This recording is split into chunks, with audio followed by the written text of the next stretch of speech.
Stay with me because what I'm about to show you might change the way you see yourself forever. Today's topic is decoding the mystery name of Yahweh, the sacred name of God from the Hebrews.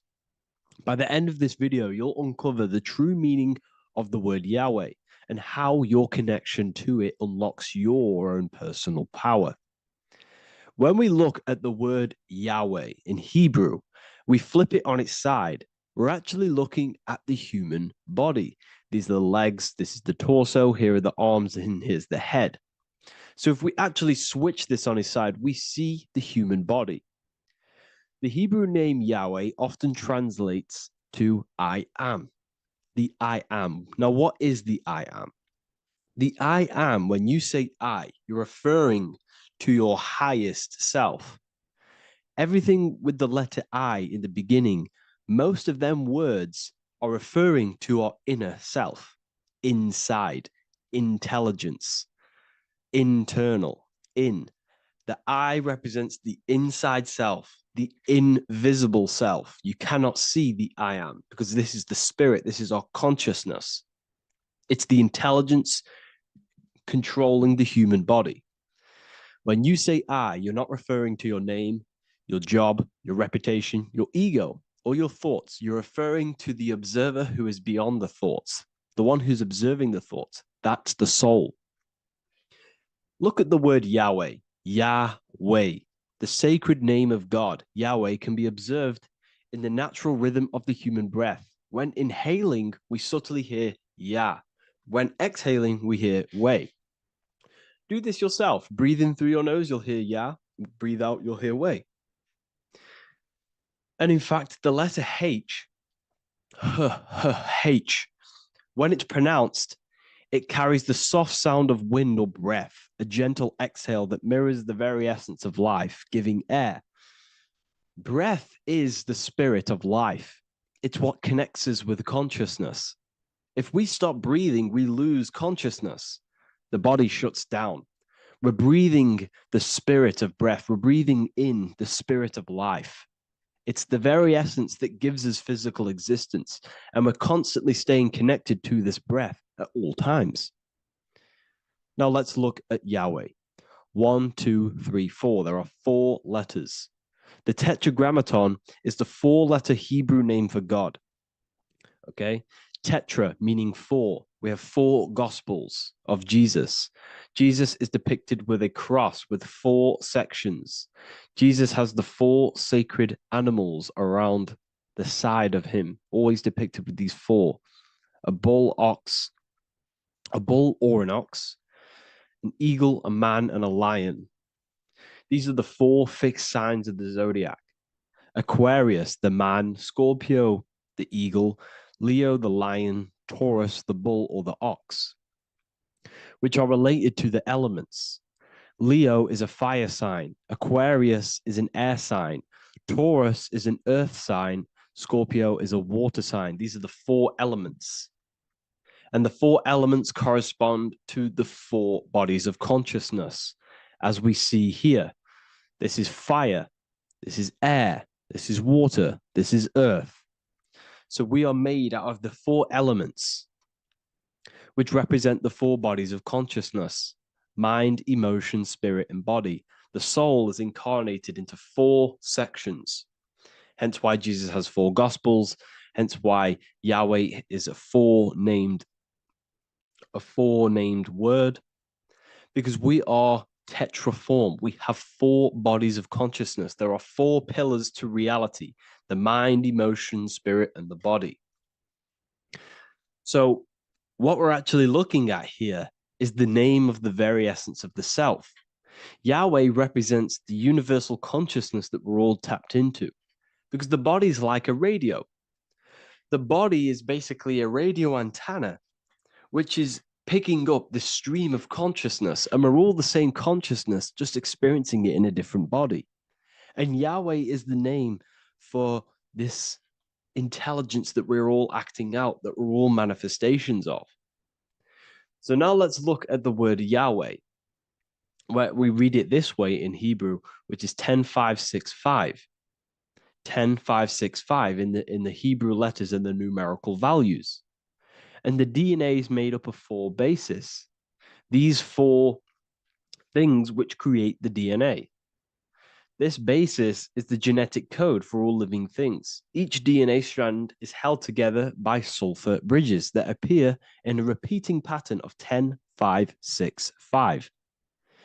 This pattern matches the numerical value of the Hebrew letters of Yahweh, Yod, He, Va, He, which are 10, 5, 6, 5. This means the structure of DNA, the code of life, follows the same number sequence as the sacred name of God, Yahweh. This is a factual observation. So we're looking at 10, 5, 6, 5. So let's look over this one more time. Yahweh represents the breath, Yahweh, inhale, exhale. It translates to I am. It's written in our DNA. The word Yahweh on its side looks like the human body. Now, this is where things get a little bit deeper. 10, 5, 6, 5 adds up to 26. The number God, well, the word God adds up to 26. Allah adds up to 26. There are 206 bones in the human body, 26.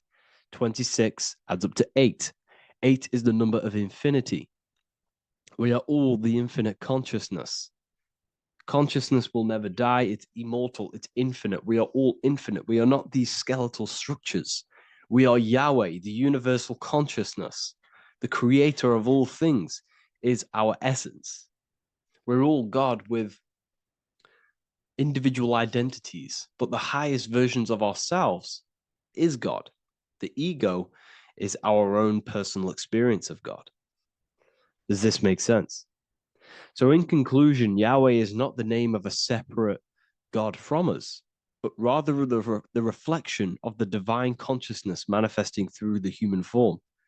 The human body is like a receiver acting as an antenna that tunes into the infinite intelligence and life force we call consciousness or God. This means that rather than being external, the divine presence is within us, expressed through our very existence. It's very interesting when we look into this. And what religion has done has flipped all of this knowledge. All of this sacred knowledge has been externalized. They've externalized God so that we worship God and we view God as something separate from the human experience. They do this so that we don't find the God within us, so that we don't find that we have the power of creation. The mind is the creative force of God. The body is the will to act out that thought. They don't want us to figure out that we are creators and we're all creating our own earthly experience. We're all projecting this reality. And they don't want us connecting with the divine intelligence within us because they want to be the creators. They want to keep this knowledge. They don't want the masses to wake up to this powerful knowledge. So what they've done is that they've taken the scriptures, they've externalized it so that we start worshiping and giving away our power to these external things. And when God is external, we start to fear God because we start to think that God has power over us. He can send us to hell or heaven. So this is what's going on. They've been externalizing this for thousands of years to keep us in a suppressed state. Okay. Humans are very advanced because we possess self-awareness. We possess the ability to move our awareness and our thoughts outside of the instinctual nature. For example, a cat or a dog. These things can only live in their instinct. They live based on instinct. They smell, they eat. That's pretty much what they do. But humans, we have the ability to rise above that nature and turn to our infinite selves, our higher selves. We can move beyond our instinctual nature and create very advanced things. That's why humans are made in the image of Yahweh. We are literally God in human form. So this is what we all need to realize. And I hope this video has helped. Please leave a like, a comment on inside of the description. I'll have some links to my books and my university. The people who have read them have just absolutely changed their lives. You could probably see that in the comment sections if someone leaves a review of the book. We also have Trustpilot. But yeah, I thank you all, and I'll see you in the next one.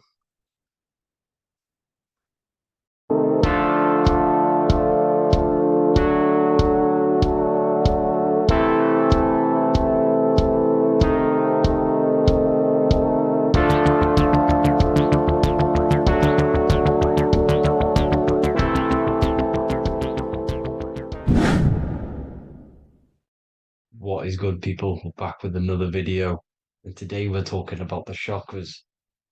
Let's jump straight into this because I know there's been a lot of requests for this video. So let's jump straight into this. So you have 7 chakras, right? 7 chakras, and these chakras are feeding off your electromagnetic field, known as your aura. This is both positive and a negative pole, male and female, right? This electromagnetic field is made out of electric and magnetism, and together they come as electromagnetic. Now, your chakras, the word chakra just means wheel, spinning wheel, because that's what they are. They're spinning wheels of energy.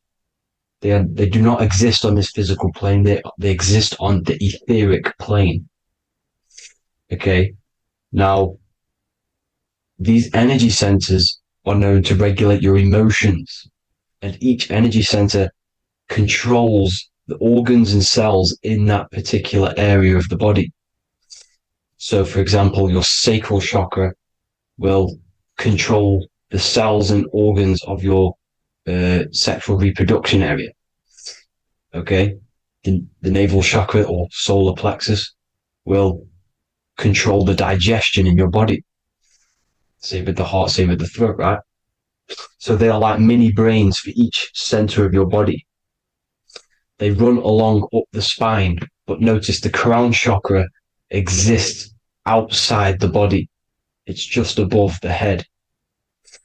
Now, this process of the chakras is obviously the 7 colors of the rainbow, starting from red, which is the lowest vibrational color, all the way to violet, which is the highest vibrational color. This, like I said, these energy centers are feeding off your electromagnetic field. So if these chakras are unbalanced, they are taking too much energy from your electromagnetic field, making it weaker. Now, this is the North Pole. As you all know, the Earth is flat, and we live inside of a giant torus field, and the North Pole is the Earth's heart chakra. And this is why the aurora borealis, or the northern lights, whatever you want to call them, that's why they are green, and they are being emitted from this center point of the Earth, because it's symbolizing the heart chakra, which is green, right?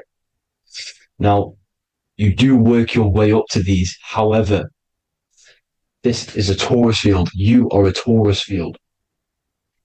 You have different layers of this torus field, right? And you need to balance all of these chakras, but you can't move up these chakras until you open the one below it. So it's like a stairway. You can't go to your solar plexus without going through your sacral. You see? So you have to work up these. However, you have to work up these and then live from the heart, because the heart is the center of the torus field. It's the balance between male and female poles, positive and negative poles. So you have to balance all of these chakras and then bring them all into one, which is the heart chakra.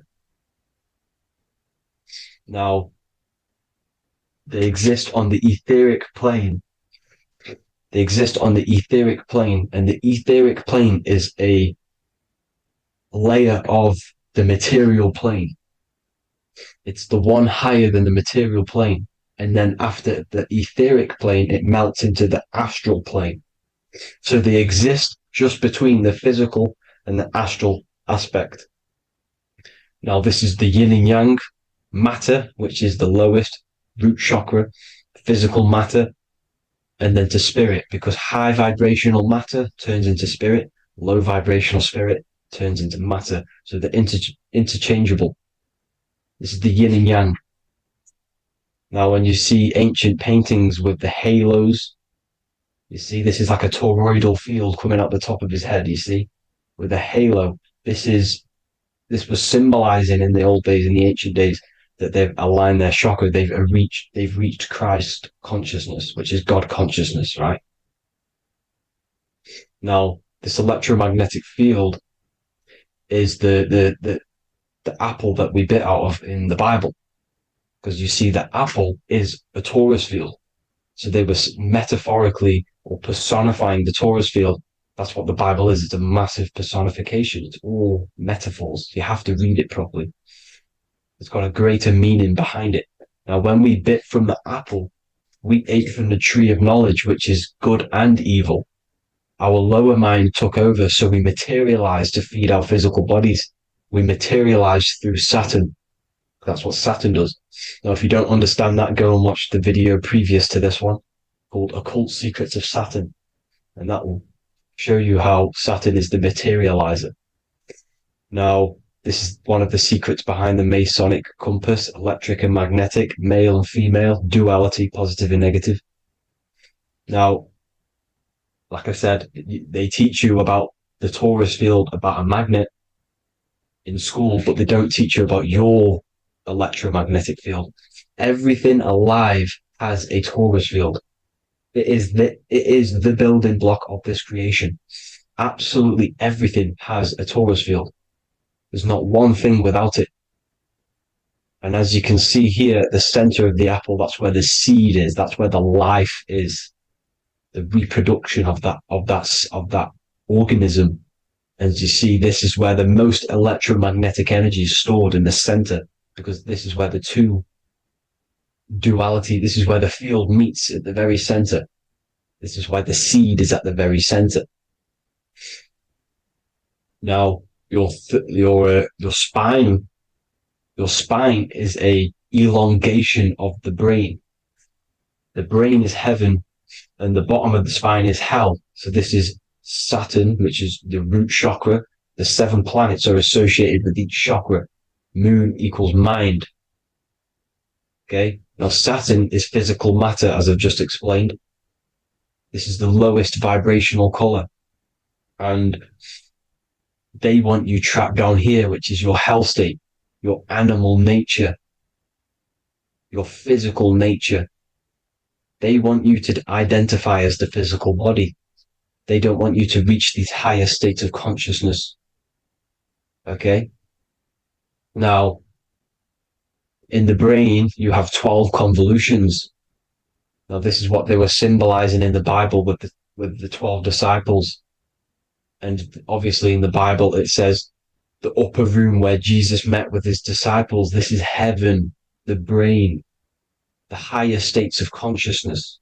Now, this is your North Pole. This is Jacob's ladder. Okay. This is why you have 33 levels of Freemasonry, because it's symbolizing the 33 vertebrae, which are these little things here on the back of your spine. Because once the Kundalini energy from the bottom of your spine rises to the top, this is when you get enlightenment and opens your third eye. Spiritual enlightenment. As you can see here, this is Jacob's ladder. This is the Kundalini symbol, right? And they're even showing you this in the medical symbol. They're putting it in your face. The serpents are wrapped around the spine. Now, the serpents symbolize how the energy moves around the spine, because it's a torus field, you see? At the center of the torus field, it wraps around the center pole. It wraps around it, and this is how the energy moves up. So they're symbolizing it with the serpents. Okay? Now, every religion has a sacred river. For the Egyptians, it's the River Nile. For Christianity, it's the Jordan River, right? This river is the canal, the energy canal at the center of your spine, all the way leading to heaven, to the Holy Land. This is the chamber which the energy rises up, right? Now, they used to say the gods descended from heaven to man. This is just heaven. This is the mind state. and they said the gods were connected by a rainbow bridge. That's the chakra system, the rainbow bridge. Okay, now the ancients called this place Midgard, Earth, where both evil and good live, right? Midgard. But you can go to heaven, which is a pure mind state, because once you're in heaven, nothing negative can ever bother you. That's completeness, pure Christ consciousness. Now, this is why Jesus dies at 33. He didn't actually die, but it's symbolizing the death of the physical body. Not the death of the physical body, but his consciousness rising above the physical body to, as I said here, matter to spirit. Matter died off and he came spirit consciousness. This is symbolized by the 33 vertebrae, which is obviously the 33 levels of Freemasonry. And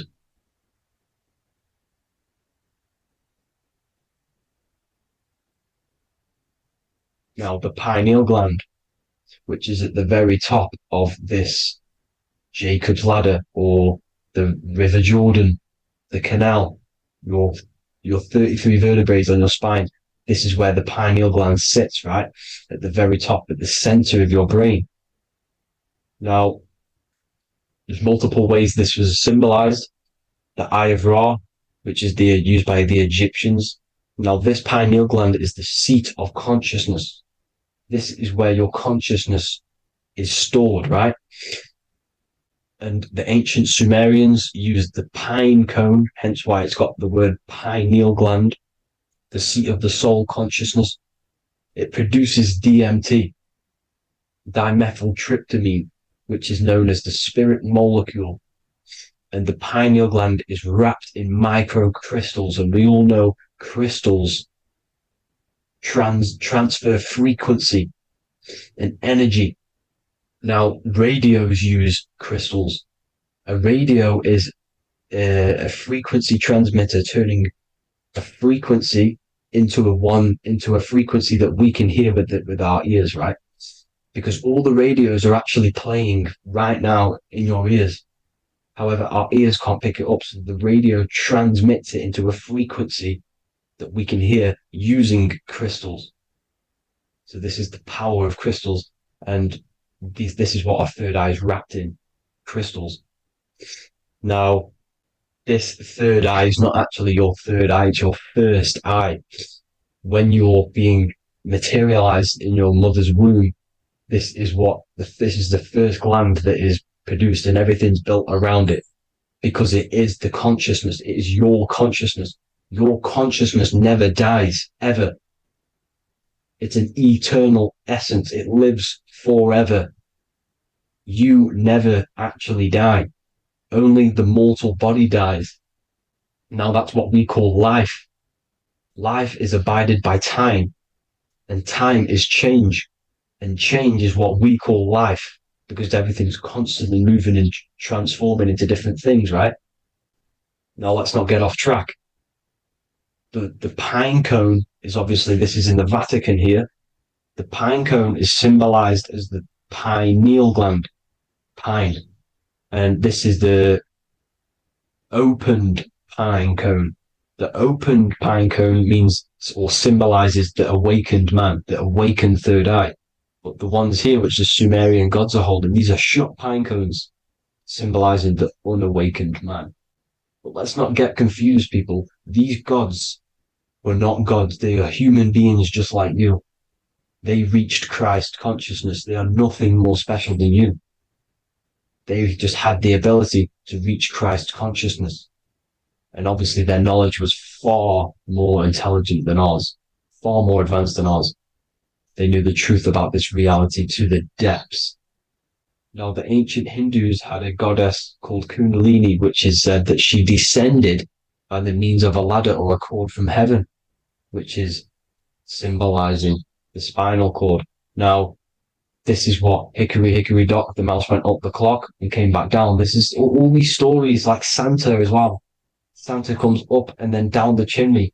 This is symbolizing the Christ oil. There's an oil which is produced in your pineal gland, right? And this oil travels down the spine. And once it's down on the spine, you must have to raise your consciousness, just like I said with the chakras. You have to raise your consciousness, raise your vibration to heat up this oil and turn it into a gas. And it travels back up the spine through like the serpents up the spine. And this awakens the third eye once it's coming back up the spine and hits the pineal gland. This is the secret behind Santa and Hickory Hickory Dock, because Santa comes down and feeds the presents and goes back up the chimney. And he lives in the North Pole, the positive pole. This is the North Pole, people, and the presence is your sacred oil. This oil, your physical body is the furnace. It's the spiritual furnace, which you have to heat up this oil by raising your frequency and turning it into a gas to rise up this chamber, the River Jordan, to your third eye, right? Now, this is an alchemical process. Your body is the alchemical furnace. It says in the Bible, if therefore thine eye be single, thy whole body shall be filled with light. I shouldn't have cut that out, but that's what it says. The light of the body is thine eye. If therefore thine eye be single, thy eye shall be filled, their body shall be filled with light. This is symbolizing the pineal gland, enlightening the body, the spiritual body, filled with light. Now, as I said, they want you kept down here, which is the root chakra, which is your animal nature, which is obviously mind, matter over mind. This is the symbol of Saturn, right? As you say, we're built of body, mind, and spirit, the Holy Trinity. That is the sun, moon, and earth. The sun's your soul, solar. Moon is your mind. Earth, which is the cross, which is your physical body, the 5 elements, right? So body, mind, and spirit. So the Saturn symbol is actually made out of the cross on top, which is the earth, and the moon on the bottom, which is symbolizing matter over mind, because earth is physical matter. You don't want to be matter over mind. You need to be mind over matter. See, they want you identifying as your physical body. They don't want you to realize you're an eternal consciousness. You're an eternal essence of consciousness which never dies. They want you trapped in your animal nature. And this is why the Baphomet has a goat head, because it's symbolizing your animal nature, which is evil. Not evil, but you're more likely to do evil things, right? Which brings bad karma. That's your animal side. This is why the Baphomet has an animal goat head. As you can see here, he's got the Kundalini energy here. So when you see the inverted cross, the cross is your body, as you can see here. The inverted cross means your chakras downwards, down here. Your head's down here. Your mind is down here. But your mind needs to be up here, which is the upwards cross, which is Christ consciousness.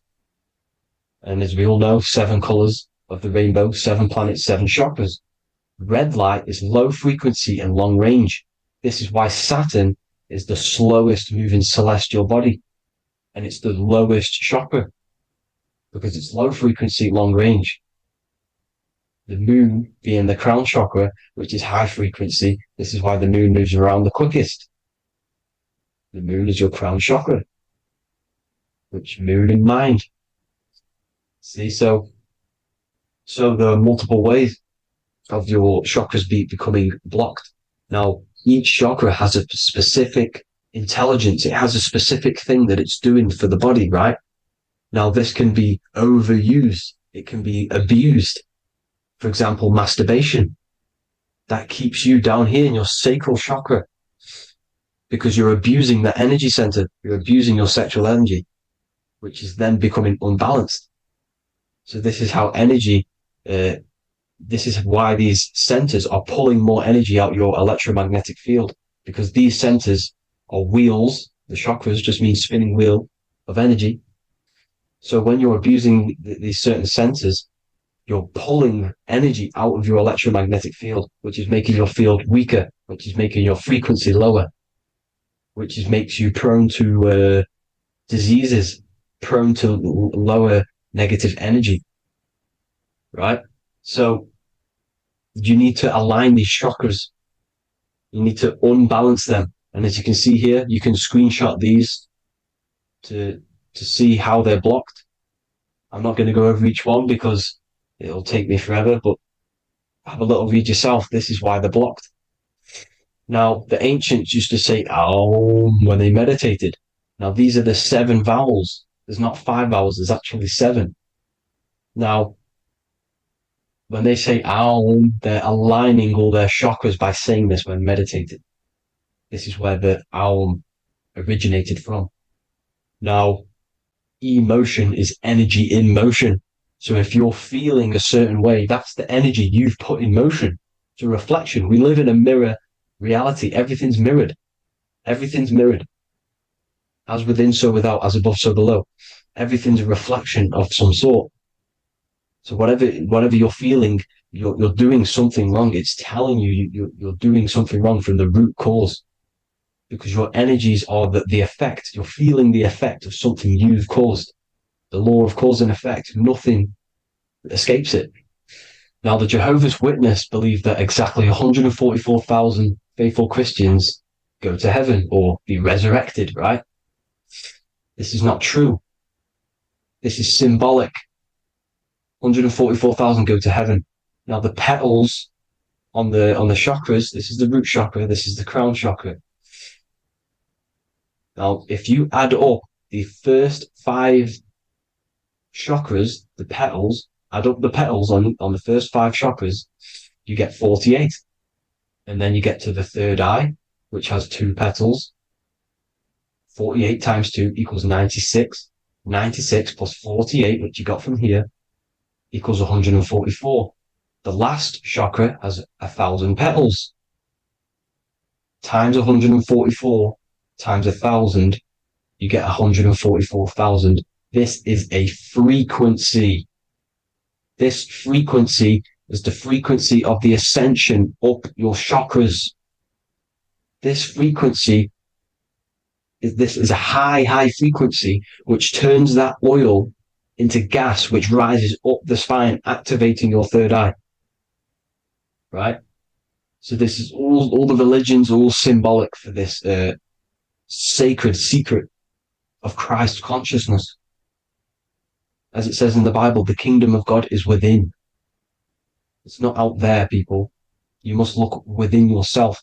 You are God. You are a spark of his consciousness, infinite consciousness, right? So 144,000 is a frequency, and you must achieve this. Like I said, these people in the past, they're not gods, people. These were just humans. Nothing special. They just reached Christ consciousness. Now, they keep you in these lower vibrational states with the food, right?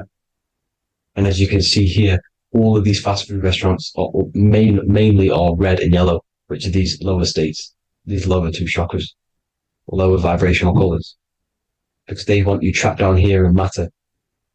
And these foods are so low vibrational, they will keep you down here because your gut produces, I think it's like 80% of melatonin. Melatonin is your feel-good hormone. These foods will not make you feel good. This is very low vibrational. Meat. It's not meat, it's raw flesh.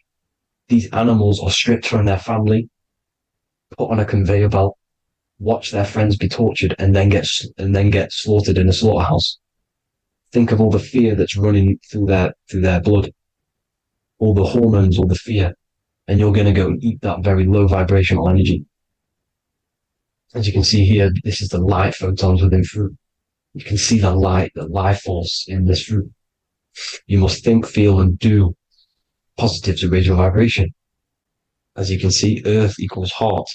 If you rearrange it, everything in nature is green, right? The aurora borealis is green.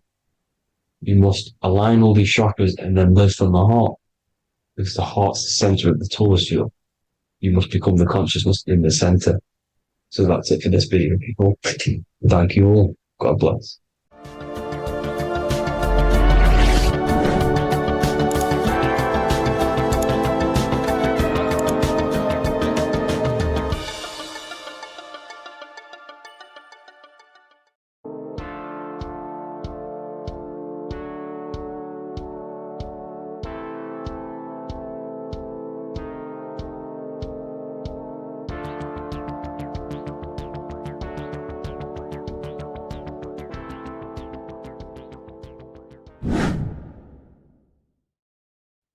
What is up, people? How are we all doing? Today, we're talking about the flat Earth cosmology. So let's jump straight into this. Please drop a follow and leave a like to help the algorithm. So we live in a torus field. Everything's made out of torus fields. And every torus field has motion. It's what it is. It's the motion of energy. And every torus field has a center, which is the black hole. It's a womb of creation. It's counter space. Now, this is why the North Pole is magnetic, because the center of this torus field is the most magnetic part, the strongest part of the field. So this is why all compasses will point you to the center. And the Earth's magnetic field is spread across the whole of the Earth. And it's spinning, as you can see here, it's like a tornado at the center. And this tornado is the force which is spinning the sun and the moon around us. You got the sun, the moon, Polaris, just like in the Masonic cosmos here. The sun, the moon, Polaris, the all-seeing eye. Now we'll get into Polaris a bit later, but the sun is the magnetic force. Sorry, is the electric force, because every field is electromagnetic.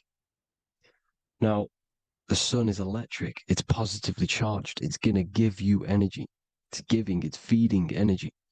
The moon is more magnetic energy, which is taking your energy away from you. And this is why you become sleepy when the moon comes out, because it's taking away your energy. So these two forces is the balance. It's the yin and yang. It's the balance. Everything in this creation is balanced, because the torus field is the Earth is the plane of inertia, the 0 point within the field, because physical matter is a result of two opposing forces equalized on the plane of inertia. And that is where matter crystallizes into physical results. And this physical plane is the plane of inertia, planet Earth. And at the center of this plane is the black hole, the womb of creation. And outside of this black hole gives birth to light. So the torus field is constantly rotating, going into counter space, the black hole, and then out of counter space gives birth to the white hole, white light. You see? So it's going around, black hole, birth again, black hole, birth again. And it just keeps going around. It's an infinite cycle of energy. And this is where the infinity sign comes from. This is the motion, this is the force which is creating everything to spin inside of this circle. Okay? And it's making the stars spin. It's making the sun and moon spin around us, around this center point. Now here you see Horus and Set. Horus and Set putting their feet inside of this dome. This is the royal arch, the arch of the dome above us, which is like you see in the Masonic cosmos, the royal arch of Freemasonry. This is the dome above us, the firmament that the Bible talks about. You see, they're putting their feet in because Set symbolizes the moon and Horus is the sun. Horizon, Horus. Horus is rising, the sun. So they're both putting their feet around this center magnetic pole, which is the pole, North Pole. And above the North Pole, you have Polaris, the pole of electromagnetic energy. You see? And this is how we get the sun and the seasons. Because the sun, for us, when it becomes summer, it's on the Tropic of Cancer. Then it spirals outwards, going out and out and out, then goes to the Tropic of Capricorn. That's winter for us. Then it comes back in and creates summer again. So it's constantly spiraling around this center magnetic North Pole. You see? So this roof above our heads is the firmament, and this is what they've taken off of us. They haven't physically taken it, but mentally they have taken this away from you. It's a female energy, and this is what the Egyptians called Nut, the sky god Nut. And this is the womb. We are inside God's creation, God's womb. And the woman's womb, when she has a baby, is a microcosm of this, because everything inside of this creation is macro. It's a reflection of the bigger things, as above, so below. So the dome above our heads is the dome we are in when we are a baby. And you can see the sacred geometry of it is the exact same. It's the dome. And when we are inside of the womb, the woman, the sacred maker, which is the M, the Masonic M, this is the G male symbol. The Masonic M is maker, mason, matter, male. She delivers the male, you see? She delivers the male because it's the maker, the female, the magnetic. The woman is magnetic in nature, the male is electric in nature. So when we are in this womb, the female, we are being fed by the center umbilical cord, by the center of the mother's stomach. We're connected to the center of the woman's stomach, just like we are when we are in the earth. The center is where the aurora borealis is being emitted from, the electromagnetic aurora borealis, the northern lights. This is our spiritual umbilical cord connecting us to counter space, connecting us to the realms beyond this world. Because at the center of every torus field is counter space. And at the center of the earth is our spiritual umbilical cord. And this is the earth's belly button, as you see. As above, so below. We had a physical umbilical cord. We have a spiritual umbilical cord. And this gets cut when we die, when we're cut away from the physical reality. You see, here's the ancient Egyptian tablet showing this female. You can see the hair, it's a female above us because the female energy is nurturing, helping, looking after. And that's exactly what the dome is. It's protecting us. It's the Ark of the Covenant, the Ark covering us, you see? And this is what they've taken away from us. By you believing in space, it completely destroys the idea of this being a sacred creation. They've taken the roof off your head, whether if you believe in space, you believe that there's chaos, there's planets, there's asteroids that could kill us at any moment. But this isn't true. They've made you fear your own creation that you're inside of. They've made you fear what's above you. You see, and it's to hide the power of astrology, the power of the lights in the firmament, which are constantly flowing through the ether. These powers which are above us are sending rays down to the earth, which are influencing our psychology and how we behave. And this is what astrology is. It affects human consciousness. It interacts with our consciousness. And there's a different energy every day because the planets are in different houses, different alignments. And this is, we'll go into this a bit deeper later on. So the world tree, this magnetic north pole, the pole of electromagnetic energy, was symbolized as a tree, the great tree at the center of the earth. You see? And this tree is symbolized everywhere. You can see here how the center person, this Egyptian person, is holding up the sky. This is the North Pole, the hyperboloid, at the center of every torus field.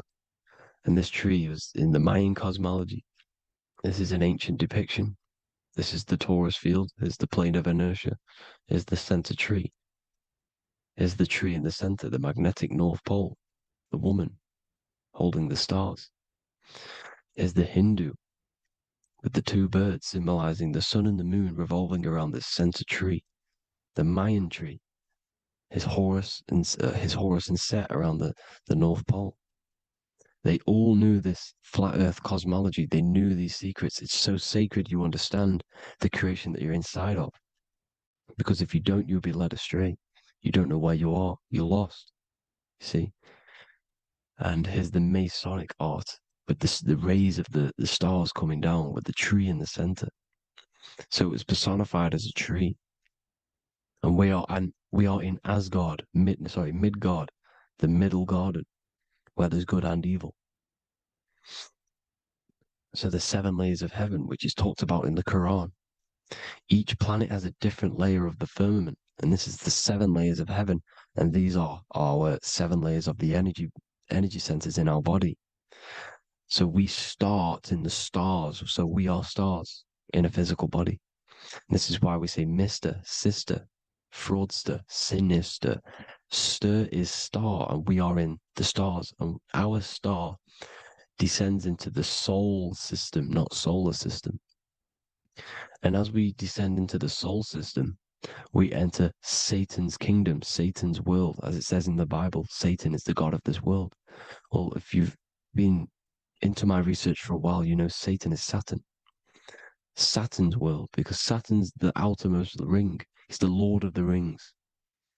And you enter his kingdom, the kingdom of time. And this is why Saturn's the time god. As soon as you go past the rings of Saturn, you're now in the soul system. You're now in time. You're now bound by space and time. And you're bound to the earth plane, the heart. Earth is heart.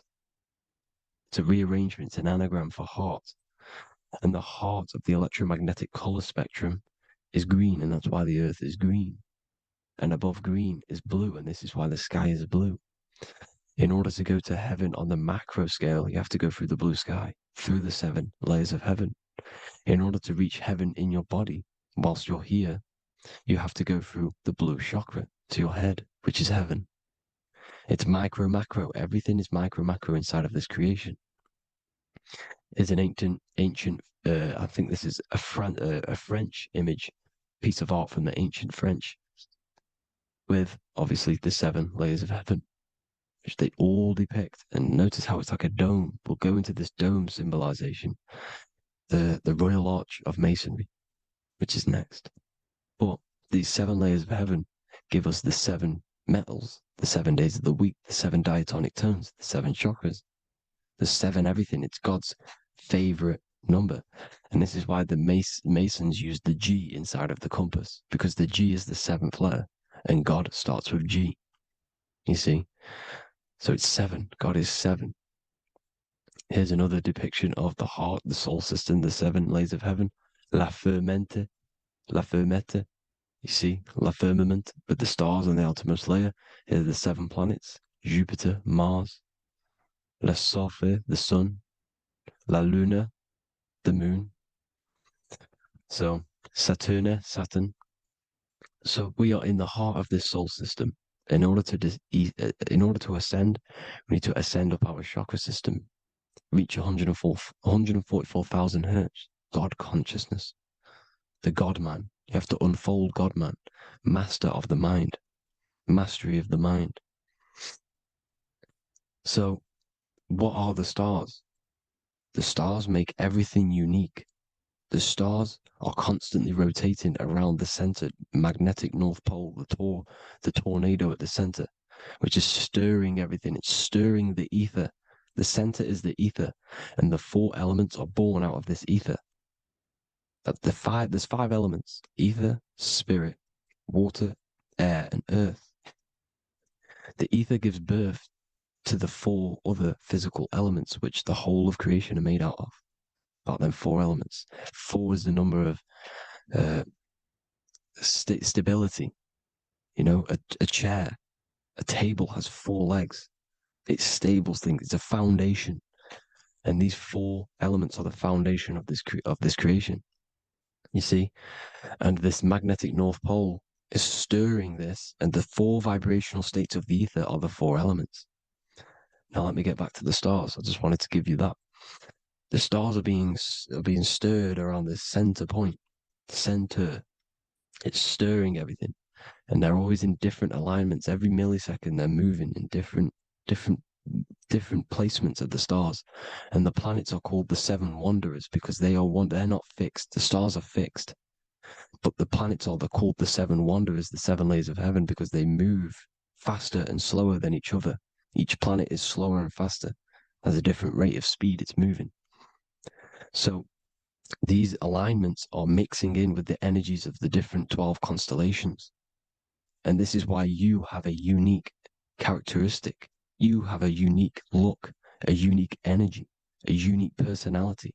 This is because when you were born and you took your first breath, that energy which was in the ether, because the ether is all around you, and energy travels through the ether. The energy that the stars were casting down and the energy that the planets was mixing in with the 12 constellations was in the ether. So when you came out of the womb and your first breath, because breath is spirit, okay? So that first breath you took, that is the energy that is imprinted within your DNA, your soul. And you reflect that energy, you emit that energy. That's the energy that is with you forever. until you die, till this physical body dies off. And that's what the stars are. The stars are giving a unique energy, characteristic, personality to every living thing. Every dog, every cat, every animal has a unique personality because it was born at a different time and place in the sky. Okay, the stars are your destiny. Now, the stars are constantly changing as well. If you look at stars through a telescope, they're constantly changing and forming different forms. You can see here, it looks like water. It looks like light through water because it's the ether above us, a sea of ether. And this light is being emitted through it, and it's just constantly changing, giving different energies, each star. So this is why this is what the zodiac is. It's the expression of energy. It's the expression of the stars. And each constellation has many different personality, different energies, different traits. Each planet has different traits, depending where your planets are, depending what energies you hold. No same person, no two person have the same energy. There's no one. It could be similar, but no one's the exact same. It's because of the stars. The stars are never in the exact same split place. The planets are always in different houses. So here's some Royal Arch symbolism. Here's the Royal Arch of Masonry, as it says here. The sun and the moon, the constellations. Here's Cancer, the 7 planets, the 7 stars. Here's the Royal Arch. This is the firmament. Here's the duality.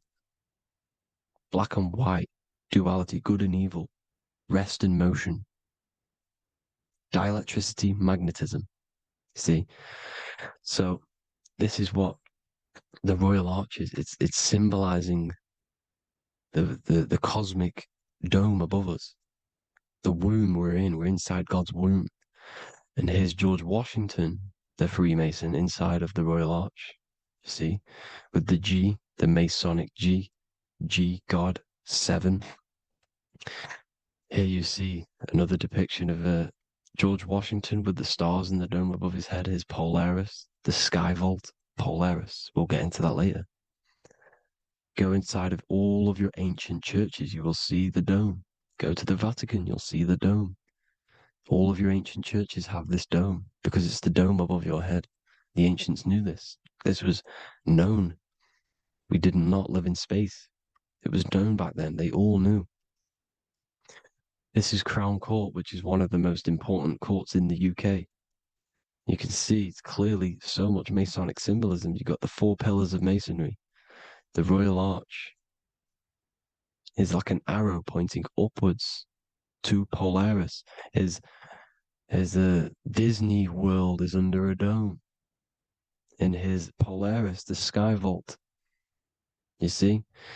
And also 666 in the symbol. Here's more 7 layers of heaven. Here's an ancient depiction. The firmament. Here's the astral plane outside of the firmament. The Royal Arch. You see? It's everywhere. Here's Polaris, the 8-pointed star. Polaris is in between the sun and the moon. It's at the center of the Taurus field. And Polaris corresponds with the pineal gland as well because it's the all-seeing eye. See? So is Polaris, the 8-pointed star, which is at the very top. It's the very center. It's on top of the North Pole. And it's an 8-pointed star that's always symbolized as an 8-pointed star. Here you see the Vatican. The Vatican is a giant key with an 8-pointed star. See, it's a key. Here's the dome. Here's the Space Delta, the USA Space Delta logos. Here you see the Egyptian god looking from the center of the North Pole, looking upward to an 8-pointed star, Polaris. An arrow pointing up to Polaris. Here's another, the bear holding a key with an arrow up to Polaris, 7. Holds the key to Polaris. Here's an eagle holding a key above the North Pole to Polaris. Polaris, and here's another one. There's another bird, like a dragon, holding a key to Polaris. Because Polaris is definitely something to do with leaving this creation. Okay, maybe, I can't say for sure, but maybe it's to do with ascension, and this is why the Vatican hold the key to the 8-pointed star. And this is why the space, well, we all know space is a lie, but they're showing Polaris and its sacred symbology. Maybe it's to do with something leaving this creation, going to another. It's some North Pole symbolism. As above, so below. You see the four seasons of the Big Dipper constellation going around Polaris. This is Polaris, this is the Big Dipper constellation, and this is the swastika. This image gives us the swastika because all the symbols we use are created in nature. They're created somehow in nature. This is how we get them. As above, so below. This is the map of the North Pole with the four rivers looking like the Big Dipper constellation. It's the Masonic, there's the ancient cosmology with the four, you see the four islands, Mayan cosmology, four islands. This is the alchemical symbol for Earth, four sections. The windows, because the center at the North Pole is a window to another dimension. The four lucky four-leaf clover, which is supposed to be lucky. It's just it's truth in plain sight. And here's Hitler looking at two flat Earth maps. So this swastika has been used for thousands of years, thousands and thousands of years. And it's symbolic for the most sacred land on this plane, the North Pole. Shambhala. Do some research on Shambhala, people. It's a it's a Hindu mythology about the sacred lands at the center of the earth. And it's known to be full of enlightened beings. And it's all symbolized at the center. You can see their paintings of Shambhala. It's all at the center, the North Pole. And it's known to be the most godly place ever because it takes you to a portal to the higher places. And maybe this is something to do with Polaris, connecting you to this sacred land at the very center. But anyways, people, thank you all for tapping in. Hope you all learned something. Have an amazing day. Please follow, subscribe, like, all the links in the description for the courses, the PDF. Please have an amazing day. God bless.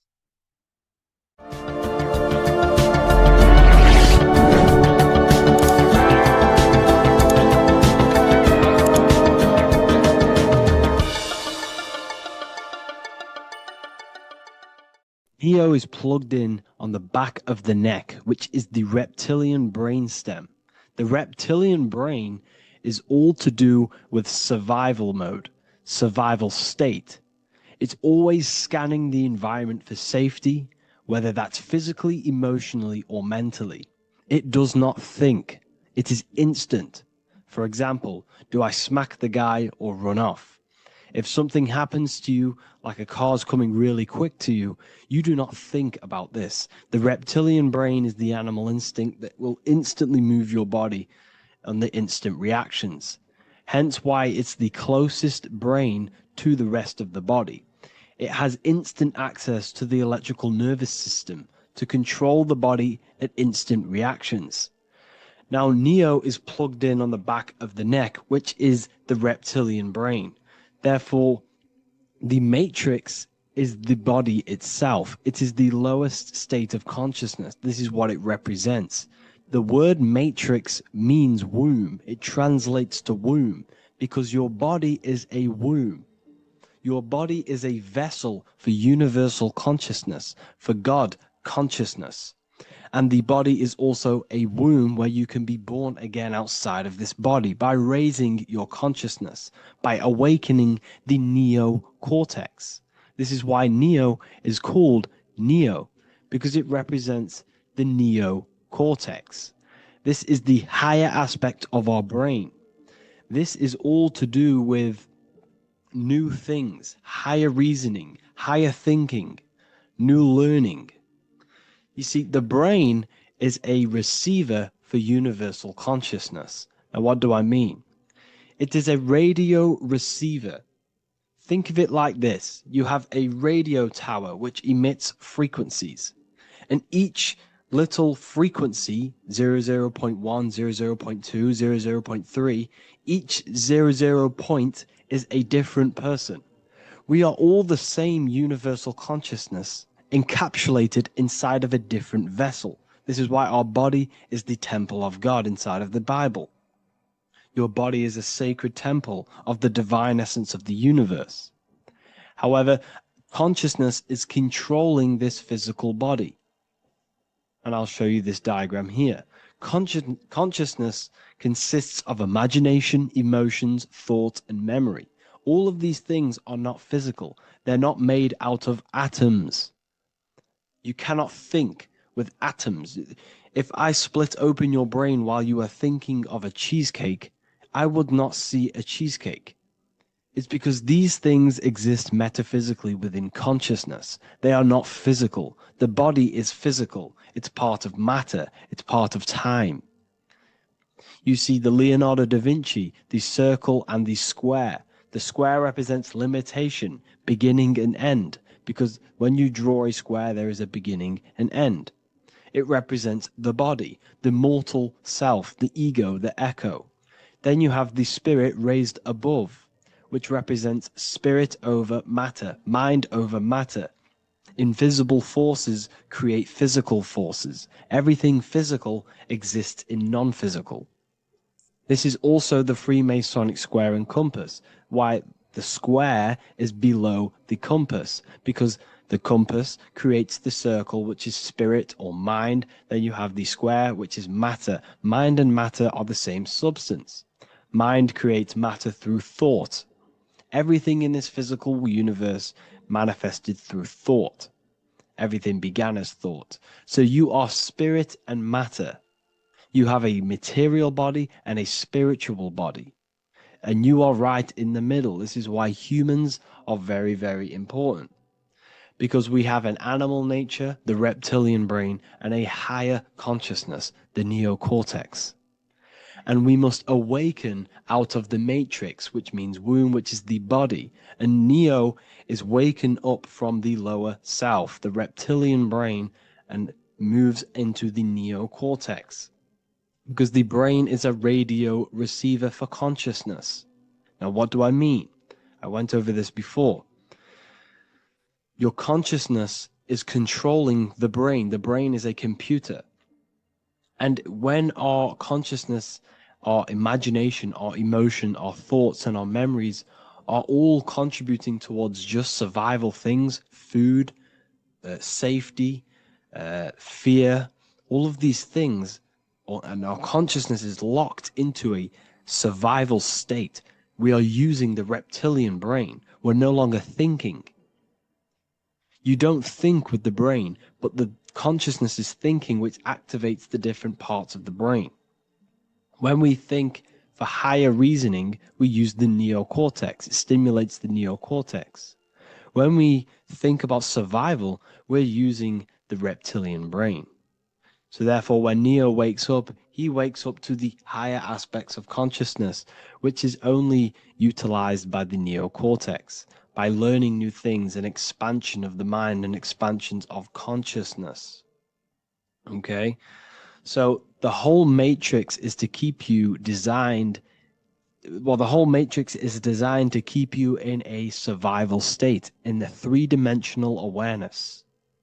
They want you constantly scanning for safety, scanning for food, scanning for emotional safety in relationships and other people. You see, they do not want you to think. They want you stuck in that reptile, that animal state, that beastly state that most people are in. Most people, all they do is eat, listen to music, consume, have sex, lust, desire. This is all the reptilian brain. So when we say the world's being ran by reptilians, it's symbolic. There is no physical reptilian humanoid beings controlling, manipulating human consciousness.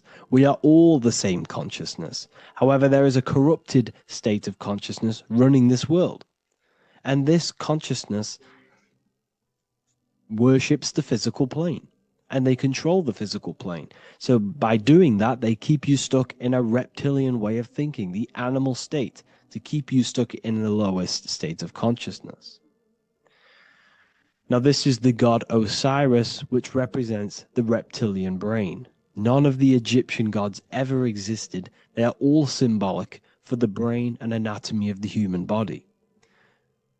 Osiris represents the reptilian brain. As you can see, this anatomy compare to the brain stem and Osiris statue found in Egypt. And we also see an ancient artwork of Osiris with green skin and two reptile crocodile alligators next to him, which also symbolizes the reptilian survival state of human consciousness and the activation of the reptilian brain. This is what it symbolizes. Now, this is what the Matrix is all talking about. It's talking about the awakening, the expansion of consciousness. The word divine is dive in because you connect with the divine by diving inward. There is no man in the sky going to save you.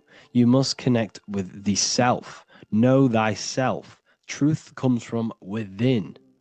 All of these things I'm telling you comes from within you. I'm just pointing it out. All of this is self-realization. A lot of people say, well, what are my sources? My sources is knowing thyself, observing thyself, using the neocortex of critically thinking, sitting down and thinking about yourself and having deep realization of yourself. You can realize that your thoughts are not of this physical world. It's quite simple. The brain does not think. The brain does not imagine. The brain does not hold memory. All of these things exist in consciousness, the one consciousness, but we are all fractal, infinite parts of. This is the eye on the triangle, consciousness being given down to the rest. This is separate. Consciousness is separate from the rest of the pyramid. The pyramid is your body. Neo is the one consciousness. This is the Egyptians symbolizing the one consciousness giving Ankh, which is life, to all the different life forms. However, you can see that the central sphere is giving a big Ankh to the humans, because humans, like I said, possess the advanced consciousness, an advanced brain that allows us to turn above our reptilian animal self. For example, we can go against our reptilian lower animal nature and turn to our godly nature. Animals cannot do that. They are stuck in instinct. They are stuck in a reptilian animal way of thinking and operating. Everything they create is to survive. We can turn against our lower nature and create for amazing things like buildings, architecture, technology. We can use our creative consciousness for anything we wish, not just survival needs. And it's the same with your spiritual journey. You can raise your consciousness beyond this animal state that they try to keep you in through fear, consumption, food, and the reptilian brain. We must awaken, start to think critically, and awaken to our divinity, because the mind, the consciousness within you has infinite potential to expand. There are infinite fields of knowledge that you can explore. The mind can never be filled. It can never ever be full of knowledge. It always expands, and that's why you are alive. That's why you are part of this universe. That's why the science always says the universe is always expanding, because the universe exists in your mind, and the mind is always expanding into new fields of thought, new fields of knowledge and information. And that is your whole sole purpose, of expansion of mind and expansion of consciousness, and the exploration of the mind of God. We are living in the mind of God. You are a thought in the mind of God. You must awaken out of this body. This is why Jesus says you must be born again to see the kingdom of God. You must be born again. You must raise your consciousness beyond physical limitation and awaken to your divinity. And this is pretty much it for this video. I hope you all understand this, that this is all symbolic for consciousness.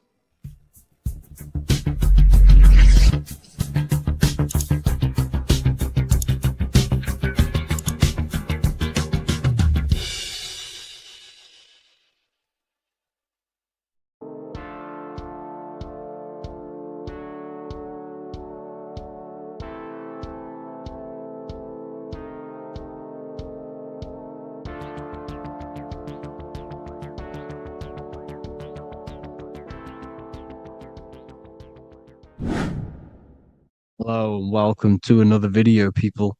Before we start, please like, comment, and subscribe if you wish to see more content. Today, we're going to be talking about the mental universe and how everything is mental. This is the number one law on the Kabbalion. If you've never read that book, it's called The Kabbalion. A very good book. It's the first law because this is the most important thing you need to understand. Is how everything exists within the mind. Behind every single one of these eyes is the same consciousness expressed in different bodies. The mind is what gives perception to what you're experiencing. Behind every single one of these eyes is the exact same consciousness, but the brain that they inhabit is giving them a different perception, a different being, a different body. Now, this is the difference between humans and animals. Humans possess a advanced consciousness, an advanced mind that gives us the ability to be aware of ourselves mentally, physically, and spiritually. We can reflect on ourselves. When a dog looks in the mirror or an animal looks in the mirror, it doesn't know what it's looking at. It doesn't realize it has a consciousness. It can't reflect on itself. It can't say, I want to improve in this area. It doesn't have that consciousness. We have a divine consciousness. Take away the N for divine, and you get with a D, put it with a D, you get divide, because we have a divided two-way consciousness. An animal only has one. However, it's still the same mind. We're all mind. We're all mental. We all exist within the mental plane. Look at this person walking. The body, the brain is sending electrical signals through the 12 cranial nerves, which the 12 disciples that spread the gospel of Jesus, right? You have 12 cranial nerves in your brain. There are 12 disciples which spread the gospel of Jesus. Jesus represents the mind, the intelligence, the invisible intelligence that we all are, the same intelligence, the same exact consciousness, which then sends a command into the brain. Then the brain sends these 12 electrical signals through the 12 cranial nerves to control the rest of the body through the nervous system. This person walking is not, the body is not walking. The mind is telling it to walk. And the brain is it's a supercomputer which is decoding these demands given to it by the mind. Because the pineal gland will have something to do with the ether, because the ether is physical and non-physical. The mind is sending the commands through the ether to the pineal gland, which is then getting broken down into electrical codes within the brain and sent throughout the nervous system to control the body. And this is why in the Sims simulation, because the body's the simulation, it's a false reality. It's the fake reality. It's not the real you. You are formless. There is no form, but the third dimension is a dimension within your mind. Matter, mind, light is all a product of your mind. It's all in the mind. Now, this is why The Sims has this green little diamond on top of the head. Because this is you. This is your invisible intelligence controlling the character. Okay? It's controlling the character. And this character is in the world. Your consciousness isn't in the world. The world exists within you, but the body is a vehicle for that realm that you land in. When you have a dream, your mind transcends this body into another body, duplicates your body into another universe, unite. Unite is one. We're all one. It's all one universe, expressed in many different ways, infinitely. And the vehicle that you land in is the body to operate in that realm. This is the all-seeing eye, as you see here. The eye, this is all the intelligence. This is the ball of consciousness, God, expressed in different bodies. We're all this same one in different bodies, as you can see here. And this intelligence is expressing infinitely throughout the universe, an infinite universe. There's no beginning, no end. There was no beginning of the universe. There is no end. It's infinite, always has and always will. But the mind is what gives you the ability to explore the universe, to make perception of it. We are God in disguise. We are God in disguise. We are God in flesh. But the body can become attached to the mind, can become attached to the body if the mind is not aware of itself. When the mind is that blinded by matter,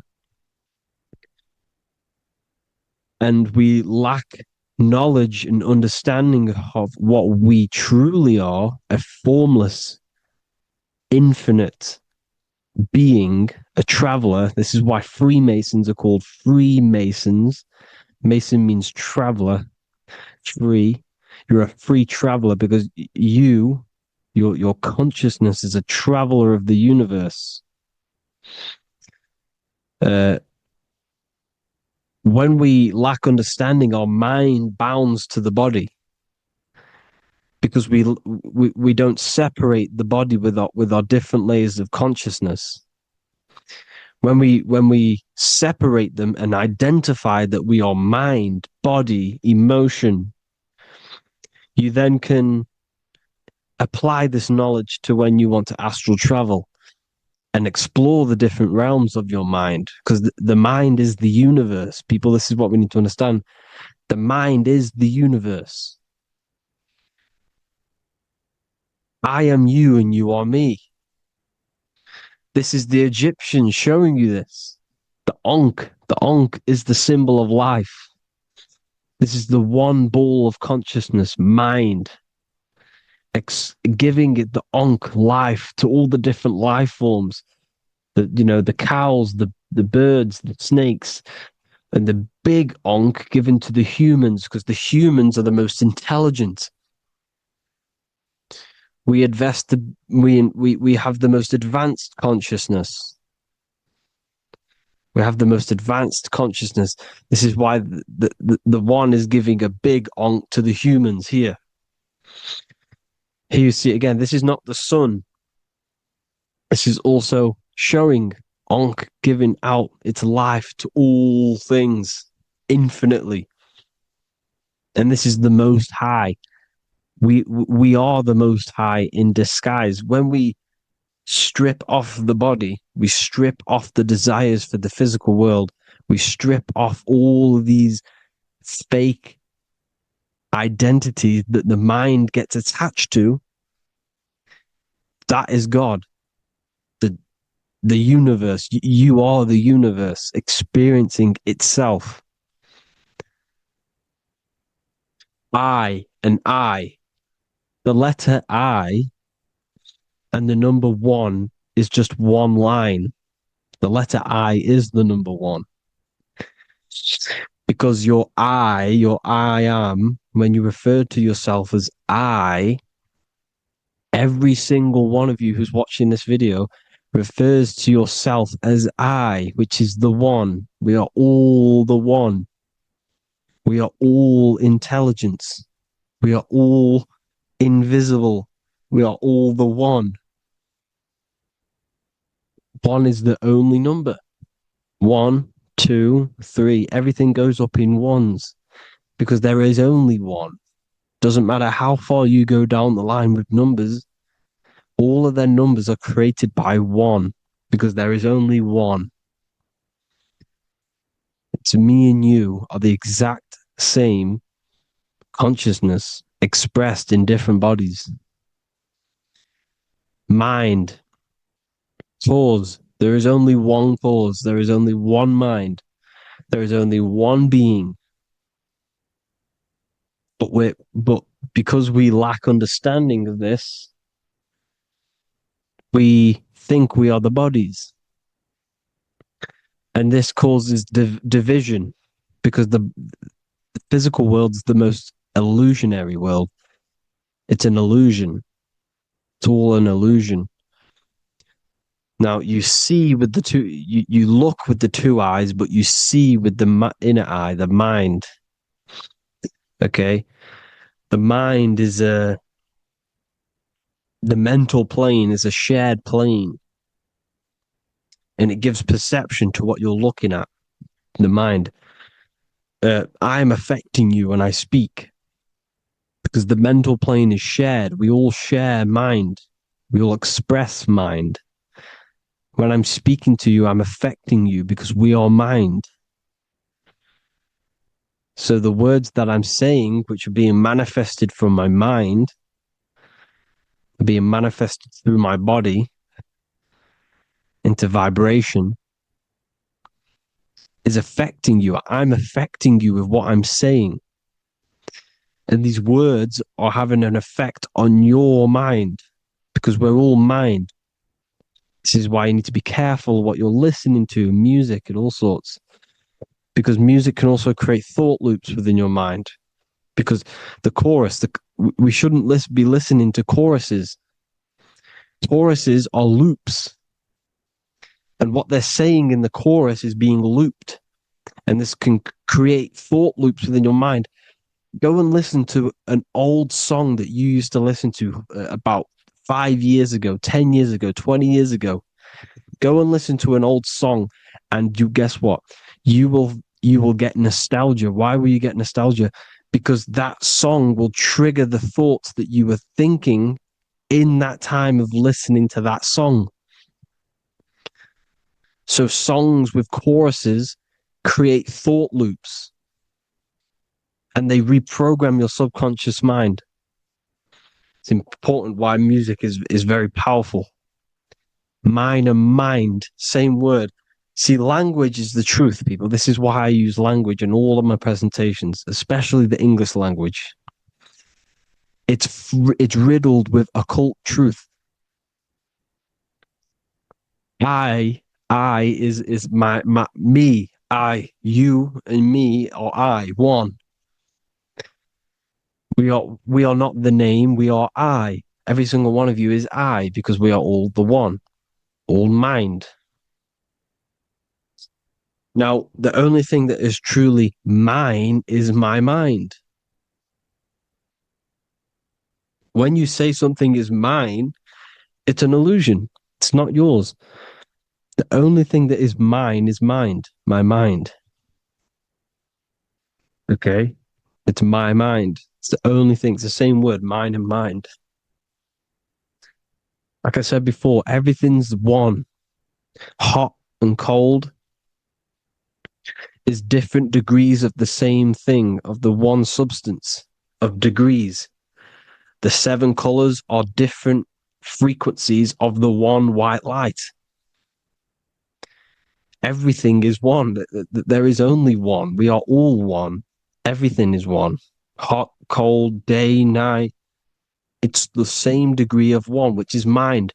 The mind's perception is what's giving it, labeling it hot or cold. The mind's perception of colors is what is giving it red or purple, hot or cold. There is only mind. The mind gives things perception. There is only one, that is mind. The conscious and the subconscious mind. The male and the female, these are married. The subconscious mind is your hidden part of the mind. Okay, it's hidden. You can't really, you can access it through different meditations and Reiki teachings, and dreams or manifestations of your subconscious. This is how you know mind and matter are one, because your mind creates matter in dreams. Your subconscious manifests everything in a dream, in the astral realms. The conscious is what you're conscious of, what you're consciously thinking of. So me, I am conscious that I am speaking into this mic and creating this video. My subconscious mind is the hidden part of the mind, which is speaking to my heart, telling it to beat. It's telling my food to digest. It's regulating all my blood. It's doing everything in my body without me being conscious of it. Without me being conscious. The subconscious is the feminine. The conscious is the male. The Bible, of course. Proverbs 12:4. Helpful, not helpful, an excellent wife is the crown of her husband, but she who brings shame is like rottenness in his bones. In the same way, husbands should love their wives as their own bodies. He who loves his wife loves himself. You can take that physically, you can take that literally, or you can take it metaphysically. See, the Bible's written in such a way where you can take it as your level of realization. He who loves his wife loves himself. If you love your subconscious, if you love yourself, you speak good about yourself, because your subconscious takes everything literally. If you say, I hate you to someone, your subconscious does not know the difference between me and someone else. It only thinks me, me, me. Why? Because mind is the only thing that exists. You are mind, I am mind. If I say, I hate you, you're saying that to yourself. Your subconscious picks that up and says, I hate myself. And that's telling your subconscious that's what you want. Because your subconscious manifests 90% of your behavior. The programs within your subconscious. Tying your shoelace is a program. You don't need to be conscious of it. You can just do it because it's a program. It's deeply interwoven in the subconscious. Driving your car, texting on your phone. You don't have to think about what letter. You just do it because you know where the letters are. It's a program. Therefore, if you look after your subconscious, they are a married couple. It's your wife. Your subconscious is your wife. And it manifests 90% of your daily basis thought patterns, actions, behaviors, emotions, all the things that you all the trauma that you've experienced is stored within your subconscious, which is affecting you. So let's say you were in a car crash 10 years ago and you had a really traumatic event, you really hurt yourself, and you had a very, very, very strong emotion that you felt of pain. That will still affect you today. And why? Because it will manifest into your behavior. How? Well, you'll be cautious of what cars to go in and who. You'll be cautious because of that event that stored within your subconscious, because of that feeling you felt was so painful and so strong. It's still manifesting into your behavior today. For example, you won't go in certain cars, you won't go with certain drivers. The subconscious stores everything, all your memories, the programs, and everything. So if you trick your subconscious, that's how you manifest your life. If you trick the subconscious, you already have something. And therefore, it will manifest into your life, into your behavior, thoughts, and actions. This is why the golden rule is to treat others like you want to be treated.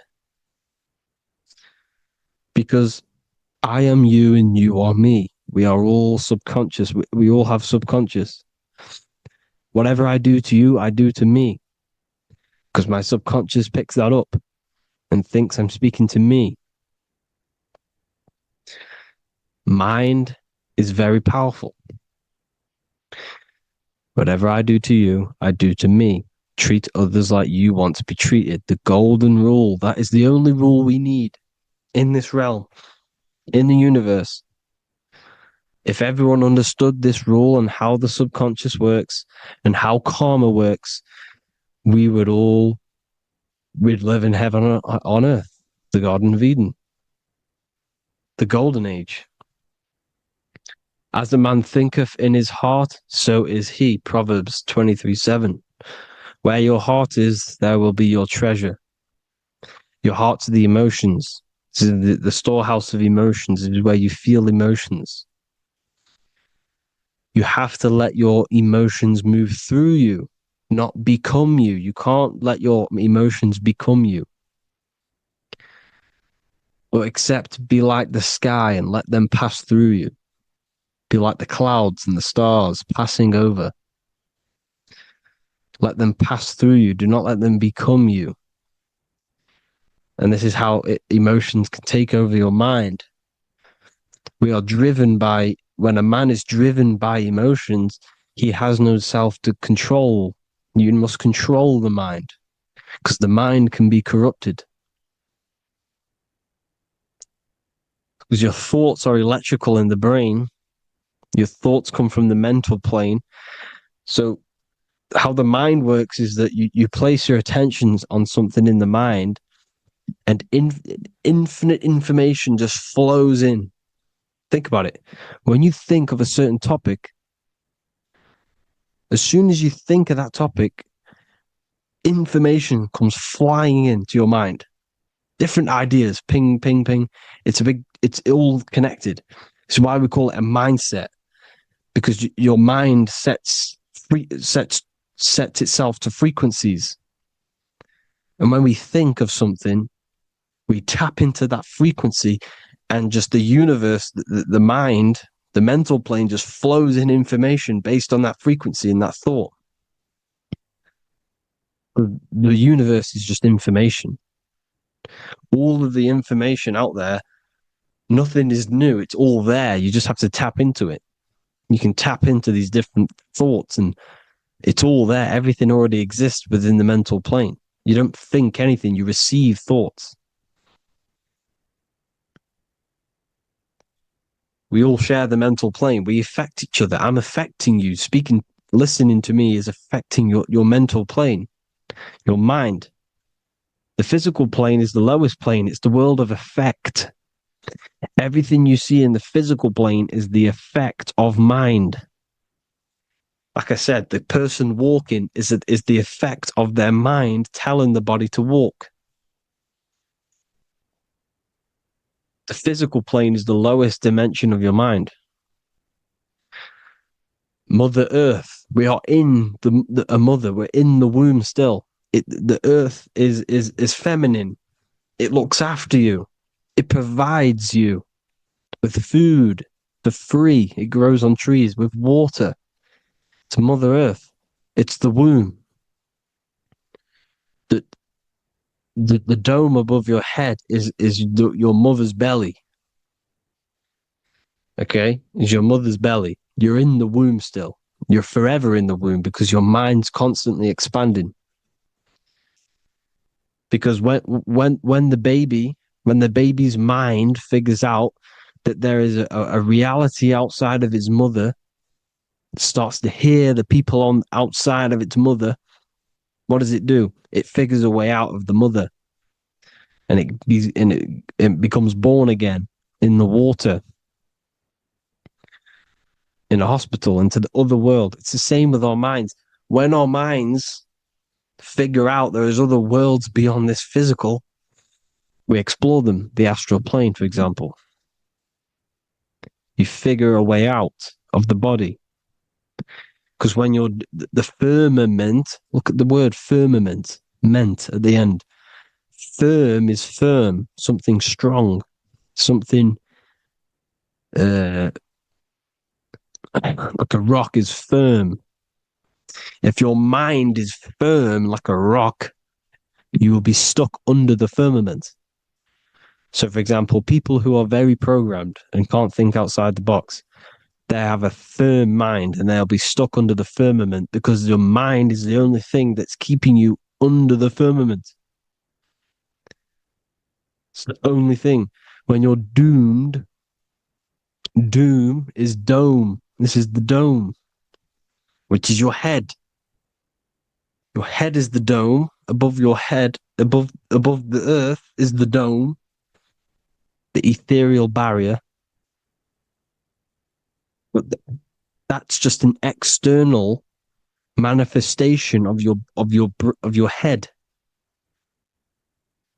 You don't leave the earth, you leave your body to leave the earth, because your body is the earth. It's a dimension within your mind. So when you're doomed, you're domed. Your reality is your level of realization.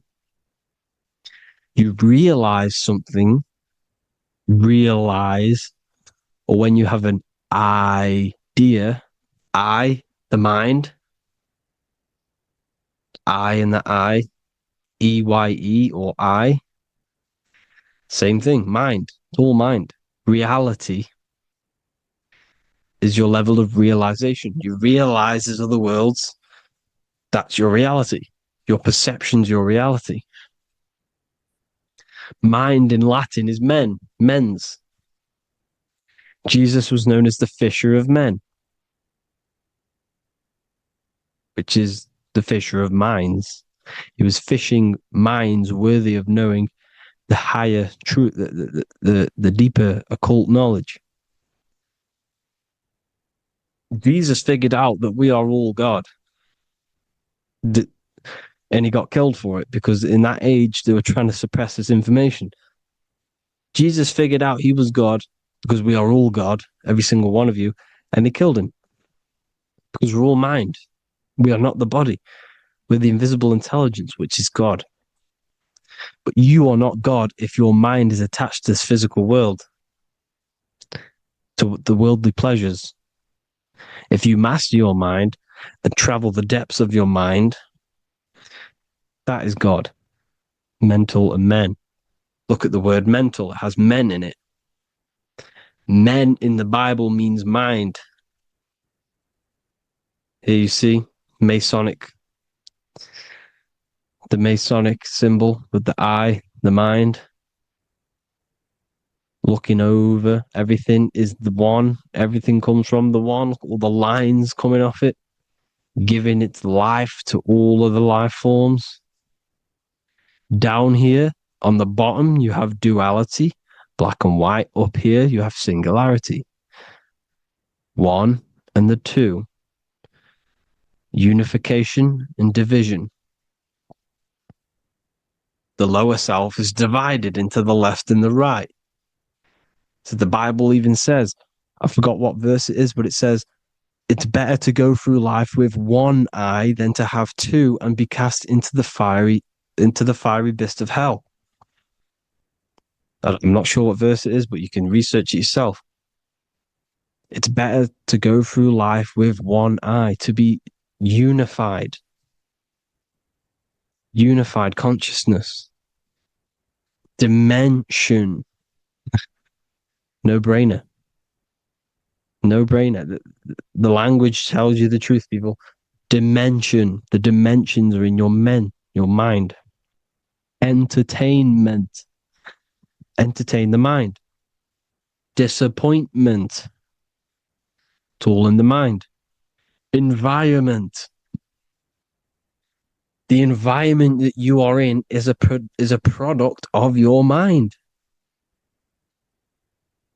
Within, rearranged spells high twin. Within is your mind, and your external world is mirrored from the decisions you make in your mind. Advertisement, commitment, it's all meant, it's all mind. Everything is mind.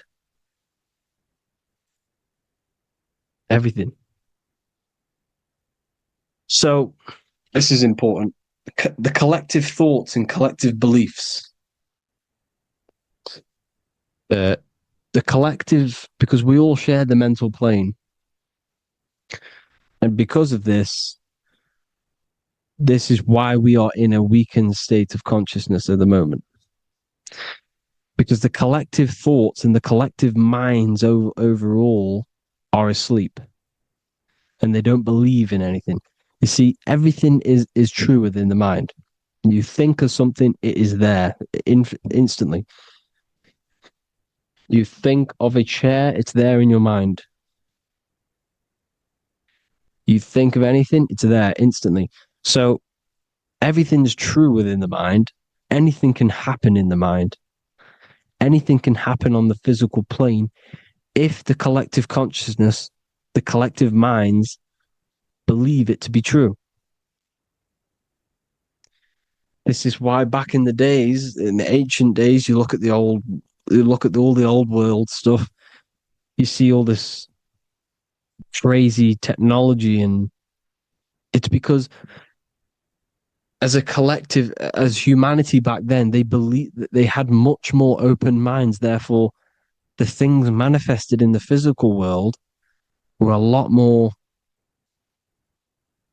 out of the box, so to say, compared to today. For example, magic is not as powerful today because the masses don't believe in it. It's still powerful, don't get me wrong. But if the masses believed, or if everyone knew magic could be real, because it is, anything's real in the mind, it would be a lot more powerful. You see? So and what they're trying to do is create a hive mind worldwide. They're trying to make one religion, an external God. What happens when you worship something external? You give energy to it, because where attention goes, energy flows. Where your mind gives attention to, energy goes there. And when we all believe in external gods and give our worship and our power to these external things, we all give energy to it, which will manifest as a demon in the astral planes. It's a hive mind. They're trying to make a hive mind to summon our energy. Trying to summon our energy. And it through mind, through collective thoughts, the hive mind. They want one religion, one government, one currency, one belief system. And that will create a hive mind, which will limit our consciousness, which will limit what we can do in the physical world. Because if everyone doesn't believe in certain things, it cannot happen, because it's all in mind. Mind is so powerful. I am you and you are me. I hope you all enjoyed this video, people. If you haven't already, join the Wisdom Academy. The Wisdom Academy, we have many occult lectures just like this one. Also, we have just launched Mindwave Hub. If you want genuine frequencies, genuine binaural beats, because the ones on YouTube, the ones on Spotify, Apple Music, they're all tuned to A440 hertz, which shuts down the right hemisphere of the brain. If you want to gain access to your true consciousness, your mind, you need to balance the two hemispheres and balance the chakras. You can do that externally by listening to binaural beats. If you want true frequencies, true binaural beats to hemisync the chakras, hemisync the brain, to gain access to the different dimensions of your mind, well, you can gain access anyway, but it's going to help you if you're trying to learn this. Join Mindwave Hub. The link will be in the description. Listen to the binaural beats, meditate to them, listen to when you go to sleep. They'll massively benefit you. Thank you all, people. Hope you had an amazing, lesson. Hope you learned a lot. And please subscribe. God bless you all.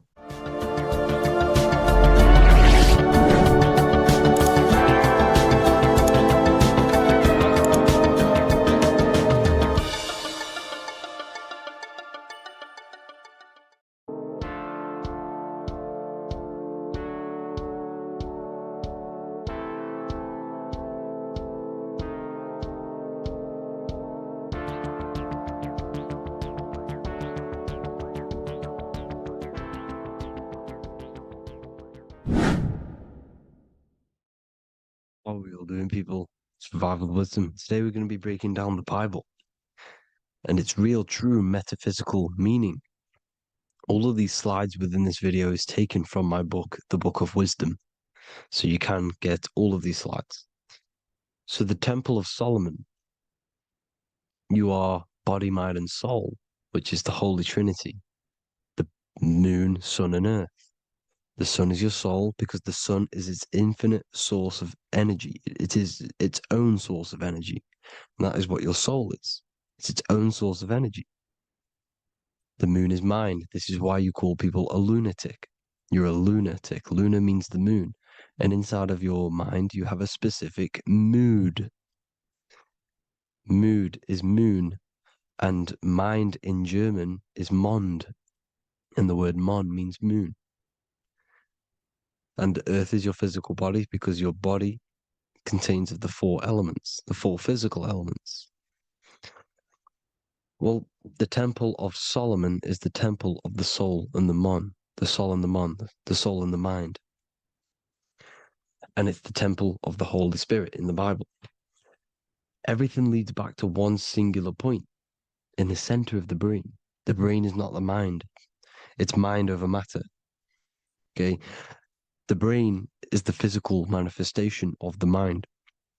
The brain is the electrical computer which decodes the light waves given to it by the mind. This is why everything in the body leads back to one singular point. And we'll go over this in a minute. But this is controlling the physical body. This is the within. If you rearrange within, it spells high twin because within you is your twin, your true self. And it's just an entity in the center of the mind. And if you shut your eyes, you can feel it. Your awareness is in the center of the brain.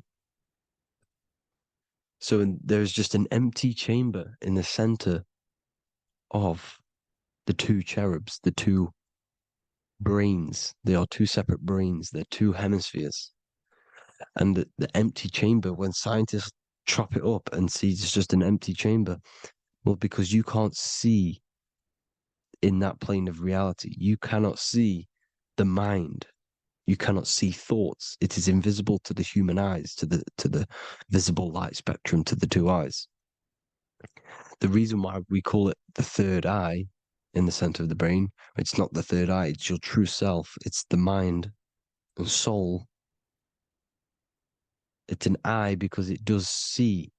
It's the all-seeing eye that you always see here. There's some Masonic artwork showing the two pillars, the two cherubs, the two hemispheres of the brain, and the inner eye. This is the eye that sees all things. What do I mean by seeing all things? Not physically. It sees the mind. It's what, because your soul is watching the mind. You can observe the mind. You are not the mind. And if you meditate deeply enough, you can go beyond the mind. It's the all-seeing eye. It sees the mind. It sees what emotions you're feeling. It sees what you're thinking. It sees what you're seeing with the two eyes. It's the all-seeing eye. It sees all things. It's omnipresent. It's everywhere. Because the mind can be anywhere.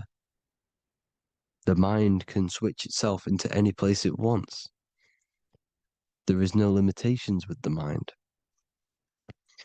So there is two hemispheres in the brain. And in the Bible, there is a quote saying the most holy place between the two cherubs. The two cherubs is the two hemispheres of the brain, and the most holy place is between them, which is what the Masonic artwork is showing. This is the all-seeing eye, the soul and the mind in the center of the brain. And you will not see this with the two eyes. So when scientists come to seeing the empty chamber in the center of the brain, they wonder because they do not understand the occult side of the world. They do not understand the layers of reality. How the two eyes, everything physical comes from the unseen. Everything seen comes from the unseen. Now, the two hemispheres of the brain play a major role in our lives. The right hemisphere is the artist. The left hemisphere is the scientist. The right hemisphere controls the left side of the body. The left hemisphere controls the right side. So there's a crossover. Now, the right hemisphere is to do with your feminine energy, creativity, unification, metaphors, visualization, intuition. The left hemisphere is to do with sequencing, facts, materialistic details, language, and logic. So they keep us normally trapped within the male aspect of our mind, which is the left hemisphere.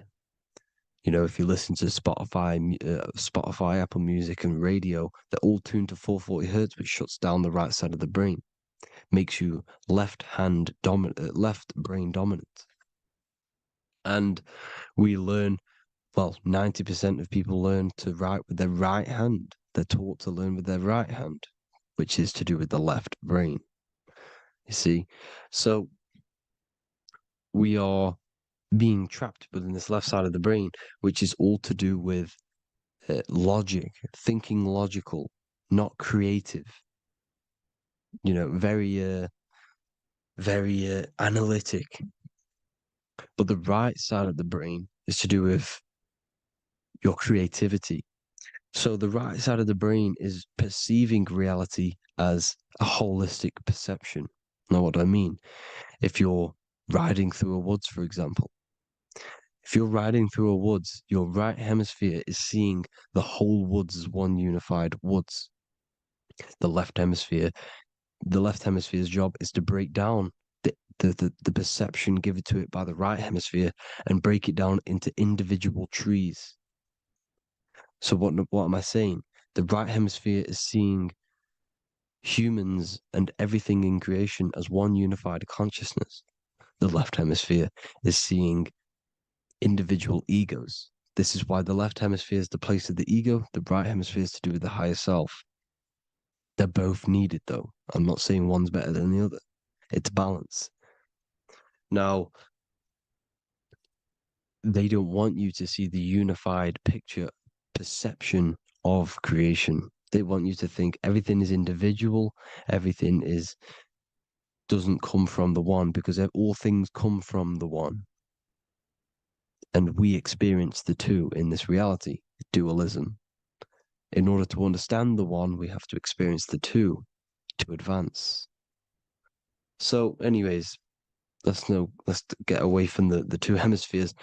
The right hemisphere, like I said, is to do with the higher self. And this is why in John 21:6, it says, cast the net onto the right hand side of the boat and you will find fish. Meaning, cast your energy, cast your perception into the right hemisphere of the brain, and you will find God, unification, and higher self. You will see things from a unified perspective. How we are all one, because we are all the same consciousness. The same spark that is in me is in you. This is why I am you and you are me. We are all the all-seeing eyes of God, just split up into individual bodies. We are all made up of the same essence, consciousness. And that consciousness, that mind and soul, is in the center of the brain. You are just in different avatars. And until we see this, we'll forever be divided and conquered. Until we figure this out as a collective consciousness, we will forever be divided and conquered and ruled over. This is why the Bible says, ye are gods. You are the sons of the Most High, because we are. We are the Word made flesh. We are God made flesh. Mark 16:19. So then after the Lord had spoken unto them, he was received up into heaven, head is heaven, H-E-A, and sat on the right hand of God. God is the consciousness in the center of the brain. Heaven is the head, and the right hand of God is the right hemisphere of the brain, meaning he sees things in unification, creativity, intuition, the higher mind, the higher brain. When Moses crosses the Red Sea is the corpus callosum, moving from the left to the right hemisphere of the brain to see unified perception of reality. Head, H-E-A, heaven, same root word. This is why the ancients always depict God in the center of the brain. Here you see ancient Christian artwork showing God in the center of the brain, the light. Here you see it here. Here you see Ganesh, an Indian god, which is the brain. Here you see the Father, the Son, and the Holy Spirit in the dome, the brain. This is the brain, because you are God made flesh. That's what consciousness is. The upper room where Jesus meets the 12 disciples. It's the upper brain on the upper room. The upper room is the chamber, the empty chamber in the center of the brain. That's the room. And the 12 disciples are the 12 cranial nerves in the brain, which pretty much rule the body, all the cranial nerves. The tree of life, the cardiovascular system. This is why in Genesis it says the tree of life was in the midst of the garden. Midst meaning middle, because the middle of the body is the cardiovascular system, which is controlling all of the systems in the body. The tree of knowledge of good and evil is the nervous system. It's the spine and brain. This is what's detecting good and evil. The brain is the electrical computer with the left and the right hemisphere, decoding the dualistic world, decoding the light waves given to it by the external world. It is an electromagnetic computer. It is artificial intelligence. It is very intelligent, the brain and the nervous system, the human body as a whole. But the tree of knowledge of good and evil is the nervous system, because it is the tree that detects good and evil, makes you learn good and evil in this dualistic reality. Here you see Adam and Eve around the tree of knowledge of good and evil. Adam and Eve, male and female energies, but the serpent in the tree and the tree of knowledge of good and evil. Well, this is the spine, the brain, and the serpent is the kundalini of the spine. The serpent is the S. That's why S, serpent, S, the letter S is the serpent. Sex and serpents make an S noise. You know, the Bible cursed the serpent. So we don't figure out the true religion. The true religion is raising the kundalini and becoming God-man and reaching our higher states, our true God self. Because once the kundalini is saved and hits the pineal gland, it activates 100% of the brain when we're only using around 20 to 10% as of right now without the kundalini awakening. So when you use it, you're activating 100% of the brain. You're activating all the dormant brain cells. You're regenerating the body. And this is the serpent in the tree of knowledge of good and evil. This is the spine, brain. This is Adam, Eve, the male and female energies. The light of the body is the eye. Therefore, if thine eye be single, thy whole body should be full of light. Matthew 6:22. This is the single eye in the center of the brain. It is not the pineal gland. It is what's inside the pineal gland. You have to go beyond the physical world, and there are no words to describe things that are not physical, metaphysics. And the whole body should be full of light. Well, this light is the same pyramid that you see. You are the pyramid with the all-seeing eye on top. This is why the ancients built the pyramids with the stairs in the middle symbolizing the spine, because once you open all the chakras and balance them and raise the kundalini, you activate all of the brain, which gives enlightenment. The word enlight in ment. Ment means mind, light in the mind. Enlighten the mind. And this is enlightenment. We are the temple. And Jacob called the name of the place Peniel, for I have seen God face to face. Within spells high twin. Within you is the God self, which you need to manifest into the external world. And he's seen God in Peniel, the consciousness. He's seen his true self, consciousness in the pineal gland. Genesis 28:10, Jacob's ladder. Jacob He took a rock there and laid his head on it to sleep. Jacob had a dream. He dreamed there was a ladder that was on the ground and reached up into heaven. Head is heaven. The rock he fell asleep on is the sacrum bone, because he's symbolizing the oil that comes down the spine, hits the sacrum bone and rests there, falls asleep, and it looks up and it sees the ladder to heaven. Because when you raise this oil, you become God man. You become God in heaven. You can leave the body at will. Do you not know that your body is the temple, that your body is the temple of the Holy Spirit? Corinthians 16:19-20. Or do you not know that your body is the temple of the Holy Spirit within you? Your body is the temple of the Holy Spirit, the soul and the mind within, the center of the brain, the temple of Solomon, temple of the soul and the mind. Romans 8:10. Christ is in you. It's not external. When you give where attention goes, energy flows. When you give your energy to external things, your attention, your worship to external things, you're giving energy, meaning it's draining you, and you're feeding something within the astral plane, a mental thought within the astral plane.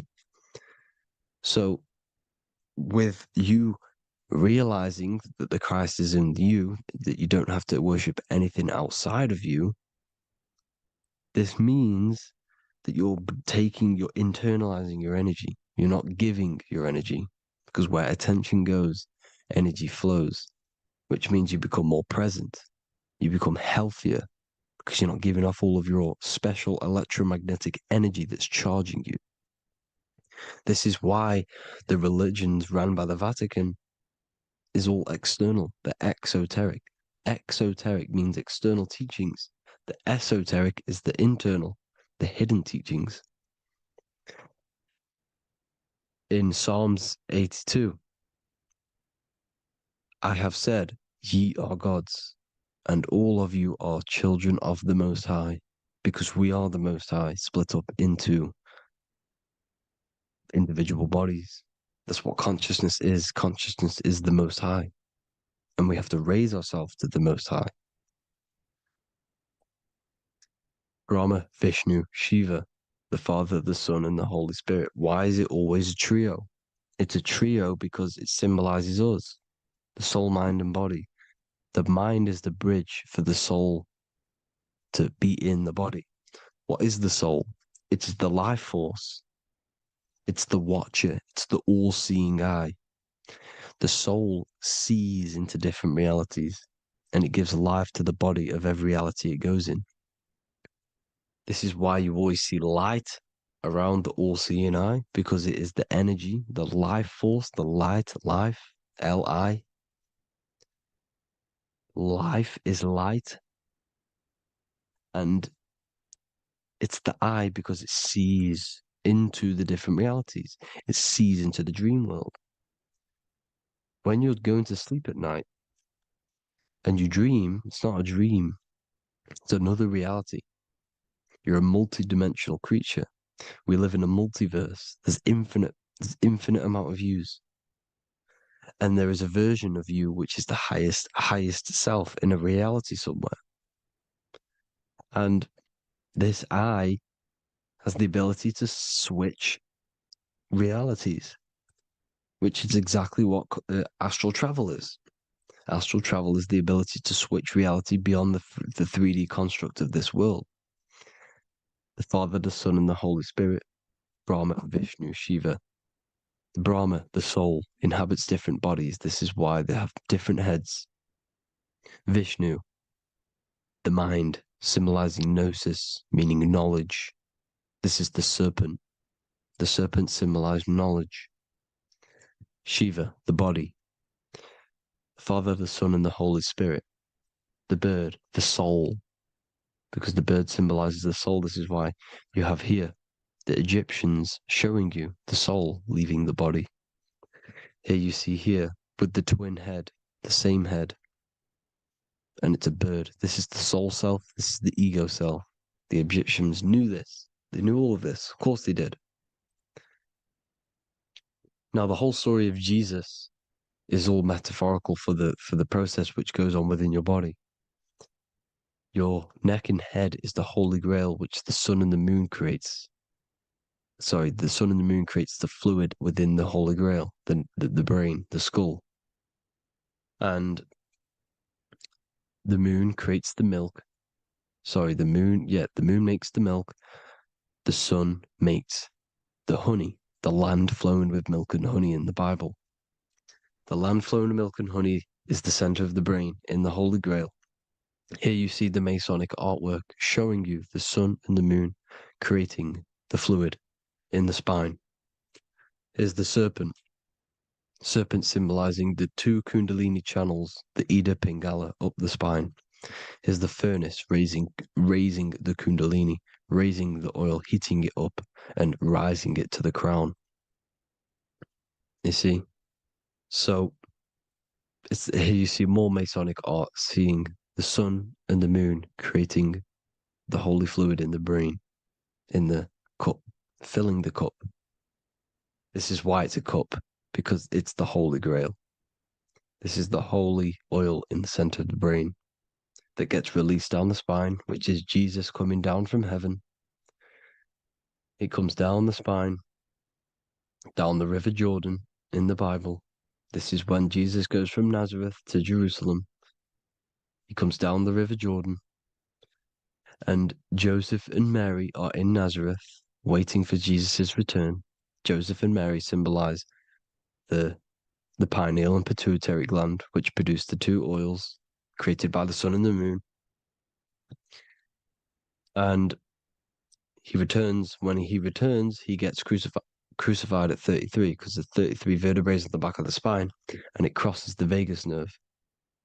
The crucifixion of the oil past 33 vertebrae creates God-man, and it creates your higher self, and it activates 100% of the brain. And you turn into spirit, you turn to your spirit self. This is why Jesus dies. He didn't physically die, it metaphorically dies and becomes his higher self. The ego self is left behind. It's the same with the whole story of Jesus. Jesus comes down from heaven, which is the oil. He dies in a cave for 3 days, which is the oil hitting the cave. Here's the cave. And resurrects after 3 days. If you resurrect the oil, comes up and gets crucified at 33 in Golgotha. Golgotha translates to a place in the skull. The three wise men from the east. Well, if you look at the Masonic artwork, they'll always show you a ladder up to the east. Okay? Here you see north, south, west. This would be east. Here you see east here. East here. The ladder up to the east. The east is the top, up.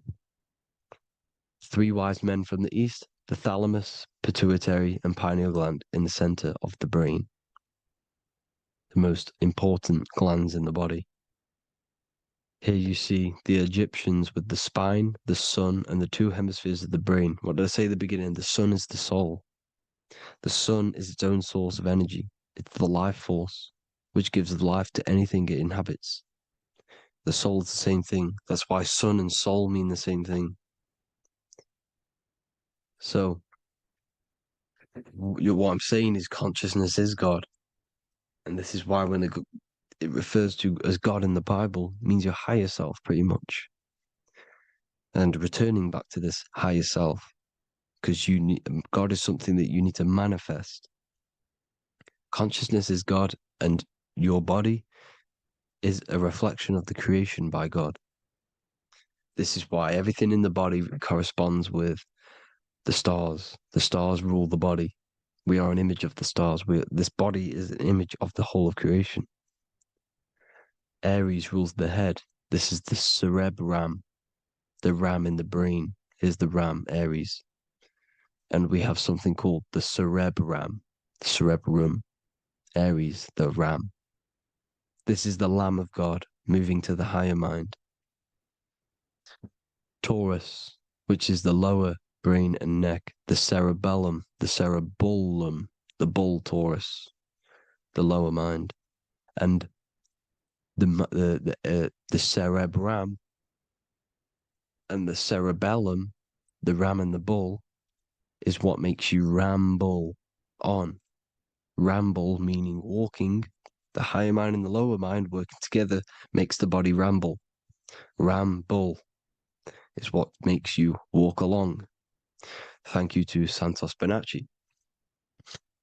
Gemini, the two twins, rules the two arms, the hands, and the lungs. These are the two twins of the body. Sagittarius, the horse, which rules the hips. Hips means hippo.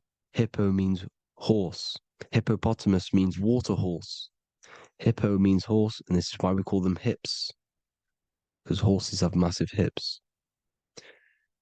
Capricorn, the kneecaps. Pisces, the two fish, the 2 feet. Then they make us swim. We are an image of the stars, people. Well, the body is anyway. Consciousness is God, and the body is the image of the whole of creation. It's a reflection of the whole creation, as above, so below. 12 systems in the body, 12 cranial nerves for the 12 constellations, 12 cell salts. The body's made out of 12 cell salts. So, this is where it gets kind of deep. This is where we get deep. And he said Jesus was known as the fisher of man. And fisher of man, meaning man does not mean man as in the male. Man means mind. He's the fisher of minds. So the Bible is not patriarchal. It's not patriarchal. Man just means mind, pretty much. So the fisher of mind, man, because he was fishing minds out of this reality into the higher realities. He was teaching people how to leave the body when he walks on water. Walking on water is the physical, etheric, astral, and mental. These are the different planes of reality. The ether is the either, because the ether is the substance that's on either side, astral and physical. It's the 5th element, is ether. And the 5th element is the water. The same water at the beginning of the Bible when it says, let the firmament divide from the waters above from below. The water symbolizes the ether. It's the base of all physical matter. And the ether is known as the water. So when you're walking on water, you're walking on the ether, meaning you're leaving the physical body. So when Jesus walks on water and he's teaching Paul to walk on water, Paul becomes scared and falls back into the water. Well, when you astral travel and you become scared when you're projecting, you'll fall back into your body. So he's pretty much saying walking on water is leaving the body, and walking on the ether, because the ether is the veil between the astral, and that's what devil means. Devil has the word veil in it, because the devil is trapping you between one veil, which is this world. They're trapping you in this world, this thin layer of reality. Your dreams are different veils. The ether, the astral, the mental are different veils. Devil is the veil. The veil. You need to escape being stuck in one reality and live in between realities. And this is when you truly become a multi-dimensional being, because your soul is just the eye. That's what you are. You're just an eye, and you see into different worlds. And it also, when Jesus means the fisher of man, the fisher of minds, he is. I truly believe, because of my research, that there is other worlds. It's not just this one. There's higher worlds. There's an infinite amount of you, and you've been in them dreams you call dreams. Them dreams are other realities that you are in. That's why when you're there, you don't feel like you're in a dream. You feel like it's 100% real, because it is real. So this is why the ancients always depicted the many different heads, because there's many different versions of you. And this I, the soul, the watcher, is switching itself into different bodies at all times. Well, when you sleep, when you astral project. And this is what the ancients were doing. They understood the multiverse, and they could switch bodies at will. And this is what the 7 seals are in the Bible, also known as the 7 chakras. These are literally portals within us to these different worlds. We're in the heart at the moment. Earth, rearranged spells heart, meaning middle. This is where good and evil exist. It's the middle point, the midpoint of realities. So, I hope you all enjoyed the video. All of this knowledge that I've give you in this video is inside of my book, the Book of Wisdom. The Book of Wisdom gets updated every single month with new pages. It's a one-time payment for a lifetime worth of research and knowledge by me. So if you do want to get it, the link will be in the description. But I hope you will gain some amazing insight. Please like, comment, and share to help the algorithm, and drop a subscription. And for more lectures, every 2 days, I drop lectures and knowledge within the Patreon. If you want to support the channel, join the Patreon. Everything's in the description, because we are not monetized on YouTube. Thank you all. Have an amazing day.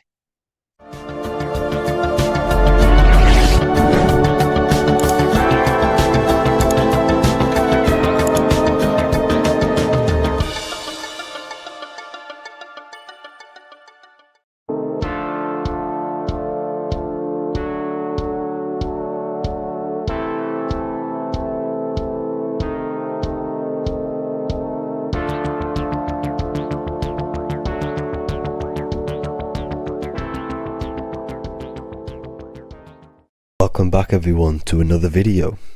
Today we're going to cover everything that you need to know about the mind, starting with the 2 aspects of the mind, the conscious and the subconscious.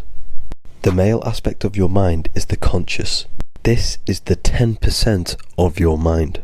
The conscious part of your mind is only aware of everything around you, your vision, your sight, your smell, your taste, your hearing, and your current state of emotion and thought.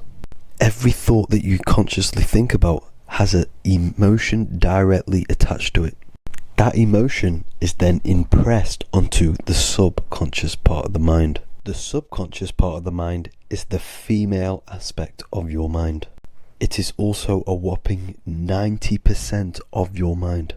Subconscious mind is controlling all of the subconscious processes which happen within your body.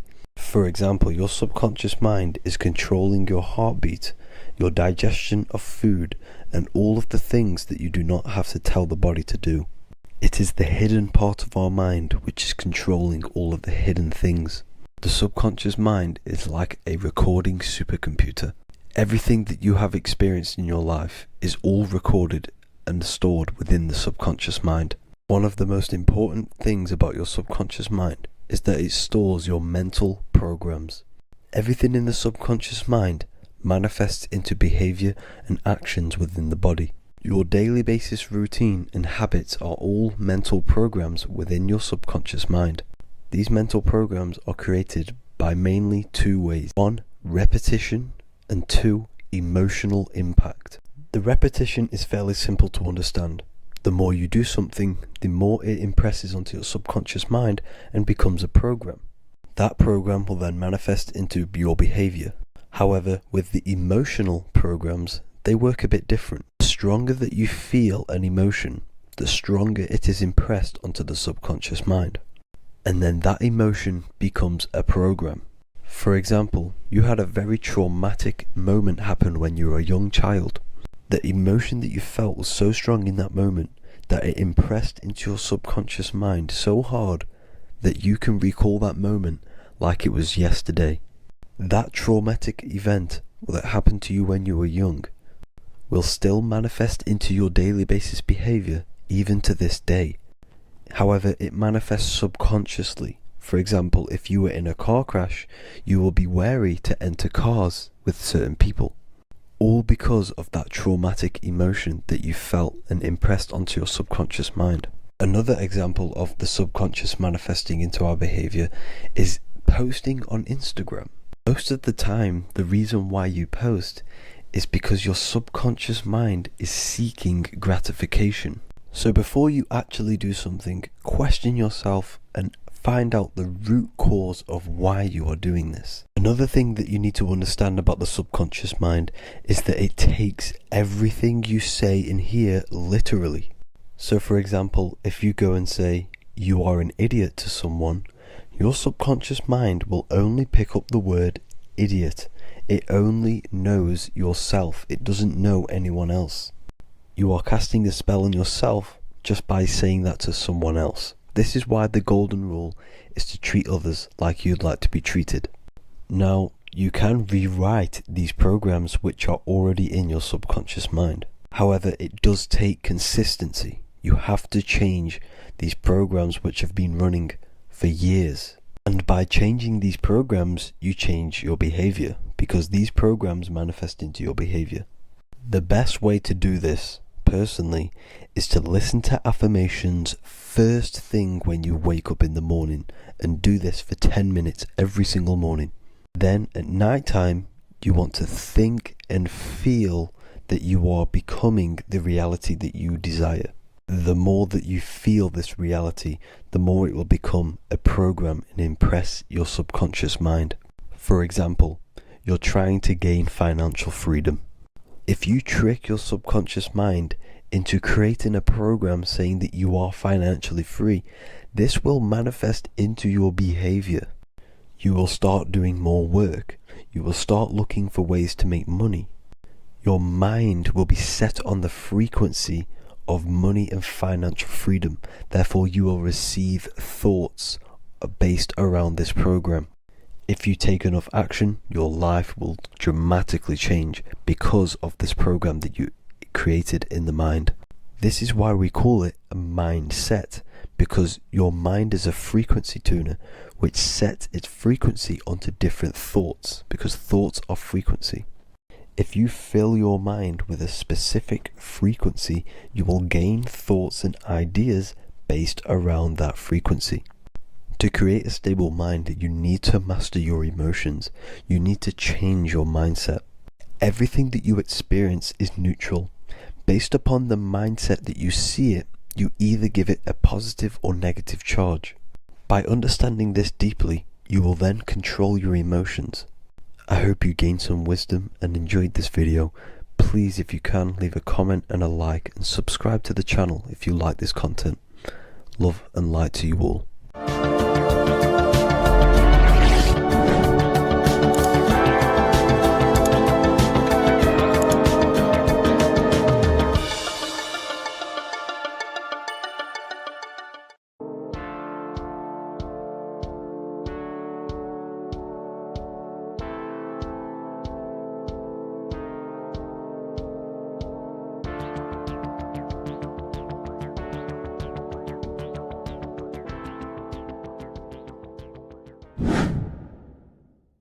The earth has become a realm in order to trap souls within so that they can harness our electricity, our energy.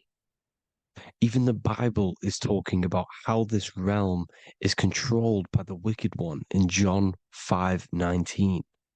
We know that we are the children of God and that the whole world is under the control of the evil one. Ephesians 6:12. For our struggle is not against flesh and blood, but against the rulers, against the authorities, against the powers of this dark world, and against the spiritual forces of evil in the heavenly realms. So the Bible is telling us that this is not the only world. There are other worlds, there are other realms that we can go to, considered as heaven. Heaven being a higher realm where there is no evil, no darkness. This is a midpoint realm where there is good and evil. Now, we're going to explain how the soul trap is how it's working, and how your soul is being harnessed for its energy, and how you are tricked to come back to this realm after death. What you need to understand is first is that you are the invisible intelligence behind the physical body. You are the mind and soul. The soul is the true you, the good you. It is pure love, pure bliss, eternal, never dies. The mind can be corrupted though. The mind is the intelligence of the soul. It is invisible. It has no true form. The intelligence inhabits the brain. The brain is the computer to control the electrical machine called the nervous system, which is choice, program, and action. You are the invisible intelligence behind the body, and this will prove it even more. You do not even see into the external world. You are seeing an image produced by the brain, because the light is being sucked through the retinas of the eyes. The image is produced in the visual cortex at the back of the brain. What does this mean? This means that we are the consciousness in the center of the brain, in the pineal gland, that is experiencing the program being ran by the central nervous system in the brain. This is the sigil of Lucifer. Lucifer in Latin is Lucy.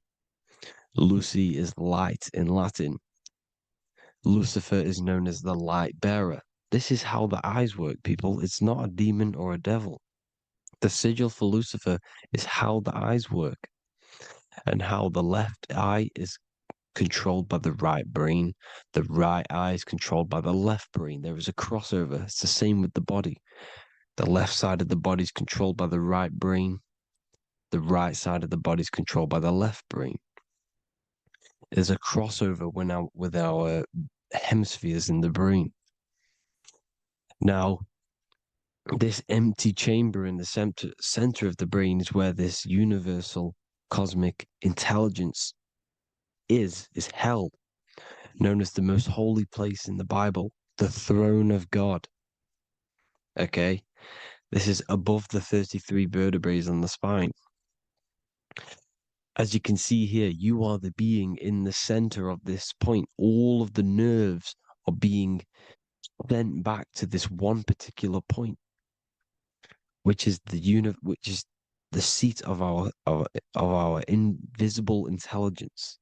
You can see it's an empty chamber. Our consciousness, our intelligence is not a physical thing. This intelligence is the true voice inside of your head. This is why your head is heaven, your heart is earth, your heel is hell.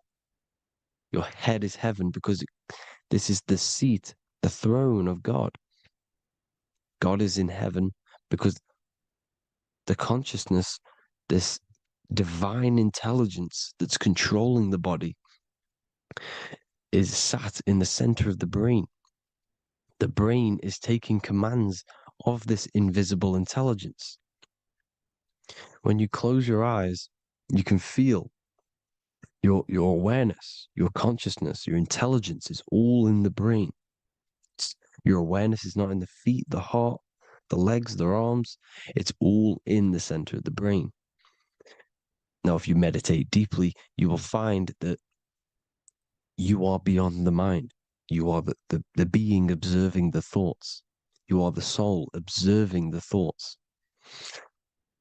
Now, with this being said, you are the consciousness experiencing the program being ran by the central nervous system in the brain, because you're not seeing into the external world. It's an image, it's a simulated image produced by the brain and the central nervous system. You do not experience the external world. You do not feel the external world. You feel electrical impulses on your nervous system. Your nervous system is decoding what you are feeling. So the only thing that you truly feel is the electrical impulses on your nervous system. This is why the nervous system is the tree of knowledge of good and evil, because it gives your invisible intelligence, your mind, the knowledge of good and evil. It can detect good things, it can detect bad things. If it's hot, if it's warm, if I need to go, the nervous system is doing this. It is the tree of knowledge of good and evil. Okay?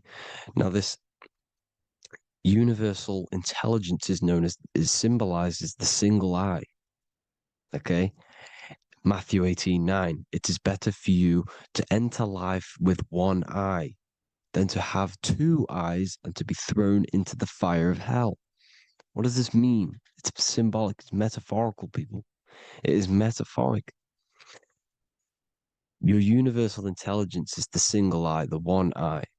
It's the balance between the two poles, between the left and the right, the good and the evil. It knows the right thing to do all the time. This is our inner guide. The inner self is the inner guide. And when you are operating your life off duality, using your two eyes, you'll be thrown into the fire of hell, lower states of consciousness. Because you're split. You need to live in oneness, even, balance. Matthew 6:22, the light of the body is the eye. The light of the whole body is the eye. You are a light being. Human. Hue means an attribute of a color. Man is the word manifested. We are light manifested into physical form. Depending on your vibration is depending on what color that you are vibrating on, which is a hue, a human. If therefore thine eye be single, thy whole body should be full of light. Again, it's talking about the single eye, oneness, completeness. When you balance the hemispheres of the brain, we'll go over that later. But anyways, the body is the earth. This is what we need to understand, people. The body is running the simulation, the program that our consciousness is experiencing. So when we leave the body during death and astral projection, we leave the earth. This is how it works. The body is the vehicle for the earth, for this realm. Everything exists within our mind. You have the soul, mind, and body. The soul is the observer, the watcher, the true being. This is why she has many different heads, because the soul inhabits different bodies. This is the serpent, which means knowledge, which is the mind, wisdom. And this is the body, soul, mind, and body, Brahma, Vishnu, Shiva. The mind is the bridge between the soul and the body. So what do I mean? When you astral project, you are using your mind to project your awareness, your observing consciousness outside of the physical body. The mind is the projector, projecting consciousness. By using your mind, you can project your consciousness outside of the body, which is known as the astral realms, which is known as walking on water. Jesus was never walking on physical water, people. It's metaphorical. Believing the physical body. The water is the ether, which is the veil between the physical and the astral realm.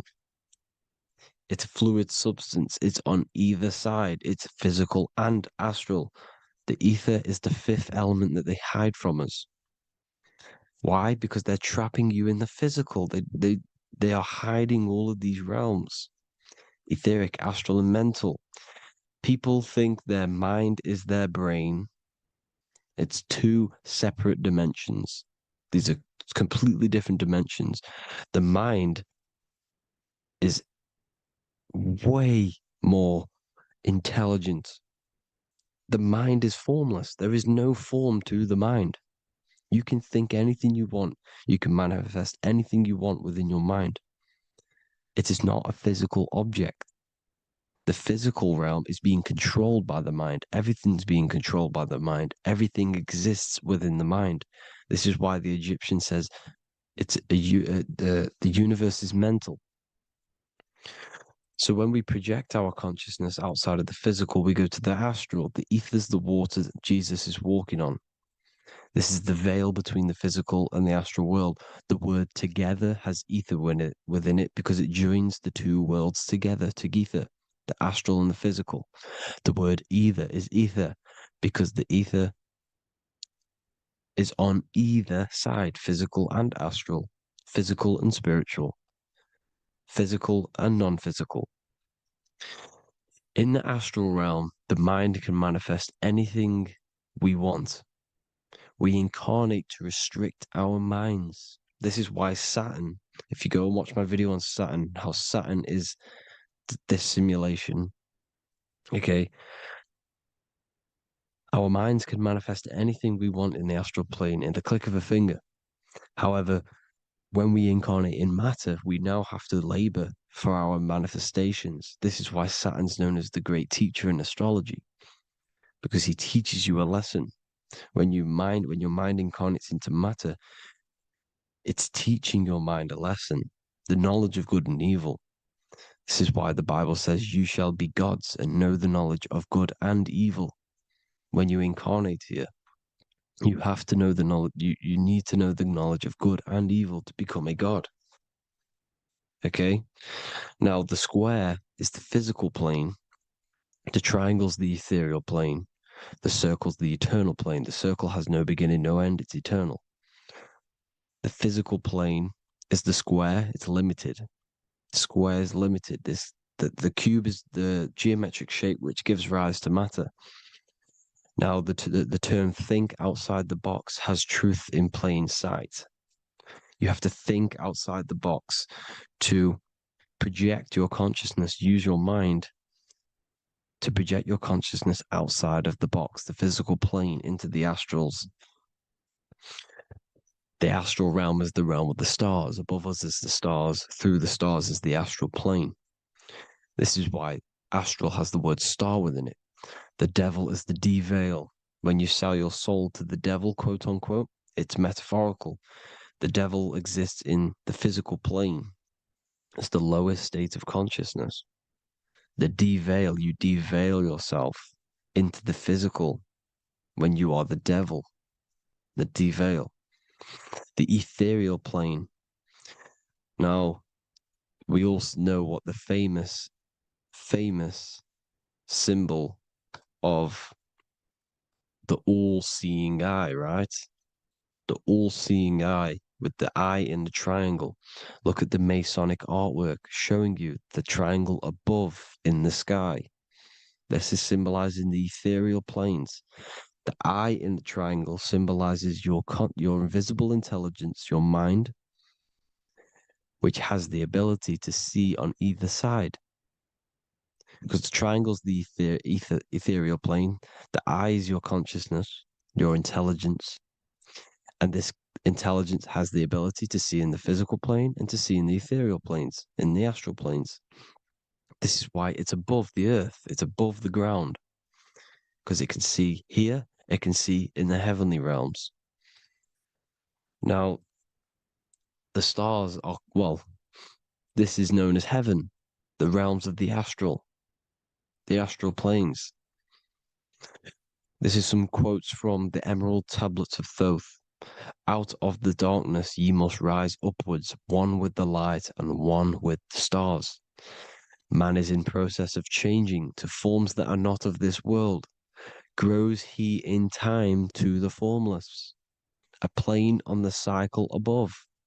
So there's other worlds. The Bible's telling you there's other worlds, there's other realms. Know ye must become formless before ye are one with the light, the astral light above, which shining through the stars. Not of the earth are ye, earthy, but a child of the infinite cosmic light. You are the invisible intelligence controlling the physical body. The body's not you. It's the vehicle that your soul lands in when your mind projects your consciousness into that realm.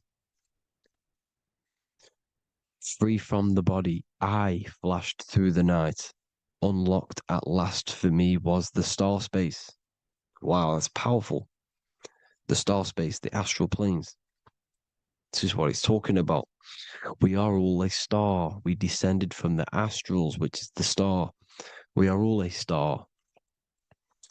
Look at the ancient paintings of Jesus' birth. It's the star beaming his consciousness down into the physical plane.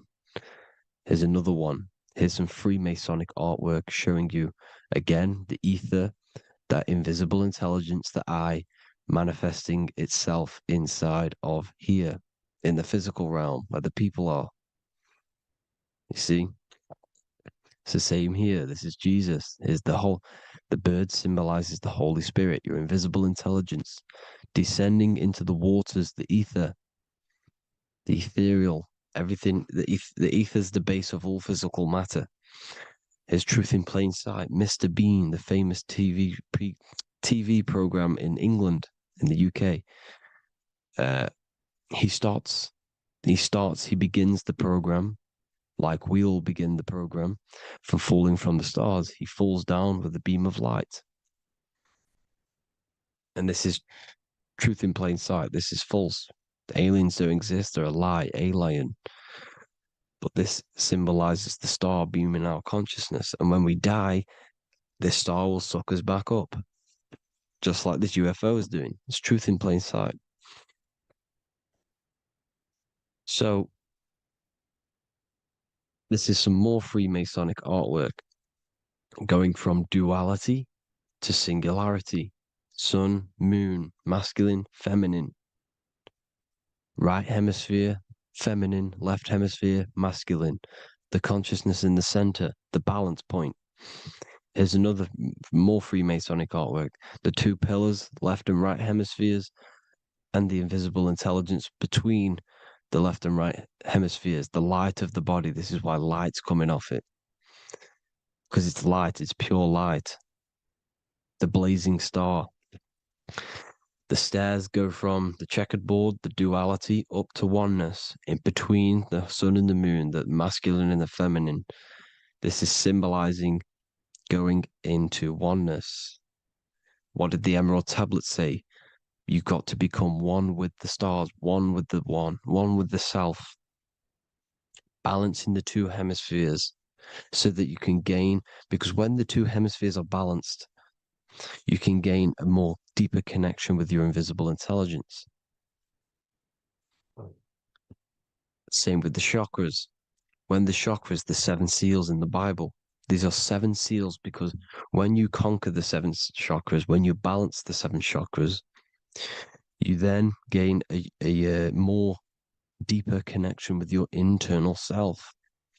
Because your mind is not filled, it's not being ran, it's not being dominated by these 7 deadly sins, the 7 seals, the 7 chakras. These are 7 energy centers which are concealing our true form. Balance makes us have a stronger connection with our true cosmic intelligence.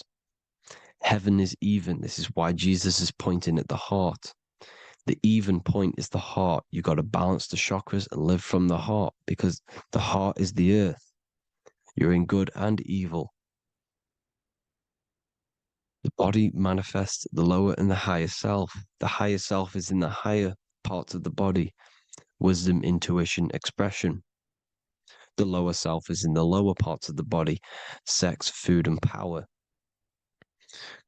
This is how they are trapping your soul, people. Like I said, the mind is the bridge between the soul and the body. So by tricking the mind, not giving it the right knowledge, and keeping the mind stuck in the lower 3 centers, thinking about power, food, and sex, this is low vibrating energy. It's going to keep your mind addicted to the physical realms. Okay? This is why you need to go even, balance, heaven. Okay? I will explain the soul trap in a second, how it fully works. But I'm telling you all the science behind it so you can understand. When you are doomed, you are domed. This is the dome, the firmament, the firmament, the mind. Ment is mind, firm is firm. A firmament is doomed under the firmament. You must have a loose mind, an open mind to expand your consciousness beyond the stars, beyond the ethereal barrier. You have to vibrate higher than this world. Your consciousness must be expanded more than the physical plane. You need to learn how to astral project. You need to learn how to leave the body, how to operate outside of the body, so that when you do leave the body, you will have recognition. You'll have knowledge. You'll have practice. But this is as above, so below. The woman's belly is the earth. It's as above, so below. It's a microcosm of the macrocosm. We are the children in the womb. We are the people in the earth being ready to be born into the heavenly realms. As above, so below. It's a microcosm, macrocosm. Everything is in everything on a bigger and a smaller and a larger scale. Now, when the baby figures out that there is a world beyond its mother, what happens? The baby starts to move around and tries to get out of the mother. Because once it starts to hear the external world, starts to hear people, it's going to wonder, what's outside of why am I in here? What's outside? So the baby will force its way out of the mother. It's the same with our minds, as above, so below. When our minds figure out that there are other realms beyond this world, we will seek a way out. This is the womb, the Mother Earth, Mother Nature. It's the mother. We're in the womb. We can be born out of this world, which is being born again in the Bible. When you are doomed, you are domed under the dome, under the firmament, the firm mind. The firm mind will keep you under the firmament. Due to the law of polarity, there has to be other realms. There has to be. Because the law of polarity works in this world, and it will work on every scale possible. It's universal laws. These are universal laws. The law of polarity means that there are other realms polarizing this realm. There is a hell, there is a heaven. There is a midpoint, which is Midgard, which is the one we are in now. Earth, heart. Earth is the heart. Heart is the center, good and bad. The balance between good and bad. Your reality is your level of realization. Your mind realizes other worlds, you will seek a way to them worlds. It's that simple. The soul trap is to keep you stuck in this physical body, which is the earth. This body is the earth. It's running the program, like I said at the beginning. It's running the simulation that your consciousness is experiencing. You are an electromagnetic being, and you're hidden in a cage, your rib cage, and you're stuck in cells, a prison cells. Look, you're in cells. We produce electromagnetic energy. Your soul produces this energy. And by trapping your consciousness inside of this physical realm, they harness this energy within the astral realms. They're using you to manifest demons, because your mind creates demons through emotions and mental thought energy, which is a whole nother video. I can make a video on that. You're manifesting everything for them because they're trying to create a hive mind. This is why they want everyone to believe in one belief system, one government, one belief system, one religion, because they're creating a hive mind. This hive mind will manifest and be summoned within the astral planes, because the mind manifests the astral plane. The astral plane is the realm of imagination. The mental plane is the realm of just thought alone. The etheric plane is the energy. The physical plane is the matter. So all of our minds together are manifesting these demons within these subconscious realms, the astral. Now, how are they keeping you stuck to this realm? Well, when you die and you're stuck in your lower three chakras, okay, when your mind and soul detaches from the body, which is the earth, when you leave the earth, you're still going to have these mental addictions to the food, the sex, the materialism, the phone, the cigarettes, everything. This is why they get you addicted to everything possible. The TikTok, the YouTube, they get you addicted to as many things possible. Because when your mind is addicted to these things, and when this mind leaves the physical body, you're still gonna have these addictions. Okay? You're still gonna have these thoughts. And you will be manifested into the lower astral realms because you're thinking materialistic, you're thinking negative, because your level of realization was your reality. You were manifesting hell on the earth. When you leave the body, you're going to manifest hell in the astral planes, which means you'll be vibrating on the very low, which will put you in the lower astral realms. So guess what? You're going to come back. You're going to come back into materialism. You're going to reincarnate. Because you haven't prepared for life after death. You must detach from the external world. Okay? Moon is mind. The sun is the soul, the earth is the body, the moon is the mind. This is why we say lunatic. In your mind, you have a specific mood. Moon. Money, M-O-N, is the moon. Money exists in the mind. They get you addicted to the money. The Bible's telling you this. Do not conform to the pattern of this world, but be transformed by the renewing of your mind. It's telling you. Of this world, but be transformed by the renewing of your mind. Who knew that the Bible was this deep? Matthew 16:26, what good will it be for someone to gain the whole world yet forfeit their soul?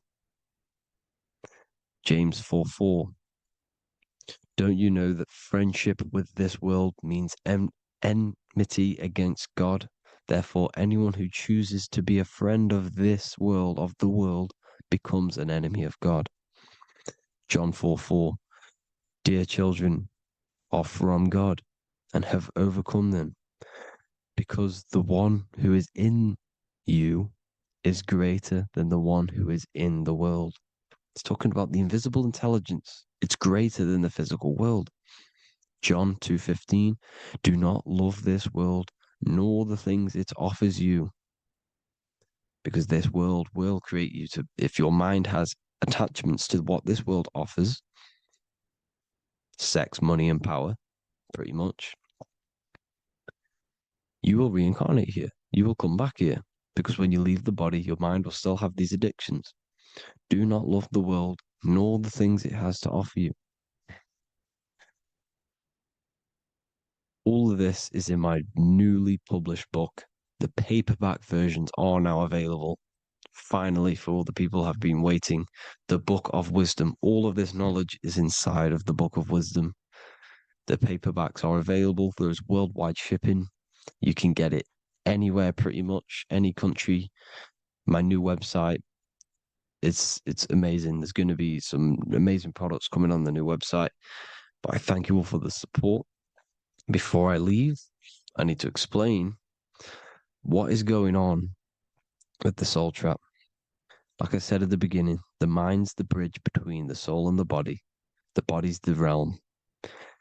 By tricking your mind with false knowledge, they are keeping your soul stuck to this realm. They get you addicted to all the physical things, and that is it. As soon as you're addicted and you die, you're going to come back. So by tricking your mind, which is the bridge between the realms, they keep your mind stuck within this body. They keep you in physicality. They deveil you, the devil, the deveil. Thank you all for the support, people. If you do want to join the Academy, all the links will be posted below this video for the book, The Academy. Thank you all for the support and have an amazing day.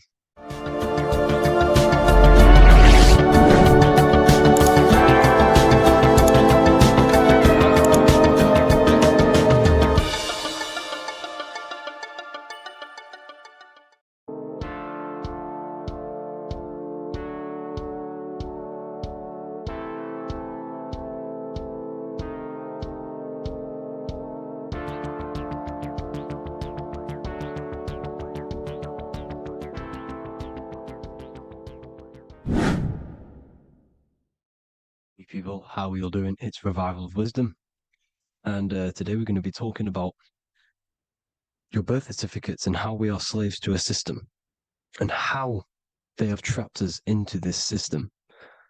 Okay, so the first thing you need to understand about this system is there are two types of laws. You have the law of water, which is admiralty law, and the law of the land. So the admiralty law is the law of water, and this is what money is. Money is water. This is why we say liquidity, currency, the current. A current is water, something moving through something. Cash flow. And this is why banks are called banks, because a river bank is on either side of the water and it directs the currency. You see? So money is water. And as you can see here, Ripple, the cryptocurrency, Ripple, water Ripple, and they're building a bridge over water, overseas, international banking with cryptocurrency. So money is water, and this has specific laws about water, but water is the same everywhere, you see. What the difference is with the law of the land is that you can have different laws in different lands. I can't do certain things in the UK that people can do in America, for example. You see, that's the law of the land, but the law of water is the same because water is everywhere. Now, this is very important to understand when it comes to, these birth certificates. So, Pope Gregory, this is where we're going to start off. Pope Gregory in 1582 took the Orthodox Eastern sunrise calendar and changed it to his own Gregorian timeline, not a calendar, a timeline. This timeline was copyrighted by Pope Gregory under the name of the Vatican. So the Vatican owns the timeline that we are using today, 2023. They own it. They own the title of this Gregorian calendar. Okay. Therefore, anyone who is born under this copyrighted timeline, not calendar, they are subjected to Rome because Rome owns the timeline. They have a patent, a copyright for that timeline. What is on our birth certificates? That timeline. We are born underneath, we are subjected to the Vatican. This is why all birth certificates go to the Vatican.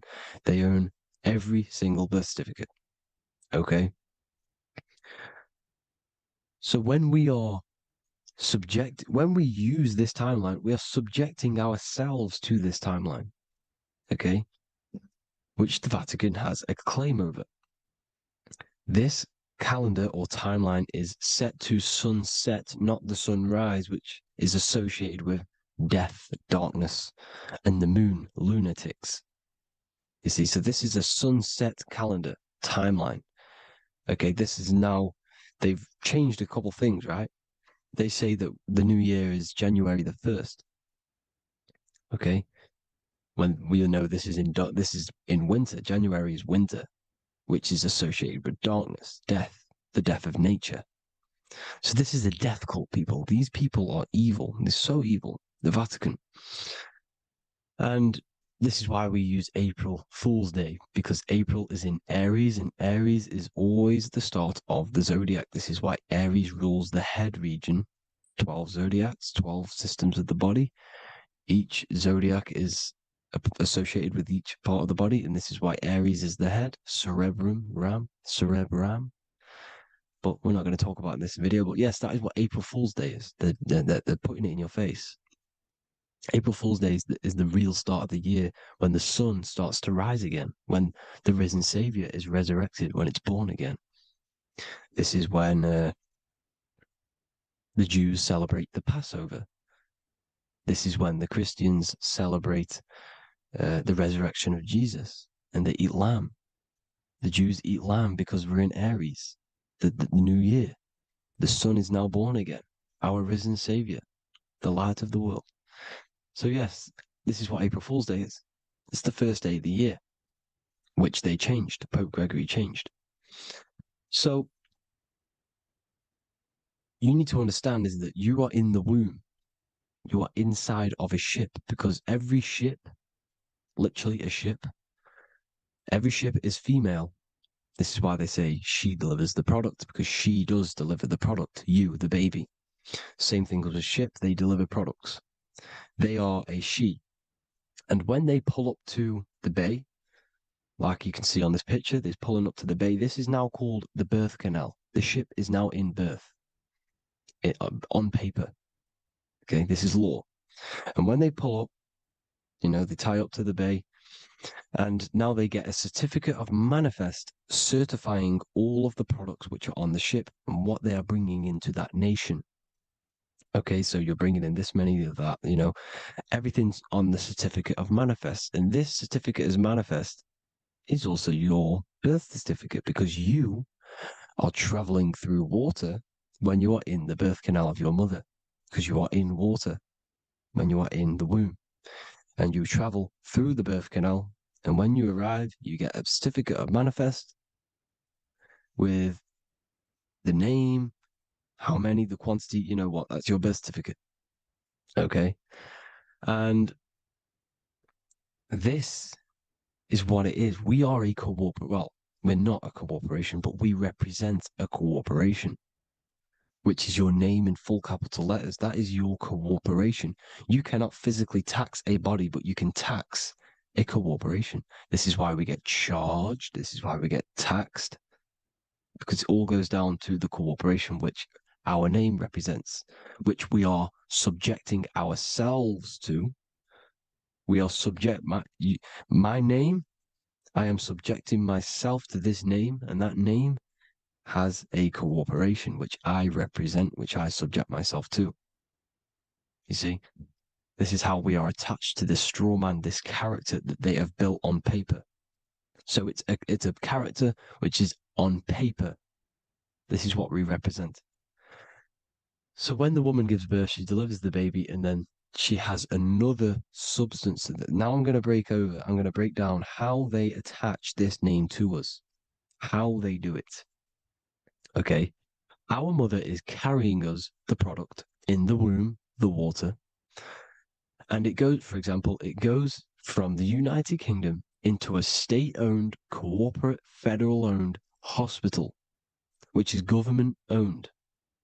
She does not declare the package when she enters the building. Aha, so keep that in mind. When she delivers the package in the federal territory, she does not declare the package either when she leaves. Therefore, there is no evidence that we exist when we arrive on paper. On paper, there is no evidence that we came into the building or left the building. We have not been declared. So we do not exist on paper at this point.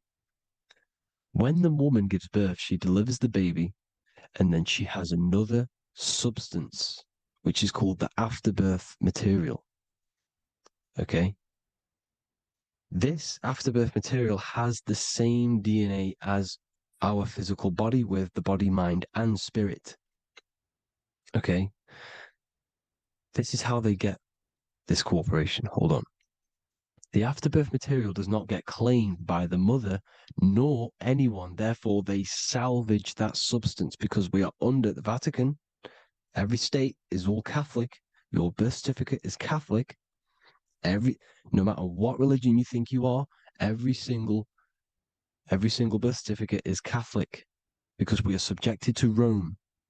All roads lead to Rome. Rome runs all of this. Okay? We're still under the Roman Empire. Okay, so Rome are Catholic and they believe in salvation. This is how religion comes into this. This is how they use religion to get this.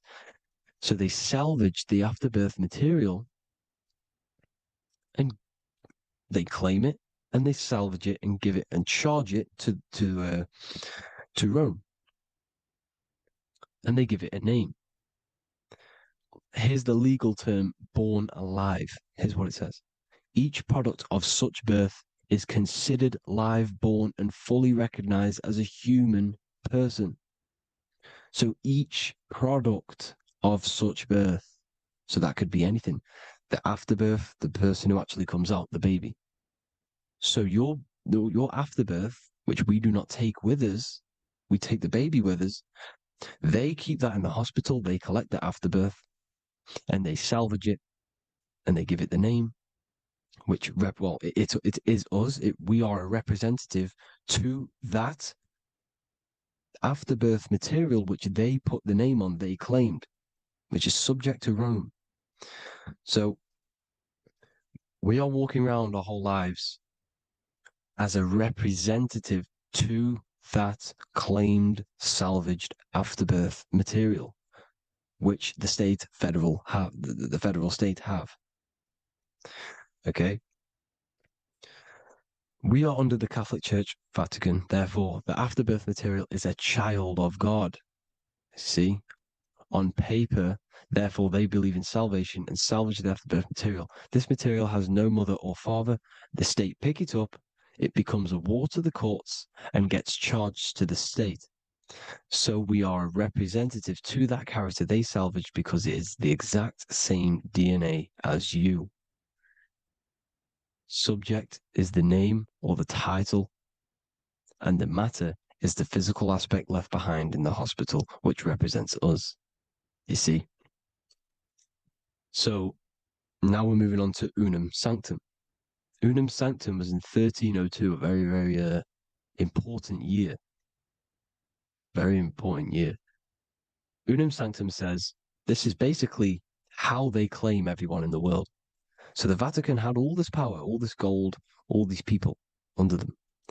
They need to get a claim for them so then they can rule over them and make them slaves. So what they did, they created Unum Sanctum. Pope Boniface VIII did this. And it says, the spiritual man judges of all things, and he himself is judged by no man.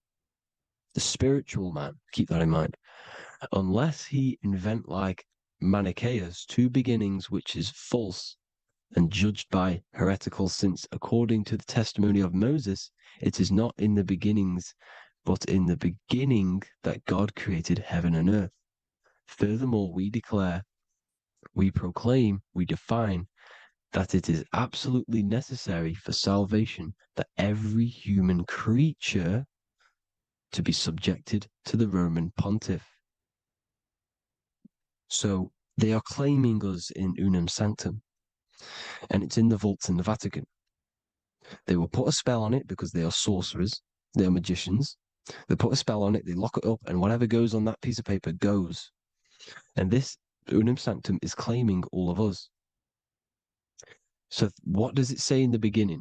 The spiritual man judges of all things, and he himself is judged by no man. The spiritual man, the man with the body, mind, and soul, the first baby that comes out the birth canal. That's you, your body, body, mind, and soul. You have the Christ, which is I am, which is grace. Grace means here now, in the present. You have the Christ, which means I am. Therefore, you have a soul. If you can say I am, you have the Christ. You have a soul. But a creature can be anything with no soul. You see? So no man can judge the man with the soul. However, as it says in the second part, we proclaim, we define that it's absolutely necessary for salvation that every human creature to be subject to the Roman pontiff. So they are subjecting the afterbirth, not the man with the body, mind, and soul, but the afterbirth to the Roman pontiff, to the Roman Catholic Church. We are the ones who are claiming to be the afterbirth material, which is our birth certificate, which is our representative. We represent that because it is our DNA. This is how we are stuck. We are stuck because we represent this DNA, which is on paper, recorded. You see? So we, being untaught, uneducated in these subjects, we are subjecting ourselves to this system, to this slavery, because we just want to live. We just want to live happily. No just peaceful. Think about it. Where's all this coming from? Where's all this war, all this killing, deaths coming from? We just want to live. It's coming from the Catholic Church, these evil death cult, which has subjected us, which has used us as slaves, and we are still slaves, and it's just going to get worse and worse and worse. So this is how we have subjected ourselves to be the slaves to this system.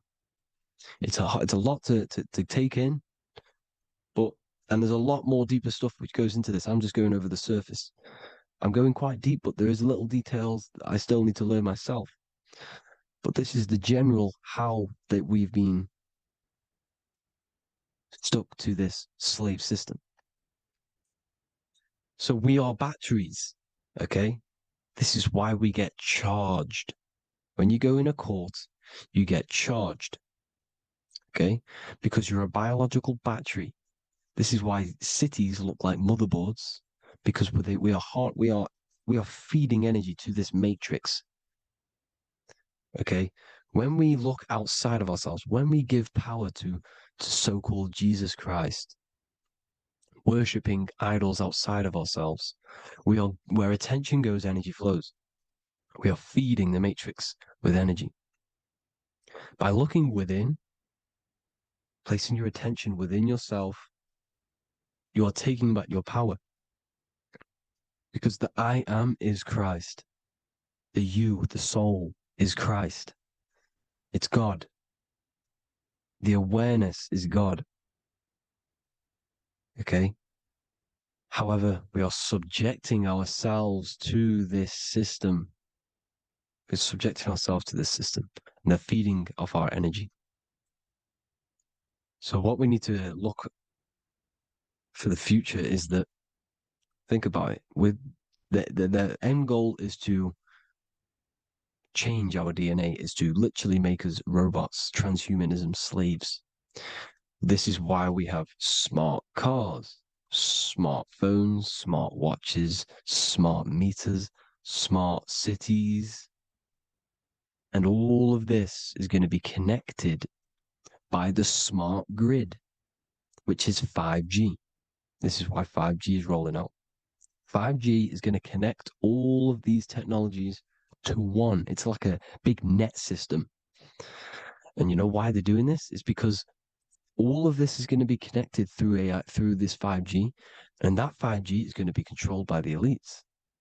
So you say anything wrong, you do something wrong, you say the wrong thing online, they'll turn off your car, they'll turn off your phone, they'll turn off your smartwatch, they'll turn off your TV, because it's all going to be connected and controlled by the smart grid. And this is what the Great Reset is, people.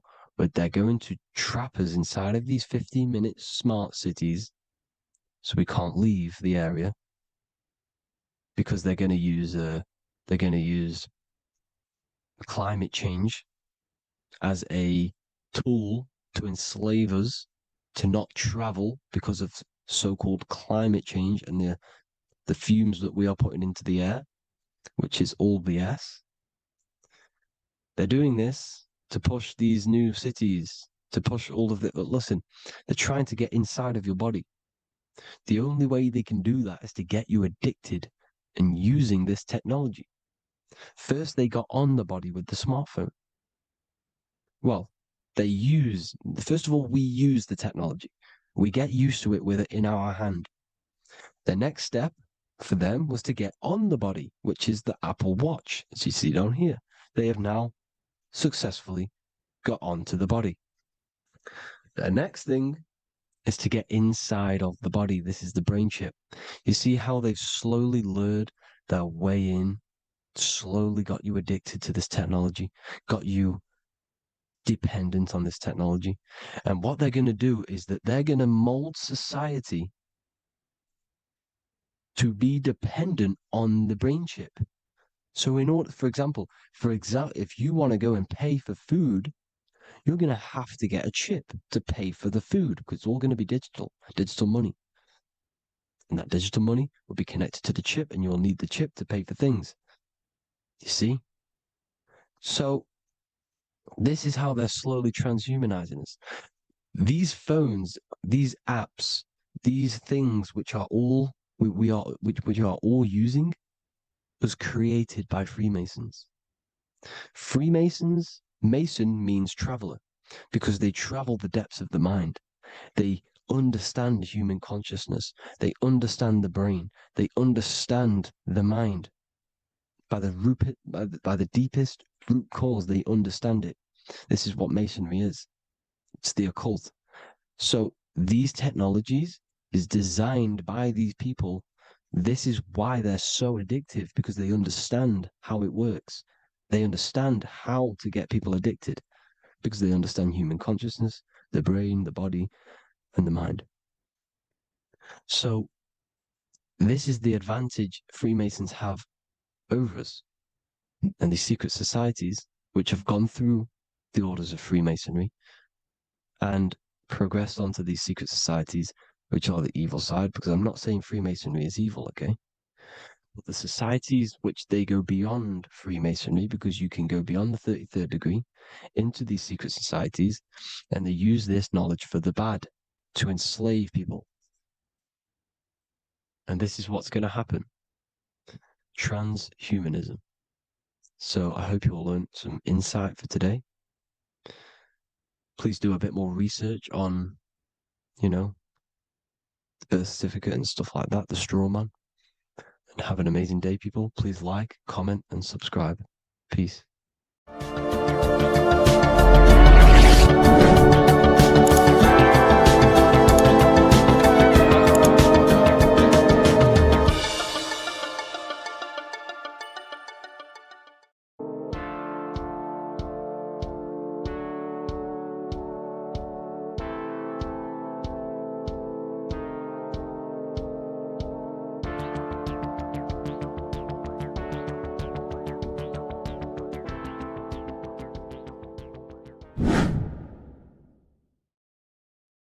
How are we all doing today, people? It's Revival of Wisdom, and today we're going to get real deep. This video is going to get real deep. A lot of people are not going to be ready for this sort of knowledge. Okay, you really have to do is to really deprogram the mind, because everything we've been taught is a complete lie, is to keep us trapped. Okay, this is really advanced knowledge. Now, let's get straight into this. All of the ancients depicted other worlds, and they called this place Midgard. Midgard is the mid-garden, the middle garden.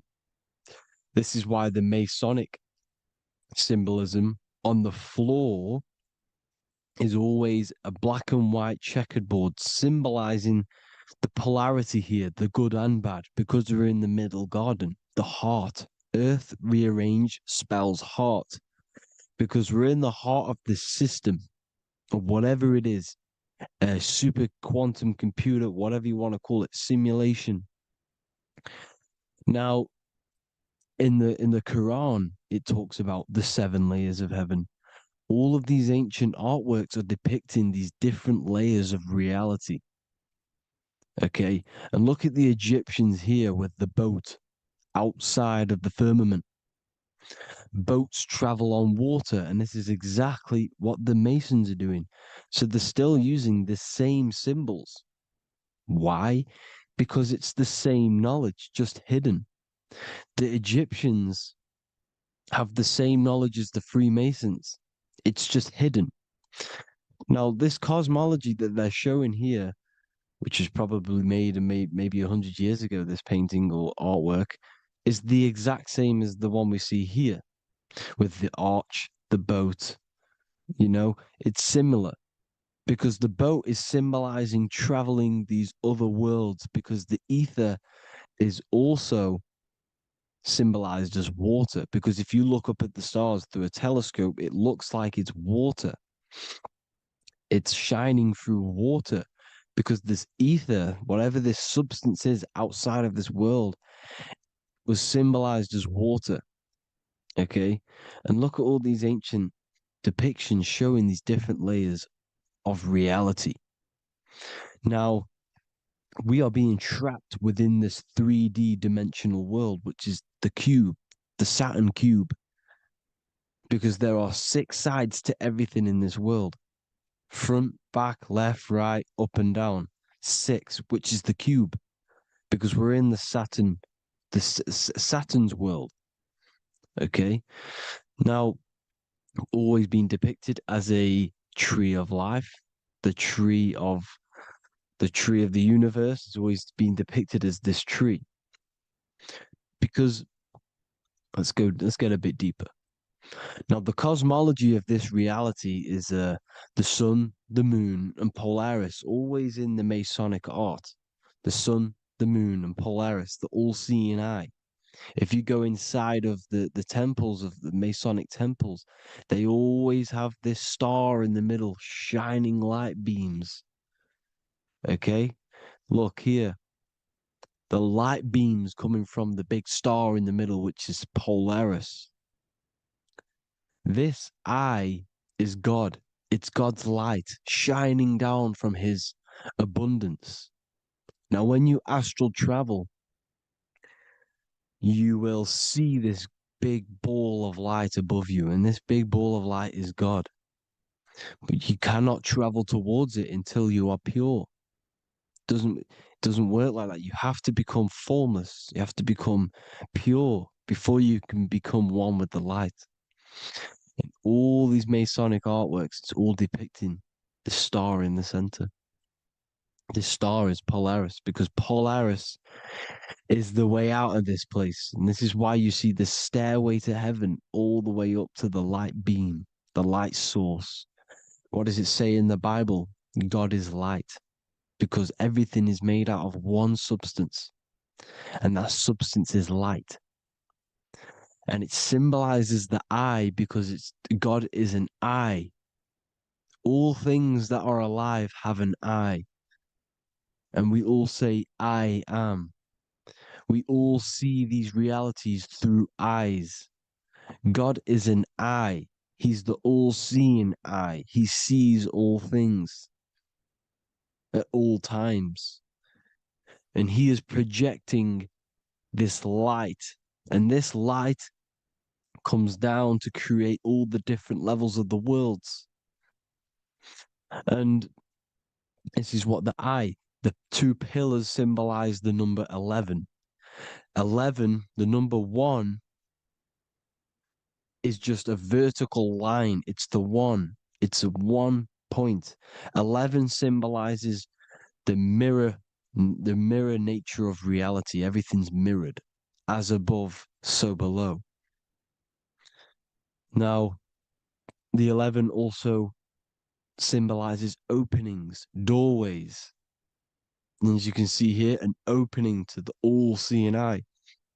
And you see here again, an opening to the stairway all the way up to the light. This light is the light of God in the astral worlds, beyond this world. Now, Polaris has also been symbolized as the UFO. They put the truth in plain sight. So, you know, in the films, how the UFOs suck people up. That's what Polaris is doing if you ascend beyond this world. If you do not ascend beyond this world, you will be reincarnated in this world. The whole thing is to outgrow this consciousness to the plane above. And I'm not just making this up. I'm going to be bringing in scriptures after this. But you can see with the Christmas tree, we always put a high, big star at the center, at the top, which is the star of Polaris, which is exactly what the Masons are doing here. The star at the top. And it's on top of our Christmas trees. And all of these symbolize the other stars, because Polaris is the most high star.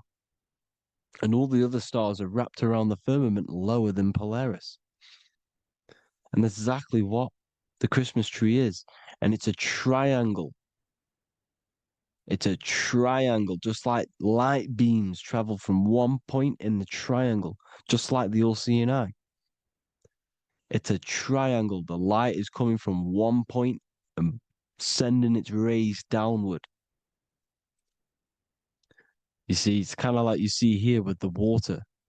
And the lower you go, the darker it gets, the more evil it becomes. And this is what the ancients would call hell. Now, this all-seeing eye is Polaris. And below Polaris is Mount Meru, the North Pole, the magnetic North Pole. The Tower of Babel, which is in the Bible. The etymology of the word Babel, Ba meaning spirit, which gives the ability to move the soul through the worlds, which is that's the ancient Egyptian description of the word Ba, meaning of the word Ba. You have the Ka, the Ba, the Ak, but the Ba is the one that gives the ability for the soul to move through the worlds. Your soul can't speak into a world without incarnating into it. Now, the Tower of Babel symbolizes Mount Meru because it's the word Ba is the spirit which gives the ability for the soul to move through the worlds. The Tower of Babel is the magnetic North Pole, Mount Meru, which gives the ability to move through these different worlds. And you can see the ancient Tibetans always showing this depiction of these different worlds coming from the center. Because we have to ascend our consciousness. It's not about how good you are to reach heaven. It's about how you expand your consciousness, you expand your mind. So they teach now that you have to be good in order to reach to heaven. It's about expanding the mind, expanding your consciousness to these different planes, these different realms. So that's what it's about. And Jesus was known as the fisher of man. Now, Jesus is a massive part of this. He was known as the fisher of man because he was fishing. He could have been fishing. He could have been one of these deities that had come down from these different higher realities and pull people up. So they would so they called Jesus the fisher of man. And he says unto them, follow me and I will make you fishers of men. So these deities that we see in the past, like Buddha, Krishna, Hermes, Thoth, Jesus, could all be these entities who were coming down to pick up the minds that were worthy enough to see the higher planes of reality. And this is why they called him the fisher of man. Now, when Jesus walks on water, there is a parable with Paul. And he says, but Jesus immediately said unto them, take courage, it is I, don't be afraid. He's talking about astral travel here. He's talking about leaving the body. Because when you leave the body in astral travel to see these alternative realities, you can't be afraid because fear is a bondage, which is what the Emerald Tablets talks about. Lord, if it's you, Peter replied, tell me to come to you on the water. The water. Come, he said. And Peter got down from the boat, walked on the water, and came towards Jesus. But when he saw the wind, he was afraid and began to sink. When you become afraid in astral travel, you sink back into your body. Lord, save me. So this is talking about Jesus pulling people up into different realities. And you can see the fish is the symbol of Jesus. Is another symbol of Jesus, a fish. Because fish symbolize deep occult knowledge. Because fish travel the depths of the ocean. And they symbolize us because we are fish underneath the ethers. And Jesus was pulling people up. You see, so the Bible is a people today believe the Bible is a book telling you how to reach to heaven, how to become godly and reach heaven. But you've got to become the Jesus Christ to see these alternative realities. Now look at the Emerald Tablets is a massive part, and it speaks so much about these different realities. Look what it says here. This is in Emerald Tablet 3. Then in my heart grew a great longing to conquer the pathway that led to the stars, which is exactly what the Masons depict in all of their art. Look, the ladder to the stars. And then he goes on to say, years after years, I sought after wisdom, seeking new knowledge, following the way, until at last my soul, in great travail, broke from its bondage and bounded away, broke from the bondage of the body. Free was I from the bondage of earth men. Free from the body, I flashed through the night. The stars. The stars are a massive part in the astral world. Each star is a different reality. And the true astrology is the star that you came from. You came through a star to reach this, to reach here. There is a reason why you are here. There's a reason why you have the personality traits, because your soul came from a specific star. This is why we call them stargates, because they are gates in and out of this reality. And Polaris is the way out to the higher worlds. Now look, far into space, my soul traveled freely into the infinite circles of light. Beyond knowledge were some planets and great gigantic beyond dreams of men. Then he goes to say, lift up your flame from out of the darkness, fly from the night and ye shall be free. Lift up your flame. Your flame is your soul, because it has to be lifted up out of the darkness. This is the darkness, this world, this body's the darkness. Because it's a bondage. You need to break free. You need to learn how to astral travel, people. You have to learn this. If you want to get out of this world, you have to learn how to astral travel and see the other realities. Traveled I through space-time, knowing my soul at last was set free, knowing that now I must pursue wisdom until at last I pass to a plane hidden from knowledge, known not to wisdom, extension beyond all that we know. So he's talking about he went to a place where we cannot even comprehend here, a place that is not even known to earth men. He's telling you he's ascended out of this world to the planes that are beyond. And it says here in the Emerald Tablets, man is in process of changing to forms that are not of this world. Grows he in time to the formless, a plane on the cycle above. Know ye must be one, ye must become formless before ye are one with the light. The light, the same light that I was talking about, the Masonic light, with the triangle, God, the one source. Ye must become formless before ye are with the light. Formless, you have to leave the body. You have to leave the body. You have to gain the ability to leave this body and travel to these other worlds. Now, it says here, not as man am I, for free have I become of dimensions and planes. In each I take on a new body. In each I change my form. Know I now that the formless is all there is of form. You see, all things created come from the things that, all things that you see come from the things that you cannot see.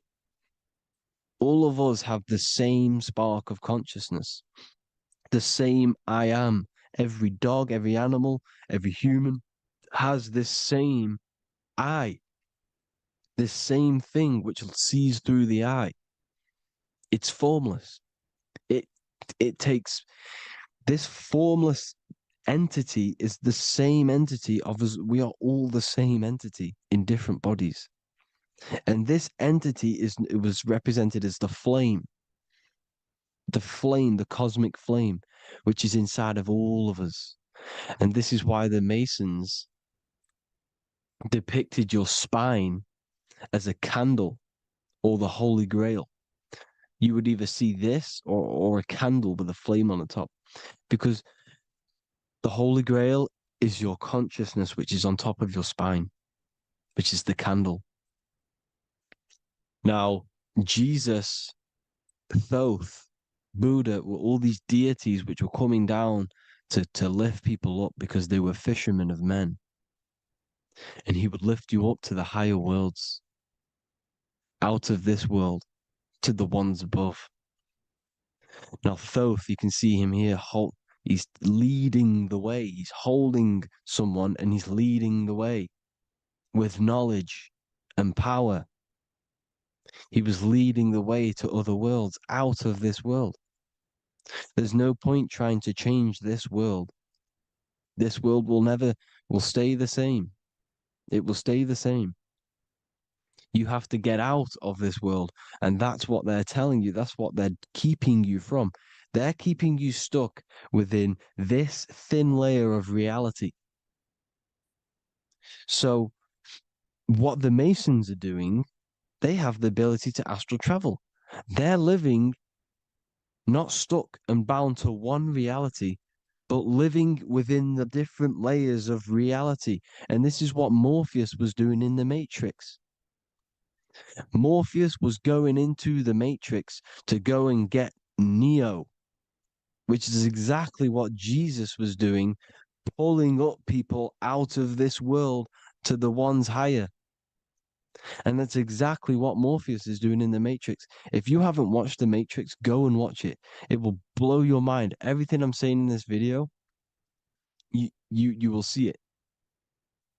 Except that you don't need to use a machine to enter the Matrix. You just use your body. Well, you use your consciousness to leave this body. You see, Neo was also uploading himself into the simulation to pull people out of the simulation. And this is exactly what all of these gods were doing. The fisher of man. Look, he was pulling people up out of this reality with the knowledge. Now, Jesus was always depicted with the mushrooms. Look at all this mushroom art. Mushrooms were literally the origin of Christianity. You can see it everywhere. There's mushrooms in all of the ancient art. Every single one of these paintings you see here, there's mushrooms on them. Mushrooms have the ability to see alternative states of consciousness. Now, if you go and do them and you go to sleep, if you pop mushrooms, you go to sleep and you will wake up in another reality. You will wake up in another reality. Don't try it if you don't want to do it. But if you've got the heart to do it, do it. Eat them and go to sleep. You'll wake up in another reality. And Jesus was handing out mushrooms to the bright minds, to the minds that he wanted to fish out and pull up to the higher realities. He was giving them mushrooms to see themselves in an alternative state, in an alternative reality. This is why there was so much mushroom art, and it's not just ancient Christians; it's Sumerians, it's the Mayans, the Celtics, the Egyptians. All used mushrooms. All of them. Look at all this art. It's on stones. It's everywhere because mushrooms. See, everything in nature is a macro. Look at the form of a mushroom. It's literally your spine and brain because they alter your consciousness. Your body is just a radio receiver. Everything that you're experiencing is a program being ran by the central nervous system, and your consciousness is experiencing this program, these electrical impulses of the nervous system. because it's all feeding back to one point, which is the pineal gland. And this is the candle with the light on it. Type in Masonic candle and you'll see it. It's your spine with your spark of consciousness on top of the spine. And it's a mushroom because this sends you to alternative states of consciousness, alternative realities. Now, they were all doing this, the Egyptians, the Mayans. Now, there's more symbolism which goes into this. Look at the Christmas trees we use. The Christmas tree with the presents underneath them. Magic mushrooms grow under trees. And these are the presents under the trees that we symbolize today with Christmas. Santa's red and yellow for the red and yellow mushrooms. The same mushrooms Mario has to collect. And when he gets enough mushrooms, he levels up.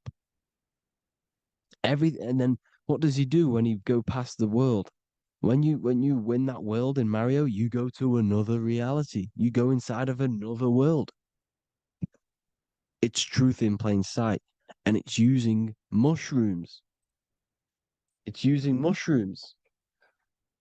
Everything, all of the characters in Mario, well, a lot of them are mushrooms. Look at this one. The presents, black, yellow, and red and white. Red and white mushrooms. And the bow on the top is the mushroom head. That's a bit of a reach, but the symbolism never lies, is what you need to understand. And it's as above, so below. Now look at the Sumerians. The Sumerians were also multidimensional beings. Okay, look at how they have the double faces.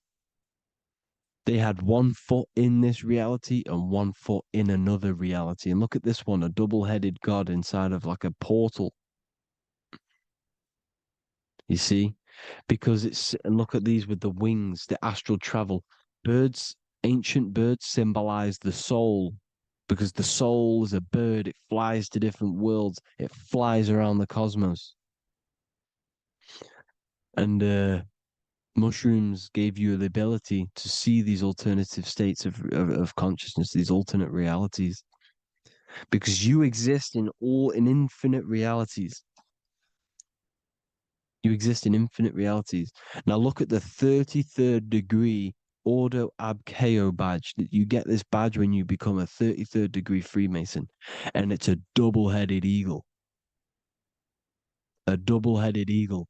And you can see this in Sumeria first. Sumeria have the same symbol. A double-headed, bird. You can see it here as well. And the Masons are still using this symbol today. And when you become a 33rd degree, 33 vertebrae on the back of your spine, above the vertebrae is your consciousness, and it's a double-headed eagle. One reality in one, you become a multidimensional being in the 33rd degree. And I've heard many interviews of Masons say it becomes Luciferian. You see, they speak in code. These Masons can't tell you about what they learn about, but they will speak in code. They said it becomes Luciferian. The word Luciferian is lucid. The root word of Luciferian is lucid, and lucid is lucid dreaming, alternative realities, dream worlds. You become a god. Luciferian means you're becoming your own god, pretty much. Because you are becoming a multidimensional being living in between the different layers of reality at the 33rd degree of Freemasonry. And look at the double-headed eagle, because the birds symbolize the soul. And they reach high, they fly high, just like the soul wants to fly high to the light, to become one with the light, like the Emerald Tablet says. Now look at Janus. Janus was another god, and he's known as the god of doorways. Janus always depicted with a double head. Janus is why we say janitor or January. And January is entering a new year. Janus is known as the god of doorways with keys, always got a key, because keys open doors.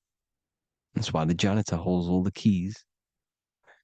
And Janus always has double heads because he had one foot in this reality, one foot in another. He was a multidimensional being, a Luciferian, living between the different layers of reality, except from instead of being stuck in one like we are. Well, a lot of people. And that's the whole point. You see, all of this stuff is about like changing the world and stuff like that. This world will probably never ever change. It's probably been like this forever. Well, forever, for a long time. But it's about moving out of this reality to the higher states. And the Masons always depict the ladder to the luminaries, the stars, with a key, the same key of Janus. The Vatican is a key, and it's in charge of all the religions. Why is it a key? Because they're holding back the key. They're keeping you stuck within this reality, keeping you stuck as identifying yourself with the body, identifying yourself with this world. You are not in the world is within you. This is a program being ran by your central nervous system, and your consciousness is experiencing this reality. Now, this is going to be a mind-blowing video for some people. You have to have an open mind. You have to let go of all the programs. I'm repeating what the ancients are talking about and the ancient symbolism. Look at Janus with the double-headed god. He was just another god coming down, giving keys to people who had the worthy mind to be pulled up out of this reality, to be pulled up to heaven, just like Jesus was teaching how to reach heaven. But really, it's an encoded scripture. But anyways, hope you all gained some insight on this video. Have an amazing day. Please like, share, comment. All the links are in the bio for the PDF, for the Manifestation Mastery course, and all the other amazing stuff. And if you want to support the channel, I'd greatly appreciate if you became a Patreon member. Hope you'll have an amazing day, people. God bless.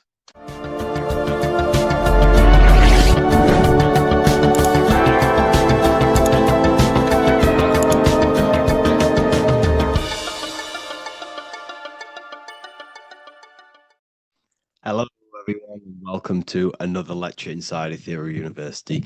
In this lecture, you will learn about the death process and how to prepare for it, and why that preparation is so important. So let's get straight into this. You must understand, as a spiritual creature that you are, you have a visible nature and an invisible nature. You never truly die. You are an eternal soul experiencing a temporary physical world. The inner world of thought and emotion is eternal, while the outer world of matter is mortal. Everything that is seen is mortal. Everything that is unseen by the eyes is immortal.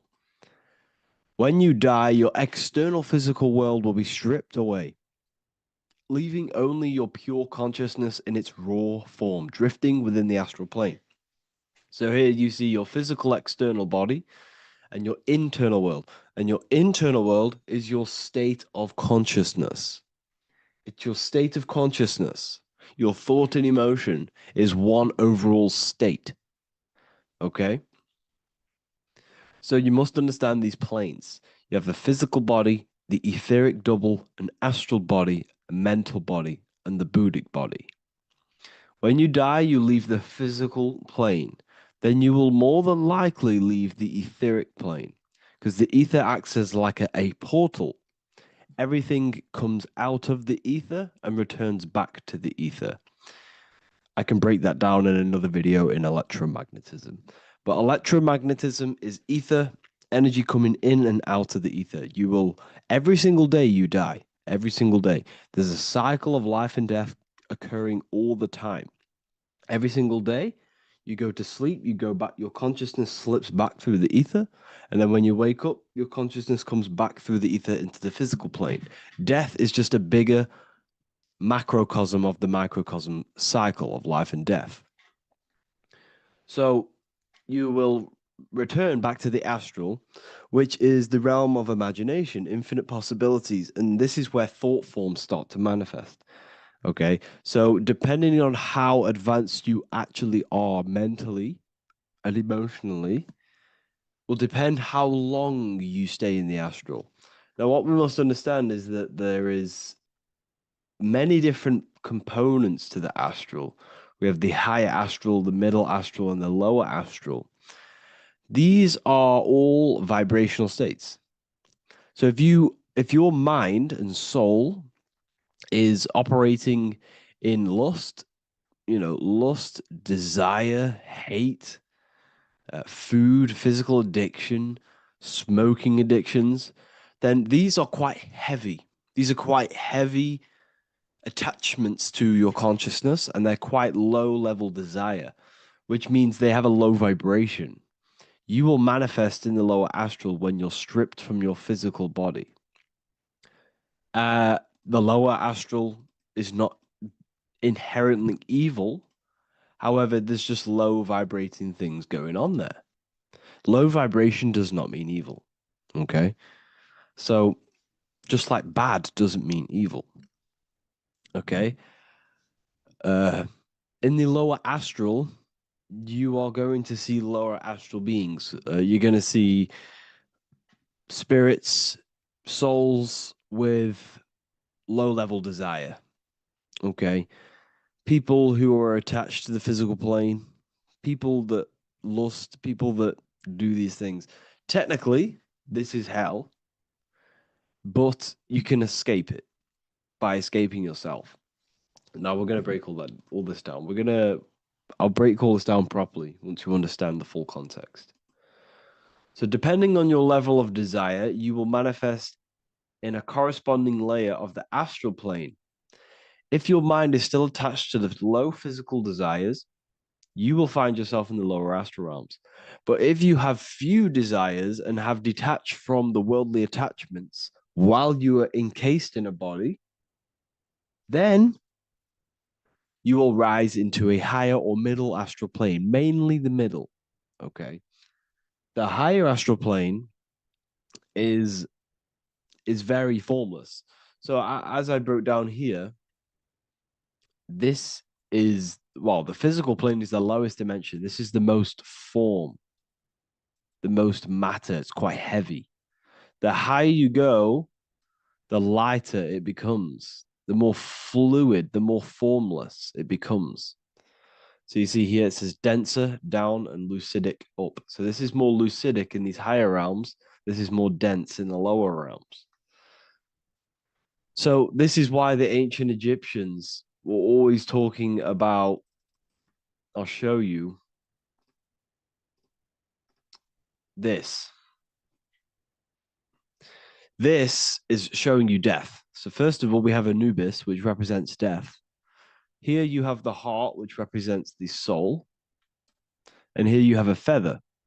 And this is a scale. You see how this is a balanced scale? So what this is symbolizing, this represents death. This represents your heart, and this is a feather. So when you die, your heart must be as light as a feather, which means your emotions, your soul, should have no attachments to the world. It should be light. It should be detached. This is why the word light and light are the same. Light is in heavy and light is in very bright. Because when you're less attached to the things, your soul shines. You're authentic. You're light. You're very bright soul. And you have no attachments. Your light is not heavy. So you must detach from the worldly desires. We have to detach from the smoking, the food. This is why we should fast. Smoking, this is why we should detox. We should also meditate. We should also be able to sit with ourselves for long periods of times. Okay, I'm going to break all this down properly, but that's why the Egyptians show you the symbolism here. Okay, so you're stripped of your material body. So that state of consciousness you're in right now, your inside world, if you shut your eyes, that state you're in, that is what you're going to experience when you die. Okay, and you're going to be manifested into the astral. In the physical plane, you can mask or hide almost anything. But in the spiritual realm, you cannot. The astral body, your thoughts and emotions directly shape your spiritual body, your astral body, revealing your true inner state. So your desires that you can hide in the physical plane, your emotions, your thoughts, you can't hide any of that in the spiritual plane, in the astral plane. That will directly shape who you are, your color of your astral body, and your astral body as a whole. So here we have Kim Kardashian. If you could see this lady's astral body, you would run so far that you would be horrified for the rest of your life. If you could see their spirit, their astral form, it would be horrific because their mind is so attached to, physical things, so attached to desire, money, fame, worship, power. These people do not want to die. These billionaires and millionaires will never want to die. They will do whatever they can to stay alive because they understand what when they die, they have to face themselves. They have to face their inner world. And their astral body, their true authentic self on the inside, is horrible and horrific and so low vibration. So this is where it comes in. You must be as light as a feather. This is what the Egyptians are showing you in their artwork. Your soul must be as light as a feather. In order for the soul to ascend to a higher plane and not look at that physical plane and say, I want to go back or I want to desire things down there, you must detach now and prepare for death. Hell is not a place, it's your own personal suffering born from within. If your mind and soul are deeply attached to mental fixations, emotional wounds, and physical addictions tied to the material world, that pain will follow you into the astral. This is your true judgment day. You judge yourself when you die. You see your authentic self. There's no hiding. Right. Imagine right now that you that everything you cling to was stripped away. No matrix, no electricity, no food, no TikTok, no phone, no possessions, no distractions, no one else. Could you sit alone with yourself for just 1 hour? Could you sit alone with your thought and emotion? That moment of truth is what you must begin to prepare for. Could you sit alone with yourself? Can you sit alone for long periods of time and just think? And if you cannot, then you're running from your internal world. You're running from your thoughts. You're distracting yourself from your thoughts. This is what we must address. Now, don't feel bad if this is you. We've all have problems. We all have internal problems. But this is what we have to face directly in order to prepare for life after death. We must meditate for long periods of time. Not even meditation. We should be able to sit with ourselves with no distractions and just think. This is what the people of the past used to do when we had no technology. People would sit and think for hours. This is what we need. Because if you cannot sit with yourself, imagine sitting with yourself with no physical body. That's the level that's going to happen. And we need to prepare for that. The soul and mind must become as light, as weightless, as radiant as a feather to ascend to a higher plane. and move beyond the physical life. To rise, they must release heaviness, attachments, burdens, fears, and desires. The lighter and brighter your inner being becomes, the more freely it can rise into a higher state of existence. Ascension is not about going somewhere, it's about becoming something pure, clear, and luminous. Okay, this is very important. Very, very important. We must detach from the worldly things. So, enough of that. How do we do it? How do we attach? How do we prepare? Number one, you must detach from the material things. Start loosening your grip on things, possessions, titles, even identities. They are temporary. Appreciate them, but don't let them define you. Let nothing outside of you define you. Nothing. Your name is not you. Your job is not you. Your reputation is not you. Your bad past is not you. Your good past is not you. Your business is not you. Everything outside of you is not you. Now, what I'm saying is, I'm not saying go full right-hand path and never care about anything physical, never care about your family, don't love your family. I'm not saying that. What I am saying, love these things, love these outside things, but do not become attached and do not let them define you. You must be okay with losing anything that is outside of you. You must be okay with that, because you must understand the physical plane it's promised that everything is temporary. Everything is temporary in this plane. So don't ever think it's going to be there forever, because it's not. And you must remind yourself, not remind yourself, but I think about this sometimes when I start becoming a bit attached to work and stressed. I just remind myself that I'm going to, this is temporary. I'm going to leave this world one day and I'm not going to care. So you must have the balance. Okay. The balance is key. You can go down that right hand path and just fully cut off from the world like a monk and shave off your hair, disconnect from the physical world. You can do that. That's not wrong. There's different paths in life. You have the left hand path, purely physical. You have the middle path, which is balance between the physical and spiritual. Then you have the right hand path, which is monk mode, where you fully disconnect from the world. They shave their hair off to disconnect from the physicality. They meditate for long periods of time.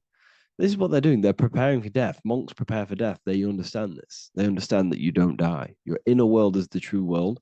The inner world is the only world that exists. Everything outside of you is an extension of you.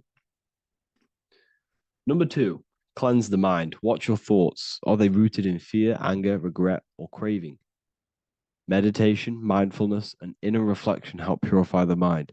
The cleaner your thoughts, the lighter your spirit. So your astral body is formed by your thoughts. It's formed by your emotions. If you sit around thinking about eating all day, you're going to have a very heavy astral body. It's going to manifest in the lower planes. But if your mind is thinking about good things with good intentions, love, knowledge, expansion, you're going to manifest even the middle or the higher. And there are ways to even ascend out of your astral body.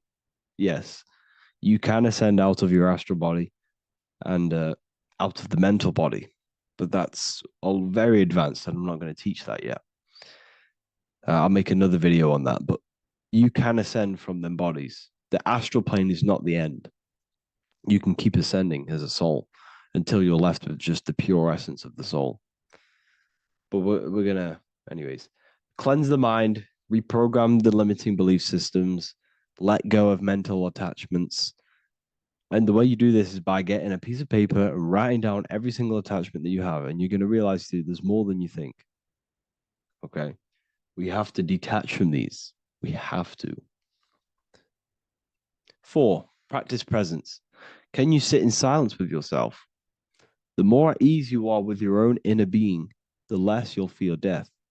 The afterlife is just an extension of your inner world. It's so important. This is so, so important. Can you sit with yourself? If you cannot sit with yourself, you have some inner work to do. You have some thoughts to address, some beliefs to address, and some feelings to address.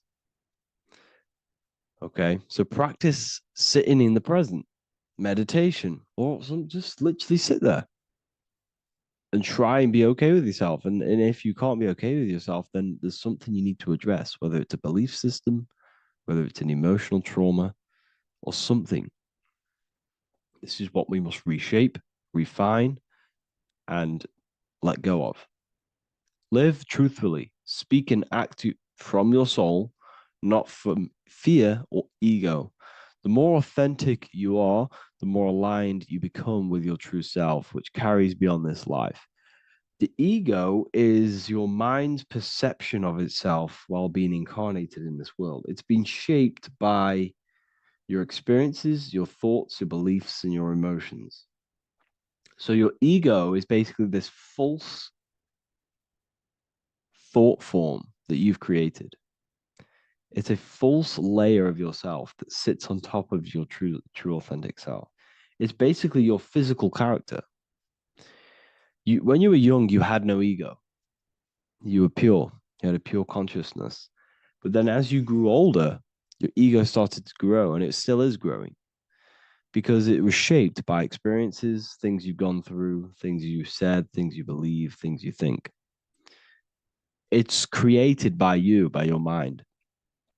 And the ego is close to the word echo. The ego is the echo. It's an echo. It's a layer. It's a false identity. It's a false layer that sits on top of your soul. And if you don't get rid of that ego, if you don't know how, well, not get rid of it, but balance it. If you don't know how to rise above that ego and you die, it's that ego that's going to be pulling down when you die. It's that ego that's going to be your suffering. Okay. 7, connect with the divine, whether through prayer, meditation, tune into something greater than yourself. The connection is the soul's compass beyond this world. If you can meditate and rise above them clouds of thought, that's the soul, that's the observer. We must connect with that. Okay, this will definitely help with just allowing yourself to connect with your true self. Meditation is great because you can just fully detach from the world. And the more you meditate, the more you can prepare for death. A powerful way to cultivate detachment is through daily detachment meditation, done either at night or in the morning or the first breath upon waking. Or do this as many times as possible per day. Start by physically grounding yourself in the present moment. Say out loud, I am here right now, nothing else matters. Let that phrase draw your awareness into the now. Just keep saying it until you're present. Then begin to slowly list everything you identify yourself with, one by one. I am not your body. I am not my body. I am not my name. I am not my possessions. I'm not my house. I'm not my children. I'm not my everything. I am not my thoughts. Release each layer gently. Imagine, if you want to, if you have a good imagination, imagine placing these things into a big box. Placing your body, placing your name, placing your possessions, placing your house, your car, your thoughts, your beliefs into a box, and then shut that box. If you have a good imagination, do that. That can help. And you'll be left with yourself. And you're not even that. It goes even deeper. Eventually, you'll reach the mind itself. Detach from the language that the mind is even using. Now, that's very difficult. And not many people have ever thought about that, and they've ever even been there. Detach from the language that the mind is using. Think about that for a second. Your mind is not what you actually think. It goes very deeper. Your mind is not that little voice. It's that voice that the language is using. So even the language is a spell on your mind. Okay, it's an attachment. Eventually, you'll reach the mind itself, detached from the language it uses, the voice in your head, the need to define. What remains is something beyond thought and beyond words. I can't even describe what's left because words, once the language is gone, it's purely metaphysical. All I can say it's pure awareness, and it's symbolized This is why symbols are so amazing, because they can symbolize things that are beyond words. A flame, it's just a flame, and you won't be able to understand that until you've been there. It's just a flame. It's pure cause. Words can't describe it. You'd have to experience it. Connect with this essence daily. This is truly who you are. So this is a great way to detach. We can do these detachments every single day during meditation. This will definitely help over long periods of time. Of course, you're not going to be ready tomorrow for death, but just try and prepare for these things. This is the whole reason people used to meditate. It's the whole reason why people do these spiritual practices, because they understood that this plane is temporary and your soul moves on from this plane. And you'll never truly believe in the soul until you experience it. So I can show you these things, but you must go out and experience it. The soul is real, but you won't understand unless you cast off everything else. Okay. So I hope this video helps. It's a very deep video. I'm going to be making more of these stuff, of more self-mastery. And of course, we've made the self-mastery section now. So I'm going to start filling up this place with lectures. And I think it's a great time to start this, because a lot of people have been asking on how to master yourself, prepare to death. So hope this video helps. See you in the next one.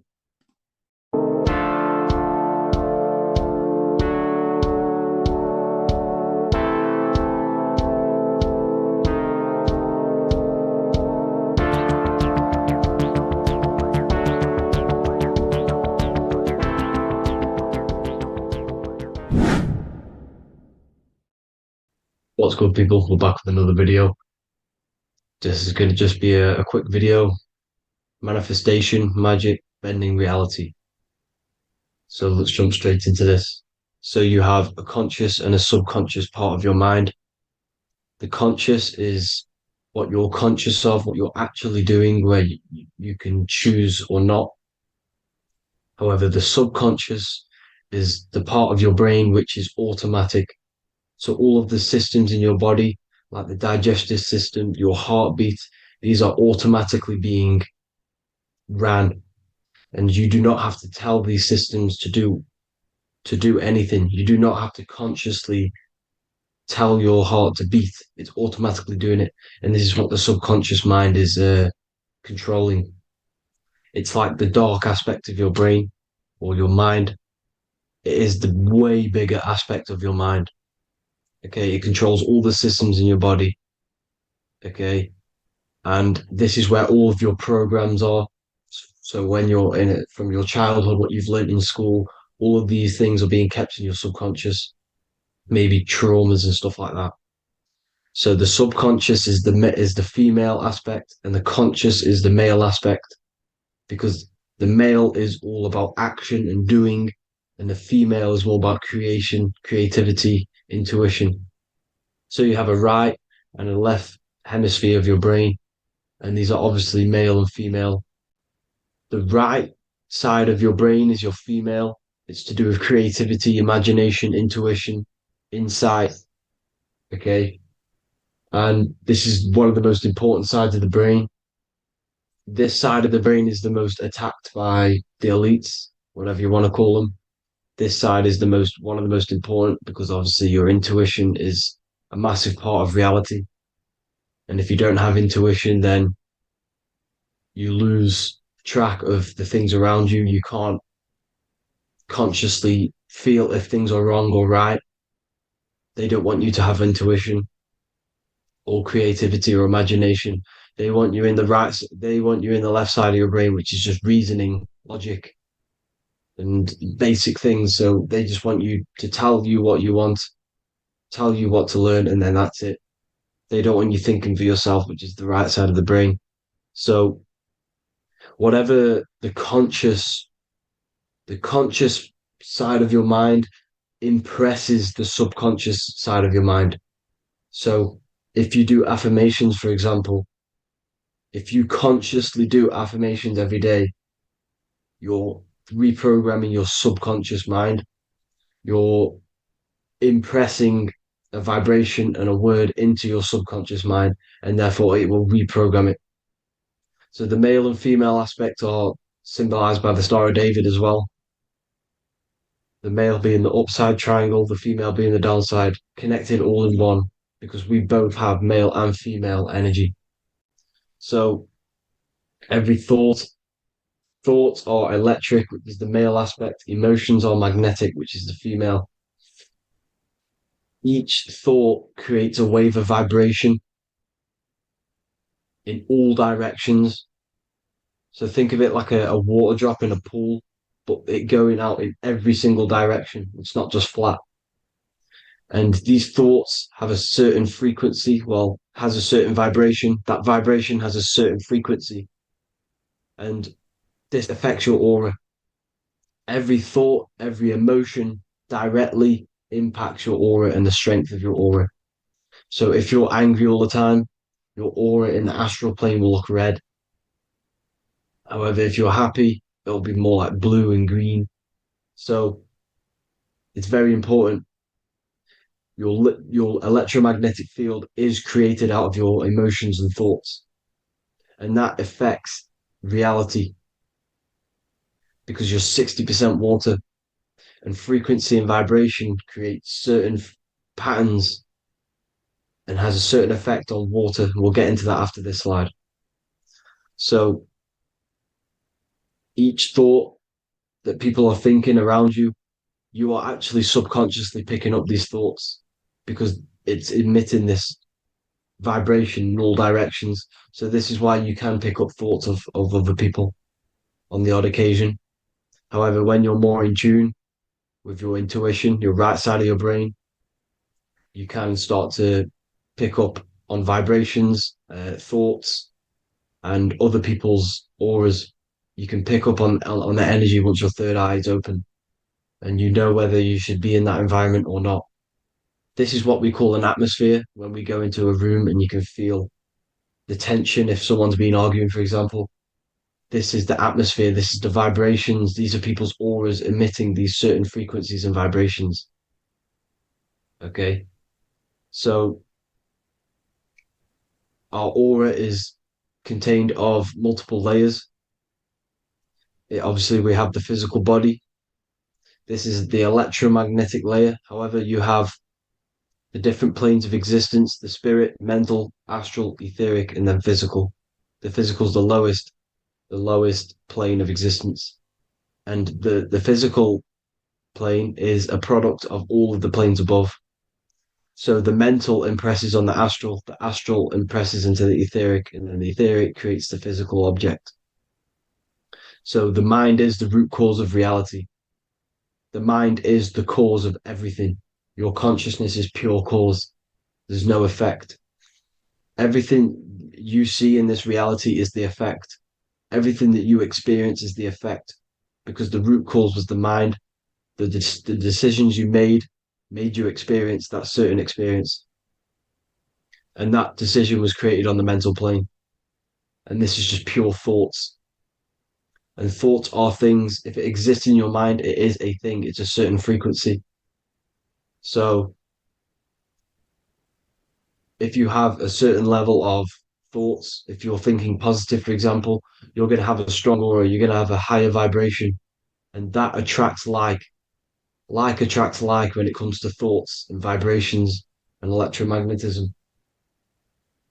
So if you're thinking positive all the time, speaking positive, doing positive, you're then creating a higher vibration, and that's going to attract people on that similar frequency to you. Everything is electromagnetism, frequency, and vibration. Everything. You see, so this is why, for example, if I put my hand to a TV screen, if my finger was the same vibration as the TV screen, it would go straight through it. However, the particles in my hand and the particles on the TV screen are two separate vibrations, and this is what causes the friction to stop and not my finger to go straight through it. So, like I said, when you don't feel the vibe of someone, when you don't feel right, you don't really get along with someone, this is a vibration. Your vibrations are not matching, they're not similar, they're two complete different vibrations, and they're not aligning properly. So music has a massive part on this. Music is a massive, massive tool for the elites because music is frequency. And in 1975, the musical instrument are all tuned to 440 hertz. So Spotify, Apple Music, most of the music on YouTube is all set to 440 hertz. And 440 hertz is not divisible by 3, 6, or 9. And when you can't divide a frequency by 3, 6, or 9, it's not a natural frequency. As you can see here, this is 432 hertz. This makes a nice geometric pattern. However, 440 hertz is a distorted pattern. So when you listen to this, this actually shuts off the whole right side of your brain. Like I said at the start, this is the most attacked side of your brain. It's to do with creativity, imagination, intuition. When you listen to 440 hertz, it shuts off the whole right side of your brain. And obviously shutting off all of these forms of your brain. Music is very, very powerful tool for the elites because it's the only thing which can enter your soul or your ears without consent, your body without consent. Everything else has to be through consent. You choose whether to eat something, you choose whether to drink something, but frequency, you're going to hear it no matter what. This is why it's so powerful. And music influences the body in many different ways. It's the most powerful imitator of everything. It directly affects all listeners.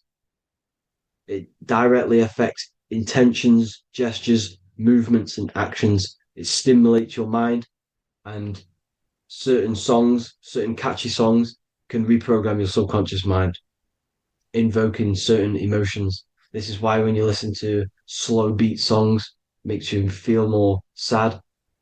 When you listen to upbeat songs, you feel more energetic. This is because these frequencies have a profound influence on reality and on how you feel. Because, like I said, you are 60% water. And as you can see here, each frequency creates a different geometric pattern. And inside of you is 60% water. So, like I said, 440 hertz is going to make a distorted pattern in your water. And this is going to have a profound effect on your emotions and your reality. So, like I said, health is not just the body. It's you are made of body, mind, and spirit. You need to look after what you put in your body. You need to look after your spirit and look after your mind. It's very important to keep all these in balance because once one of these are unbalanced, it affects the other two. So if you're eating wrong, it's going to affect your spirit and mind. If you're thinking wrong, it's going to affect your body and spirit.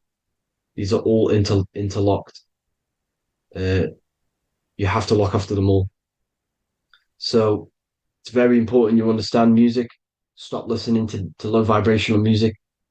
To be honest, you want to listen to music without any sort of speaking inside of it. You just want pure frequencies, which are the solfeggio scale, like one of these, for example, 432, 528 hertz. These are all good frequencies. It's called the solfeggio scale. And these frequencies make you more in tune with nature. 528 hertz is what the earth vibrates at. So it's very important. And the Rockefellers are the one who changed this to 440 hertz. The Rockefellers, one of the elite families. So if you want to manipulate reality, it's very important to have your chakras aligned and having a high vibration, because the higher your vibration, the more powerful your words and your intentions are on reality.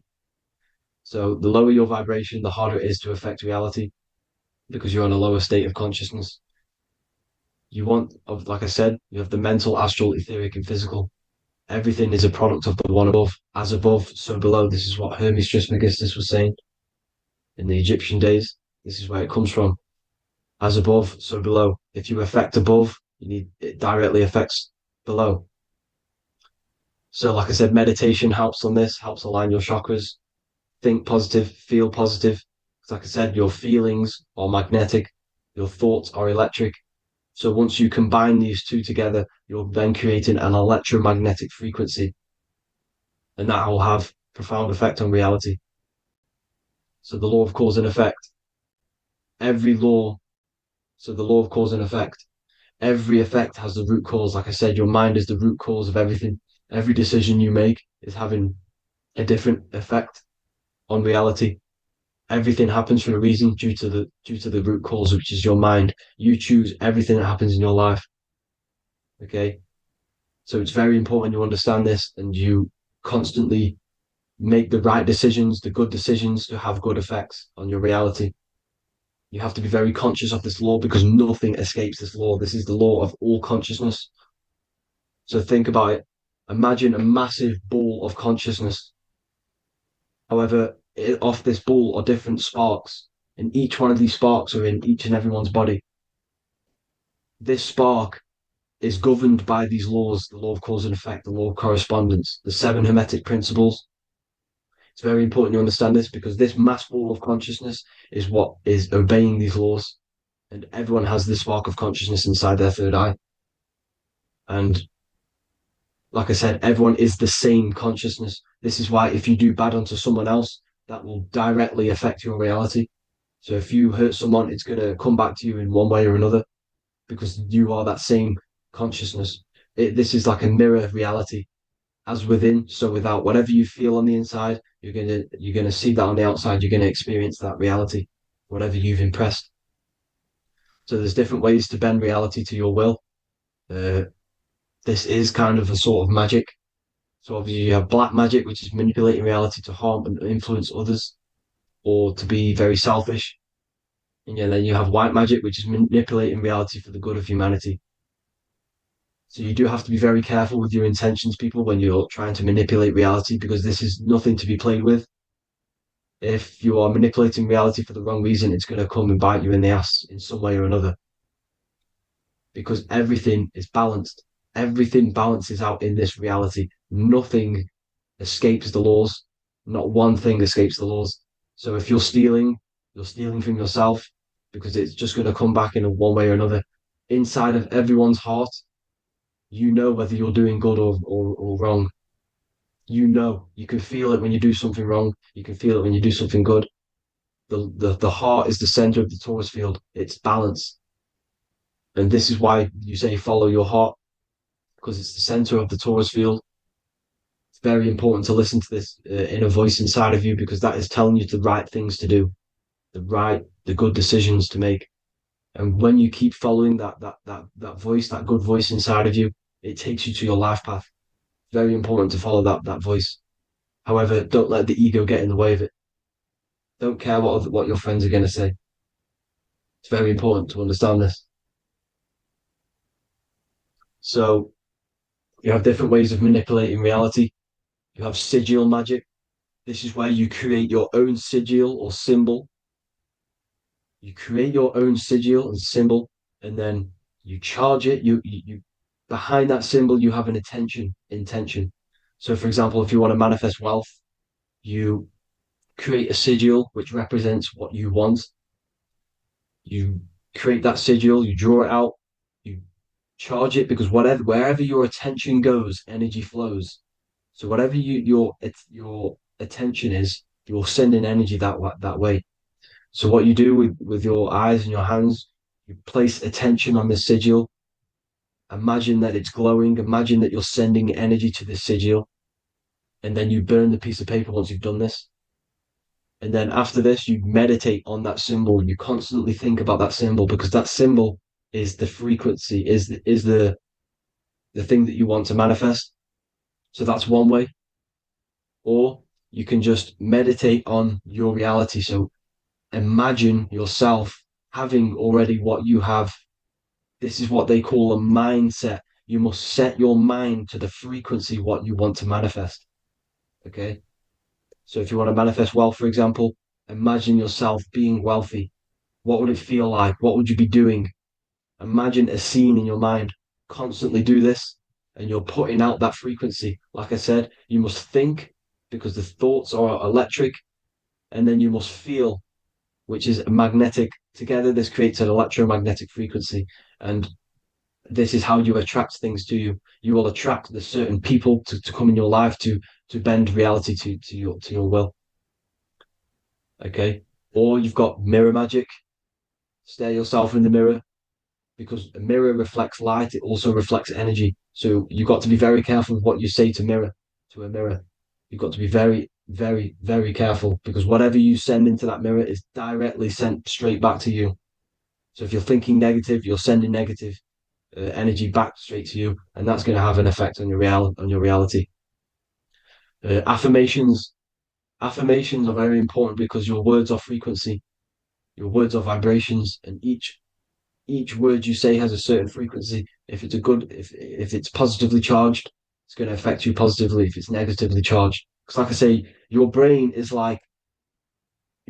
your mind is like the director of energy. That's what your brain is, and it directs energy into certain things. You can either positively charge it or negatively charge it, and this brain is creating your reality constantly. It's manifesting your reality constantly in the present moment. So this is what the government knows. The government know your mind is the root cause of reality. This is why they call themselves a government. Government.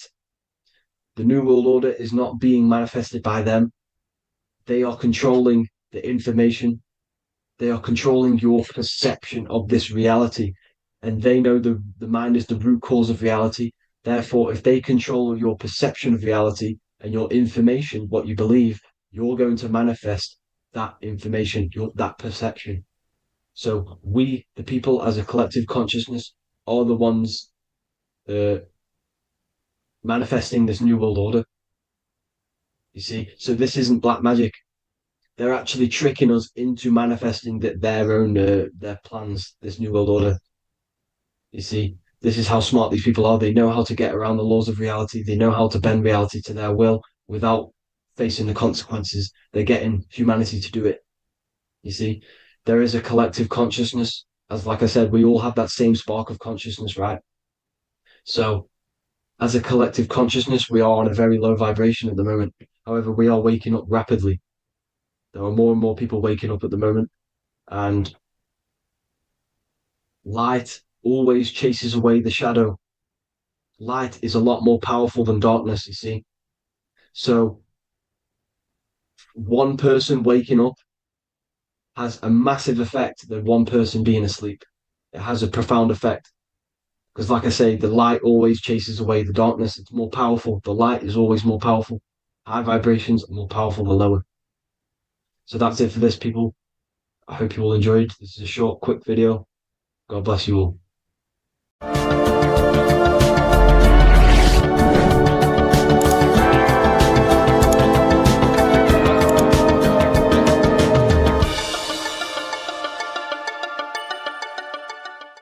Hey everybody, welcome back to Living Life with Miss Faye.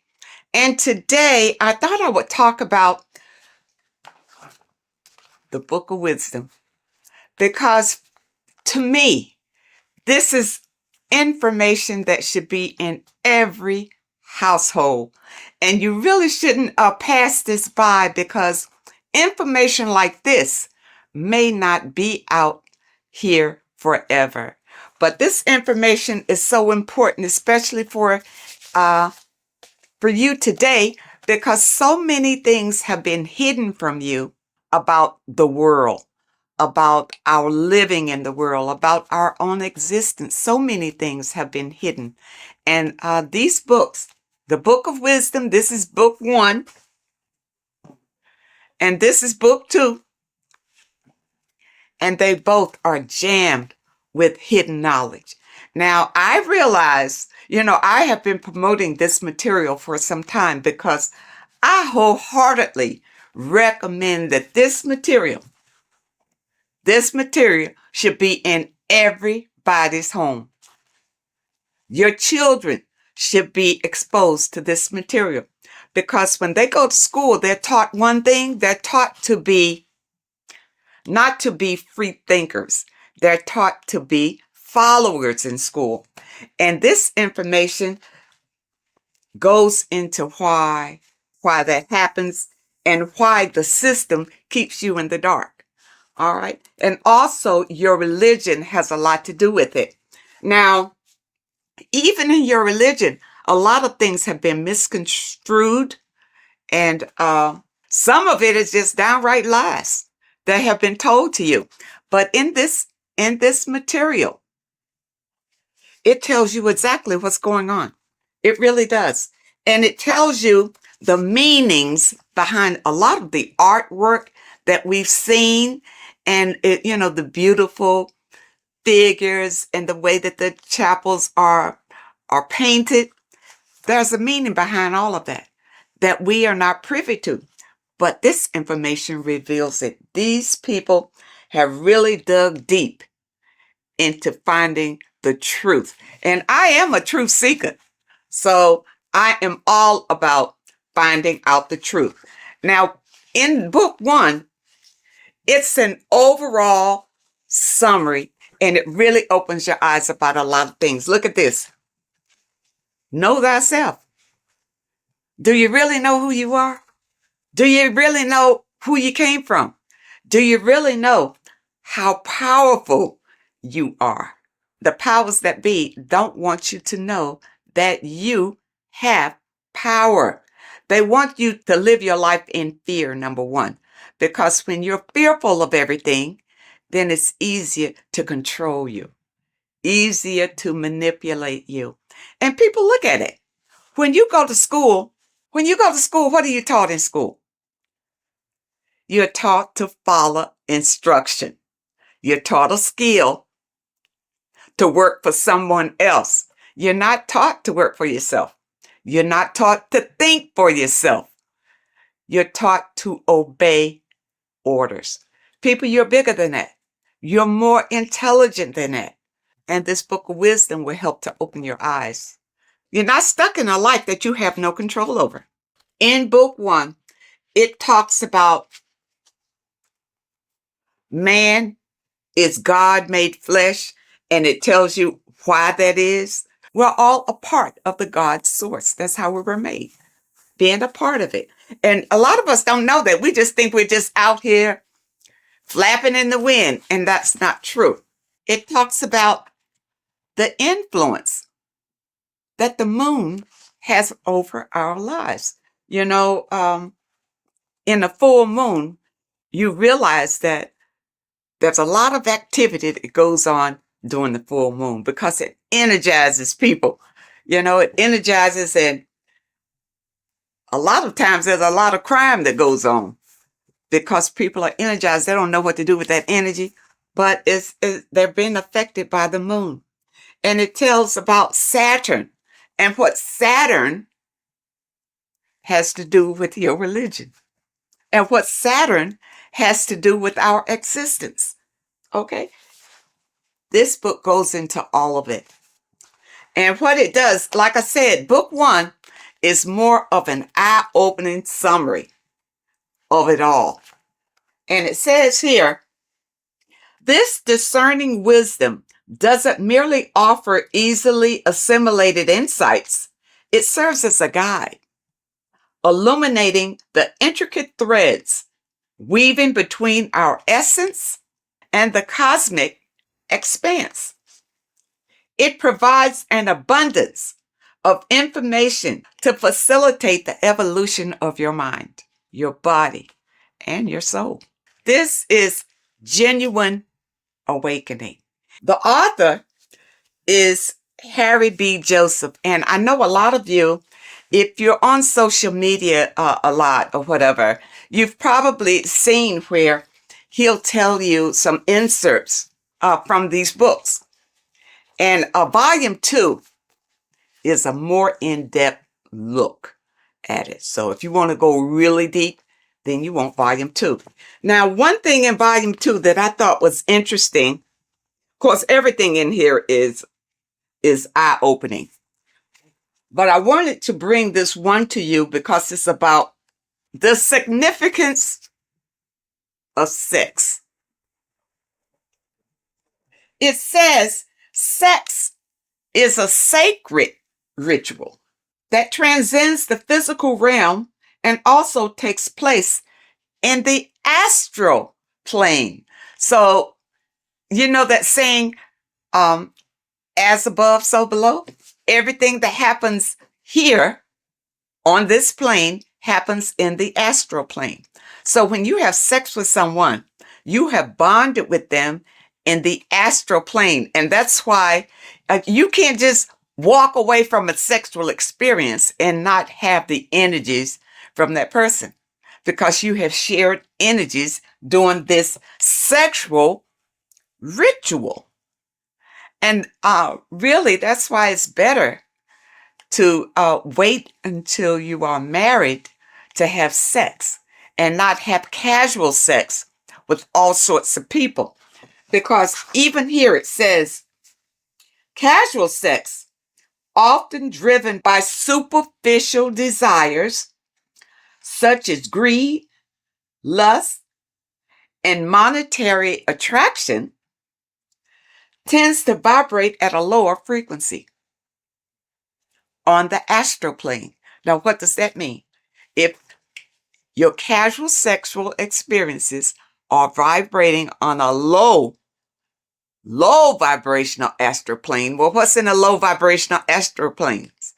Demons, low entities that will attach to you, because that's where you are. They will attach to you and make your life miserable. You see, that's one way how we get these entities attached to us like parasites, because of casual sex. You got to be careful of that. And the only way that you can break the tie from a casual sex is through a spiritual awakening. See, when you have casual sex, these entities feed off of that energy. That's why they attach to you so easily. This is what you need to be aware of. And a lot of you don't understand why your lives are in the toilet. It's because of the things that you are doing and the people that you are interacting with. And if you had this material beforehand, then you would be aware and able to guard yourself from a lot of heartbreak and disappointments in your life. Because once these entities attach themselves to you, they're not bringing you any good. They're going to bring you harm. Okay? And devastation. You don't want that. When sexual activity is engaged from a place of love, deep passion, and high vibrational energy, it fosters a protective and positive atmosphere. Protective and positive. When you engage in a sexual experience and you both love each other, it's genuine love. Okay? That's what you get. Not when somebody's fooling you and tricking you and making you think that it's love. And as soon as you've had sex with them, now they disappear. Now they have nothing to say to you. Now they'll tell you that they didn't want to get involved. You know, they're not looking for a relationship, that sort of thing. But no, that's still low vibrational, because you didn't wait until you got to know the person. Just had sex with them. Don't do it. And when you have a love-based connection, elevates the energy, creating a shield against negative influences and ensuring that the experience aligns with higher spiritual principles. Okay? And that's what you want. See, this book goes into everything. And it goes into the foods that you should be eating, the foods that you shouldn't be eating. And it goes in a lot of Masonic symbolism, because the Masons have been ruling for a long, long time. And we're not aware of it. It just passes us by, because we are in survival mode. And the powers that be have put us in survival mode. We hardly have time to just enjoy our lives, because we have to work for the elites. Work hard for the elites, you see.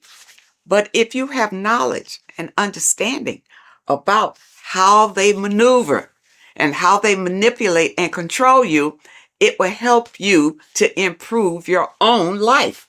In this book, you will discover more than just knowledge. You'll unlock the mysteries that lie beyond the veil of the ordinary.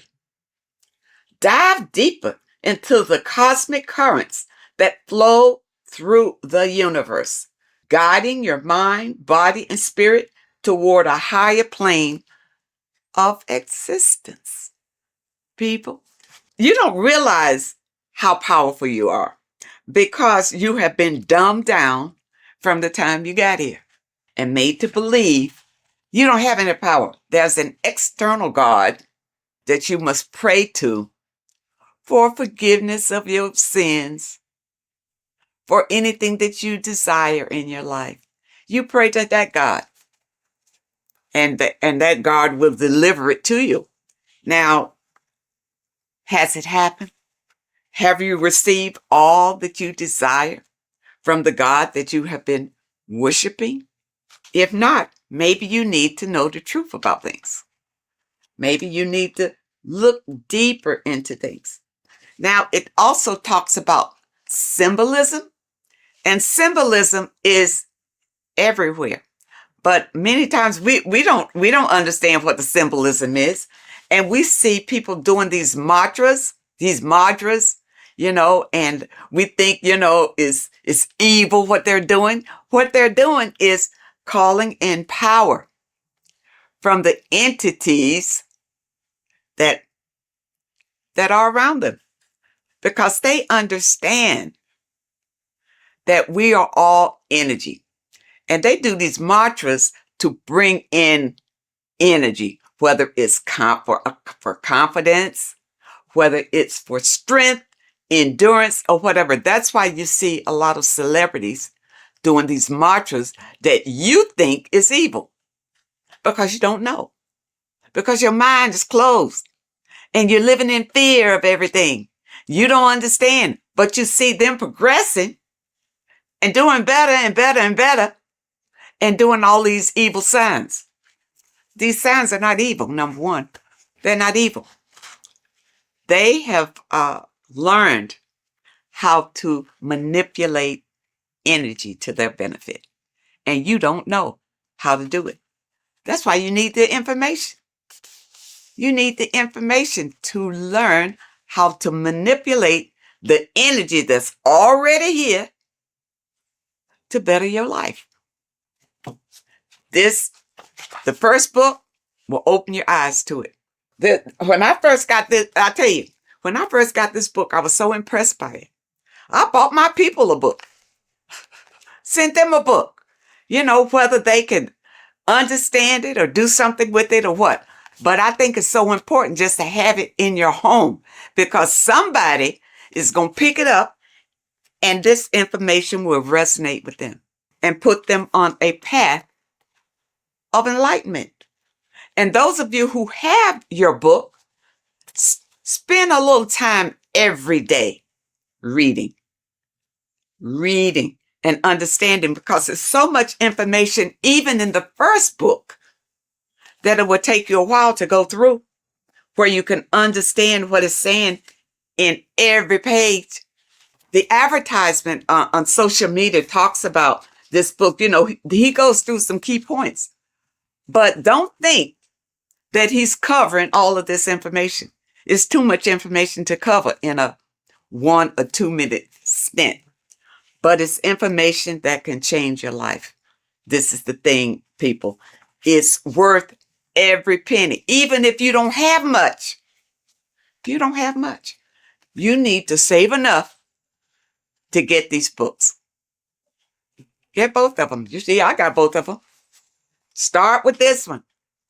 If you never dug into this kind of information before, start with this one. This tells about the black cube. These things are in the world today that you don't know what it means. You don't know anything other than what your leaders have told you about it. Well, who's to say they're telling you the truth about what it is? Okay? It's all here. Okay? All here. It talks about the scam. It talks about scams in here. And what this one is, you see NASA right there? You remember the moon landing? All of this is to deceive you. And this information brings out the truth, the absolute truth. And volume 2, you see, volume 2 is thicker than volume 1 because it goes deeper. It goes deeper. And even if they come out with a volume 3, I'll be ready for that one too. This one opened my eyes to so many things that I had questions about, as far as heaven, hell, the gospel, the Bible. For a long time, I just rejected the Bible totally. I rejected it because the stories in the Bible didn't really make sense to me. It really wasn't logical. Going through this material, I realized that the Bible is written in parables. All right. It's like morals to a story. It's like lessons that you learn from the stories that they tell. Okay. Because think about it. In the Bible, it says that, the apostles wrote these chapters in the Bible. During those days, those apostles couldn't even read or write. So how they write that? Okay. But from whichever documents that they pull certain information out and put the Bible together. All right. But the Bible, and I'm going to use this little slogan that I heard that I really like. The Bible is basic instructions before leaving Earth. It's not for you to take the stories literally. It's to take the meaning behind the story and apply it to your life. And because many of us have not read the Bible, and many of us have. The Bible is written in a way it's hard really to understand. That's why you go to Bible study, so somebody can tell you the meaning of it or what. And most of the times when you go to Bible study, they don't know any more than you do. They haven't ventured out into research to know exactly what those scriptures mean. In this information, it goes through it. It goes through your scriptures and tell you what it really means. Okay? And it leaves no stone unturned, really. And it opened my eyes so much to the Bible until now I can embrace it. I can embrace the Bible because I understand that these are stories for you to learn from. But you got to understand the meaning and what it means. For instance, water is emotions. Okay, it's not just water. It stands for something. It stands for your emotions. The light is the Christ energy. The Christ energy is light. And we all want to embrace the light. All right, so people who follow the Bible, understand the Bible, understand what the Bible really is. Don't be deceived by the interpretation of the stories. Many of the interpretations that you are given is to put you in a subjective role, a slave than a master. Put you more in a slave role if you take those stories literally. And that's why you're not encouraged to go out and look for other information, especially in your religious institutions. They don't encourage you to venture out for other information because they'll tell you the information. Just keep coming here. We'll tell you all you need to know. You see, but I understand about religion because I was raised Christian. And the thing about it, even when I broke away, it took some strength because your mind, you have a mindset about it. being raised as an infant in the church. That's all you know. Every Sunday, you go to church. Yeah, you go to church. Your body is used to going to church. But then when you decide, well, no, it's not working for me. My life is not changing. My life is the same.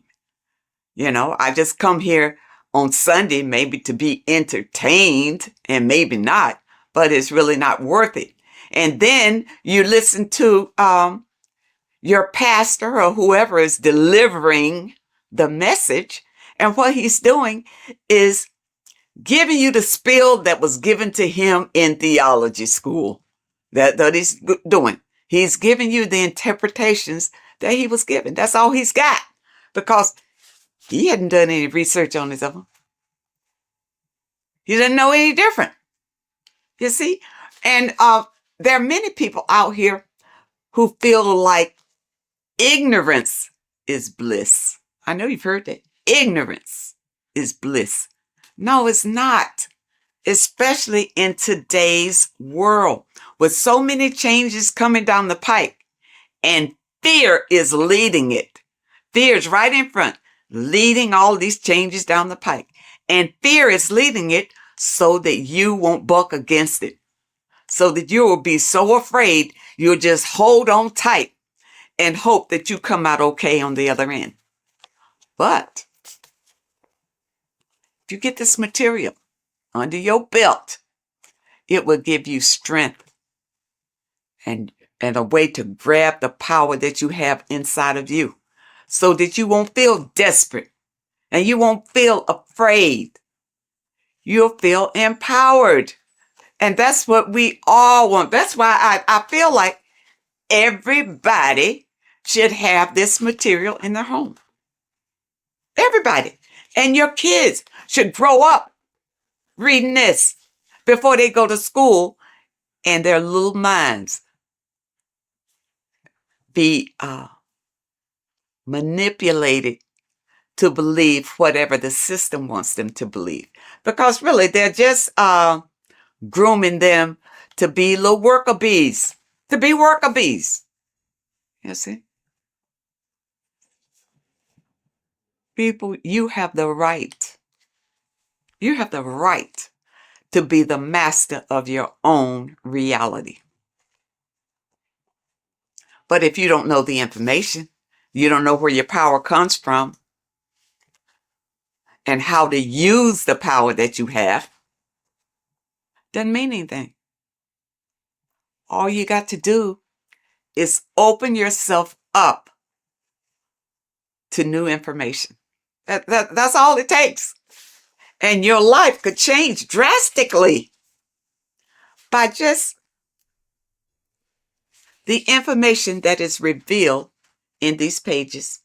And I tell you, it's funny because years ago, I guess I was, I was in the Christian faith when I ran across information from one of the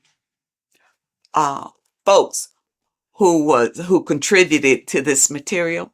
And when I heard him talking about it, it resonated. Something he said resonated in me, and I never forgot it.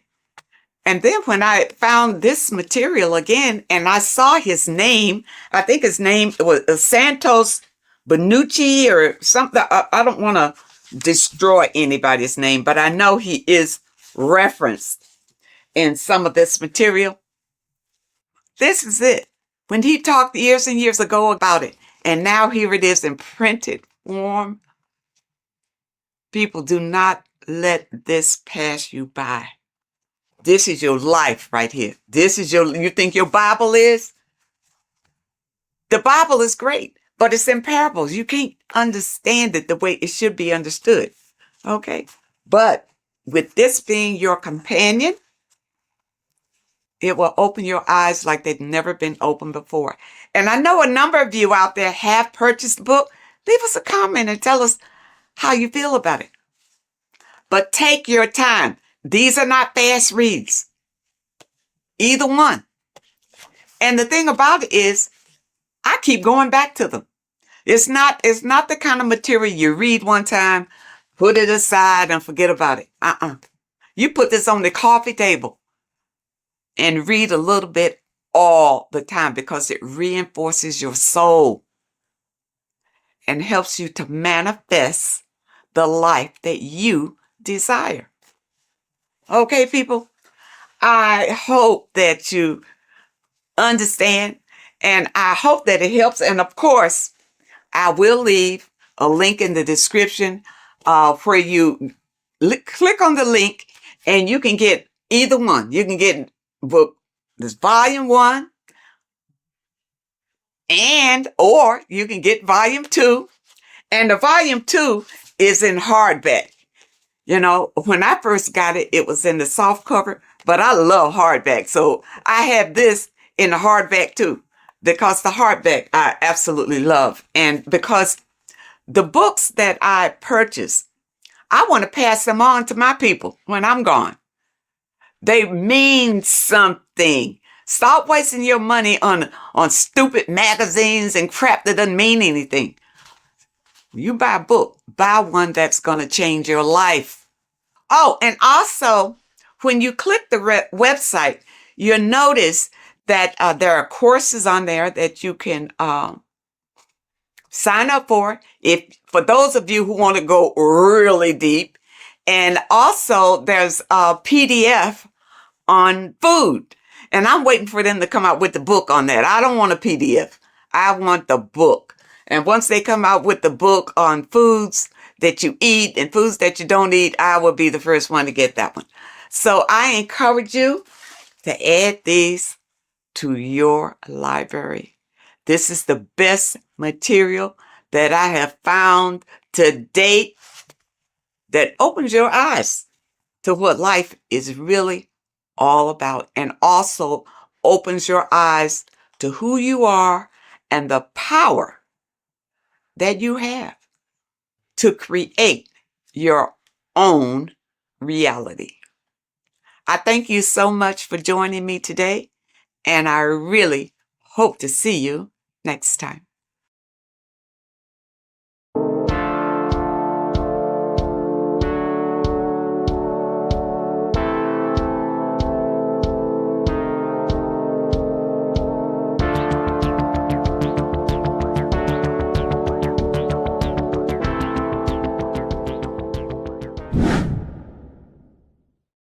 What is good, people? We're back with another video, and this is going to be talking about the connection between the micro and the macro. You know, you are the universe, everything is inside of you. So the first thing you need to understand is that the law of mentalism, we are a thought in the creator's mind, everything's being thought into existence. We have a spark of this mind, this same mind of the creator, and everything is a state of mind. Particles or atoms, whatever you want to call them, are a mental thing. They're a product of the mind. Everything's thought into existence. Thoughts influence everything. Thoughts are energetic effects which send out waves into the quantum field around you. And your consciousness is actually the universe experiencing itself, expressing itself, and viewing itself. So we are the creator, but viewing itself in separate bodies. And this is why they call the material world the world of illusions, because everything's separate here, but we all forget that we're not all one. We've all been brainwashed to think we're all separate, but we're all one. We're all the same mind, the same consciousness, everything. So everything's created out of toroidal fields. God created the toroidal field. That's the only thing that exists, because the atoms are toroidal fields, and it's the basis behind all creation. As you can see it in the owl's eyes, it creates the infinity symbol. And this was the apple. That apple is a toroidal field. And the toroidal field is made out of dielectricity, which is ether. Ether is black light, and this is counter space. This is another realm. This is what creates God to be omnipresent, to be everywhere at one place at all times. He is everywhere because ether is everywhere. Ether's infinite potential. It connects everything together, and that's what energy moves through. It moves through the ether, and that's black light. Everything is light, as it says in John 4:2. God is light. Everything's a vibrational state of light. So the torus field is made out of dielectricity, ether, black light, magnetism, which is white light, which is the center of the toroidal field. And magnetism radiates, it has no vibration.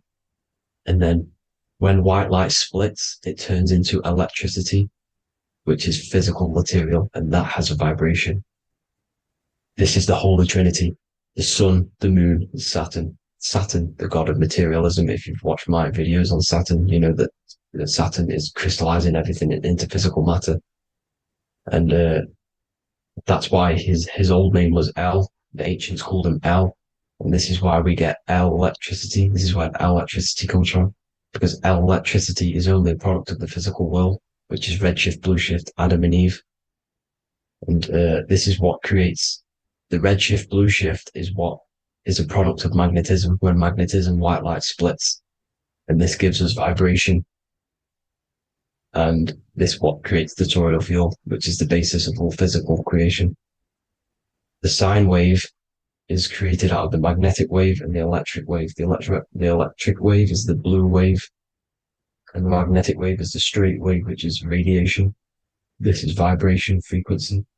So the magnetic wave is straight, and then you have longitude and amplitude, which is depth, which is dimension. You see how the electric wave has depth and a dimension. This is why you get the cross. This is the cross of Earth. This is the symbol of Earth, of bondage, of physical matter, because it consists of magnetic wave and depth, which is electric wave. I mean, this is where you get the sun cross or the Earth cross, whatever you want to call it. It's the cross of physical matter, and the ancients knew this. This is why they used that symbol. Redshift, blueshift, which is the toroidal field, is the basis of all creation, physical creation. And this is why you have the police siren is red and blue. The Matrix movie, red pill, blue pill. You have red blood and blue blood in your body. The Democrat and Republic, the two parties, red and blue. Like your taps on your taps, you have a red and blue tap. One's generative and one's destruction. Fire, destruction, water, generative. So this is the basis of all things. And electric wave has dimension, like I've already said, depth, material, and it's measured in hertz. It's measured in hertz because it hurts you. It decays because the electric wave has a vibration, and vibration always has to go back to a standstill point. This wave cannot go forever, but the magnetic wave will go forever. It's radiation. Magnetic is radiation. It radiates forever. It pulses, but the electric wave will at some point come back to a standstill point. And that's why it hurts, it decays. That's why our physical body decays, because we contain of electricity. This body is an electric body, and it will return back to stillness like a guitar string. If you vibrate a guitar string, you pull it, it will vibrate, make a sound, and then go back to a standstill point. It's the exact same with every single toroidal field within the body. It will decay, and this is why our bodies decay, and everything in creation decays. So we're born into sin.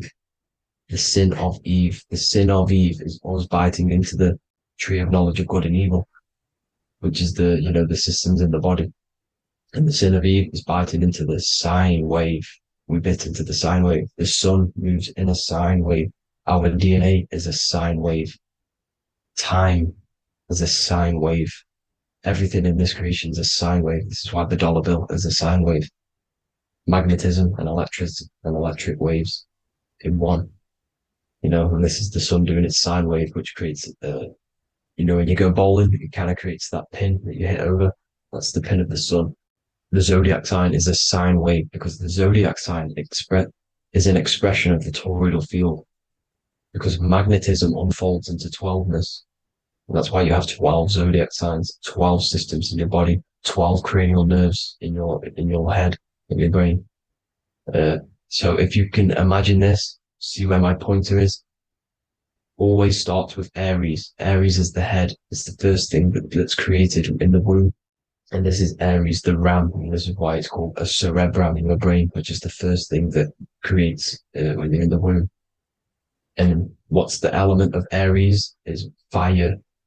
Fire is the first element. F-I-R, first, because it's the first thing on the wheel, the first expression of energy. As you can see here, my pointer, this is the center of the toroidal field. It would go Aries, Virgo, Capricorn, Pisces, Scorpio, Cancer, Then we go back to Libra. Libra would be center, but you see how the toroidal field is the expression of the 12 energies. That's what the constellations are, the energy expressions of the toroidal field. So it would go outwards, starting from Aries here, all the way back to Pisces, which is beyond the bottom half. But Libra would be the center. That's why Libra is the equinox. It's the equinox. Libra is when it goes from summer over to autumn. It's the equal. It starts to transition into the winter side. Equinox, equal, which is Libra. And that's why Libra has the two scales. It's symbolized with the two scales. That's because of, the sun moving over. It's being judged. It's equal now, but then it's going to tip over into the winter. That's why Libra is here, the center of the sine wave. And like I said before, magnetic energy unfolds into 12ness. Magnesium is number 12 on the periodic table. It's the sacred number. And this is why the scientists are NASA is trying to bring in another constellation to destroy the holy science of astrology. So Aries rules the head, which is Mars. Taurus rules the neck, the lower head. Gemini, the two twins, which is your lungs, your two twins, your arms, two twins. Cancer, the breasts, or the chest area. Leo, the heart, which is the sun, which is fire, the center of the toroidal field. Virgo, the belly, which is the intestines. Libra, the kidneys, the two scales, the kidneys, balancing out everything. Scorpio, the sex organs. Sagittarius, hips and thighs. Capricorn, I've missed that out, which is the kneecaps. Capricorn, kneecap. Aries, which is the ram, which is the cerebrum in your brain. And then Aquarius, the calves and the ankles. And the Pisces, the two fish, the 2 feet. So everything corresponds, as you can see here. This is an ancient way of depicting it, of the folded human. And this is everything. Each constellation rules that part of the body, gives energy to that part of the body, makes you do certain things. So magnetic energy unfolds into 12ness, electricity unfolds into 7s. That's why when you get electric, the light spectrum that we see, it consists of 7 colors. Why we have 7 planets. The 7 planets give us our 7 metals and the 7 solfeggio scale frequencies. So the rotor, this is the rotor. And rotor is an anagram for Torah, the Torah, which is I think it's the Hebrew Bible. Don't quote me on that, but it's one of the holy books, which is the Torah, the Taurus. Everything goes back to the Taurus field because it's the basis of all creation. So the chief cornerstone, it says in the Bible that the builders rejected the chief cornerstone. The chief cornerstone, you are the builder. You decided to incarnate into the physical world, into the electric world, the world of Saturn. When you are created in the womb, it takes you 9 months for you to be created. So, for example, if you went into the womb here, it'd take you 9 months. So let's say you're born in Scorpio. So you'd go back 9 months, 1, 2, 3, 4, 5, 6, 7, 8, 9. You consist of all of these 9 energies because it takes 9 months or however long you took to be born. Some people are born earlier. You'd have to find out how many months you were in the womb for. But you consist of these 9 energies, and each constellation has a cell salt associated with it. And these cell salts are vital for your health, and your cells and the optimal health of your body. So the chief cornerstone that you rejected is these 3 cell salts, these 3 constellations. So you're mineral deficient in these 3 constellations. For example, fluoride, magnesium, phosphate, and potassium sulfate.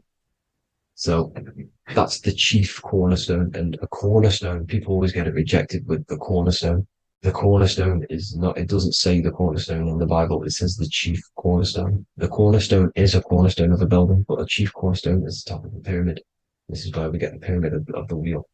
So you're mineral deficient in whatever 3 zodiac signs you're not. You were not in the womb for. This is the chief cornerstone you rejected. So the human body is the micro. It is the universe in a physical form. It consists of everything in the universe. Just like your consciousness is the universe watching itself, experiencing itself. Your body is the whole universe. 12 systems in the body, 12 zodiac signs, 7 chakras are the 7 planets. The holy trinity of you is your temple of Solomon, the soul and the mind, the sun and the moon. You know, everything is in you. You consist of everything, all the energies, everything. Heaven and hell. Heaven and hell is a mind state. It's a state of the mind. Head, H-E-A, which is heaven, and the heel, the bottom of your foot, is hell. And the bottom of your foot is the soul. So they're basically saying, well, it's wordplay. They're saying that your soul is in hell because, you know, with the elites being in control.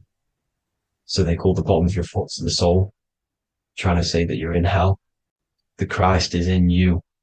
And this Christ is Greek for what? Christos. And Christos is Greek for the oil. And this oil is produced in the cerebrum, the Aries, the ram, the cerebrum. It goes down the pineal. Well, the pineal and the pituitary are underneath the cerebrum. Goes down the pingala and the ida. The pingala being the positive charge connected to the pineal gland, pin, and the ida connected to the pituitary. And this is the two serpents going down the spinal column. And this is why Jesus goes from Nazareth to Bethlehem, and then Joseph and Mary are waiting for Jesus in Nazareth. Joseph and Mary are the pineal and the pituitary gland waiting for Jesus to come back up the River Jordan, your spinal column. So this is the oil. This is the story of Santa as well. Santa comes from the North Pole. Why? Because the North Pole of the Earth is the center of the toroidal field, and the North Pole of you is your spinal column, which is the North Pole of the toroidal field. The North Pole. He comes from the North Pole. This is the North Pole. This is the South Pole of the toroidal field. Comes from the North Pole, which is your mind. And he goes down the chimney and then back up the chimney. This is the chimney. And he drops off the present, which is the Christos, the oil. And this is why Jesus is crucified at 33, because he crosses over the vagus nerve at the top of your spine. When this oil comes back up the 33 vertebrae, these are your vertebrae here. When it goes up to the 33 vertebrae, it gets crucified at 33 because it crosses the vagus nerve, and he's crucified on a cross at 33. This is the story behind Jesus and Santa. The Ark of the Covenant in the Bible is the two hemispheres which cover the vital parts of your mind, the brain side, which is the cerebrum, the pineal, the pituitary, etc. So the two hemispheres are the two angels, the Ark of the Covenant. This is the Ark of the Covenant covering the two vital parts of your brain. So these are the optic thalamus is another part, and it protects the Christ oil, which is inside at the center of the brain. See, the Bible is all a massive metaphor about yourself because you are the universe. You are a microcosm of the universe. Your consciousness is experiencing itself, and the universe experiencing, and your body is the whole universe. Your head's heaven. So Moses crosses the Red Sea. These are the two hemispheres of your brain. This is the corpus callosum, the Red Sea. So he's pretty much saying that he's uniting the two hemispheres of your brain, because most people in this generation are stuck in the left brain, which is just logic, reasoning, science and maths, writing. You know, this is what school teaches you to do. It keeps you stuck in your left brain. And you want to cross over to you want to cross the Red Sea, which is the corpus callosum, to the right brain, which is awareness, art awareness, creativity, imagination, intuition, insight, you know, using the higher mind, creativity, imagination. If you don't have intuition, then you can't read energy, you can't pick up on bad things. This is what Moses is symbolizing by crossing the Red Sea. And it's also the upper room where Jesus met the 12 disciples. 12 disciples are the 12 cranial nerves in your brain. It doesn't just represent the 12 zodiac signs, the 12 disciples. It symbolizes many different things. It's like I said, energy the universe consists of 12ness. So you have 12 cranial nerves in your brain, and that's the 12 disciples as well. And they want you stuck in your left brain, which is the five senses, materialism. So they say in the Bible that Satan blinds the mind. Satan is Saturn. If you've watched my videos, Satan is Saturn. And you consist of the Holy Trinity, which is the sun, moon, and earth. The soul, moon, the soul being your sun, the solar, the moon being your mind, the earth, your physical body. And Satan blinds the mind. Why? Because we enter a soul system.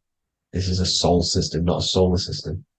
And Saturn is the Lord of the Rings, which is the outer ring. When your soul enters the soul system, your soul starts to materialize. It hits Saturn. Why? Because Saturn starts to materialize you. You take on the 7 virtues, which are the 7 planets, which are your 7 chakras. And to get out of this soul system, you must get out of your lower nature, your animal nature, which is lust, desire, greed. The number of the beast, 666, which is Saturn, Satan. So you enter the soul system, you take on the 7 energies, which you turn into physical matter. And this is your descension from heaven to, well, to say hell. And then you must raise back up from matter to spirit. They say Satan blinds the mind. Why? Because your mind gets materialized. Your soul and mind get materialized. And when you get materialized, it's an intense experience. You lose the divinity within you. You forget the divinity. So Satan, which is the first planet, the first energy you take on, the material body, he blinds the mind. He makes you forget everything, your divinity. Then you must remember, ascend up Jacob's ladder, the 33 vertebrae, to heaven. And this is a microcosm of the macro, because you will ascend back up to heaven if you do this, when you leave your physical body, when your body decays. So when it talks about in the Bible, completely destroy them, the Hittites, the Amorites, the Canaanites, all the ites, this is what God says to the Israelites. It says completely destroy them. It's basically symbolizing saying destroy your lower nature. The Canaanites, cannibals. We're under a Canaanite system now, which is cannibalism. And this is flesh eating, lust, greed, all the demonic stuff, all the lower vibrational stuff, the lower nature, eating, sex, and survival, the lower 3 chakras. You must get out of these lower 3 chakras and return back to spirit, which is heaven, which is spirit, love, being holy, being truthful, being passionate. Going back to Satan blinding the mind, all of the planets are made out of these 3 symbols. Satan blinds the mind, and that's why Satan's symbol, this is the symbol for Saturn, Satan, the symbol of Saturn is the cross, which is physical matter, the earth, over the moon is your mind. So the Saturn symbol saying matter over mind, he blinds the mind, Satan blinds the mind once you enter the soul system. And you must remember, in the Bible, it talks about the Genesis, which is Eve, the sin of Eve, which is biting of the tree of knowledge, with the serpent, which wraps around the tree. It says the serpent placed himself on the tree. Well, the serpent is the spinal column. It's the serpent telling you eat from the tree of knowledge of good and evil, which is your nervous system. And eating from the tree of knowledge of good and evil is doing bad things. For example, over-sexualized, overeating, eating the wrong food. That's eating from your nervous system. It's decaying you, and it's preventing you from achieving the God self, the God consciousness. This is the symbolism of, the tree on the serpent, telling you to eat from the left brain, with the left brain being the sinister. Sinister is Latin for left. That's sin. Sin is left. And left is lefty Lucy, Lucifer, right, righteousness, right, God, godly. The tree of knowledge of good and evil, which is your nervous system, because it determines good or bad. That's the only thing you experience in this world is your nervous system. And then the tree of life is the cardiovascular system, and the Garden of Eden is your body. So that's it for this video, people. I hope you've got a greater understanding of how you are the universe and everything is inside of you. Just keep in mind you are the universe experience in itself, and your body is a reflection of everything. The 12 constellations, the 7 planets, everything's inside of you. This world is an expression from the inside outwards. You can't affect the outside world to manipulate reality. Everything's inside of you. I hope you got a greater understanding of this. God bless.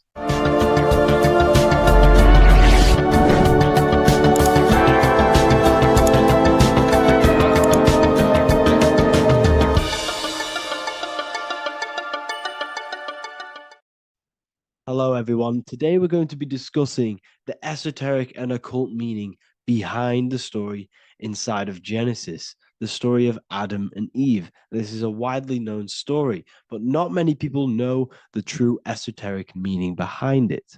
Okay. So today we're going to be breaking this symbolism down.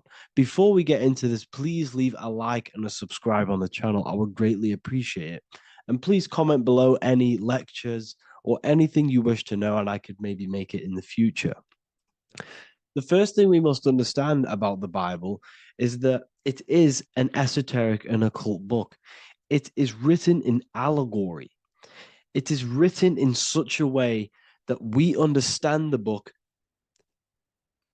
compared to our level of perception. Now, what do I mean? If a child read the Bible, they would gain a standard meaning and story behind it. They would gain a normal interpretation of the book, of being good, praise God, and be a good person. However, me, who have studied the occult and esoteric and symbolism for a very long time, when I read the Bible, I see a deeper meaning. I can read between the lines of the allegories, which means the Bible is written in such a genius way that it speaks to your level of intelligence. Depending on how advanced you are mentally and with knowledge, will depend on how you decipher this book and how the parables inside the book can speak to you in your personal life. Okay. So the Bible is the greatest psychological book ever written in history. This is why it's known as the greatest story ever told. It's a story. What we must understand with the Bible is that the Bible creates on the surface a logical way of thinking, which is what we call religion. We read the Bible and if we think logically and we take that book literally, then we gain a religion. But if we look beyond the surface, this is what we call esoteric, metaphorical, symbolic. You can read between the lines using our right hemisphere of the brain in deciphering this book and what it truly means to us and the evolution of our mind, body, and soul. What this book actually reveals between the lines is instructions and stories which teach you how to level up your consciousness, how you can sync the mind, body, and spirit and the soul all together so you can live like a god. This is what the esoteric is. It's the purification of consciousness. Now, when it comes to Adam and Eve, okay, what we must understand is that this is the beginning of creation. This represents the beginning of your life in an esoteric way. This is symbolic for the beginning of your incarnation into this physical world. Okay. And we have Adam, masculine, Eve representing feminine. These are the two masculine and feminine energies which create the whole material universe. Okay. And as we are born with a pure consciousness. We are born with pure consciousness. Well, now, what do I mean? As a baby, we have no knowledge. We are pure essence of the soul. You know, we don't gain the knowledge of good and evil. We are pure. Yes, we're not happy all the time as a baby, and we're not sad all the time, but we have no ego. This is what I mean. Our consciousness is not split. As a baby, you are whole. You have a whole consciousness. You are yourself. You have no false identifications, no limiting belief systems, nothing. You are pure awareness and the pure soul and the pure mind. Now, this is what Genesis is representing. As we grow older, the more experiences we gain, the more thoughts we start to think, the more knowledge we gain of this world, the more impure our mind, our heart, our soul, our spirit becomes, the more impure our body becomes. As we grow older, we're infected with negative beliefs, negative thoughts, and society norms. This is a big one. As we grow older, we are molded by society. We shut off areas of ourself and we push them away so that we fit in with society. We all know this. We all did this in school. We pushed away parts of ourselves to act cool or to fit in, whatever it may be. Whatever type of person you were in school, we all went through this because society and culture is programmed. So as we grow older, our consciousness splits. We gain a persona, an ego, and we gain a shadow self, the subconscious, and we gain an ego. Now, the ego is what you show to people. It's that character that you show, that you put on to your culture, to your family, to your friends. This is a false identification. And we also gain a shadow self. The shadow self is gained through experience. This is the subconscious. Our ego is created through experience. And so is the subconscious and the shadow self. Okay. So as we gain age in this material body, we fall from the Garden of Eden. We gain the knowledge of good and evil. This is what the symbolism represents of us leaving the garden, us eating from the fruit. Now, the fruit represents the knowledge, it represents the insight, the experience, which splits our pure consciousness. Our soul splits. Okay? We lose connection with the divine. We lose connection with our pure self through material experiences. We may lose ourselves in material experiences. We may lose ourselves in lust and material gain, wealth, and all of these lovely things that the material world offers. We lose ourselves in this. Okay? And not only that, there's another symbolic thing that we're missing with being a child. There's another symbolic meaning behind this tree in this story of Adam and Eve. And this is sexual energy. Okay? As we are a baby, we have no ability to create another human life. We have no sexual urges. We have no desire for the material things as a baby. Nothing. As we grow older, our sexual energy cultivates around the age of, it's like 10, maybe earlier for some people or later for some people. This is what we call puberty, when our sexual energy activates. This is when the masculine and feminine energies are present within the body. And we are now given the ability to create human life. We're now given the ability to bring in a soul into the material world. Now, this is what we believe and know in the esoteric world. That is what sex is. You're bringing a soul from the astral into the physical. Okay? So as you grow older, you gain this ability to use the power of creation. You gain this force within you that allows you to open a portal in the astral and bring in a soul to the material. Now, this power can be misused. This power is very powerful and should not be misused. In occult and esoteric teachings, we teach and learn sexual transmutation, how we transmute sexual energy into different areas of our life so we can grow and create. Because sexual energy is creative energy. It creates a whole new human being.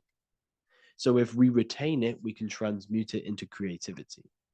So this energy is kind of corrupting us as well. And now I'm not saying growing up is evil, all this thing is evil. This is a natural cycle that we must go through. The soul of us must go through this cycle so that we learn, so that we overcome it, so that we gain mastery over ourselves, so that we expand ourselves.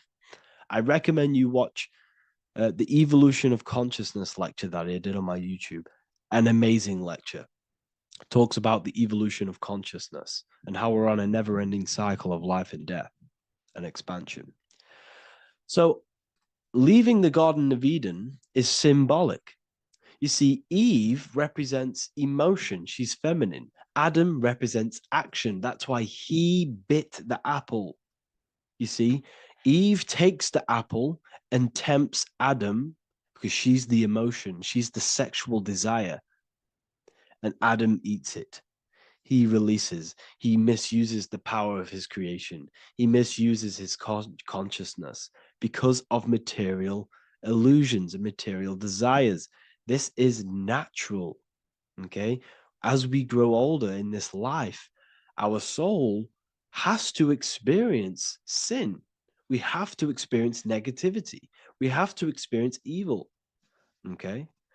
And we have to misuse this power within us to learn about it so we can overcome it and gain control over it. Now, this is why the Bible says in Genesis 3:6, for God doth know that in the day ye eat thereof, then your eyes shall be opened. Ye shall be as gods, knowing good and evil. This is very, very, very symbolic. We come into this world to experience a dualistic way of reality. We come into this world to challenge ourselves so the soul can grow, because the soul comes from pure love from God. But we come into this world so the soul may know what it's like to be evil. You see, we are like a seed. Our soul's like a seed. And when that seed grows, okay, and it's planted, them roots must grow to hell in order for the top of the tree and the roots to grow to heaven. In order for the soul to reach the highest states, it must descend down into the lowest states. Good and evil. This is the story of good and evil, okay? And this is the story, a psychological story of how the human mind has functioned in this life. This is what this story is representing of how our soul and mind is functioning, how our consciousness is splitting and growing up and evoluting. Okay. Like I said, snakes represent sexual energy. They represent, snake, when you've been snaked. This is why we say you've been snaked, because it represents a temptation of sexual energy. This is why the Kundalini is symbolized as a snake. This is the serpent within us that we can rise to activate dormant brain cells in our brain. Now that's called the Kundalini awakening. I'm not going to get into that into this video, but this is what it symbolizes: the tree and the knowledge of good and evil, because our body is the tree. Our central nervous system is the tree. The snake is our sexual urges and this false temptation that tempts us to interact with sin, the material world, okay, and go against our higher divine self. This is what it represents. Now, it's very, very symbolic. Not everyone is going to agree with this, but this is my interpretation of Genesis based on my research of occultism, symbolism, metaphors, and me studying the Bible. This is my interpretation, and I hope it resonates with you. It might not resonate with you, but this is what makes sense to me, and this is what has made sense to many other occult researchers who are in this space as well. Okay. So please leave a like, leave a comment, leave a subscribe. I'd greatly appreciate if you could, just give me some support on this channel. We're nearly at 100,000 subscribers, which is insane. I just want to say thank you all. And yeah, I will see you inside the university. If you join, I'll look forward to mentoring you, connecting with you on the live calls. There's a new symbolism course which is going to be available very, very soon. And yeah, if you join the university, you also get a 30% discount on all of my products, astrology readings, one-on-one calls, all of my books. Yeah, so I hope you gain some insight on this video, and I'll see you in the next video, and I'll see you inside the university. Have an amazing day. What if I told you that you are under a spell, and this spell is controlling you in every aspect of your life, and you don't even realize it? Spells are not what you've been taught. They're not fantasy magic wands that are casted over you. No, no, no. Spells are much, much deeper. A spell is a belief system that is installed into your subconscious mind, which holds power over you. Okay. If I install a belief into your mind and that belief holds power over you and controls you, that is you under my spell. A spell is a belief that someone has installed into you. Okay. You have a subconscious mind. The subconscious holds power over 90% of your daily basis behavior, thought patterns, and overall emotional state. Because the subconscious is the back end of our mind, the mind that we don't really have access to. It's the shadow self where all of our programs, all of our memories, all of our traumas, all of our everything that we've ever experienced is recorded and kept in this vast database called the subconscious. Now, the subconscious is the 90% of our mind. We are only aware of 10% of our mind, which is the conscious mind, which is what you're using now, what you're consciously aware of. But there is a subconscious mind that holds power over your conscious decisions, and you don't even realize it. For example, as a child, you had a very, very traumatic event happen. Let's say as a child, you were not loved enough by your parents. And this feeling of you not being enough for your parents and feeling alone as a child implanted this seed. And this seed was planted by your emotions, a strong emotion. And over time, as you grew older into an adult, this seed grew and grew and grew. And what this seed grew into is you being very needy, you always seeking validation from others. Okay. But you taking this conscious decision 10 years down the line actually stems from this hidden cause within your subconscious mind, within this little feeling, this seed inside your subconscious where you don't feel like you are worthy. So this results in a conscious decision of you seeking validation from others, being very needy from others. Okay. This is what the subconscious is. The subconscious holds power over us. For example, posting on social media. Why are you actually posting on social media? If you take a selfie with your new watch, new car, and you go and post that onto your social media, why are you actually doing that? On the deepest root cause, it's not because you just want to post a picture. No, it's much deeper. It comes from a subconscious belief or a subconscious emotion of you seeking external validation, whether you believe that or not.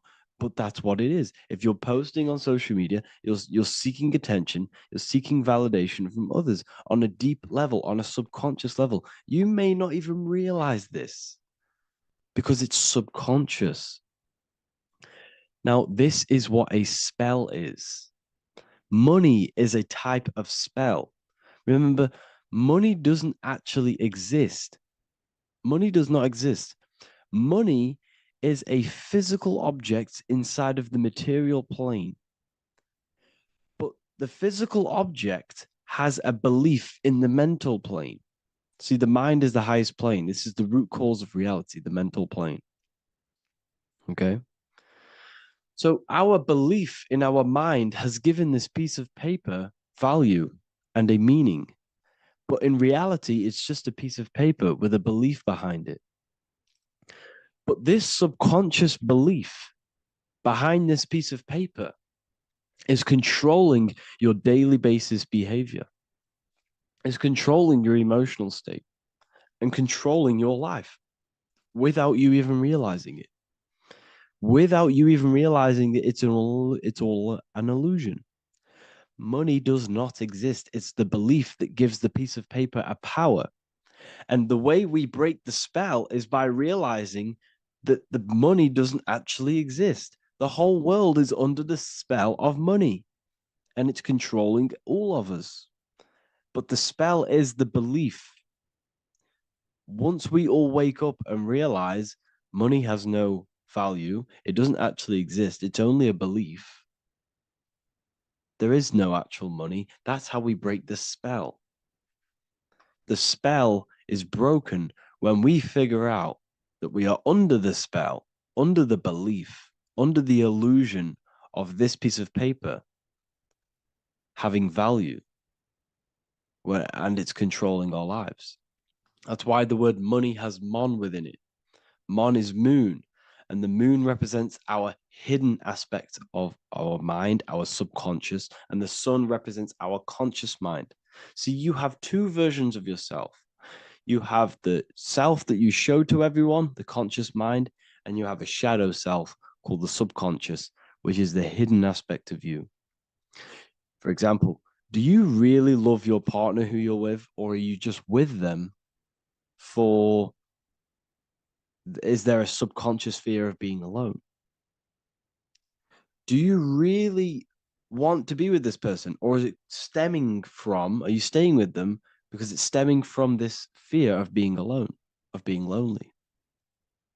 Or are you just with them because you have a subconscious sexual addiction? And all of your conscious decisions are actually coming from this little seed of wanting sex or not being alone. You have two versions of yourself, the conscious mind and the subconscious, the shadow self and the self that you show to everyone else. Okay? And the subconscious is what's holding power over you. When you drive your car, you don't consciously have to think about changing gear. You've done it that many times. It's on autopilot. That's the subconscious doing it. You can be walking down the street. Your conscious mind can be thinking about what you're going to cook for tea later, but your subconscious mind is controlling your body and walking your body. You don't have to think about moving the body. You just do it because you've done it that many times. It's a program. It's a belief in the subconscious that's giving this movement power. You see, the subconscious holds a lot of power over you. Our beliefs hold power over our daily basis behaviors and actions. Okay, like I said, posting on social media, this is seeking external validation. There's a subconscious stem, there's a subconscious urge bringing this desire into conscious reality. So we must break the spell of our emotions controlling us, our traumas from a child controlling us. For example, another example of this, let's say you were in a car crash years ago, and this car crash led you to having a very traumatic event, very traumatic emotion you felt in that car crash. You felt a lot of pain.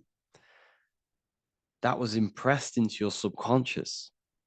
And even to this day, you're probably scared of going into trains, going onto cars, going inside of vehicles. And you might not even be aware that it's actually stemming from this event that happened 10 years ago. That's the spell. That's the spell that's holding power over you. And you don't even realize it. You realize the spell when you realize you're being controlled by this old belief, this old trauma. That's what a spell is. A spell is not something I cast over you with a wand like Harry Potter. Spell's much deeper. It's the hidden aspects of our mind that hold power over us, that control us. Okay?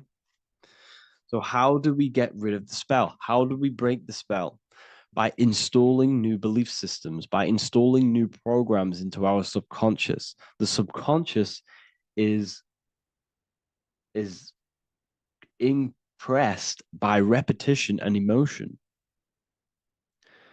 Everything you do on repeat, for example, tying your shoelaces, you can be looking up into the sky, closing your eyes, thinking about what you're going to create for tea while doing your shoelaces. You've done it that many times, you don't have to think about it.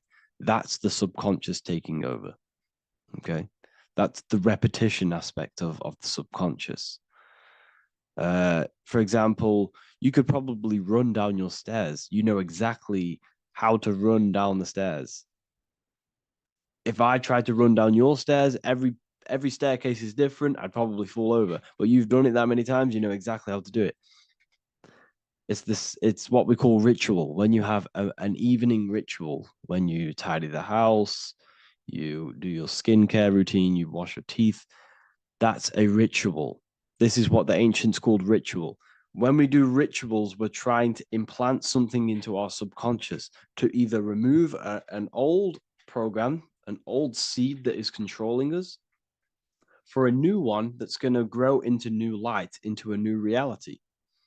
So you can implant messages, implant new programs into our subconscious, which will then grow into a new reality. Okay?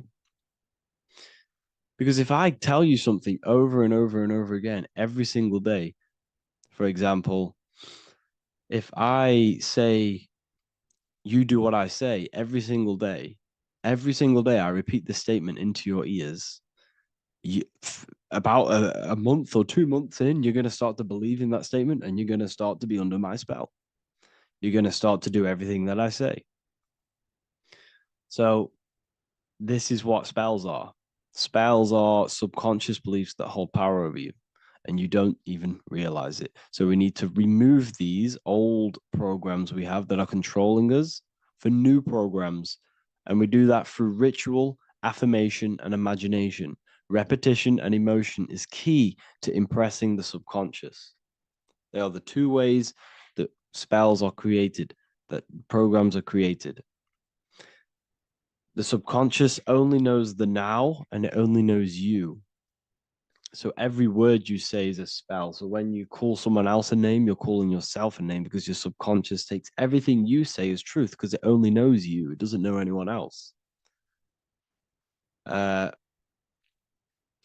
So every night we can do affirmation. We affirm the reality we want. This is what we call a ritual. We sit down or we stand up, whatever it is, you affirm the reality you are, I am statements, and then you imagine that reality. And you do this over and over again, every day, twice a day, 3 times a day, however many times. And this will cause repetition. This will install a new belief system into your subconscious, which will then start to show in your external reality. It will start to put you under a spell of the new program. For example, if I install into my subconscious that I believe that I am rich, every single night I affirmate that I am rich, I am wealthy, I am free. And then I do a ritual. I start to imagine this reality. Every single night, I do these two things on repetition, and I start to feel the reality and imagine the reality. Over time, I'm going to start to believe that I am rich, that I am free, and I am wealthy without having the physical reality. And what this will do is that it'll implant a message deep within your subconscious mind. It will plant the seed of this belief. And this belief over time will grow into 90% of my thoughts, 90% of my actions, 90% of my words. My words, my thinking will change due to this new belief. I may not even realize it, but I'm looking for more opportunities to make money. I'm speaking to more people because of this belief that I've installed. This belief has triggered new ways of thinking. My mind, my conscious mind, is now only operating to fulfill this belief. And my conscious mind might not even be aware of it. You won't even realize that you're manifesting this belief of being rich. And that's how it happens. You implant the belief within your subconscious. You implant the spell into your subconscious, which will then gain control over you. So we need to make sure we're removing the negative spells, the negative programs that are controlling us, for new regenerated ones, for new ones that are going to create new realities, a better life. Okay? You don't want negative traumas, negative seeds controlling you and growing into your life. If you don't cut them off, they will continue to grow and grow and grow. Your anxiety will get bigger and bigger and bigger. Your depression will get bigger and bigger and bigger. But it's all actually stemming from one belief system or one trauma. Okay? So this is important. Everything in this physical plane is an effect of the higher planes. It's a shadow of the mind. Everything we think, all physical objects, began as a thought, then an imagination, then energy, then a physical reality. So we must change the mental plane. We must plant seeds into our mind to change down into our physical material life. It's about manipulating this higher plane so we can create change and effect in the physical external material plane. That's what magic is. This is what spellcasting is. This is all what it is. It's not fantasy. This is the manipulation of the higher planes of consciousness, which your mind has access to. You have access to these higher planes. Okay? This is exactly what I teach in my university. I teach different rituals. I teach specific rituals to get rid of certain things, certain belief systems. I teach all different rituals, all different ways for you to create your own reality and live the best reality you want.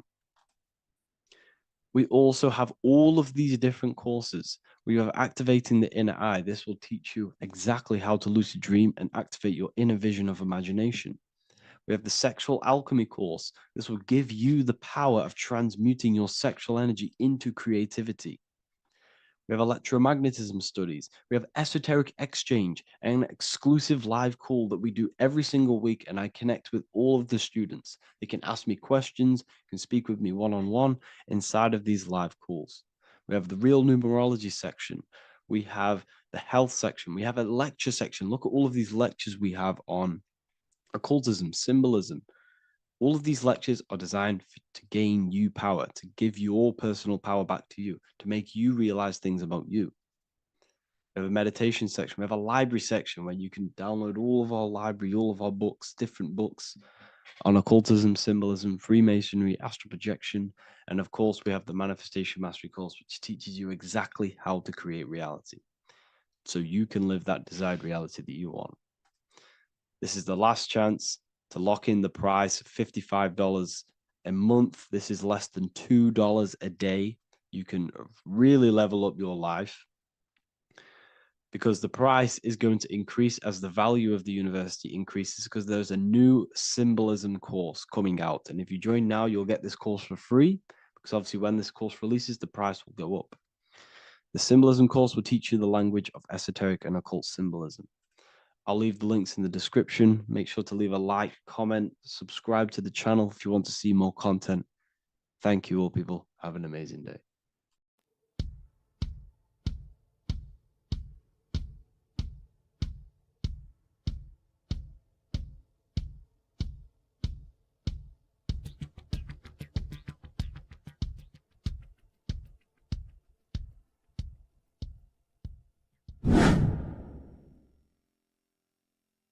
What is good, people? How are we all doing? Today we're going to be talking about the different planes of existence, the occult side of the world, the things they don't teach you in school. And of course, you can only find that on this channel, so welcome. So you need to understand is that your consciousness moves through these different planes of existence, these different states of consciousness, which make up all of you. Okay? They are all interlocked planes. They are all interpenetrated into each other. They are all one. They melt into the plane above and below. You see, each plane is a product of each plane. As above, so below.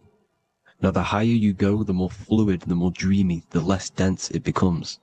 The lower you go, the more denser it becomes, the more solid it becomes. The lowest plane is the physical plane, which you are obviously aware of. You are inside of the physical plane now. But while you are in this inside of this physical plane, you are indeed inside of all these other bodies which you have not awakened yet. You have to awaken these different bodies. You have these bodies. Okay? It's like a ripple effect. And the center is the most dense, the most solid. This is earth, heart, the heart of the ripple. And the lower you, the further you go out from the center, the more dreamy, the less fluid, the more fluid, the more less dense it gets until you're one with the all. You see? And this is what it's like. This is what this system is. It's like a ripple effect. Now, let's jump straight into the planes. First, you have the physical plane, made out of 4 elements. Five elements. The ether is the mother of the elements. It's the womb of the elements. It's the 5th element. And it gives birth to the 4 other elements. 4 is stability. Tables have 4 legs, and this is why the ether gives birth to 4, because it's the foundation of the physical world. Fire, earth, water, air. They are not pure. Each one of the elements melts into the other one. For example, earth and water both share cold. Water and air both share wet. You see, they compose of each other. They melt, they mold into each other based off the vibrational state of the ether. That's what it is. The 4 elements are the vibrational states of the ether. Okay? So you have the 4 physical elements making this, physical world. It's the lowest world. It's the world of effect. This world, whatever you see, whatever you experience, it's the effect. You can't change anything by manipulating this world. You got to manipulate the higher worlds to affect this world. You see, as above, so below. This is the lowest plane. It has 3-dimensional. It's the 3rd dimension. Space, height, and thickness. That's all it is. Front, backwards, upwards. You see, it's 3-dimensional. We cannot perceive the hidden side, which is the interior of this existence. We cannot perceive the interior from our exterior view. We are looking into this world. Okay, this is the exterior view. We can't see what's inside of that. That's the 4th dimension, which is the next one. It's the most gross and dense plane. 4 states of matter, the most slowest vibrational molecules exist in this plane. Above this plane, you have the ether. Okay, the word ether and either are the same thing, because either connects 2 scenarios in languages. I either support Manchester United or Liverpool. Either is connecting them 2 scenarios. The ether is doing the exact same, as you can see here on the planes of existence. It connects the astral world, which is very important, to the physical world. It's connecting these 2 worlds. So it's the ether. It's the ether. The ether is pure potential. Energy flows through the ether. It is pure energy, pure potential. Okay? The physical body is an exact copy of the etheric counterpart body. So every physical object has an etheric energy double. It's like a blueprint of that object. Every single object has an energy double, and that's the etheric double. Okay? The etheric body determines the shape of our physical body through its lines of force. All through life, it rebuilds and restores the physical body. Physical problems show up first in the etheric body, because as above, so below. You manipulate the higher planes, it will manipulate this plane. And this is why sorcery works. Contact with astral plane entities. We'll get into that a bit later. So the reason why we can't see this plane, this energy world, which is all around us, which we are inside of right now as we speak, is that the molecules that compose it are further apart than those of the physical plane, making it invisible to the 2 eyes. That we can't perceive it. Our eyes cannot physically suck in that sort of information, and our brain cannot decode it. This is why, they brainwash us with all these programs to keep us asleep, to keep these other bodies we have asleep, so we don't find out about these other bodies, and is to make you believe that everything's just a material. Only the material world exists. They don't want you to know is that everything that you see is a result of something you cannot see. As above, so below. There are realities within this reality. This is what I'm breaking down now, these different planes, on how this reality works. So your etheric double is your energy body. You can see here the physical, etheric, astral. Astral is your spirit. The ether is a part of the physical plane. It's like just above the physical plane, but it's still part. But then the astral plane is completely separate. It's another plane, but they're all interlocked. Don't think they're apart. They're all interlocked. They're all one. They all melt into each other. The chakras that we have are inside of our etheric body. They are our sense of organs which tune us to the 4th dimension. These 7 chakras connect us to the astral world, the 4th dimension. Okay. They are points for the flow of energy from the universe / 7 planets, because the 7 chakras are your 7 planets, and the 7 planets are connected to the astral world. They are feeding these 7 senses in our body. They connect us to the universe, to our etheric counterpart, and then to us, supplying the physical body. Because the energy comes from above. As above, so below. These 7 senses, these 7 etheric chakras, are being supplied with energy from the universe, the 7 planets, the solar system. Then it supplies the physical body. You see? So the ether is very important. And this is, that the ancients understood the science of the ether, and they could, harness free electricity from it, because it's all around us. The ether is all around us. And this is what they were doing. They were harnessing free energy using the ether. The astral plane, the 4th dimension, very important plane. Very, very important. We've all been there. Every single one of you has been there. Okay? The 4th dimension is unseen of what we see. It's the interior of the exterior that we see. We see the 3rd dimension, but we cannot see beyond what's making this 3rd dimension. This is the 4th dimension. Okay? It's the dream world. This is where you go when you dream. Okay? This is where you go when you dream. It's the place of disembodied spirits or ghosts, entities, whatever you want to call them. When you hear ringing in your ears, that is not tinnitus. That is an entity around you. Okay? That is an entity around you. The 4th dimension is where thought forms exist. Mental images. Thought forms as in what you see in your mind when you think of an image, because the mind is the highest plane of existence. Mind is the highest plane of existence. And it manipulates all of the planes below. So it goes the mental plane, then the astral plane. So the thought is in the mind, the mental plane. That just the thought alone, no image, but then the form depiction, the thought form exists. It manifests in the astral plane as a sort of image, an entity, a living conscious being. So this is why thoughts are things. You see, thought forms exist within the 4th dimension. So when you imagine something, when you are, for example, right now, look into your hand and imagine there's an apple in your hand. If you can see that, you are seeing into this 4th dimension. You can only see into this 4th dimension using the mind's eye, not the 2 eyes, the mind's eye. When you shut off the 2 eyes into darkness, the 3rd eye opens. The mind's eye is open. And you can see, this is astral travel. You got to work on astral travel.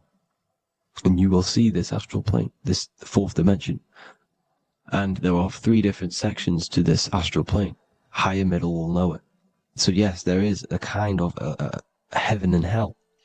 And a mid-God. Heaven being the higher vibrational entities manifesting higher vibrational thought forms existing there, the lower vibrational thought forms existing in the astral plane. But these thought forms are beings. You can create these beings. They're called elementals. Okay? If you entertain specific thoughts for long enough, this will plant a seed and it will grow. If you keep, so for example, you have a bad feeling or whatever, what's a good example? Unforgiving someone. You keep that energy inside of you for long enough, it will manifest in the 4th dimension. You entertain that thought long enough, it will manifest. And it will create an etheric body, and it will be an entity which will harm you. It will feed off you. This low vibrational energy. Your mind is so powerful. It creates thought forms, and these thought forms can take consciousness, can take bodies, etheric bodies. Now, that's why it's very important that you master your mind, master your thought patterns.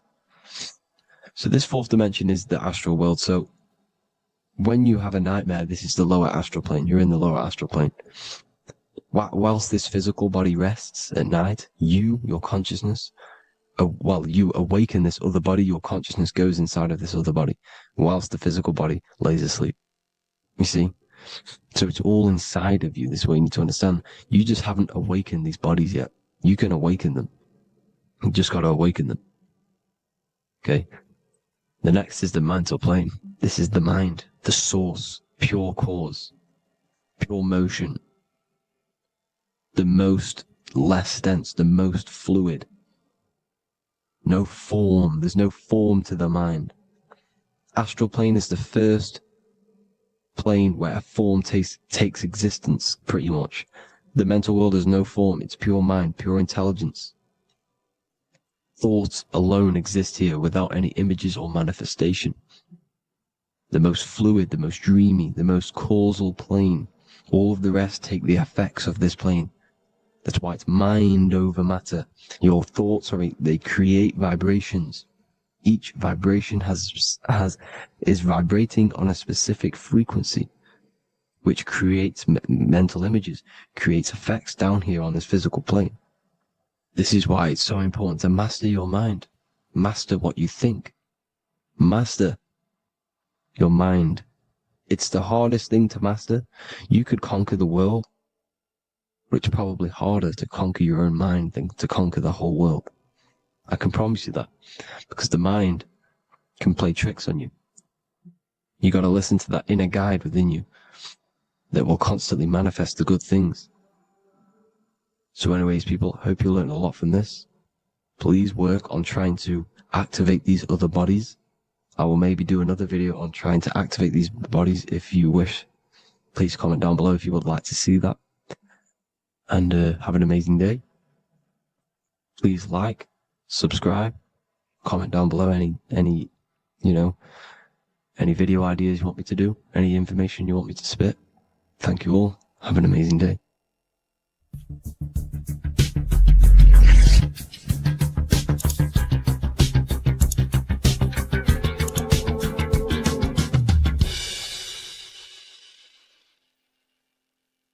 There is a secret meaning behind the number 666. 666 is 3 sixes. The number 3 in occult and esoteric numerology represents the 3 aspects of human consciousness.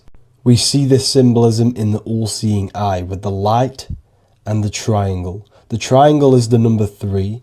The eye represents consciousness, observation, and the light represents the light of consciousness, because consciousness is pure light. The 3 aspects of our consciousness is thoughts, emotions, and actions. Every thought creates a feeling, and the feeling creates the action.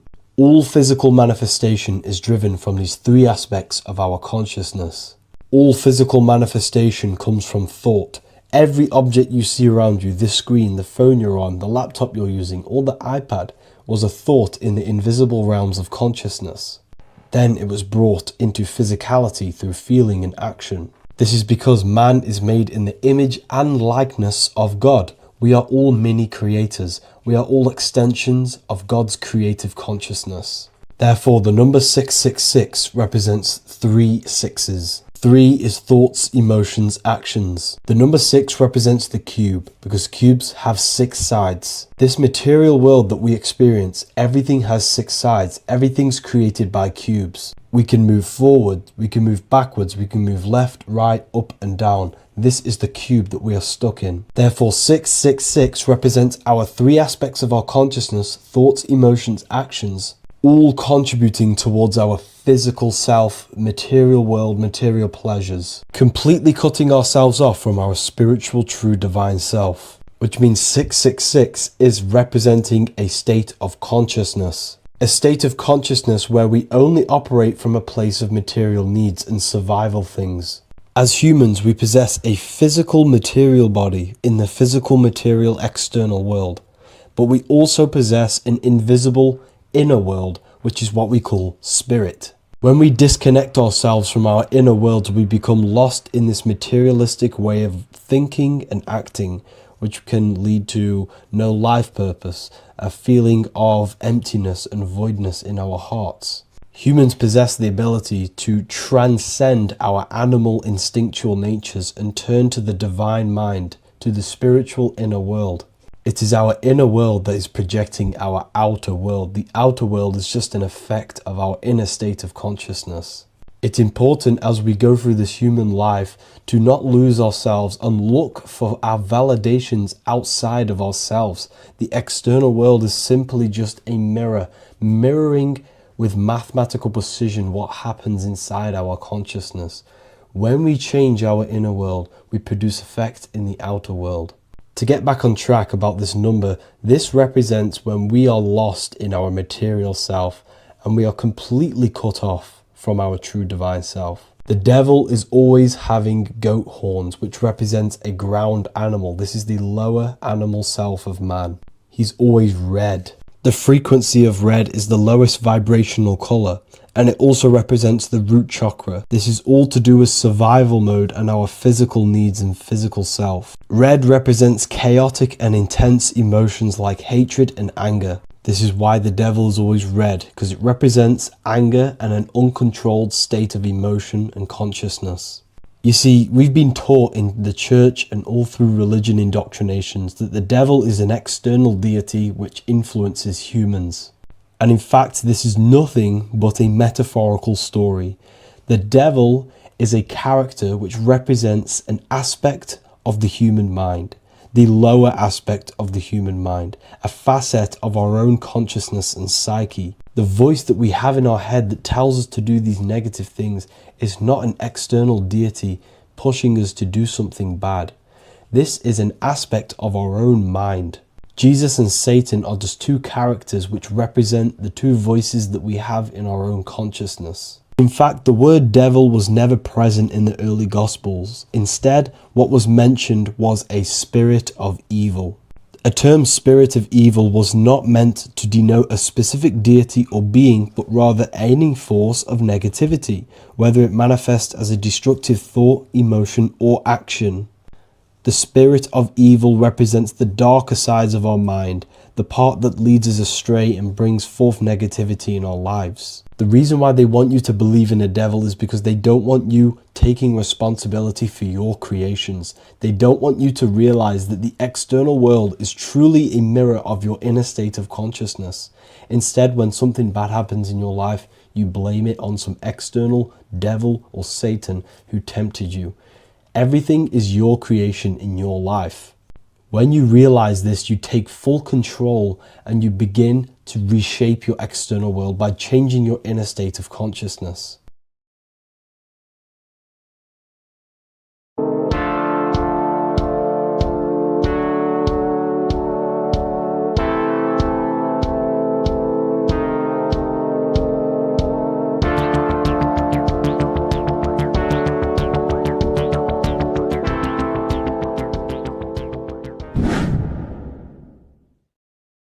Welcome back, people. We're back with another video. Let's jump straight into this. Make sure to tune in till the end because this has got so much information in this video. So sit back and enjoy. So everything's torus fields. The Earth's a torus field. Everything's torus, which is electromagnetic field, electric and magnetic. The center of the torus field is where the two opposing forces meet in the center. And this is what creates the plane of inertia, the dielectric plane of inertia. Okay? You got red shift, blue shift, positive, negative, south and north pole, right? This is what the ancients were showing with the tree of life. As you can see here, this is the plane of inertia and this is the torus field. Everything consists of this. Everything is a torus field. A atom is a torus field. Okay, now the inertia is the 0 point. So this plane is a 0 point. It's the balance between two poles. Okay, now this creates matter because matter is two opposing forces in motion equalized. So these two forces coming together is what creates matter on this physical plane. And this is why we can't see the electromagnetic field, because it consists of one of the elements, which is either electric or magnetic. But when they combine together, it's what creates this physical plane, which is physical matter, which is light in motion. Now, everything is one. Don't get confused by duality. duality is two opposing forces, but them two opposing forces are created by the same substance. It's two aspects of the same substance. So, for example, water and ice are the same thing, you know what I'm trying to say, but it's two aspects of the same substance because all is one. The whole universe is one. All goes back to the one, which is God, the creator, or magnetism, whatever you want to call it, because magnetism pulsates. Electricity has two poles, red shift, blue shift. Okay. So red shift, blue shift is electricity, and electricity vibrates, and all vibration always comes back to a standstill point. But magnetism is what pulsates. This is why your heart pulses. You breathe, which is a pulse. This is the breath of the universe, magnetism. Now, this is why the earth is green, okay? Earth can be spelt heart. If you just move the H to the beginning, it spells heart, okay? Because the heart is the center of the torus field, which is the heart chakra for us humans, okay? We consist of the same field, as you already know. Heart being the center, which is green, which is the center of the seven colors. The center of the seven colors. This is the most powerful chakra in your body. People think it's the crown chakra, but it's the heart chakra because it's the center of the torus field. You must align them all and combine them all into one, which is the heart chakra. Now, earth is green. Nature's green. Okay, this is because we live on heart chakra, the plane of inertia. It's the center of the torus field. Okay, and this is what the Egyptians called Isis, which is nature. Nature is balanced, and nature is female, Mother Nature, because it looks after us with the fruit it grows with abundance, and the water. It's a female energy, Mother Nature, and this is the symbolism of an equal, balanced arms. This is the scales, it's balanced. Mother Nature is balanced. This is why the sky is blue, because what comes after the heart chakra? Blue. Sky is blue. We live in Midgard. This is what the ancients called Midgard. You don't have to take this tree literally. It's a metaphor. We live in Midgard, where both positive and negative duality here. Now, Mount Meru. Mount Meru was known as the center of the earth, okay, or known as Hyperborea. And this is the North Pole, the electromagnetic North Pole. But when I say Mount Meru, it's not an actual mountain. They weren't saying there was a real mountain in the center of the earth, a magnetic rock. No. The plane of inertia, okay, there's something called a hyperboloid. That's what it's called, a hyperboloid. And this is the center of the torus field. And this hyperboloid is what is in the shape of a mountain, you see? So if I go to this next one, they say Hyperborea on this map. Why do they call it Hyperborea?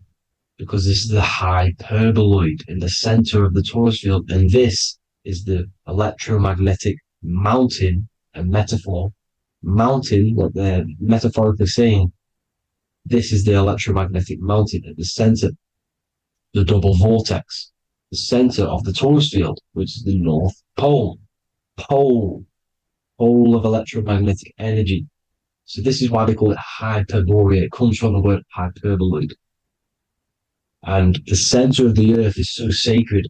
And they symbolize this with, obviously, the North Star, which is Polaris. And this is where the swastika comes from, because it's the 4 seasons moving around the North Star. This is the Big Dipper constellation moving around the North Star, which is Polaris. There's that pole again. Pole. Magnetic pole of the torus field. And this is where the green, emerald green, aurora borealis comes from. It comes from this center hyperboloid at the center of the earth, where the most electromagnetic energy is stored. The center of the plane of inertia. the center of a plane of inertia. This is the all-seeing eye as well. As you can see, they got the sun, the moon, this is the Masonic cosmos, the sun, the moon, and the all-seeing eye, because the eye is Polaris, the eye of the stars. It's all a big eye. Now, the eye means a lot more as well. It's not just that. There's different ways you can interpret symbols. Now, this is the emerald tablets. Deep in Earth's heart lies the flower, the source of the spirit that binds all in its form. Okay? The flower of life is thine own place of thine spirit, and stream through the earth as thine flows through thy form, giving off life to the earth and its children, renewing the spirit from form unto form. This is the North Pole. That is what he's talking about. He's talking about the aurora borealis. Aurora borealis. It's the earth's aura. Emerald green. Heart chakra. Plane of inertia. Green. Earth. Heart. You see? All related. Now, there's many symbolism of this. So much symbolism of the ancients. The 7 layers of heaven. 7 layers of heaven, which are the 7 planets. Okay? These planets are the solar system. It's the solar system because we are the soul. We are the sun, the soul. And we're inside of a solar system, which is the 7 planets. That's why there's 7 layers of heaven. Okay? The rings of Saturn, the rings of the planets are moving around us. Okay? So, this is what the ancients were depicting in their cosmology. Now, this is the Hebrew cosmology of the earth. This is the Mayan cosmology of the earth. You see, it's all an enclosed system. We live inside of a giant torus field. All is atum. It's what the ancients said, ancient Egyptians said. All is atum. Atoms are torus fields. Don't be tricked by the modern science today with the current model of an atom. It's completely wrong. They're hiding the torus field. They're hiding the electromagnetic field, which is in everything. Absolutely everything is in motion, and motion comes from this field. And you see, this is upside down, but this is the I think it's pretty sure it's candles, but the 7 candles, the 7 planets, the 7 Elohim. You see, it all goes back to the stars and the heavens. Now, this is how the earth really works, with the stars on the outside of the cosmic egg, and then the torus field spinning around the sun and the moon, the positive and the negative charge. The sun gives you energy, the moon takes your energy. The moon controls monthly cycles. Moon is mon. This is etymology. Mon, month, money, demon, monster. Stir is star, moon star. We are all stars. Youngster, minister, superstar, Hollywood star. We're all stars. We come from the stars, which is heaven. Our soul comes from the stars. You see? We are the universe, the image of man is made in the universe. We are a microcosm of the universe. The universe is a macro, we are micro. We consist of everything. The body, mind, and spirit. The sun, the soul. Moon, the mind. Earth, the body. Body, mind, and spirit. We have 12 systems in the body, which are governed by the 12 zodiac signs. Starting at the Aries, which is the ram, the ram of God, all the way down to Pisces. And Capricorn, kneecap. It all goes back to the stars. We are the stars. We are the universe. Everything is inside of us. Everything. Like they say, the Temple of Solomon, the Temple of the soul, and man. The soul, the temple is the body.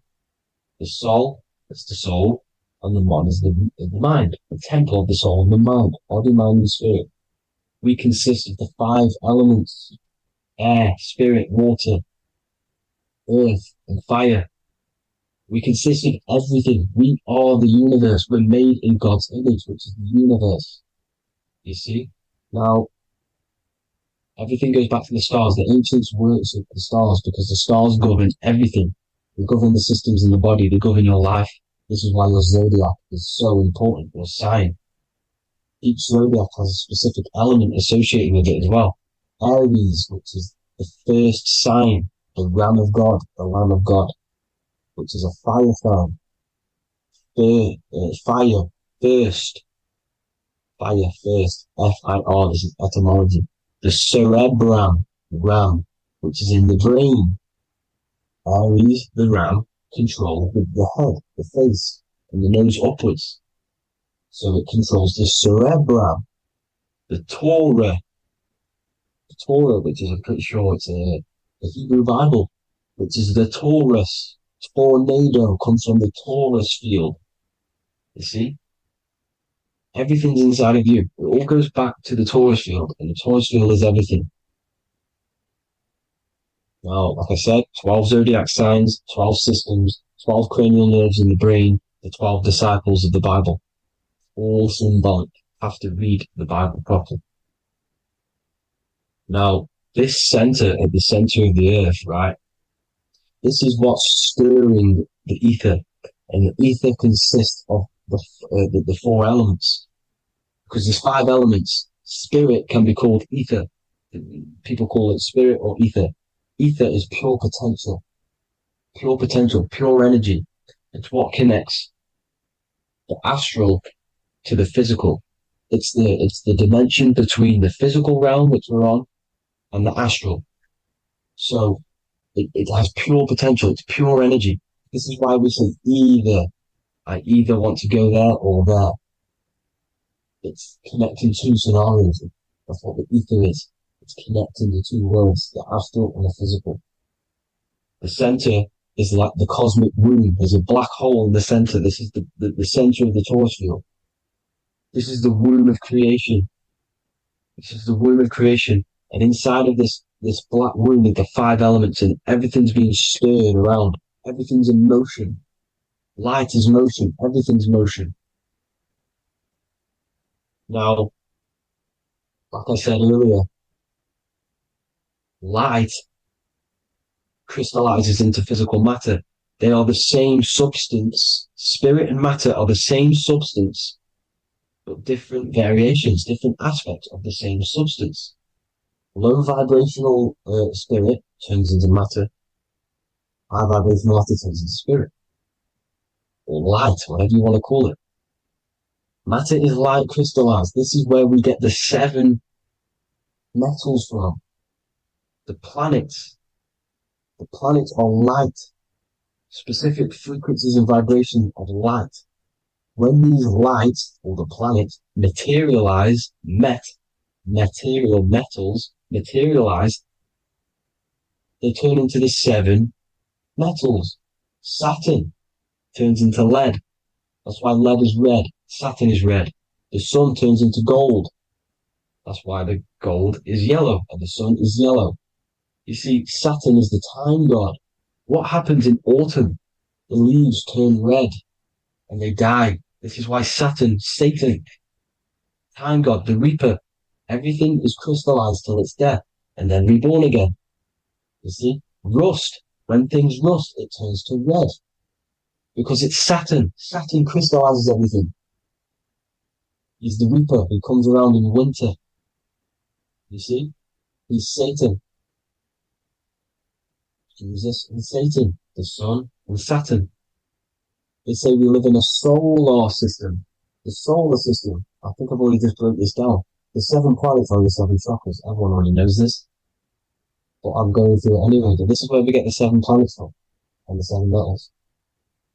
You see, all the ancients knew it was an enclosed electromagnetic system. It's not a spinning ball in the middle of space, people. They want you to believe this so you get stuck in this material world.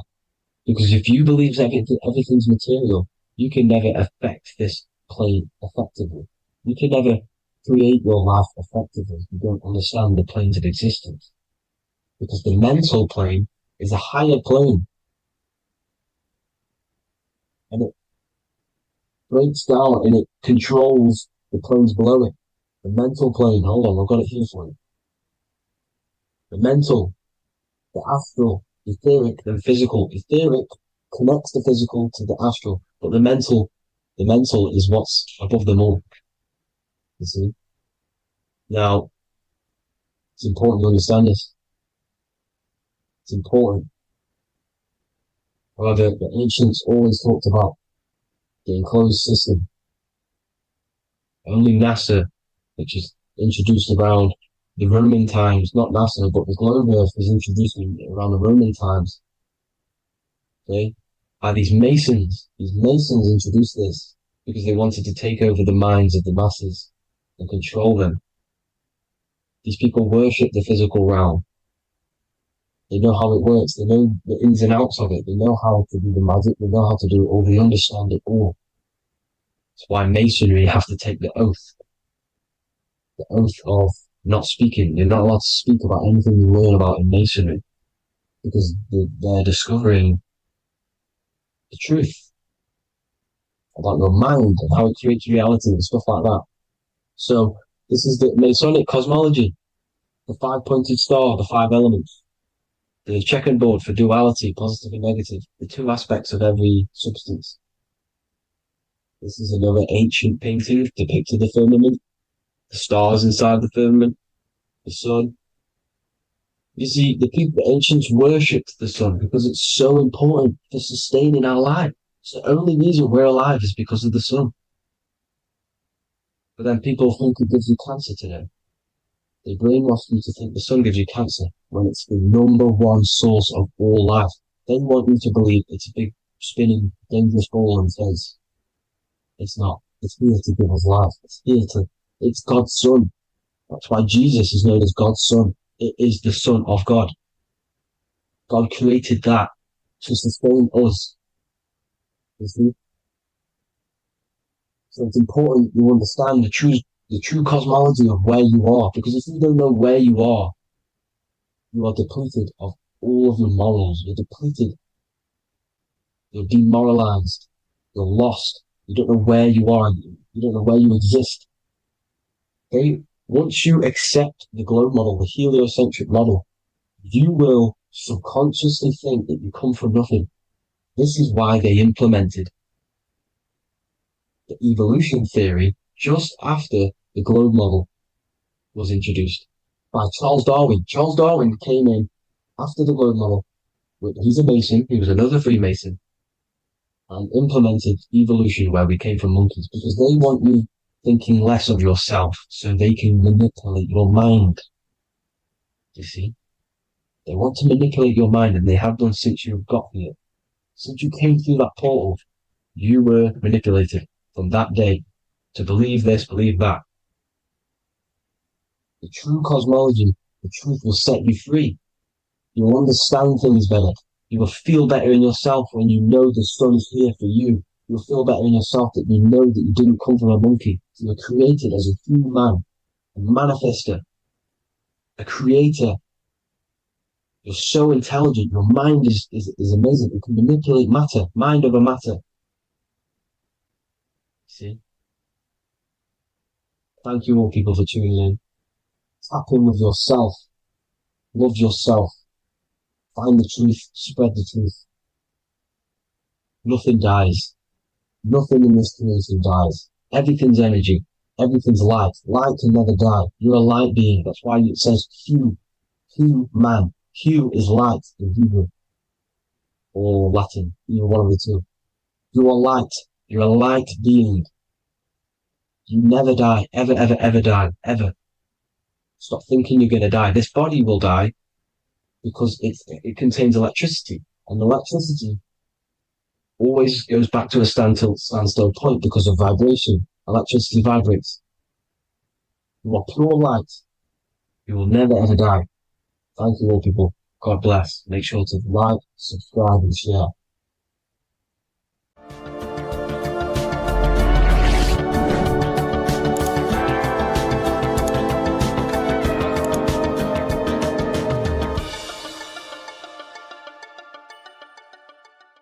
Welcome to Revival of Wisdom. Welcome people, we're back with another video. Please make sure to hit that like button, subscribe and turn on notifications to never miss a video.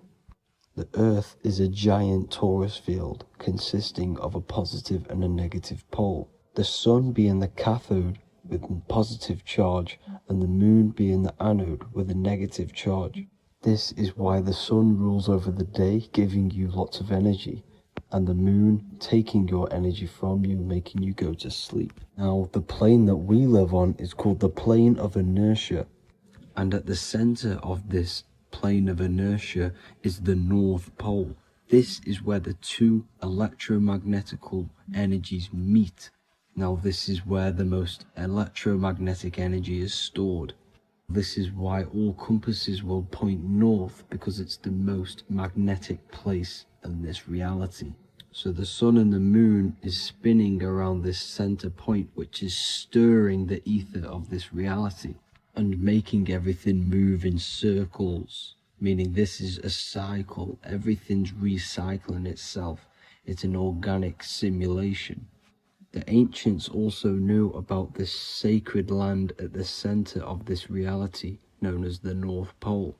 As you can see on this map from the 1500s of the North Pole, you can see 4 islands around this center black rock.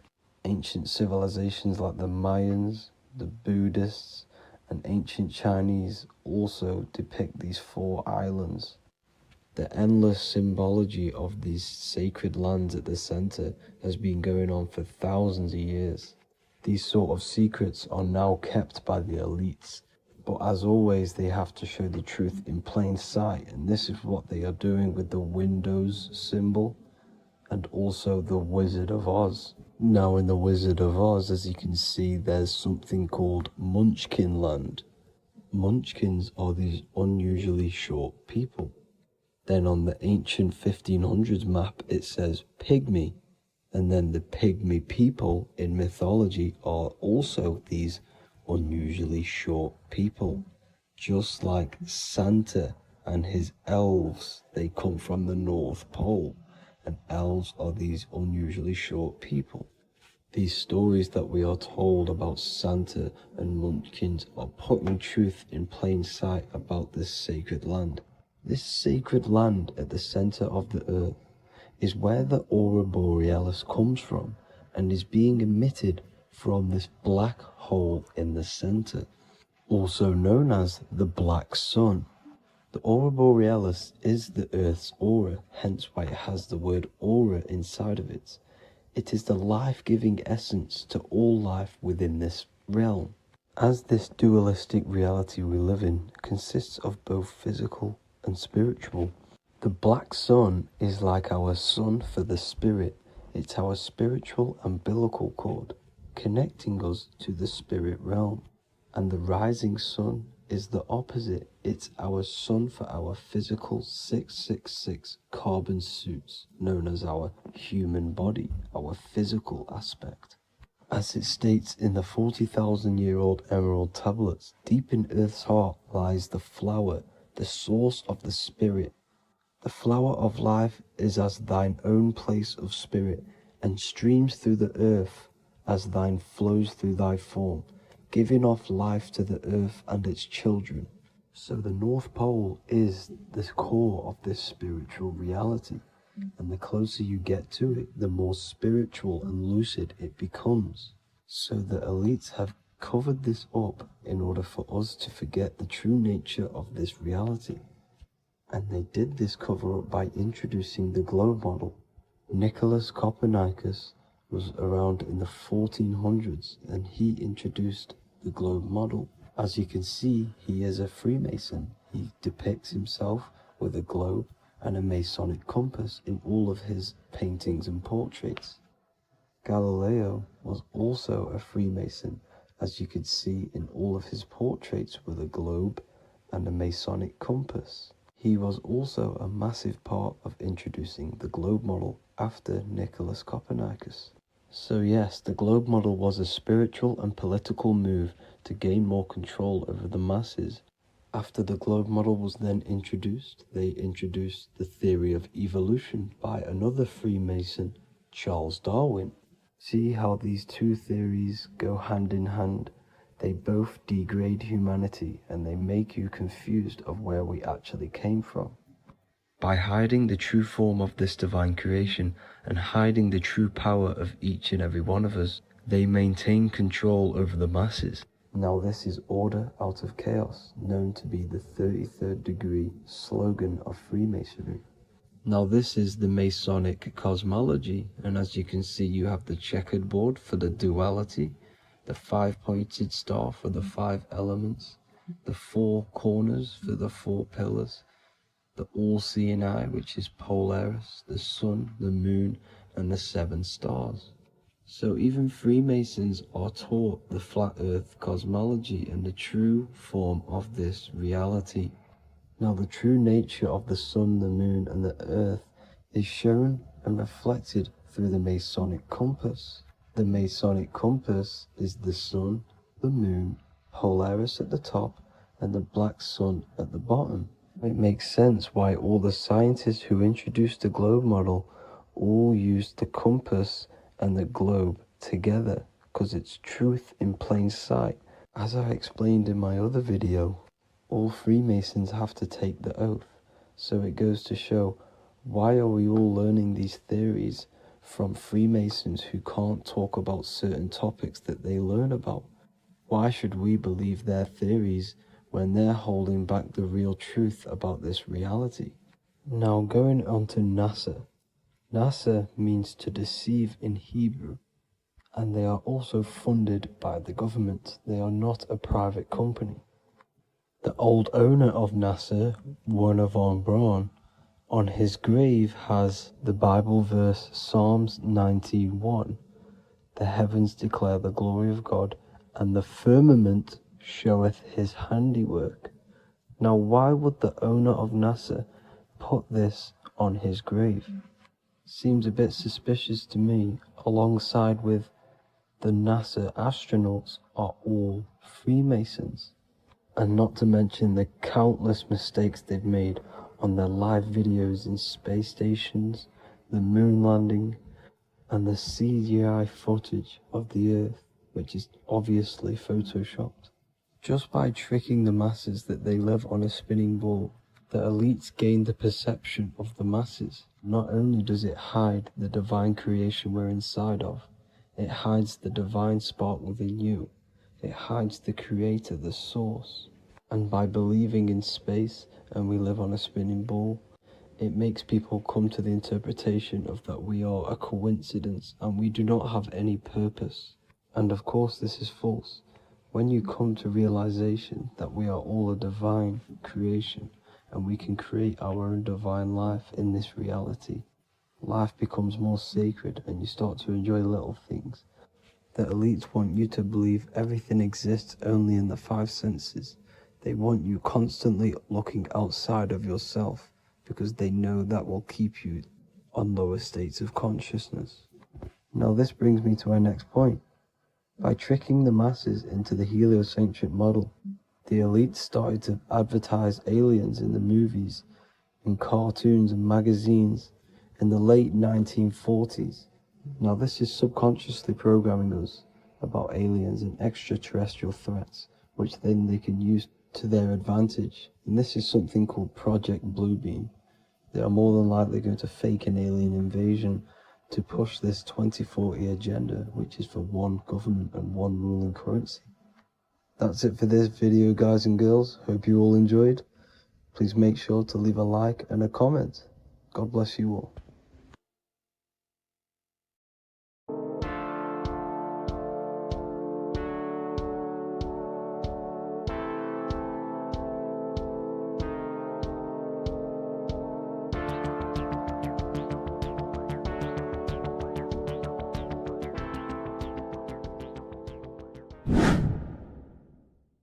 What is good, YouTube? Today we're going to be talking about the astral plane and how the cosmology fits into the astral plane. Okay, so first let's go over the astral plane and go over the different layers of reality so that you can understand reality more. You are a multi-dimensional being. You are not in these, you are in all of these realities at the same time. They all interweave into one big reality. But there are different planes. They are different vibrational dimensions. There are different dimensions of reality.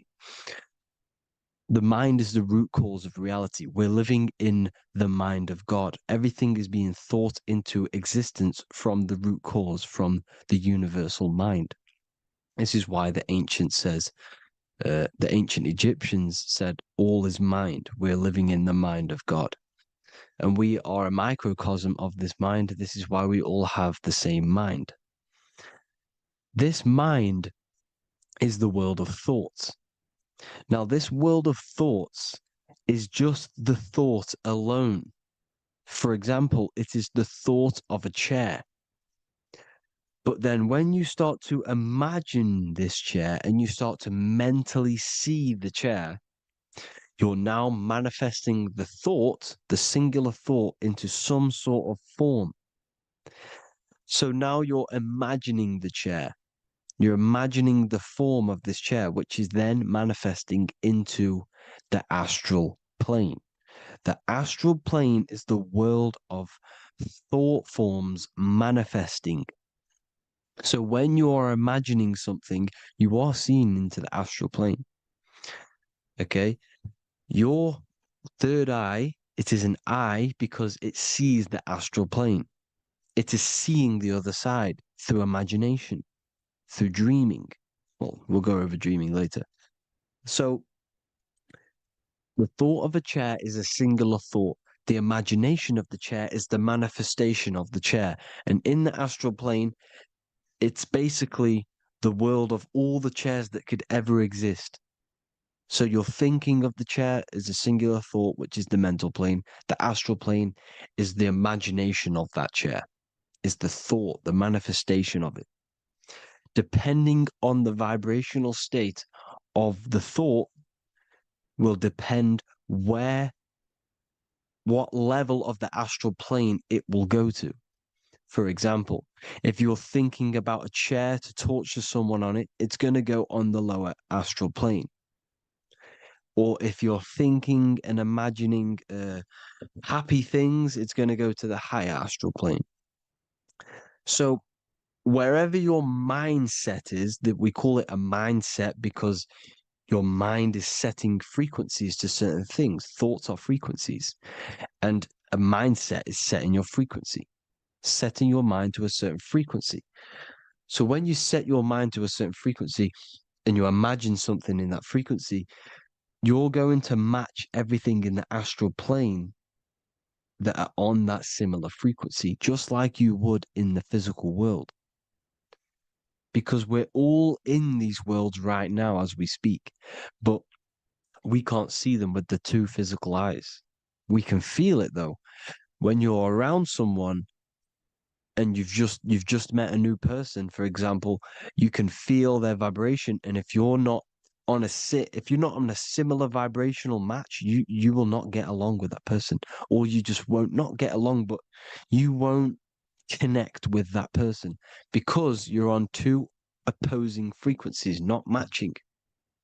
And this is something you can't see, you can only feel because it's the astral plane. It exists within the astral plane. Everything in the astral plane is made out of vibrations. So if you do astral project, and if you already know how to astral project, you will see beings and people and things that are on the same frequency as you. This is why before you astral project, you need to sort your vibration out before you astral project, because you are projecting your consciousness into this. It's the mind. The mind is the bridge.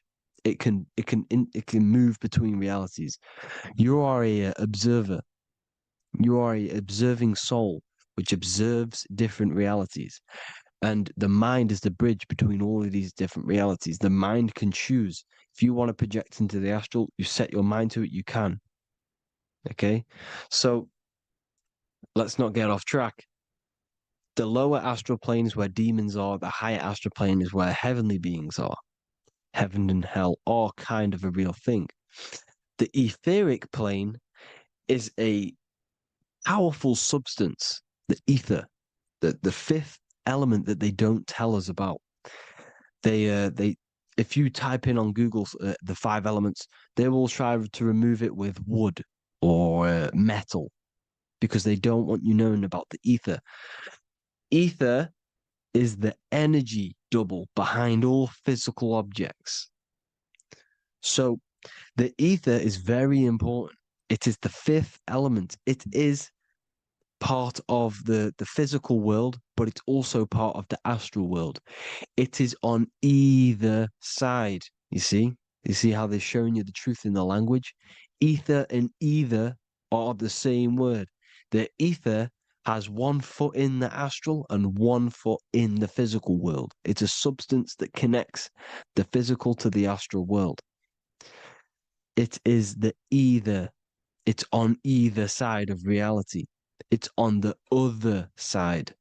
Other, either, same word. Ether is connecting the physical to the astral plane. It's the world of frequency. Frequencies, EMFs, torus fields are in the etheric plane. It is the energy plane. It's where energy moves through the ether. Okay. So then you have the physical world, the world of effect. Everything you see in the physical world is the effect of the higher planes. Each plane is a product of the plane above. So, and it melts into each plane. The physical plane is the lowest plane, it's the most densest, and the highest is the most fluid. This is the most fluid, this is the most dense. This is where we get the saying, as above, so below from. As above, so below comes from the different planes of reality. And magicians understand this. This is why magicians always say as above, so below. Because they understand if you manipulate the higher planes of reality, you manipulate the lower planes. Because the astral plane is a direct copy of the physical world, but in the astral plane. It is mirrored. The physical world is mirrored in the astral plane. They are both the same world, but there's different vibrational states of the world. Kind of. It's hard to put this in words, people. So just try and understand. The astral plane is the double. It is whatever happens in the astral plane happens in the physical plane. This is why magic works. This is why demons work. This is why spirit communication works. Because if you manipulate the higher planes, you manipulate the lower planes. As above in the astral, so below. Leonardo da Vinci showing you to look up, pointing up. You got to look up. He's telling you to change the mind, you change the physical world. You change your emotions, you're on the astral plane, you change the physical world. You change your reality by changing the higher planes. This is the Masonic 11, the 2 pillars. This is the 11, also symbolizing the 2 hemispheres of the brain here. But the 11 symbolizes the 2 mirrors. 11, 11, 9, 11. 9, 11 adds to 11. 9 plus 1 plus 1 equals 11. The Twin Towers were an 11. Flight 11 was hijacked because it's a mass ritual within the astral plane. Now, we're going to go deep into that later, and I'll show you these rituals they do in order to manipulate the astral plane. So, this is what the 11 is. It's the mirroring of reality. If you contact spirits and conjure spirits, you can either summon or attract demons and spirits. Summoning is creating a spirit. You create demons. Okay? Like I said here, the mind is the root cause of reality. If you think of if you think of a traumatic event that happened in your life over and over and over and over again for years and years and years, where attention goes, energy flows. The mind is the director of energy. If you are directing energy into the specific emotion, the specific thing that is torturing you in your mind, that will manifest as some sort of being in the astral plane, which is called an elemental. And this elemental being that you have created through your thought forms and emotions will latch onto you and feed off this energy. So it's important that you get your mind right. Okay, it's important you sort that you file the mind and you discipline the mind. Make sure it's only entertaining positive things, because you are quite literally creating your own demons. Creating the word demon has the word mon in it, and if you've watched my videos to know, mon means moon. The moon is your mind, the sun is your soul, the earth is your physical body. Demon is mon means mind, moon is mind. You create demons with your mind. Summoning. Now, this is where the rituals come in. 9/11 was a ritual because everyone was thinking about this big fearing, the death of 9/11. Everyone was thinking about it. And all of their minds thinking about this horrific thing will manifest and summon a negative energy spirit elemental within the astral plane. That's how all of this works. This is why it was a mass ritual. Okay. Chris Brown, new album name 11/11, release date on the 11/11. This will be my 11th album and contain 11 songs. All of these people know the occult. This is Hermes Trismegistus with the star of Saturn, the six-pointed star, as above, so below. The mirroring of reality, physical and astral, the two Masonic pillars. So as above, so below. What's above us? The stars. The stars are connected to the astral plane. This is why we call them stargates. When we dream, we are experiencing these different realities. And what are stars? They tell in the Bible, it says Genesis 1:14. And God said, "Let there be lights in the firmament of the heaven to divide the day from the night, and let them be for signs." Signs translates to things to come.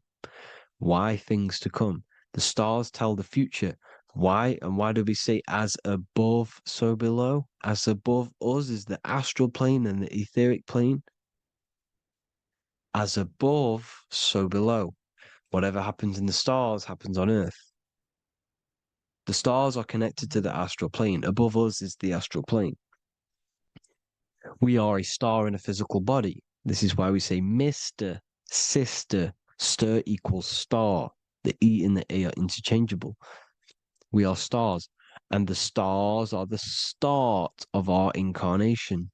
We start in the stars, same root word, and we descend through the seven energies, which are our seven chakras. Then we enter the heart of the soul system. The heart rearranged spells earth. And this is the true cosmology. Here's the Masonic cosmology. This is Masonic now. Here's the firmament. Let there be a firmament in the midst of the waters to divide the waters from above, from the waters that below. Genesis 1:6. The firmament, firmament comes from the word firma, Latin, I'm pretty sure, which means firm. When something is firm, meaning it's stable, it does not move, it is firm. The firmament is firm. So, is the firmament Genesis 1:6. What does it say? Genesis 1:3, sorry. Let there be light. This is before the sun and the moon was created. Let there be light. Before the sun and the moon was created, light was appeared. So what's that tell you? This is a holographic projection from some sort of light being, some sort of projector. And that projector is the all-seeing eye you see in the Masonic cosmology. This is the all-seeing eye projecting the light beams.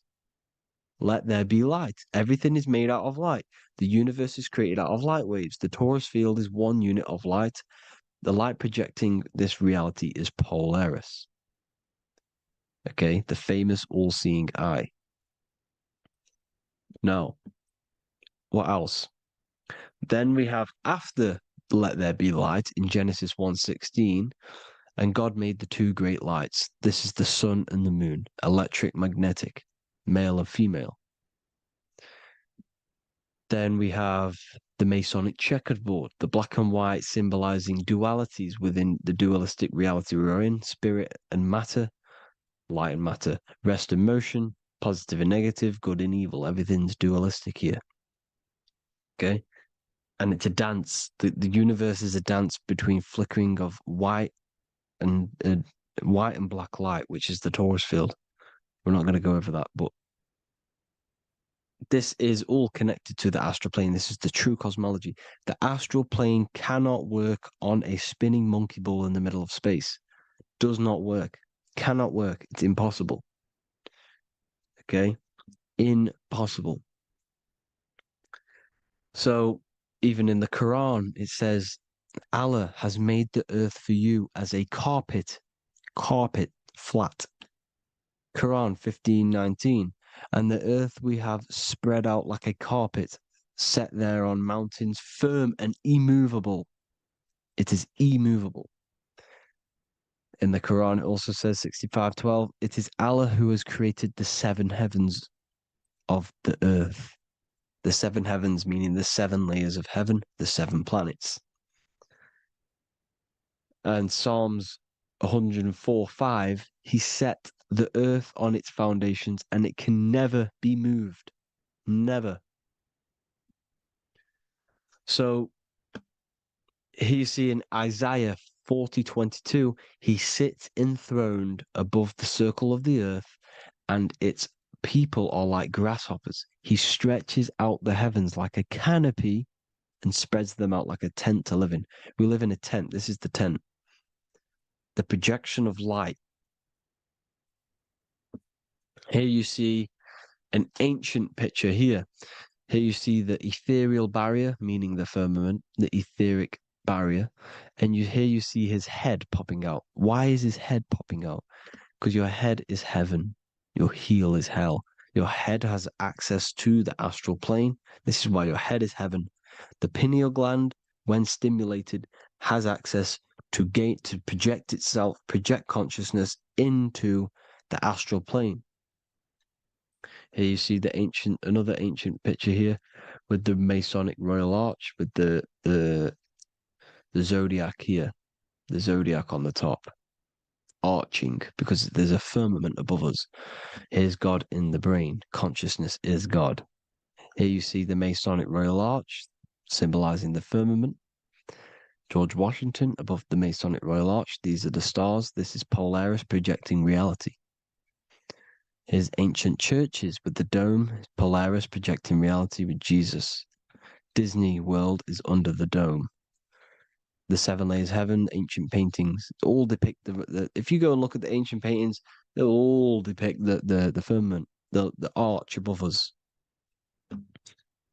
This is where we get interesting. The Masonic Royal Arch has the 6-9, which is Cancer. The constellation Cancer, which is 6-9 is associated with portals because CERN is the 6-9. Okay, CERN is opening portals. They're trying to create a portal to the other side. Cancer has the word CERN within it, so there is a link between Cancer and the opening, the firmament opening above us to ascension. Here you see the Masonic art with the Royal Arch and the light and the opening. Here you see the light and the opening. This is the opening of the firmament. Here's the Hebrew cosmology with Sheol, the underworld, and the opening. So Cancer is definitely some sort of portal in and out of this reality. I'm just connecting dots here. Now, we're going to go change a bit now. These celebrities that you are seeing they have not sold their soul to Satan, okay? They have not sold their soul to Satan. Satan is a demonic, low vibrational energy that has been summoned over the thousands and thousands and thousands of years of evil occult arts. So since Babylon was summoning this demonic energy, and this demonic energy in the astral plane will grow and grow and grow. It has no form. It has no physical form. Okay? But you can see it in the rappers. If your third eye is open, you can see clearly that these people are demonic. You can sense the energy that they're manifesting. Selling your soul is not what you've been told. It is gaining, because your soul is pure love, okay? Your soul does not want to do anything bad. So when you sell your soul, you're gaining physical gain, you're gaining physical wealth, for example. Like for these rappers, they will be given millions of pounds because the people in control of the music industry, which is the dark occultists trying to brainwash the masses, the people in charge, they're dark occultists. They understand Satan and the energy. They are satanic energy, which has been summoned in the astral plane. They see that they have influence over the masses, so they will go to them and say, "I will give you this amount of money forever if you manifest this satanic, demonic energy through the music and through social media to blind the masses, to brainwash the masses into this demonic energy." Because when you listen to music, music is frequency. Whatever you listen to, you become that frequency. So if you're listening to these people, they're throwing energy, this demonic, satanic energy that they sold out to. Soul, same word. When you sold something, you've got your soul involved. They have exchanged money, physical gain, so that they manifest this satanic energy within the astral plane and through the music, through the videos, through social media, to keep us in this vibrational frequency, in this low state of consciousness. This is what it actually is. It's not, you're not selling your soul to some sort of devil.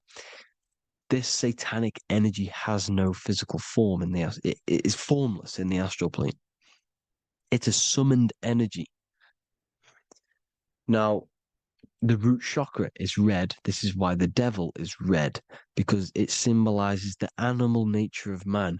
When you are operating off your root chakra, you will kill, you will fight, you will do anything to survive, because it's all about survival mode in the root chakra. They want you keeping in that fighting mode, that surviving mode, so that you are manifesting this low vibrational frequency, this satanic energy, this demonic red energy. This is why the devil is red. And the devil has a tail with the red arrow pointing down, because it symbolizes your light body. This is your Merkaba. Your Merkaba is your light body. Mer equals light, Ka equals spirit, Ba equals body. Merkaba, this is the devil's tail pointing down, the descension, your heel, up to your heel, hell. Ascension to heaven, head. You see, this is the all-seeing eye with the illumination coming off it, your head, when you're illuminated. The Merkaba is your celestial sphere to portray different planes of reality. It is the vehicle of ascension. It's your light body. It's in the word Kabbalah, Kabbalah, Ka, spirit, Ba, body, La, light. Same thing, Kabbalah, Merkaba. Same thing. It's all about the light body. This light body sees different realities. So when you see the goat in the music industry, it's this satanic summoned energy that's been summoning for thousands of years within the astral plane. When it becomes to the physical plane, it will manifest through different things. A goat, an owl, Satan, Moloch, Baal, same deity, same demonic energy that's been summoning in the astral plane. And this is why the Baphomet has a goat head. Drake's new album is the goat. The Polo G, the Masonic G, with the goat. And here's Ryla Rodriguez in the mirror with the goat in the mirror and him in his physical body. It symbolizes, the mirror symbolizes the astral plane, because he's manifesting the goat, the demonic energy. He's sold out to the demonic energy. And in the physical plane, he's his physical body. The mirroring, the Masonic 11, the mirroring of reality, the astral and the physical. And what do you call them when they're an amazing rapper, the best rapper? You call them the GOAT. Because the GOAT, you're the GOAT because you're manifesting the GOAT energy, this satanic, demonic energy within the astral plane. So Baal, Moloch, all the same thing. Because in the astral plane, if you want to gain spirits to come to you and communicate you in the physical world, if you want to communicate with spirits, you have to gain their attention. You can either gain their attention or come together and agree to create some sort of being, which is Satan. Okay. You can, like I said earlier, you can create these beings, you can summon them or attract them. One way to attract them is sacrificing. In order for you to become God, man, to turn to God, you have to sacrifice your life. You have to sacrifice, not drinking, not doing things, not doing anything demonic, not doing anything bad, not eating meat. You have to sacrifice yourself to become the light.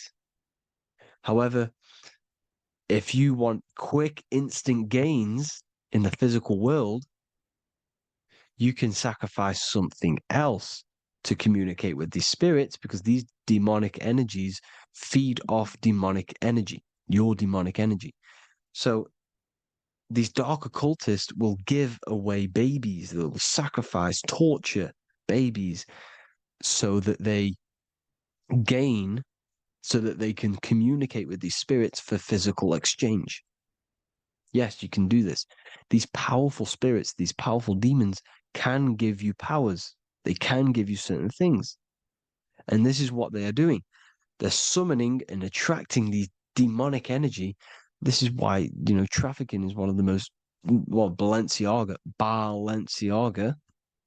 Baal is the demonic energy in the astral plane, which requires child sacrifice for his presence. Balenciaga, and they were trafficking children. They were trafficking, killing them, and offering them to the spirits. This is what they are doing. Balenciaga. It's in the name. Here you can see here a stick man with two horns. The goat, obviously, it's all the same deity. Baal, the goat, Moloch. Here's Moloch, the owl, the Egyptian owl, because it comes from the owl of Moloch, which is Baal, which is Satan, all the same demonic energy. And it's on the dollar bill, a tiny dollar bill, on the $1 bill. All the same thing. Bohemian Grove, they worship the big owl, Moloch. It's all the same thing. It's all one big demonic energy which has been summoning in the astral plane. And it's trying to take over Earth, the physical plane. That's what it's doing. So I hope you all gained a deeper understanding of the astral plane and what's actually going on in the world. Please leave a comment if you can to help the algorithm. Drop a like if you like this content. And hope you all learned something today. And God bless you all. Thank you all.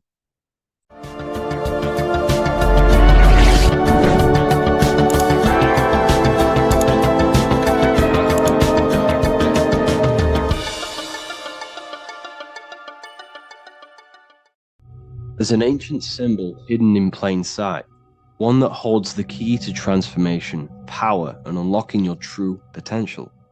It's been used for centuries by mystics, rulers, and even modern science, but almost no one understands its true meaning.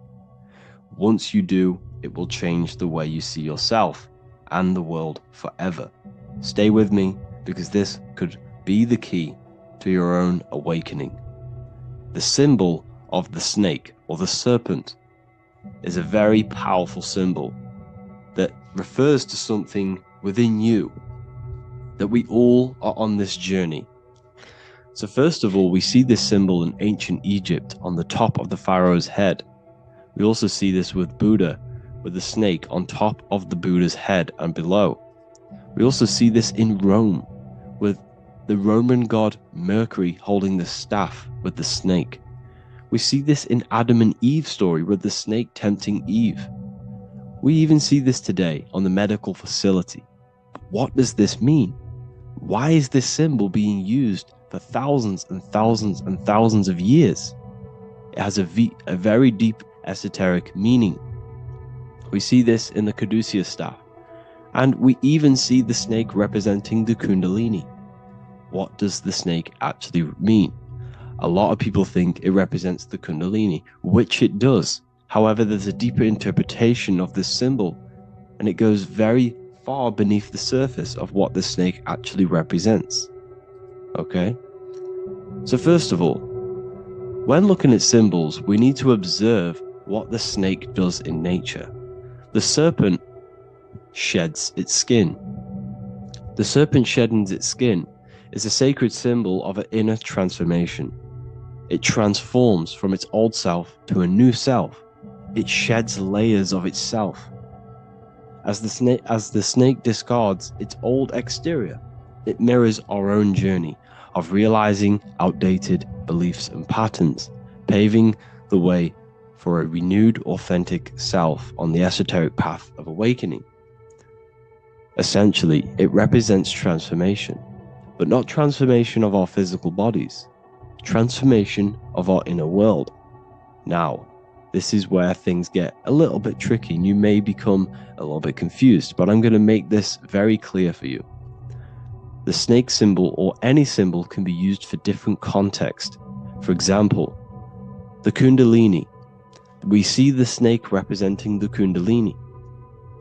We all know that energy can't be destroyed, only transferred. Like I said, this is a transferring of energy. It's a changing, a transforming, shedding its skin. It represents transformation. Sexual energy is energy, and we can transform the sexual energy into a Kundalini awakening to activate dormant brain cells in our brain and to activate the human light body, which is the spirit. We can cultivate, save, and retain our sexual energy, transmute it up the spine to activate the brain. This is a symbol of transformation, of energy in this context. However, when we go to the emergency services, this does not mean the same thing as the Kundalini. The snake in this context represents transformation of health. When we are picked up by the emergency services, we are looking for a transformation. We are unwell and now we need to transform to well-being. This is why they use this symbol. It represents transformation, especially with the pole and the snake climbing. It's climbing, it's transforming from the bottom to the top, shedding its skin, shedding old layers, transformation. We see this in the Bible with the snake tempting Eve to eat the apple of the tree of knowledge of good and evil. Well, what does this mean? Where's the transformation in this? Well, this is a very hidden one. The transformation takes place in Adam and Eve's consciousness and their mind.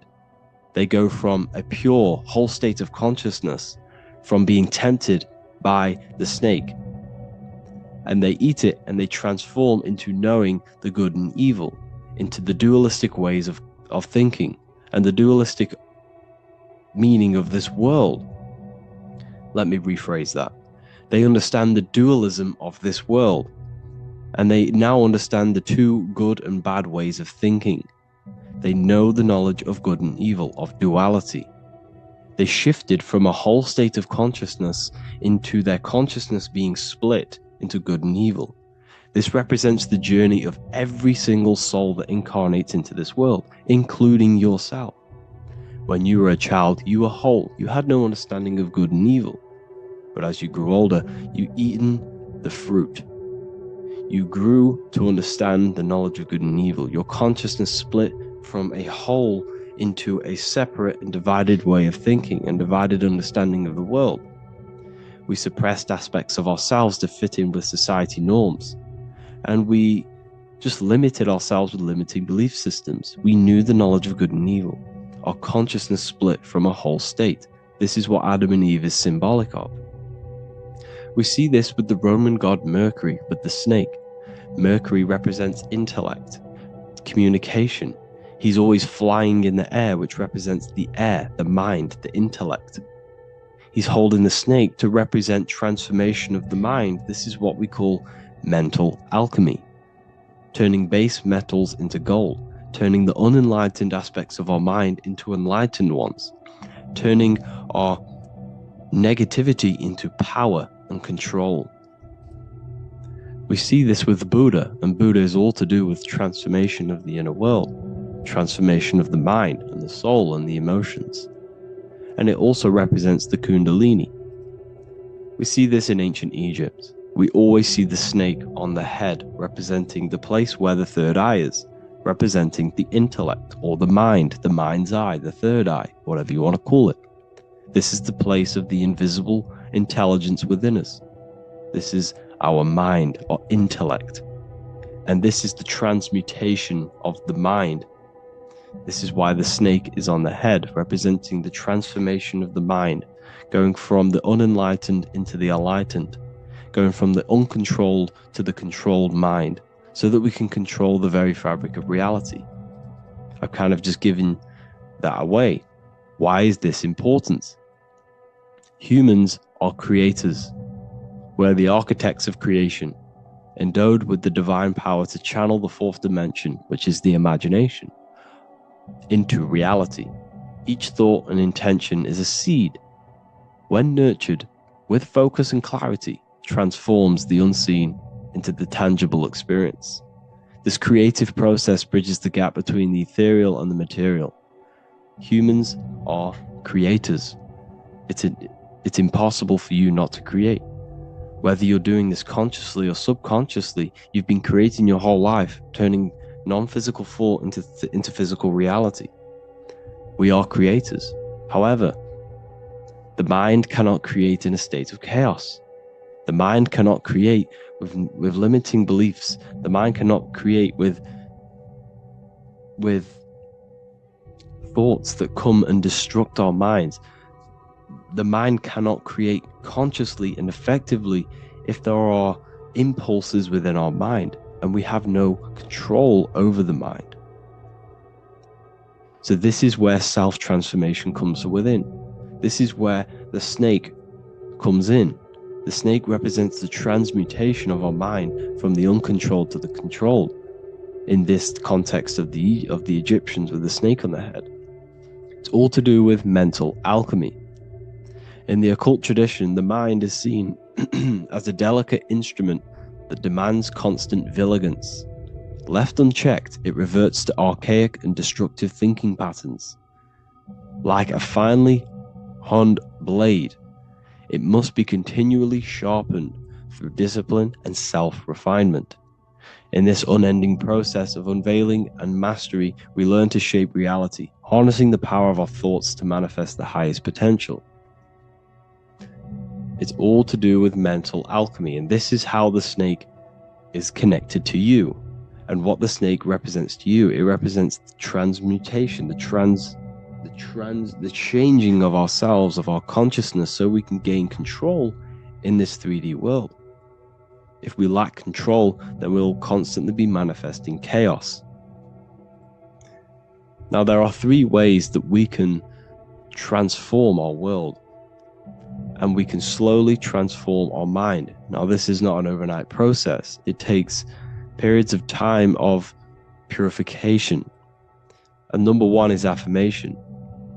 Let's say we have this dirty cup of water and we have a tap of water.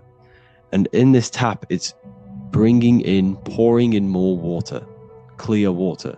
Over time, if I keep pouring clear water into this cup, it's going to slowly purify this cup. And then in the end, it will look like the cup on the right. It's the same with your mind. The cup represents the limiting beliefs, the negative thoughts, the negative mind, the uncontrolled mind. But if we keep repeating affirmations over and over and over again, such as I am disciplined, I am powerful, I am limitless, over time this can purify our subconscious and we can gain control over the mind, and we will become conscious of the thoughts that we are giving attention to. The second way is meditation. Meditation allows one to develop an off switch for the mind, providing a sense of control over it. Over time, we gain the ability to filter our thoughts and become more conscious of the ones we choose to engage with. Meditation, over a period of time, will give you this button that allows you to filter out negative thoughts. If you have a negative thought in your mind, you'll be able to become conscious of this and redirect your mind's attention. This is all about self-control, because remember, we become what we think about. The snake represents the transmutation of the self. And another way is visualization. Visualization allows your subconscious mind to experience the reality you desire, accepting it as truth. As the subconscious becomes more immersed in this imagined reality, it works to manifest it into your conscious experience. Your visual eye, visual eye. You're using the mind's eye to see and mold your future. That's what imagination is for, to create in your future. You can become your future now in your imagination. And this can slowly purify your consciousness, slowly purify your mind, which will then, if you do all three of these over periods of time, you will see great transformation from the inside out. And your outer world will start to mirror your inner transformation, because it's as within, so without. You change your inner world of consciousness, of thought and emotion, you'll change your external reality and your circumstances. So I hope this lesson has gave you a great understanding of what the snake actually represents. And now that you see it, you will see this everywhere. Every time you see a snake, you know it represents the transformation. So please, if you can, leave a like, comment, and subscribe, and turn on the alerts to make sure you never miss a video. And if you have any video suggestions, feel free to make a comment and I can make a lecture on it. I appreciate you all watching this video today, and I'll see you all inside my university if you're inside, and I'll see you all in my Telegram if you join, and I'll see you in the next video, of course. Thank you and take care. So depression doesn't actually exist, and in this video I'm going to show you how depression is actually a choice, and I'm going to give you some solutions on how to deal with it. And this is probably going to change your life forever just by doing this alone. Okay, so the first thing you need to understand about depression is that it exists in your conscious mind. It exists in your thinking mind. So what is inside your thinking mind? You have your body, your name, your reputation, your trauma, your memories, your family, your worries, your interests, your bills, your passion, dislikes, goals, right? Most people identify their lives with this. They identify their lives with their thinking mind. They think they're their name, their job, their reputation, their memories. But this is not who you actually are. Who you actually are is the observer of that. What happens if you stop thinking? What is left? You're left with unconditioned consciousness. You're left with the self, which is what we refer to as I. We are the consciousness, not the thinking consciousness. You are not these labels. You are not your thoughts. You are not your job, your name, your reputation. Okay? And the reason why I'm telling you this is because it's very important, is that we are something beyond this body, beyond this name, beyond our thoughts. We are the consciousness. So depression exists inside of the thinking mind, the conscious mind. Okay? So if you want to get rid of depression, you must learn how to escape the thinking mind. And not only just escape, but that's step one. In meditation, you do meditations, right?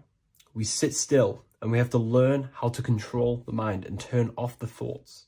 And when we turn off the thoughts, depression goes out the window because there's no thought present in your mental field of consciousness to be depressed. Okay? You must understand, who is the one suffering from the negative thoughts? Who is the one suffering? Your mind is not suffering because the mind is producing the thoughts. Your body's not suffering from the negative thoughts. You are suffering. And who is you? You are a soul. You are that feeling. You are that person beyond the thoughts, beyond the feelings, beyond that. You are the one experiencing. You are that. Meditation gives us the ability to turn off the thinking mind. This allows us to escape our thoughts. Okay? And it gives us, over a long period of time after meditation, you'll be able to turn this switch. And this switch will be able to turn off your thoughts. And by doing this, we will be able to control our conscious mind directly by the hand. So when you notice yourself gaining them negative thoughts, we can then turn off the switch of turning off the conscious mind and rising to our authentic self and knowing the thoughts are just illusions. Now, let me tell you something that's very powerful. Most of your thoughts are coming from beliefs. Most of your feelings are coming from beliefs. So if you have a feeling of lack, this is coming from a belief that you don't have much. If you are feeling alone, this is coming from a belief that you are alone. So what we must do is restructure ourselves. We must restructure the subconscious mind. And we do this in many different ways. We can do this with meditation. We can do this with visualization, visualizing our desired reality as if we are living it. We can do this with affirmation. Now, a lot of people think, oh, I'm trying to speak something into existence with affirmation. No, you're not using vibration to try and change reality with what a lot of these new age people will teach you. Vibration, your words will not have much an impact on reality. That's the truth. But what they do have an impact on is reprogramming and recrafting and refining your mind. If you repeat, I am wealthy all day long, your subconscious mind, that word will be lingering inside your subconscious, and you will start to mold that into your conscious. You'll start to be consciously thinking about this. Most of your thoughts are coming from your subconscious. So if you want to get rid of depression, you got to figure out the trigger. What are you depressed about? What are you feeling? What are the beliefs that are making you feeling and thinking this way? And that's what you must restructure. You must restructure your subconscious mind through visualization, meditation, and affirmation. You do these all the time. You do these every single day, and you will slowly, if not surely, restructure your subconscious mind. While by doing the practice of meditation, you'll gain the off switch as well. Sometimes depression comes from not living in your authentic self. You're not doing the things that your soul is telling you to do. We all know what we should be doing at all times. I don't care what you have on. We all know we should be doing something. We all know that we have there's a higher aspect of our mind that tells us, oh, we need to be doing this, but I'm actually sat here on my phone. Oh, I shouldn't be eating this, but I'm doing it anyway. There's always that higher voice. And that is the voice that has to be connected to. And when your body's not acting out the voice of the soul, then the soul becomes sadder, and suffers more and more and more. There has to be a connection between the soul, the mind, and the body. They have to work in unison. Okay? So I hope this video helps with depression, with whatever you're going through mentally.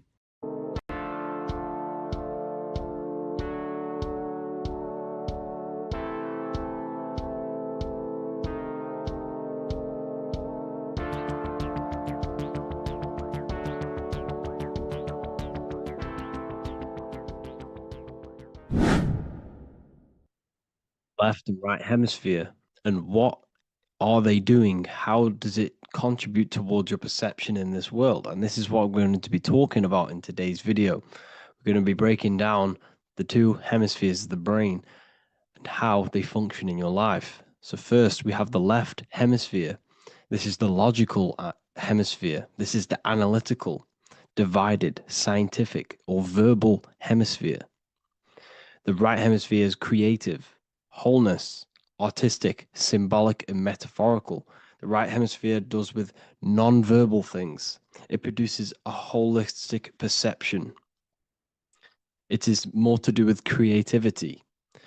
Because what you must understand is that we are not in the external world. The world is produced by our brain. We see with our brain. Our eyes are a part of the brain. What we touch is the brain's interpretation of electrical signals on the nervous system.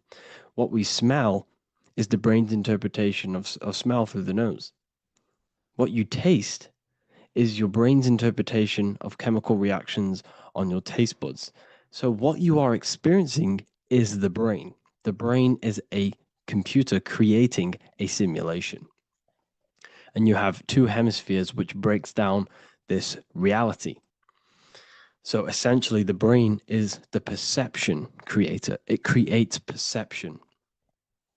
So if the brain is creating this, who is the one experiencing the brain? Well, that is you, the consciousness, the mind, the all-seeing eye. You are the all-seeing eye experiencing the brain, the observer behind the brain, behind reality, behind the emotions. So if you're walking through a woods, this left brain sees individual trees. The right brain sees the whole woods.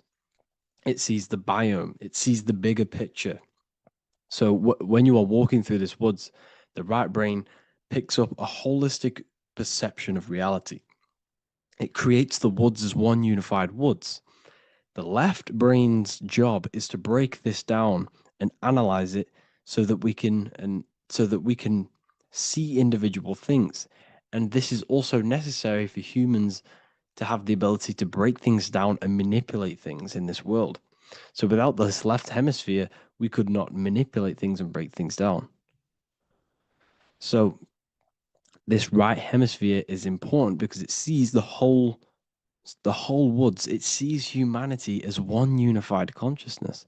However, the left hemisphere sees individual egos. So the left hemisphere is the place of the ego because it only understands it sees the world very divided. Okay. So for example, here's another example of the left and right hemisphere. If someone pulls out in front of you in traffic, your left brain is going to start going crazy and analyzing them, calling them names. The right hemisphere, however, sees the bigger picture. Maybe he didn't see you. Maybe it's just a mistake. Maybe he's in a rush. You see how the two brains are very different. They do the same thing, but they function in different ways. The right hemisphere is feminine, the left hemisphere is masculine. So, like I said, this person pulls out in front of you, you start to think with the left. If you start to perceive that in the left brain, you're going to start analyzing them, you're going to start going crazy and calling them names because you're analyzing it.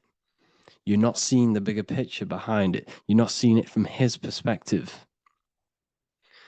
So there is a crossover. So the left hemisphere of the brain controls the right side of the body, the right ear, the right eye. Everything to do with the right side of the body is connected to the left hemisphere, and the right hemisphere controls everything on the left side of the body, including your eyes, your arms, your legs. So everything is crossed over, and even your visual field is crossed over. So this is your visual field, as you can see here, and even the left side of your visual field goes to the right brain. There's a crossover. No one really knows. There's not really a reason for this. However, this is how the human body is designed. As we all know, the human body is the most advanced piece of technology on the face of the earth. They cannot replicate the human body. And they tell you it has no creator. This is crazy. People are that brainwashed, they can't even understand that their body is the most advanced piece of technology. Your body is so advanced, the computers that you use are mimicked of the body. Everything they create is mimicking nature, but they don't show you how intelligent nature is because they don't want you to understand you're in an intelligent design. So anyways, let's get back on track. There is a crossover in the brain, and this is why they teach you to write with your right hand. And I was speaking to someone who's in a nunnery, or whatever you want to call it. They were a nun, or they knew someone who was in who was a nun, And they forced these people, these nuns, to write with their right hand. You had to write with your right hand. This is why, I'd say at least 70% of the world or 80% is right-handed and right-legged, because they taught us this to activate the left hemisphere more because of this crossover that happens in the body. So when we are using this right side more, we are using that left hemisphere more. Why? Why are they doing this? Well, they also called it writing. Writing is a spell, to cast a spell on you, to use that right side of the body so that you use this left hemisphere, because they want you to see the world as a divided perception. They don't want you using the right hemisphere, using that left side of the body to activate the right hemisphere to see the bigger picture and see how everything is all one and everything is created. This left hemisphere domination keeps you from seeing the connections between everything, because that left hemisphere analyzes, it breaks things down. So when we are left hemisphere dominated by using the right side of the body, we are essentially seeing everything as divided. And this is why so many people will not understand my work, because my work connects dots and connects fields of knowledge, and makes you see the bigger picture. So people who are left hemisphere dominated will see my work and think this guy's crazy. But it's all about activating that right hemisphere. So they called it writing because every word you say is molding your mind in some sort of way. The things you see is molding your mind. Everything you take in through the five senses is molding your mind. And language is a massive spell, especially the English language. They called it writing so that you use that right side. It's a spell because your subconscious mind picks up everything you say. And 90% of your daily basis behavior and thought patterns is produced by these subconscious programs within the subconscious mind. Essentially, your conscious mind is only the 10% of you. The conscious mind is just what you're aware of, what you're wearing, how you're feeling, what you're thinking. That's your conscious mind. The subconscious mind is controlling every system in your body. It's telling your heart to beat without you being conscious of it. So essentially, this is what they're programming. They're programming this system in the back of the mind, which is controlling everything through the words. And this is what spells are, because it's all about creating perception in the subconscious. So they want you to use that right side more. I truly believe the ancients, they were balanced. They used the left and the right side of the body. They didn't have a stronger side because they understood this science of the body and how the body works. So this is actually called phonetics. It's not etymology. Etymology is the study of root words. Phonetics is the study of how words sound similar. The way words are spoken. So phonetics, phone, is why we call them a phone, because you speak into a phone. So this is write and writing, to use that right side to activate the left hemisphere more. So your hands are a manifestation of your brain. The left hand is the right brain, the right hand is the left brain. And as a child, we were always taught that when you place your hands together like this is the size of your brain, which is true because your hands are a part of your brain. They're an extension of your brain. Every part of your body other than your brain is an extension of the brain. Everything's working and feeding back information to the brain because you're experiencing the brain. So another trick that you can do, or another exercise, is looking in the mirror and closing one eye at a time. If you close your right eye, if you take your top off, for example, you'll analyze your body if you close your right eye, because you're using that left hemisphere. Sorry, other way around. If you look at yourself through your right eye, you'll use that left hemisphere, which will analyze yourself. You'll see individual body parts. If you close the right eye and use the left eye, you'll see your body as a whole. You won't really analyze it. This is how you can analyze yourself using these two hemispheres. So this whole system is created to keep you thinking logically and to restrict you from creating and restrict you from understanding symbolism, allegories, metaphors, and teamwork. They want you stuck in a logical way of thinking and a logical way of seeing the world. This is why when you go to school, you are told exactly what to do. You're told to think this way and no other way. You're told to do orders, do this. It's a very left-brained system, because if we all started to open up this right hemisphere, we'd all see, wow, everything is all one, everything's all connected. And this is what my work is doing. I'm showing you everything is one. The physical world is an illusion of duality, but everything comes from the one source, the one mind. The universe is a giant mind.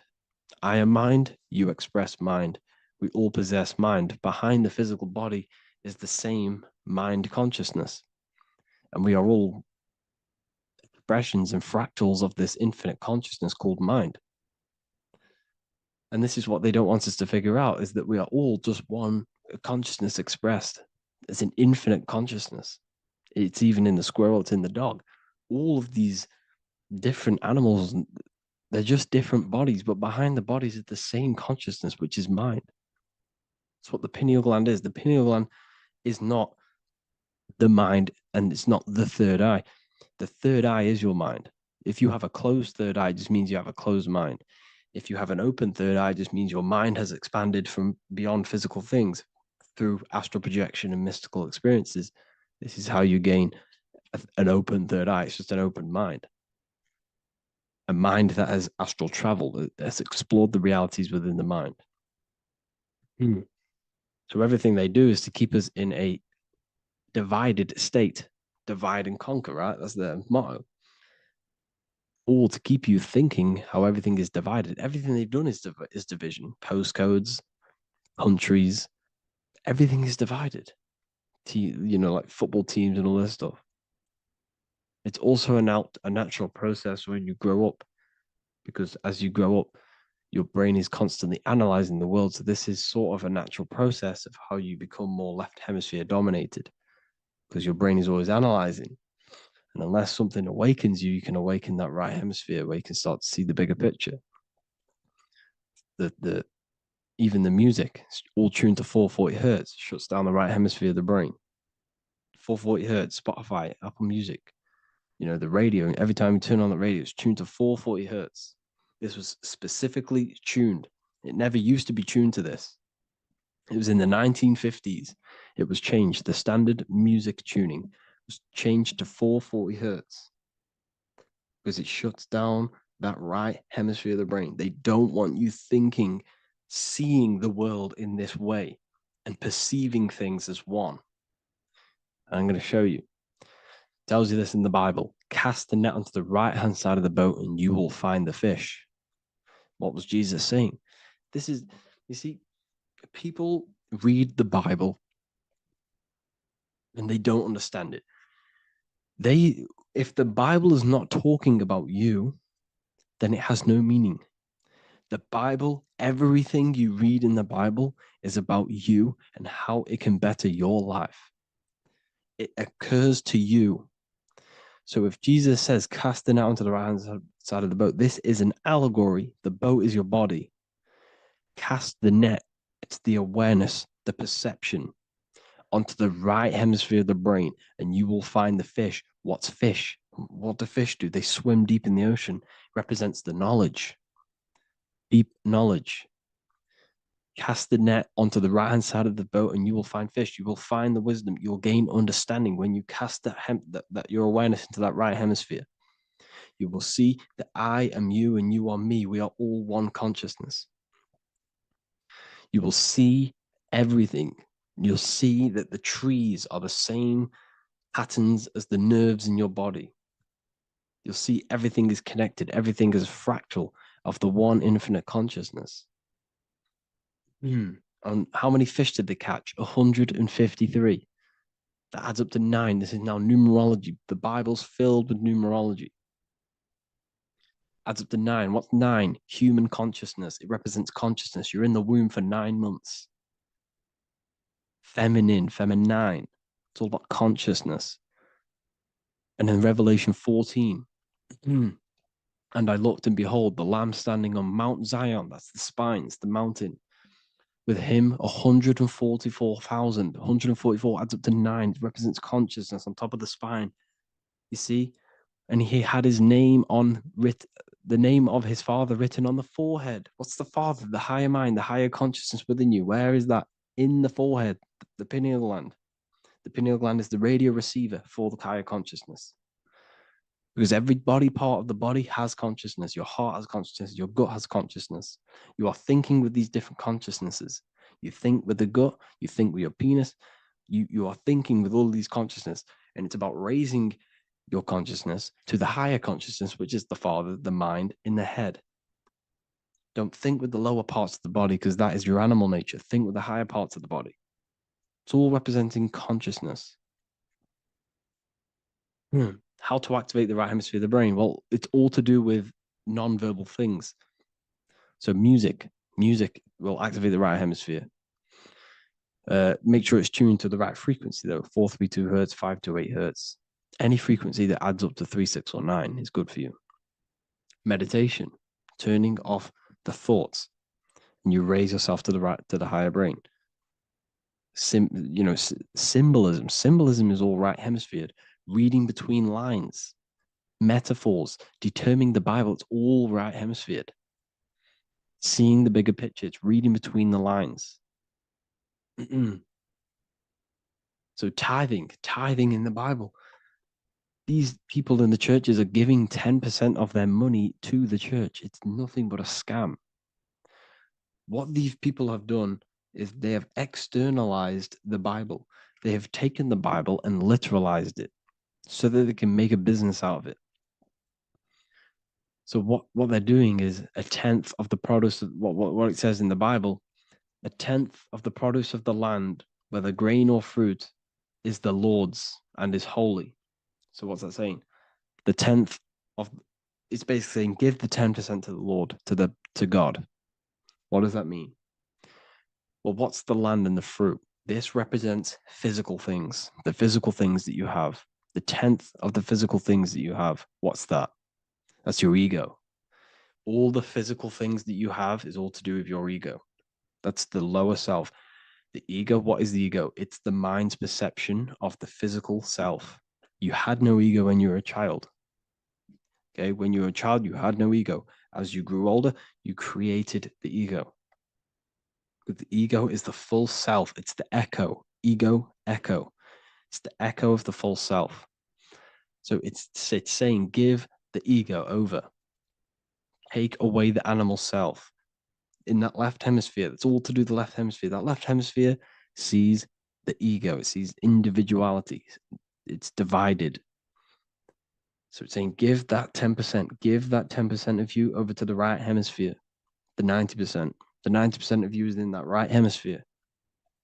The higher self. Now, I'm not saying the left hemisphere is bad. Okay, I'm not saying that at all. But it sees it sees things divided. It's like I said, the left, the hands are manifestations of the brain. So when these Christians are praying, they're putting their hands together. What are they doing? They're syncing the brain hemisphere is what you're doing, because everything's an extension of your brain. So if you put your hands together, you're putting the two hemispheres together. And what's happening when you place the hands together?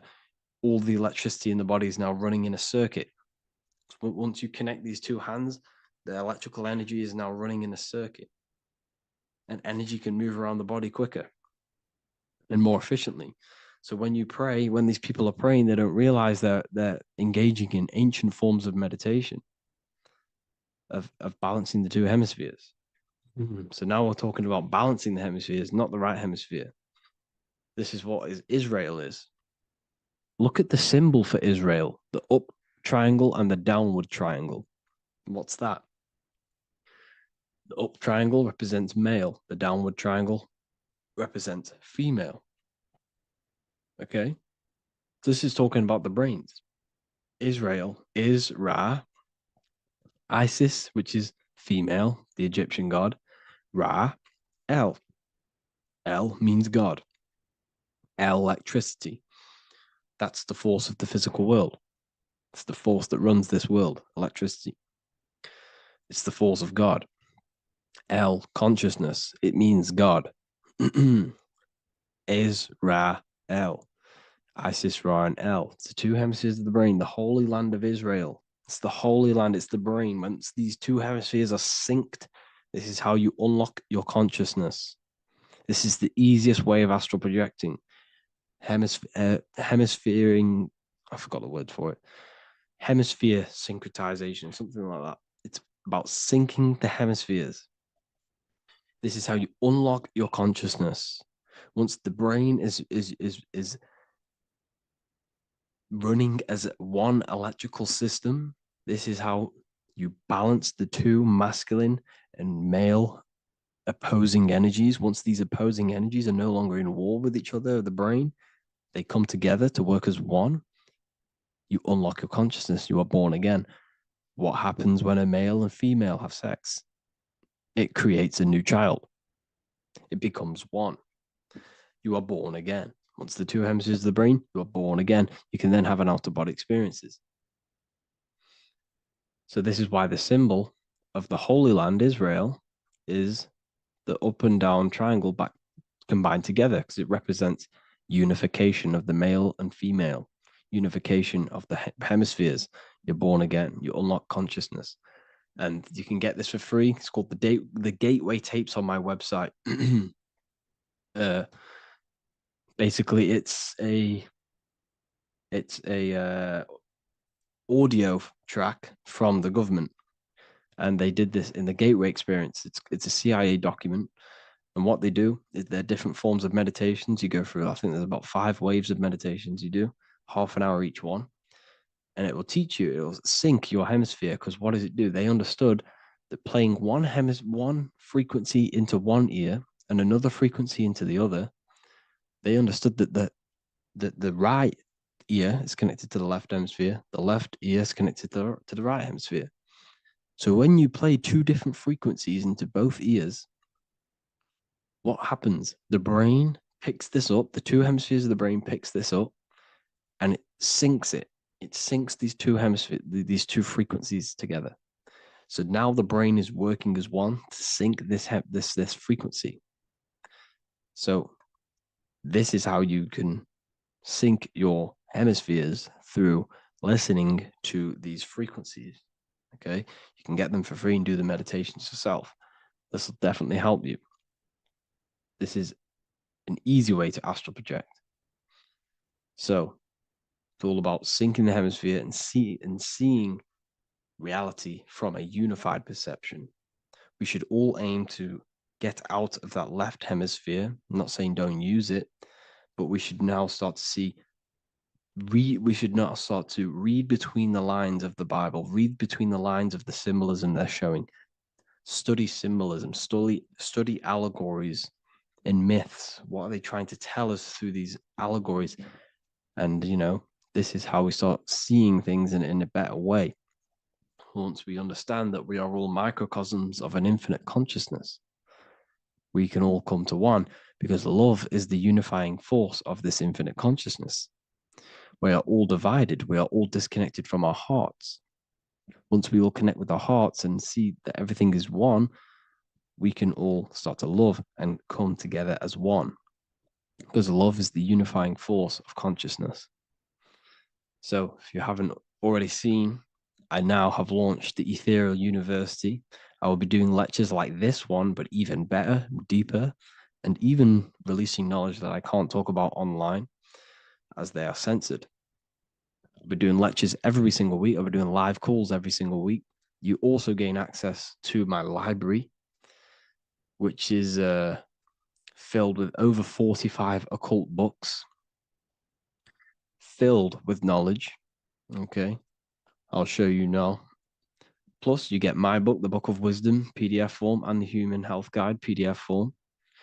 You also get all of this stuff, the health section, Q&As, ethereal meditations. We've got some celestial studies, cosmology, and numerology coming soon. You also get the brand new Manifestation Mastery course, plus the library. And there'll be new books, new lectures, new live calls every single week. Or you can get the Book of Wisdom, use the code WISDOM in all capital letters to gain 40% off. This sale will be ending very, very soon. So if you're watching this, be very quick to get yourself a physical version or a PDF of my book. You can get it in all these languages. Hope you enjoyed this video, people. I'll see you inside the Ethereal University, the real university. Have an amazing day.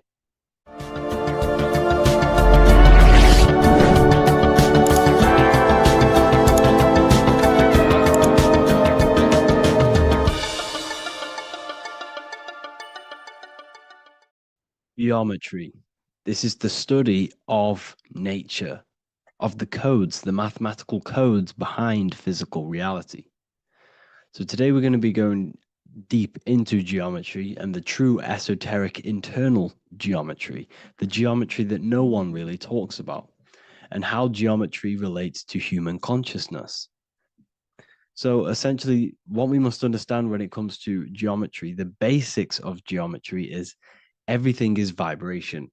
And this vibration is vibrating on a certain frequency.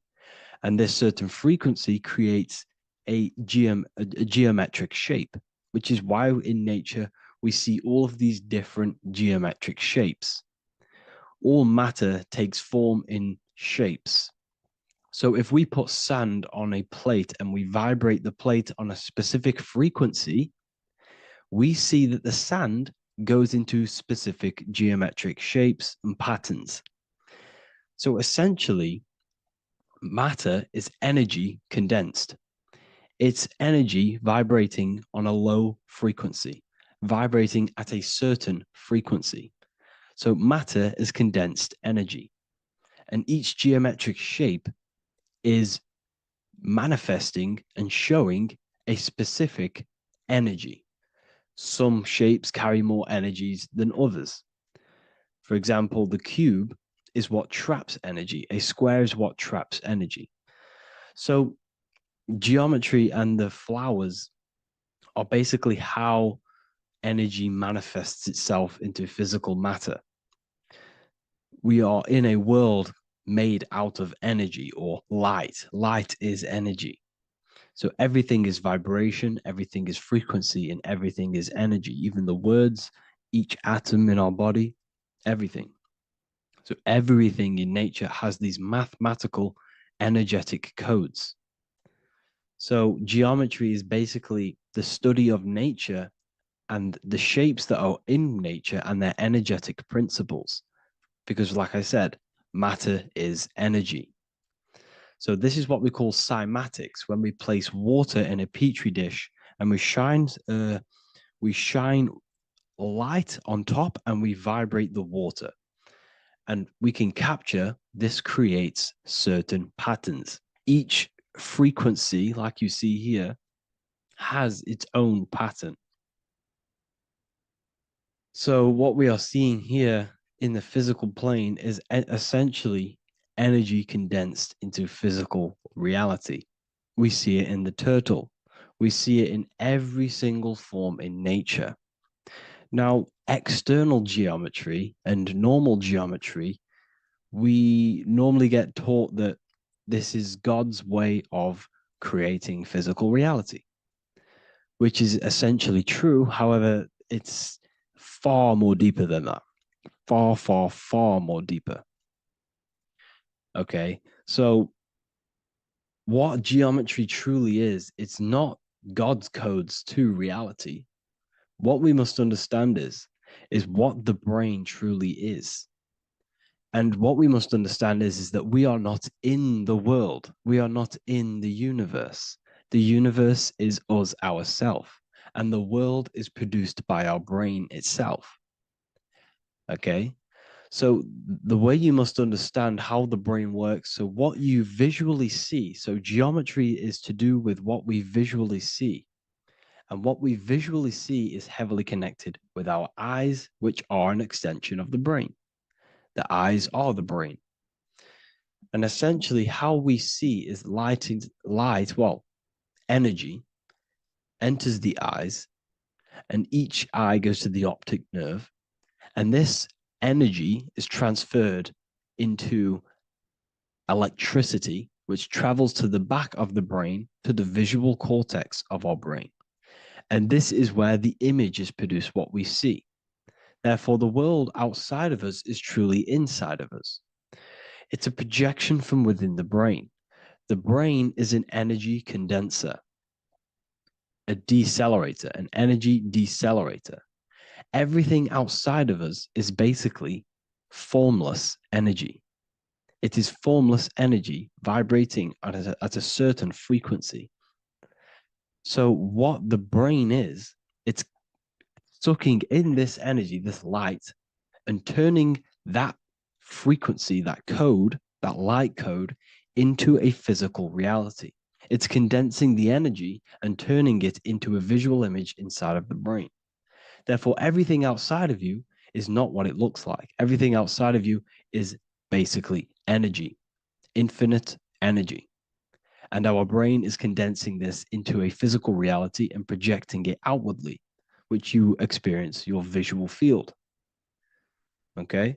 And the ancients knew this. So this is basically called the sigil of Lucifer. Lucifer is known as the light bringer.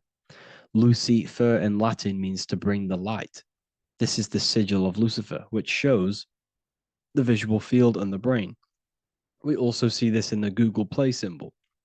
It's a powerful symbol showing you the visual field, which is basically a symbol that tells you that reality is inside of the brain. The brain is what produces reality, but consciousness is not produced in the brain. The brain is essentially a consciousness downloader. It's a computer and it's a reality simulator. The body is a simulation of physical reality. You are inside of the body experiencing the body simulation. The body produces this reality. It's a piece of technology. So Lucifer is to bring the light. Lucifer is the light being produced in our brains. Okay? So this is why they say Lucifer can tempt you. Lucifer can be the devil because it represents physicality. It represents the false light. Lucifer can trick you because it represents the physical world can trick who you truly are. So now that you understand how the brain is basically an energy decelerator and it creates and simulates a reality to your consciousness, you are no longer a person in a universe. You are the universe itself experiencing itself. Therefore, geometry is heavily linked in with the brain. Geometry is essentially how your brain and how your eyes decode energy. So what you are seeing is the mathematical codes of your brain creating reality. So what they teach you is the external is that geometry is God's way of creating this world, and these are the mathematical codes God's created. But now I'm telling you the internal. This is the truth. Geometry is how your brain mathematically condenses energy and light into a physical reality. So therefore, your brain is a computer program. So now geometry is nothing outside of you. Geometry is not something created by something else. It's created by your brain. Your brain produces these patterns through mathematical codes by breaking down energy into physical reality. And this is why you see geometry in everything around you. This completely changes your view on geometry. It's in your ear, it's in your face, it's in everything. Geometry is everything. Okay? So now that you understand this, now, as we were talking about the visual field earlier, the ancients knew about this. The ancient Egyptians knew about this. We can see this symbolism inside of the casket, the Egyptian casket. See, this crossover represents the visual field. This represents the back of the brain. This is the left hemisphere, the right hemisphere. And now some of the most simplest teachings in geometry is that straight lines are masculine and curved lines are feminine. And we even see this in the human body. The feminine human body is curvy and the masculine human body is liney. And even with the genital reproductive area, we have a line and a curve. 0 and 1, the binary code of all creation, 0 and 1, because that's basically all that exists. Nothingness and 1, nothingness and God, nothingness and consciousness. That's all that exists. Now that I've told you that, the basics of geometry and the line and the curve and the feminine and the masculine, what do we have here? You see this stick here? This is a curve. And what's the right hemisphere? The right hemisphere is the feminine, the feminine energy, the feminine aspect of our brain. Then we have a straight line. This is straight lines. Now this represents the left brain. So the Egyptians are showing you the left masculine brain and the right feminine brain because of the curve and the straight line. And this is the visual field, the crossover. So there's a crossover in the brain. The left eye is connected to the right brain. The right eye is connected to the left brain. Okay, so the left eye is connected to the right brain. The right eye is connected to the left brain. The solar and the lunar. So, like I said, everything outside of you is basically energy. Your body is basically a holographic avatar, condensed energy produced by your brain. There's nothing actually outside of you. Your 5 senses are electrical threads of light. And when you touch something, this is basically electrical signals in your nervous system, which are reporting back to the brain. Therefore, what you touch is actually, you're not touching. The feeling that you feel when you touch something is not the true feeling. That's your nervous system you're feeling. You're feeling your nervous system in the brain. It's electrical signals to your brain. So the 5 senses do not decode, well,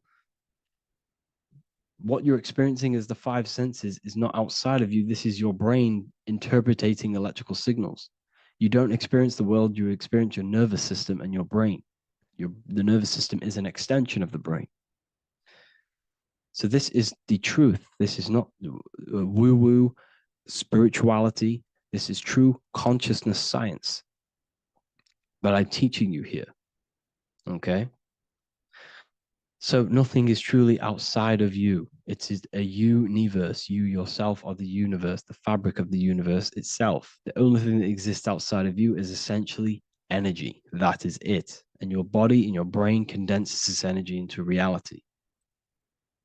So when we look into architecture, why is architecture, the ancient architecture, so important? Because what did I tell you at the beginning? Shapes and physical matter is condensed energy. Each shape holds specific energy. Some shapes hold more energy, emit more energy. Some shapes condense energy. Some shapes transfer energy. Each shape, each geometric shape has an energetic principle because matter is essentially energy. So when we look into cathedrals and the ancient buildings, they were filled with geometric patterns, geometric shapes, because they understood the energy principle. Architecture is basically solid energy. It's physical energy. If we create this pattern here is an energy code. And if you stand next to it, you're going to gain that energy. It's going to be imprinted on your body. So essentially, they filled their buildings with high energy geometric shapes. Points, triangles, pyramids are very, very energetic. This is why you have crystal pyramids made, orgonite pyramids. They're always in pyramid shapes. That's why the Egyptians built in pyramids, because pyramids hold high energy. They emit high energy. So this is why you see all these different geometric patterns. Okay. So in the real reality, in the energetic plane, this building would basically look like this: lines and grids of energy. Okay. This is what it would look like in the energetic plane, a blueprint of the energy body. So as you see here, these are the different frequencies in a petri dish, of water in a petri dish. And you can see they are specifically aligned up with these specific patterns. You can see geometry even within geometry. It's fractal. So essentially, when you would stand inside of these buildings, they would imprint the energy of the building in your body because your body is healed through energy. You have an electromagnetic field around your body. So by creating buildings with geometric patterns, we are essentially increasing the energy of the building because the building itself is energy. Okay. So when we fill it with geometric patterns, we're increasing the energy. We're giving it a certain energetic imprint. So when you stand inside of that building, you're being imprinted with that energy. Okay.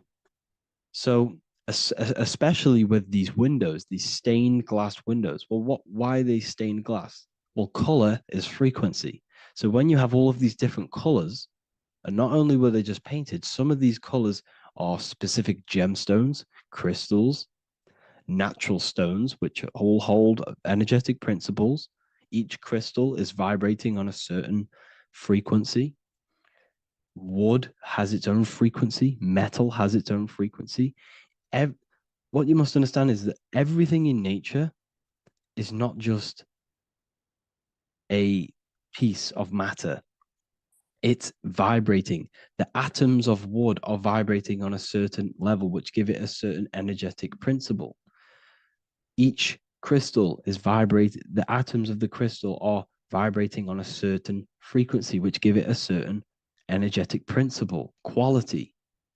So each thing, this is why the ancients were obsessed with natural stones, natural things, crystals, natural metals, and they wore different metals, different things like copper on their bodies because they understood the atoms of these natural things are vibrating, which give certain qualities to you if you wear them. So you're not wearing it, you're basically putting that frequency onto your body because they understood this is energy.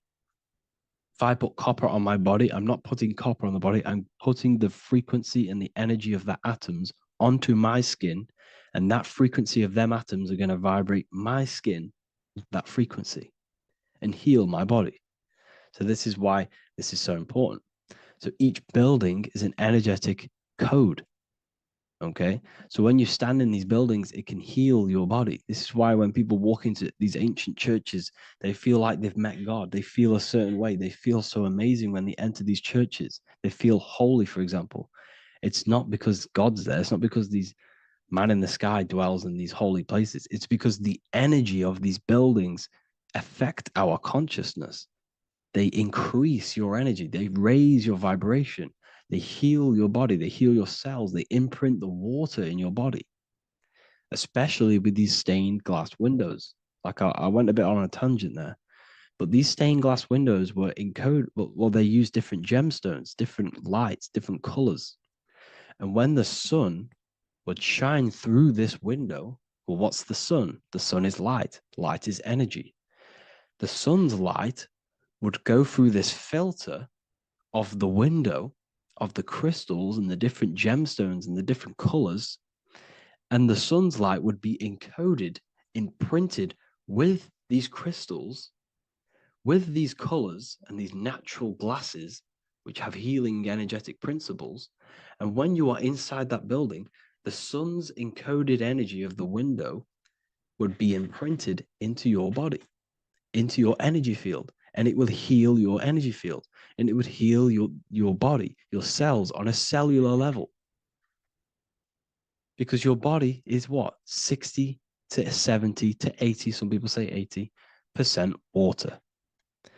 And water is encoded with vibration. If you say certain things into water, it gives it a specific geometric pattern, like I broke down in the beginning.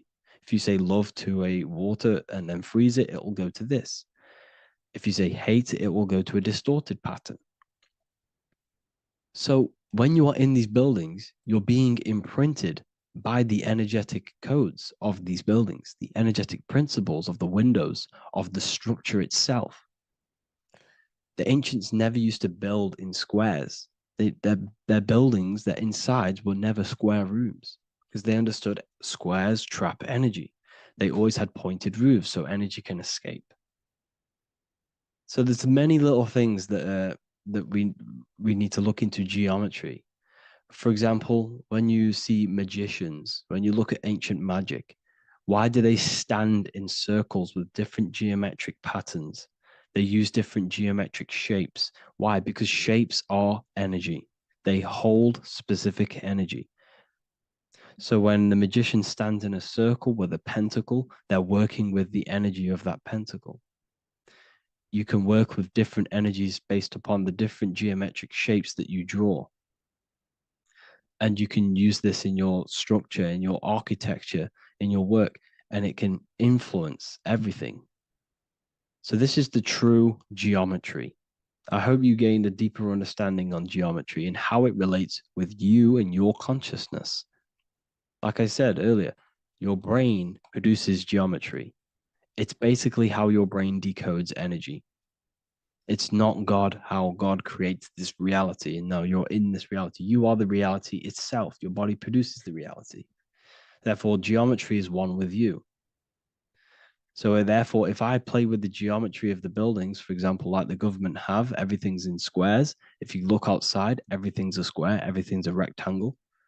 You go to a city, every window is a rectangle, every building is a rectangle. You live in a box room, everything is boxed and squared off in this reality, in this modern society. Why? Because they're trapping energy. The cube is the most simple geometric shape, which basically condenses energy and it traps energy. And if you subconsciously see squares all the time, your phone's a square, your TV screen, everything's a square, your keyboard, your desk. Go and look at the ancients. They never used to build in squares and cubes. And if you go into nature, you'll never see squares and cubes. Nature doesn't create squares and cubes. Everything in the modern society is squares and cubes to simple your consciousness down, to dumb your brain down.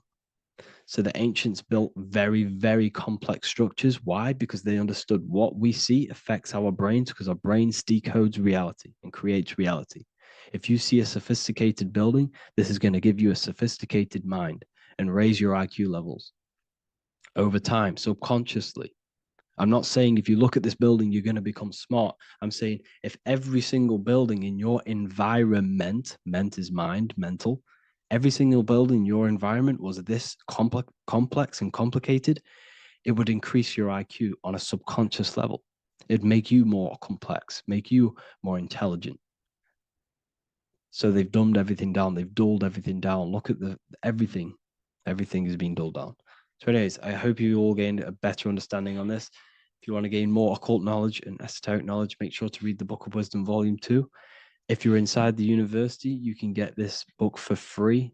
Go to the general chat area and follow the instructions, and you can order yours for free. Truly life-changing stuff. Because the issue is with the world is that no one really understands who they are, what they are, and why we are here. That is the issue for people's depression, for people's wrongdoings. They don't understand who they are, what their emotions are, what their mind is, what their body is, what reality is. This book gives you that. This book gives you the sense of understanding, the sense of well-being that will give you a better life because you understand life and what life is. And if you truly want to take your studies to the next level, we have the Ethereal University. This is the place for truth seekers where you can connect with like-minded people so you don't have to feel insane, because not many people think this way. I've been there when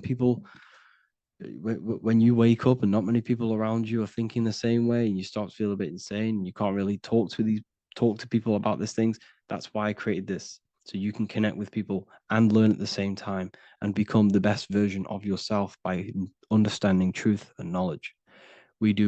If you join, you'll gain access to free live calls every single week, every single Saturday morning. We do live calls. You can ask me questions and all sorts. So make sure to leave a like and a comment. And thank you all for tapping in.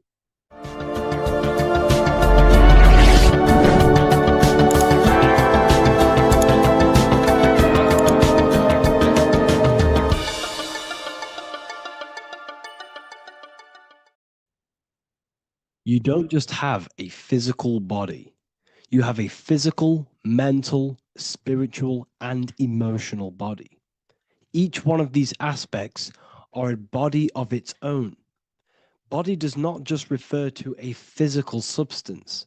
You have a mental body for thinking, an emotional body for your emotions, a spiritual body for your energy in your astral form, and a physical body to encapsulate all of these. Each four of these aspects are essential for the human experience and essential to balance. Now, today we're going to be syncing the four aspects of your consciousness with the four seasons and the four elements and how this ties into the Bible. So we have four physical elements. We have five elements in total, spirit being the most important, but spirit is pure invisible. We have four physical elements. We have air, fire, earth, water. Air and earth, earth and water are feminine. Air and fire are masculine. Air and fire are active. Water and earth are passive. The air corresponds with the mental body of consciousness. This is where your intellect, this is where your communication, this is where your thoughts, intuition all comes from. This is the mental body of consciousness that allows you to think, allows you to process, figure things out, and have intellect and gain knowledge. This is your intellectual aspect of your consciousness, located in the head region. We have a fire nature, a spiritual nature. This is our astral body. Our astral body is all to do with the subconscious realms, the higher realms of consciousness. This is the body that allows us to be free from the physical body. Our spirit is more of our energy. Water is our emotional body. This is what allows us to feel things, that allows us to gain intuitive feelings of conscience. So emotion allows us to understand what is right and what is wrong. When we feel something bad, we know that this is wrong. When we feel something good, we know that we are doing good. Emotions are a creational force that allows us to feel certain things to bring them into existence. Our emotional body is a creational force and should not be reactive, and it should be controlled. Most actions are stemmed from emotions. Actions bring thought into physical existence. Emotions are the driving power.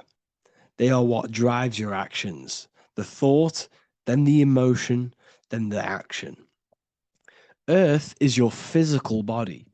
This is your physical state that allows you to take mind and emotion into action, into fruition, into physical matter. This is what your physical body allows your consciousness, your soul, to interact with the physical world and bring things into physical existence. The physical body, the physical world, is an outcome and an effect of the thinking mind. All physical substance comes from the thinking mind. The pen, the phone you're holding, the microphone I'm speaking into, all began as a thought in the thinking mind, then it was brought into physical reality. Earth is the most dense. So it goes in this order: body, emotions, spirit, mind. The higher you go up, the more lucid and fluidic it becomes. The lower you go down, the more dense and dull it becomes. Air is the mind, fire is the spirit, water is the emotion, earth is the physical body. So this is why you are a microcosm. You have these four things within you. You contain of these four elements, which correspond to the four bodies of your consciousness, the four bodies of the soul. You are the soul. You are the spirit. So this is why in Theologians 4:17, it says, "Caught up together with them in the clouds to meet the Lord in the air." You don't meet God or the Lord in the physical air, in the clouds. This is clearly a parable. A human being cannot go up to the clouds and meet a mystical man in the clouds. This is obviously a parable, a metaphor. The air is your mind. You must raise your consciousness beyond the body, beyond the emotions, beyond the spirit, and enter in the mind during meditation, turning the mind inward to connect with the Lord. The Lord is the highest aspect of your consciousness, the one that exists beyond the physical body, beyond your emotions, beyond the thought. So you meet the Lord in the air, in the mind. The mind represents the air. This is why in America there's a saying called an airhead. You're an airhead. This means that you are stupid, or you don't think, or you have nothing in your mind. You have nothing in your head. When someone's very stupid, you call them an airhead, because air represents the mind. The air is elevated. The air is invisible. The mind is totally invisible to the human eyes. It is a metaphysical substance. In fact, it's not a substance at all. It's so fluidic. It's everywhere. The mind can be everywhere at all times. It can be anything. Nothing is impossible within the mind. Now, this is synced with the 4 seasons. The 4 seasons represent the 4 aspects of human consciousness, the 4 bodies of your consciousness, the 4 bodies of your soul. The sun is your soul, okay? And the sun travels around 4 seasons. Summer, when the sun is the most hottest point. Autumn, when the sun starts to move away from the hottest point. Things start to die. Then it goes to winter. This is when everything dies. This is when things enter in within itself. This is when darkness occurs. Then spring. This is the reignition of the sun. This is when the sun starts to bring back the warmth back to the summer. You have 4 seasons which correspond to the 4 bodies of consciousness. Fire is the spirit. This is when you are passionate. This is when you are taking action. This is when you are fiery. The sun is blazing. You're taking action. You're very passionate. You're very spirit. You're in the spirit. Autumn is water, emotion. This is when you start to become very reflecting. This is when you start to feel emotional. Because in autumn, there's lots of water. This represents the emotional body of consciousness. Winter is the mind. This is air. Winter, what happens in winter? Everything enters within itself. The leaves die, the trees die, everything dies and goes within. This is the mind. The mind is the darkness, remember. You close your eyes to enter within the mind. The winter represents meditation. In the winter, what do people do? They stay inside of their house. They research more. They read more books. They become more intellectual. They think more in the winter because we are so we're stuck inside. So we're more reflective, we're thinking more, we're more communicative, we're more intellectual. In the spring, this represents the earth, the body. This is when we start to come out of the mind and we awaken to the body and things start to grow again. The plants start to grow. The earth is growing again and reborn again. This is the body. This is when you become more active in the spring. And then the summer, back to the summer, we then take action on these thoughts and these thoughts that we gained over the winter. Essentially, this is just a massive cycle. And this is a daily cycle also. The nighttime is the winter. The morning is the spring. The midday is the summer. And the evening time is the autumn. This is a microcosm. We have 4 bodies of consciousness. You are the sun, you are the soul, and the soul has 4 bodies: summer, autumn, winter, spring. Emotion, air, body, spirit. Sorry, emotion, mind, body, spirit. So you are the soul. You are the pure essence of consciousness. The sun is your soul in the heart. And the seasons are inside of you because you are a microcosm Okay, you are a microcosm. The word sun is son. The Latin word for sun is sol, which is soul or solo, because the sun is solo. It's on its own. You are the soul, and the soul has the 4 different bodies of consciousness. So before we move on any further, if I've blown your mind, please, if you can, leave a like, a comment, a share, and a subscribe. Let me know what videos you want me to make in the future. Please drop a like. It definitely will help me. You are a microcosm of the macrocosm. Man is a miniature universe that goes through its own cycles. The seasons of the summer, winter, spring, and autumn do not occur merely outside of him, but within him as well. The summer is within you. You feel different in the summer. You feel different in the winter. You feel, depending on the body of consciousness, your soul's interacting with. So the sun in the sky is your soul inside, and the sun goes through these cycles, which is affecting your bodies of consciousness, because the cycles represent your bodies of consciousness. Now, this ties in with the Bible. This is why we have 4 Gospels. This is why Matthew, Mark, Luke, and John are always seen with the 4 different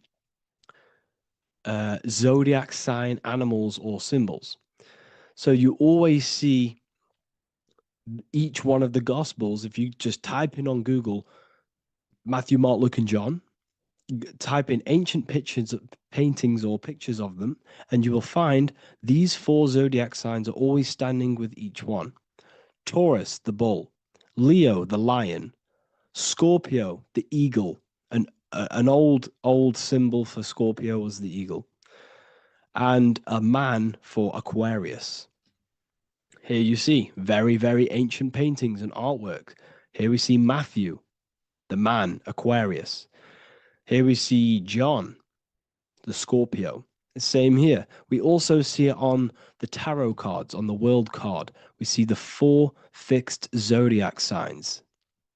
Here we see it as well. These are called the 4 fixed zodiac signs. Now, when we look at the zodiac, we're no longer looking at the sky, because what you must understand is as above, so below. What is above you is inside of you. What is above is what is below. What is outside of you is within you. The zodiac is inside of you. The zodiac revolves around the sun. The sun is your soul. These are different energies of your soul. Like I said earlier, the 4 seasons are the 4 bodies of your consciousness. And in each body of consciousness, you have these different energetic energies that you can work with. Okay, so this is the true astrology. This is the true astrology, the internal esoteric astrology. You can't find much information on this at all. Very hard to find. So what we're looking at are the 4 bodies of consciousness. Obviously, when you look in the middle of each, when we look in the middle of each season, spring, the middle of spring is Taurus. The middle of winter is Aquarius. The middle of autumn is Scorpio. The middle of summer is Leo. These 4 signs are known as the 4 fixed signs. Okay, Scorpio is fixed. It's the middle of autumn.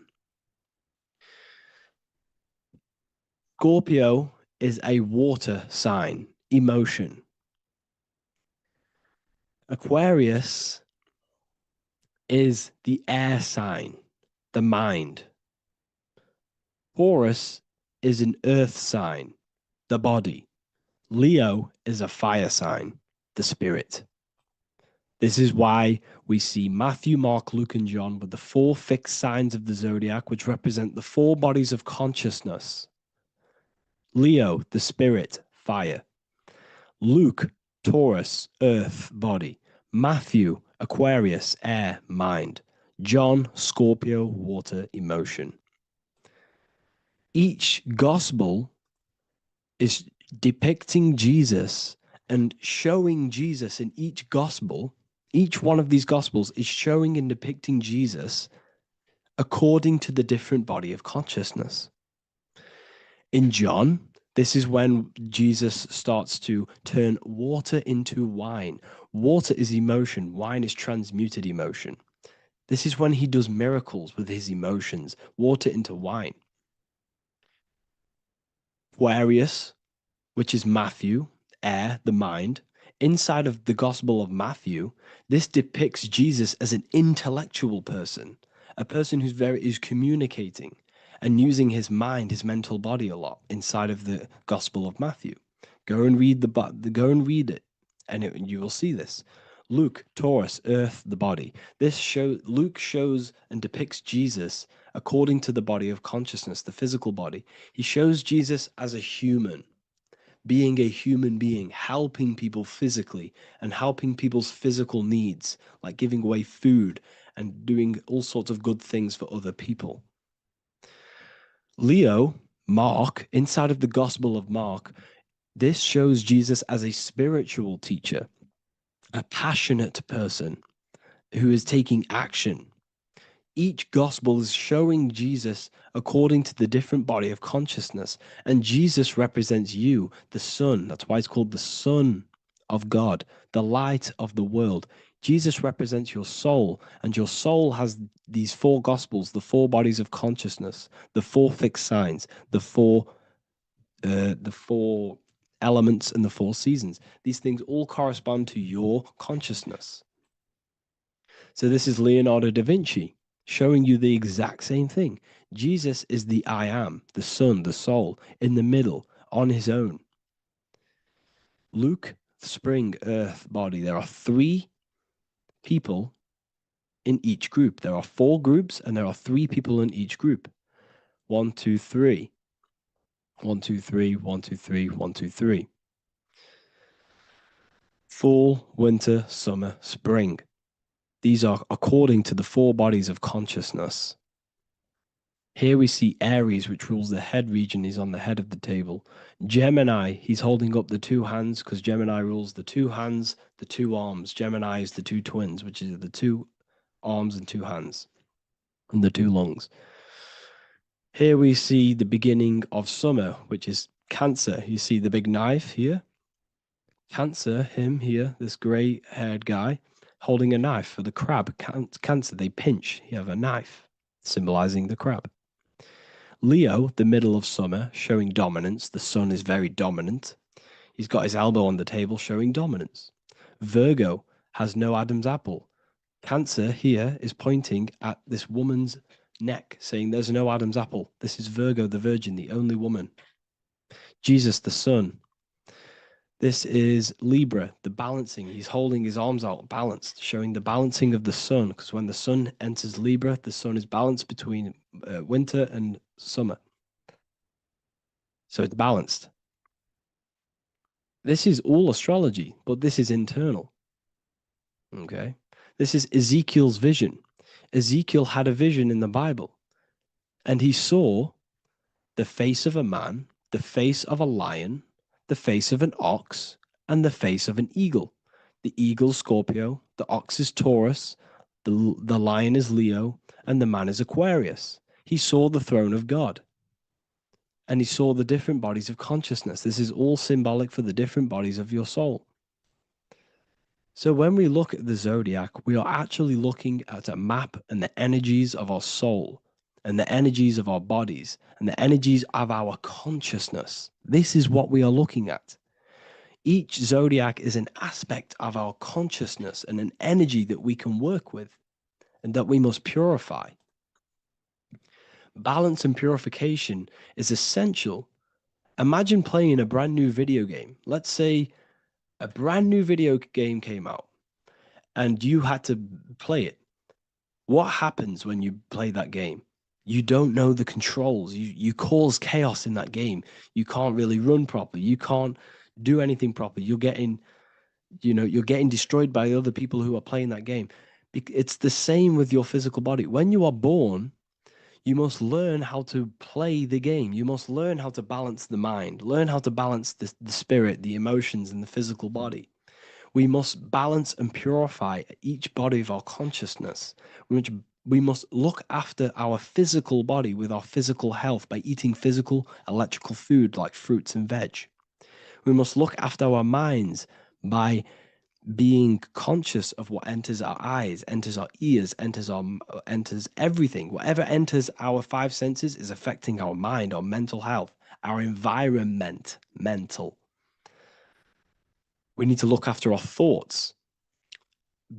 Control our thoughts by purifying our thoughts, only positive thoughts. Then we must purify our emotions, feeling only gratitude and love and not feeling these negative, dull emotions. Then we must look after our spiritual body through meditation and looking after our spirit. But remember, when we look after our mind, it all begins in the mind. Each body of consciousness is interlocked with the other. If you have an unhealthy body, you have an unhealthy mind, spirit, and emotions. If you have an unhealthy mind, you have an unhealthy body, spirit, and emotions. If you have an unhealthy emotions, you have an unhealthy spirit, mind, and physical body. They're all interlocked. You must balance each one of them.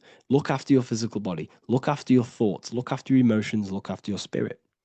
But remember, the mind is the most powerful one. It's mind over matter.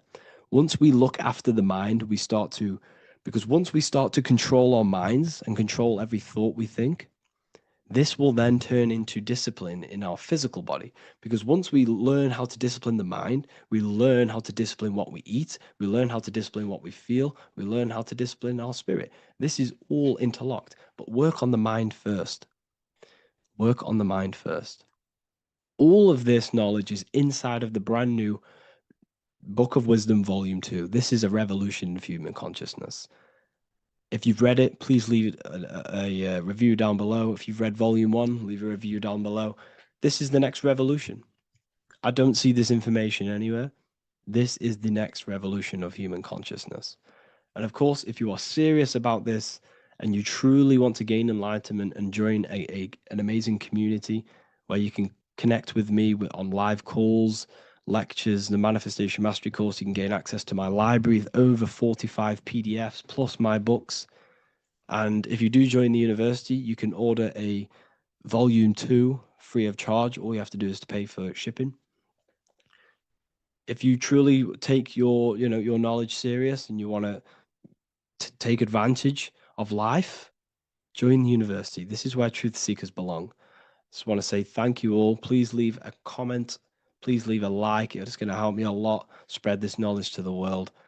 And yeah, share this with a friend and subscribe. Thank you all. Mentalism, conscious and subconscious mind. You need to understand that the mind is the root and the cause of all reality. I am mind, you are mind. Every single living creature in this physical plane expresses and manifests mind. We are all the invisible substance of mind. We are all the source, which is God. We are all consciousness, which is mind. Before we manifest something physically, we manifest it within the realm of thought, which is the mind. Thought then manifests into astral imagination. This then gives energy within the etheric plane. Then we manifest it physically within the material effect world. Everything begins in the mind, and this is why the government are called government. The word men comes from the Latin word mans, which is an English translation for mind. We see this word in entertainment, government, mentality. It means mind. Govern means control. They are controlling the mind through information. Information creates perception within our minds, and so do the words that we use and the language that we speak. It all creates perception within the mind. It is our perception that creates reality, and our reality is a level of realization. Your reality is realization. Everything begins in the mind. This is why they are controlling your mind through many different things. Okay? So essentially, they understand how the mind works. So this is why they manifest all things through mentally and not physically. Okay. You have a conscious and a subconscious mind. The conscious mind is what you are consciously aware of. It is the 10% of your mind. It is the mind that keeps you alert. A part of your conscious mind is for survival. A part of it is your visual field. A part of it is your just five senses. It is basically what you are consciously aware of right now. Your subconscious mind is the 90% of your mind. The subconscious mind is what holds all of your memories, your programs, and all things that you have ever experienced is all stored within the subconscious mind. It is this part of you where you draw memories from, where you draw your words from. I am consciously speaking, but the words that are coming out of my mouth are not thought about consciously. They are coming straight from the subconscious mind, where all programs and memories are stored. It is essentially this part of the mind which is manifesting our daily basis behavior, because the subconscious mind stores the programs which we are operating our life off. For example, if you tie your laces, you do no longer have to consciously do them. Your hands literally just know exactly what to do because you've done it that many times. So essentially, you create these programs within your subconscious mind through repetition and emotion. These are the two main ways your subconscious mind is programmed and installs things that you do on autopilot. The subconscious mind, like I said before, manifests 90% of your daily basis actions and 90% of your daily basis thought patterns. For example, if you were in a car crash 10 years ago and you had a very traumatic event, that car crash and that emotion that you felt in that time impressed your subconscious mind with a program. And even to this day, 10 years later, you are still wary about entering cars because of that program. Even though you may be not thinking about the car crash, you are still wary about entering cars because of that program, because of that emotion impressed upon the subconscious mind. You see, everything you say, everything you think, and everything you feel is telling your subconscious mind, that is what I want. The subconscious mind takes everything literally. Even if you are talking about someone else, your subconscious mind only knows you, and it only knows yes, and it only knows the now, the present moment. So this is why the golden rule back in the ancient days was treat others like you want to be treated. Because the way you treat others is telling your subconscious mind that is how you want to be treated. And this will create subconscious programs within you, affecting you. So, before you go to sleep every single night, what you want to do is to impress your subconscious mind with thinking and feeling of something that you want to become. Become that reality. Think and feel that reality. And by doing this, you are impressing your subconscious mind, and you will wake up in the morning with ideas. Because when you install a program within your subconscious mind, like I said before, it manifests into at least 50% of your thought patterns.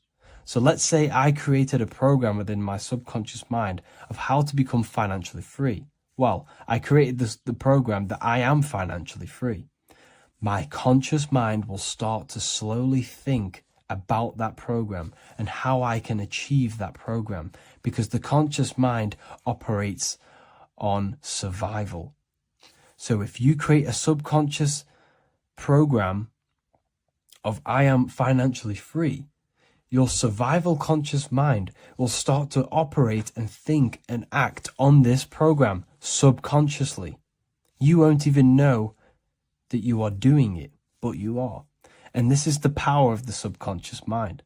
You have to reprogram it properly. You have to be careful of the things you think, say, and feel, because all of this is contributing towards molding your subconscious mind, which essentially molds your reality. It draws things to you. You are not breathing correctly. 98% of people only use a third of their lungs capacity, which is shallow breathing, which ages you, lowers your brain capacity, and also lowers your state of consciousness. So it's essential that you breathe consciously on a day-to-day basis, because this is what truly elevates your consciousness. I am going to give you the key for you to raise your consciousness just through breathing alone. Such a simple thing, but yet the most effective way for raising your state of consciousness and becoming more spiritually and mentally advanced.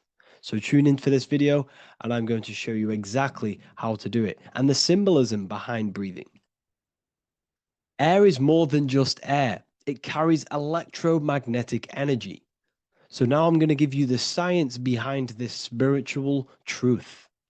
This invisible force is what sustains all physical life, providing the life force energy essential for existence.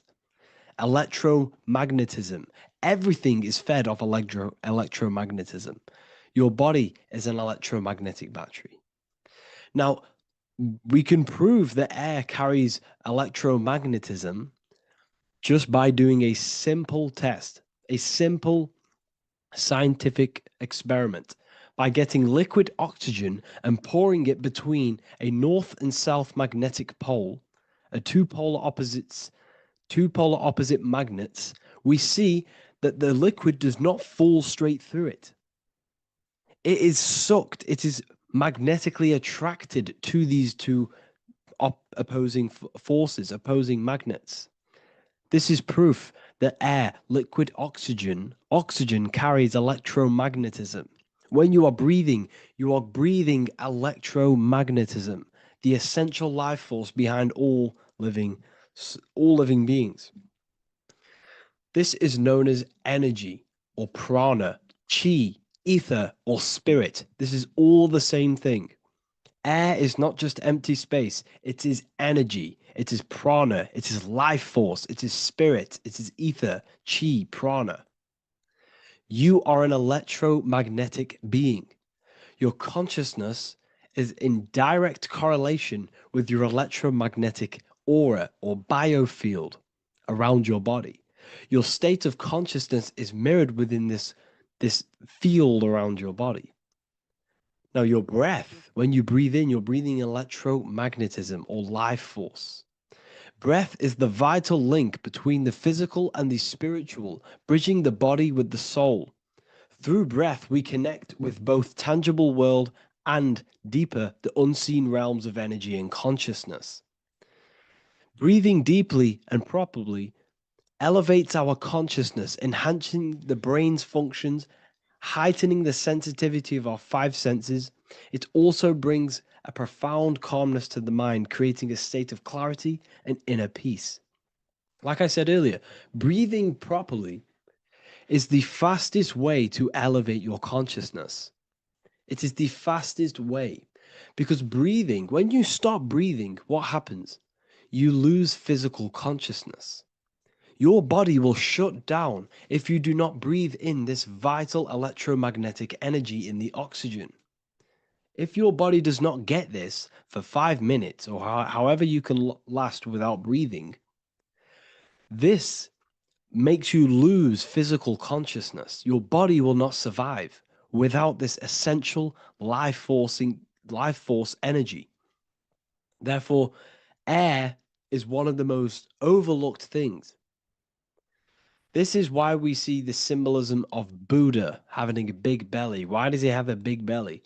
Because it's symbolizing breath work, proper spiritual breath work, the certain teachings of breath work, of when you breathe in through the nose, you have to breathe in through the nose. You don't want to breathe in through the mouth, because the nose acts as a filter which catches dust particles and filters out the air before it enters the lungs.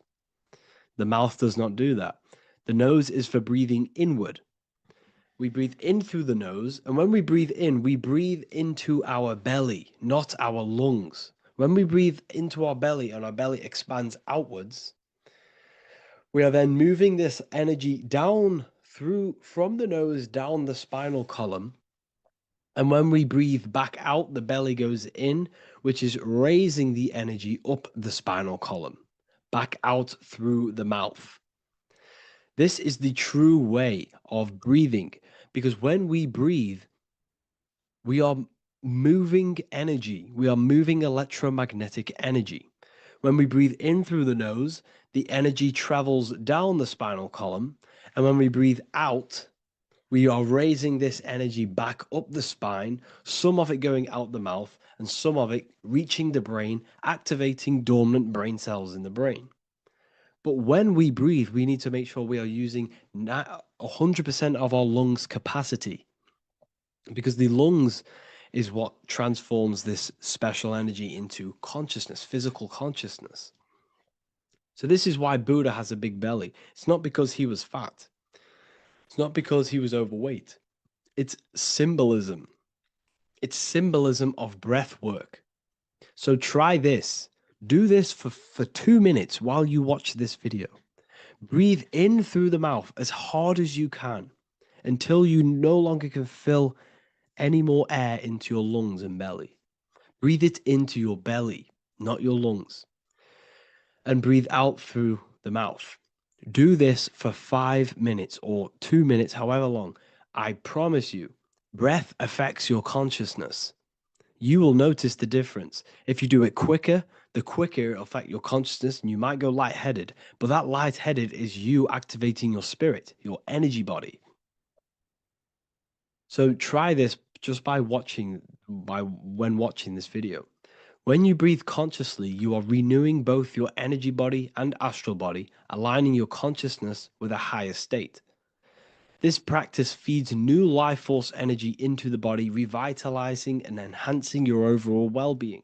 Like I said, your brain requires the most amount of oxygen. When we have shallow breathing, this is reducing the brain's capacity. Because when we are not breathing properly, which 98% of people are only using a third of their lungs capacity, we are essentially only using a third of our consciousness, because your breath is directly correlated to your consciousness, your state of consciousness.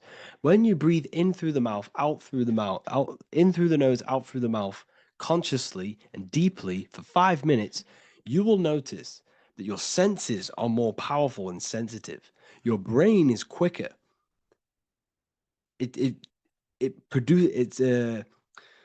What's the word?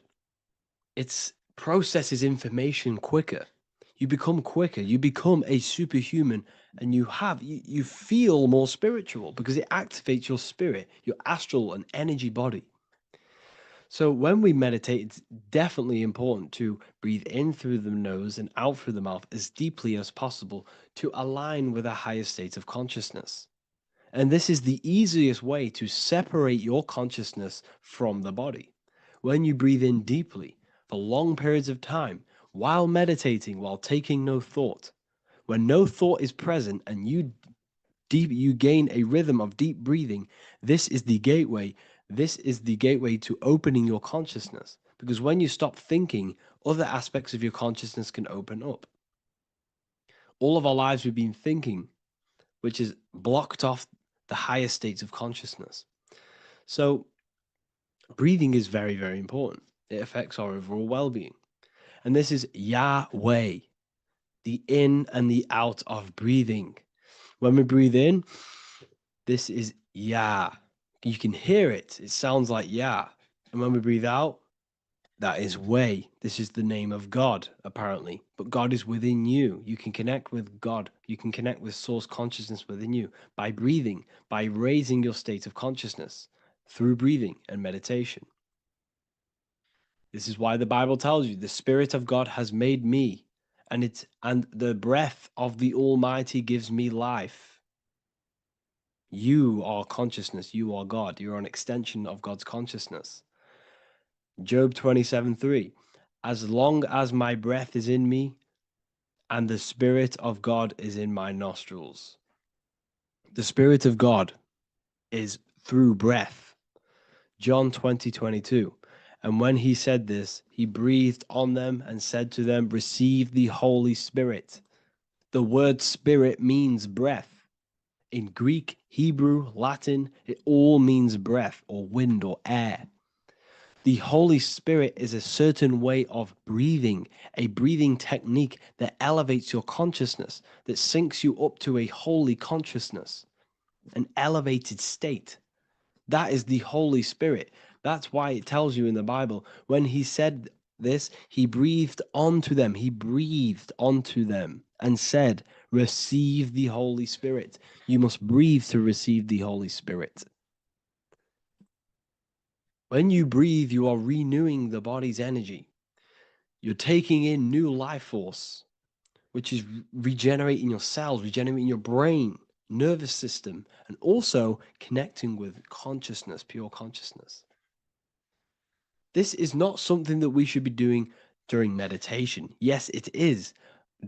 We should be doing it during meditation, but this is something that we need to apply all of the time. This is the fastest way you can raise your consciousness. I just want to say, all of this knowledge is inside of the Book of Wisdom, Volume 2. Make sure to give a like and a comment on this video to help the algorithm.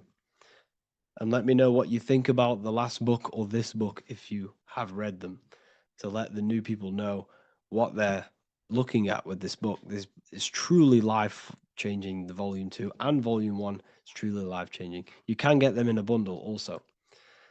Learn hidden knowledge inside of the Ethereal University. This is where truth seekers belong. I'm not here to try sell you this, but this is the place for truth seekers. And if you are serious about your spiritual journey and serious about gaining knowledge, which gives you the advantage over life, join Ethereal University. This will definitely help you. Thank you for watching this video. Please leave a like and comment. Make sure to give me any suggestions on videos you want me to make in the future. Thank you all.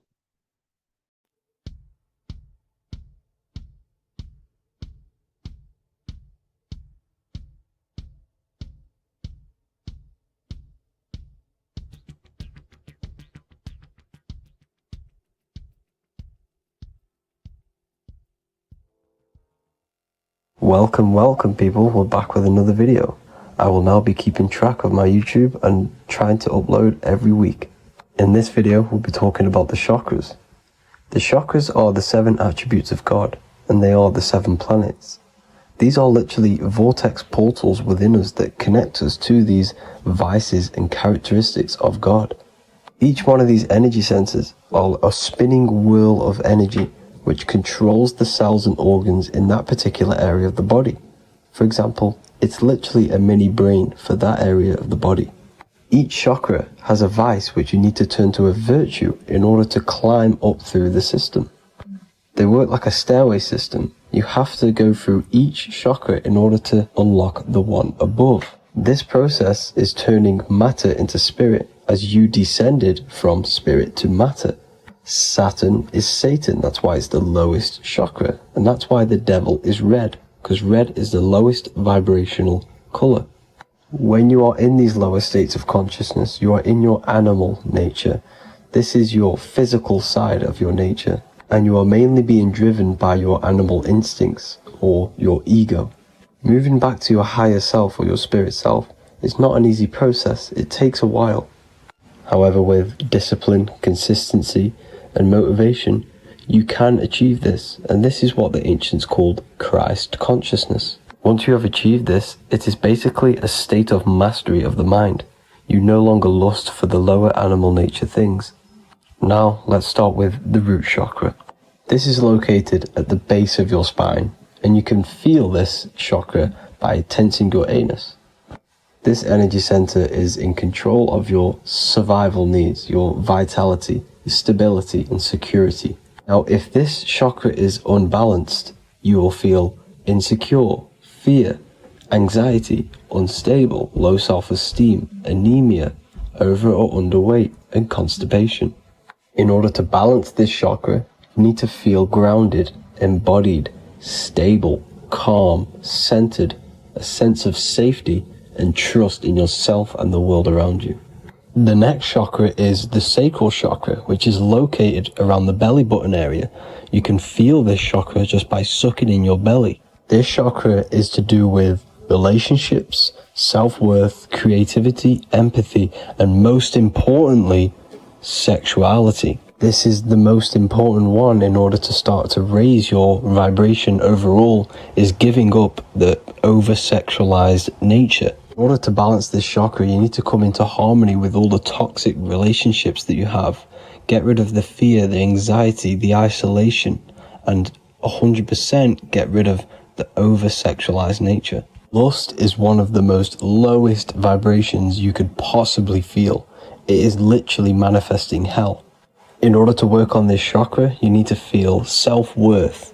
You need to do creative things, empathy, healthy relationships, and 100% being confident. The next chakra is the solar plexus. This is to do with personal power, will, metabolism, eating, happiness, and your self-esteem and self-identification. You can feel this chakra just above your belly, below your ribs, and you can suck in this area. If this chakra is blocked, you will feel lack of confidence, difficulty in manifesting your desires, low self-esteem, misuse of power, misuse of dominance, weak will, and shame in yourself. Biggest one for this chakra is overeating, as it's to do with metabolism. If you are overeating, you are literally unbalancing a lot of your lower chakras, not just the solar plexus. In order to work on this chakra and balance it, you want to have a positive self-identification. You want to feel happy, a happy self-esteem, effectiveness to people, not overeating, and a strong willpower. Now for the heart chakra, one of the most important chakras. Chakra is to do with love, understanding, trust, hope, openness, compassion, balance, and forgiveness. The most important because your heart is the tree of life in the body. It is the center of the toroidal field. It is the most powerful chakra. Your heart is 5,000 times stronger magnetically than your brain. Once you have hit the heart chakra and you start surpassing the heart chakra, you are now turning matter into spirit, as the lower three chakras are dense and physical, and the above the heart chakra are turning to spirit. As you can see already, this is a hard and long process of working on yourself physically and internally. The symptoms of a blocked heart chakra would be lack of love or too much love, difficulty to accepting or giving love, lack of compassion, loneliness, and lack of emotional fulfillment. Finally, a lack of connection with a divine or to nature. In order to balance this chakra, the most important thing and the most powerful thing you can do is loving people, accepting and giving lots of love. Second most important thing to balance the heart chakra is balance. You need a balanced life. You need balance in all aspects of your life. Now for the throat chakra. This is a very important chakra as it's to do with communication. A symptom of this being unbalanced is a lack of self-expression and putting on a front all the time, acting with the ego. In order to balance this chakra, you need to constantly self-express yourself. You can't be putting on a front. That voice inside your head, you have to let it come outward. Don't just block it off with a wall. Self-expression will lead to you gaining friends who actually like you for being you, and not these fake friends that you have to put on an ego for. In order to balance this chakra, you need to express yourself, express the word that's within you. Don't be lying to people, don't deceive or be deceptive. The next chakra is the third eye chakra. This is starting to get very advanced and you are coming very close to spirit. Just before we head on, I want to announce the PDF is now available, containing all the presentations I've ever made, all into a condensed 38-page PDF.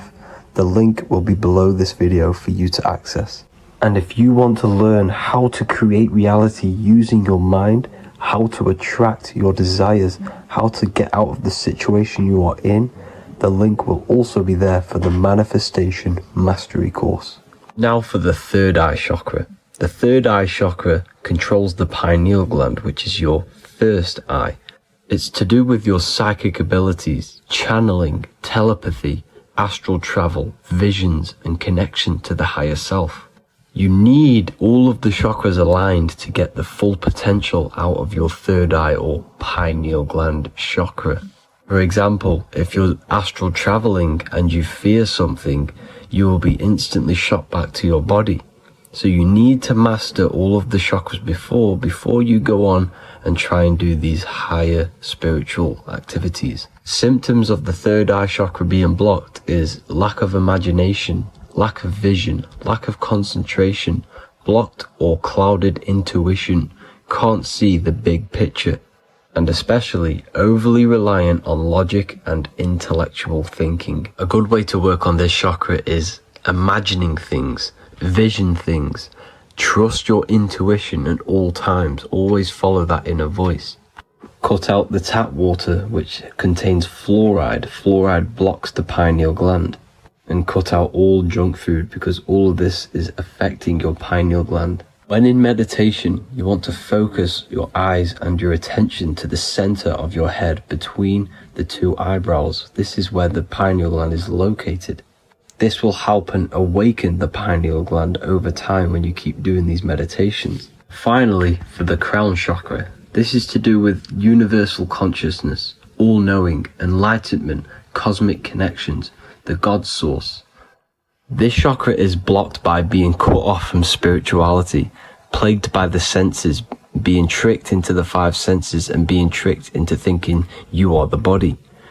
In order to work on this chakra, you need to feel grounded. You need to know yourself, your real self, the voice within you. Have common sense, have specific decisions that you're making, be very direct. Now we've got out of the way all of the chakras, I can now introduce methods and meditations which will help you unblock them spiritually. When meditating, you want to get into the present moment in a nice, comfortable position. Bring yourself to the present moment by saying, I am here right now, nothing else matters. Keep repeating this over and over with your eyes open or closed. After a couple minutes of bringing your attention to the present moment, you can now start to breathe in through the nose deeply and breathe out through the mouth slower than you breathed in. Place your attention on the chakra that you want to balance. Think of a high vibrational emotion like love, and think of this while placing your attention on that chakra. You can do this exercise every day for 10 to 20 to 30 minutes. The longer the better. Another practice you can do is by chanting the Bee Gees for each chakra. They are here starting from the root chakra all the way to the crown chakra. Or you can chant the 7 vowels. There are not 5, there are actually 7. A, E, A, O, U, M.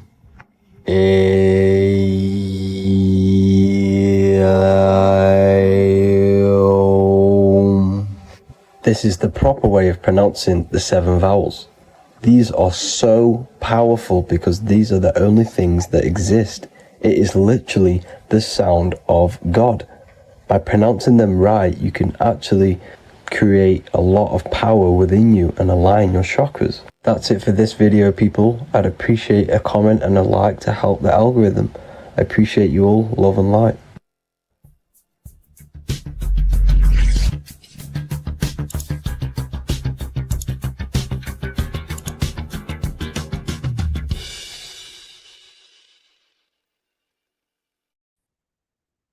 Lesson 2, planes of existence.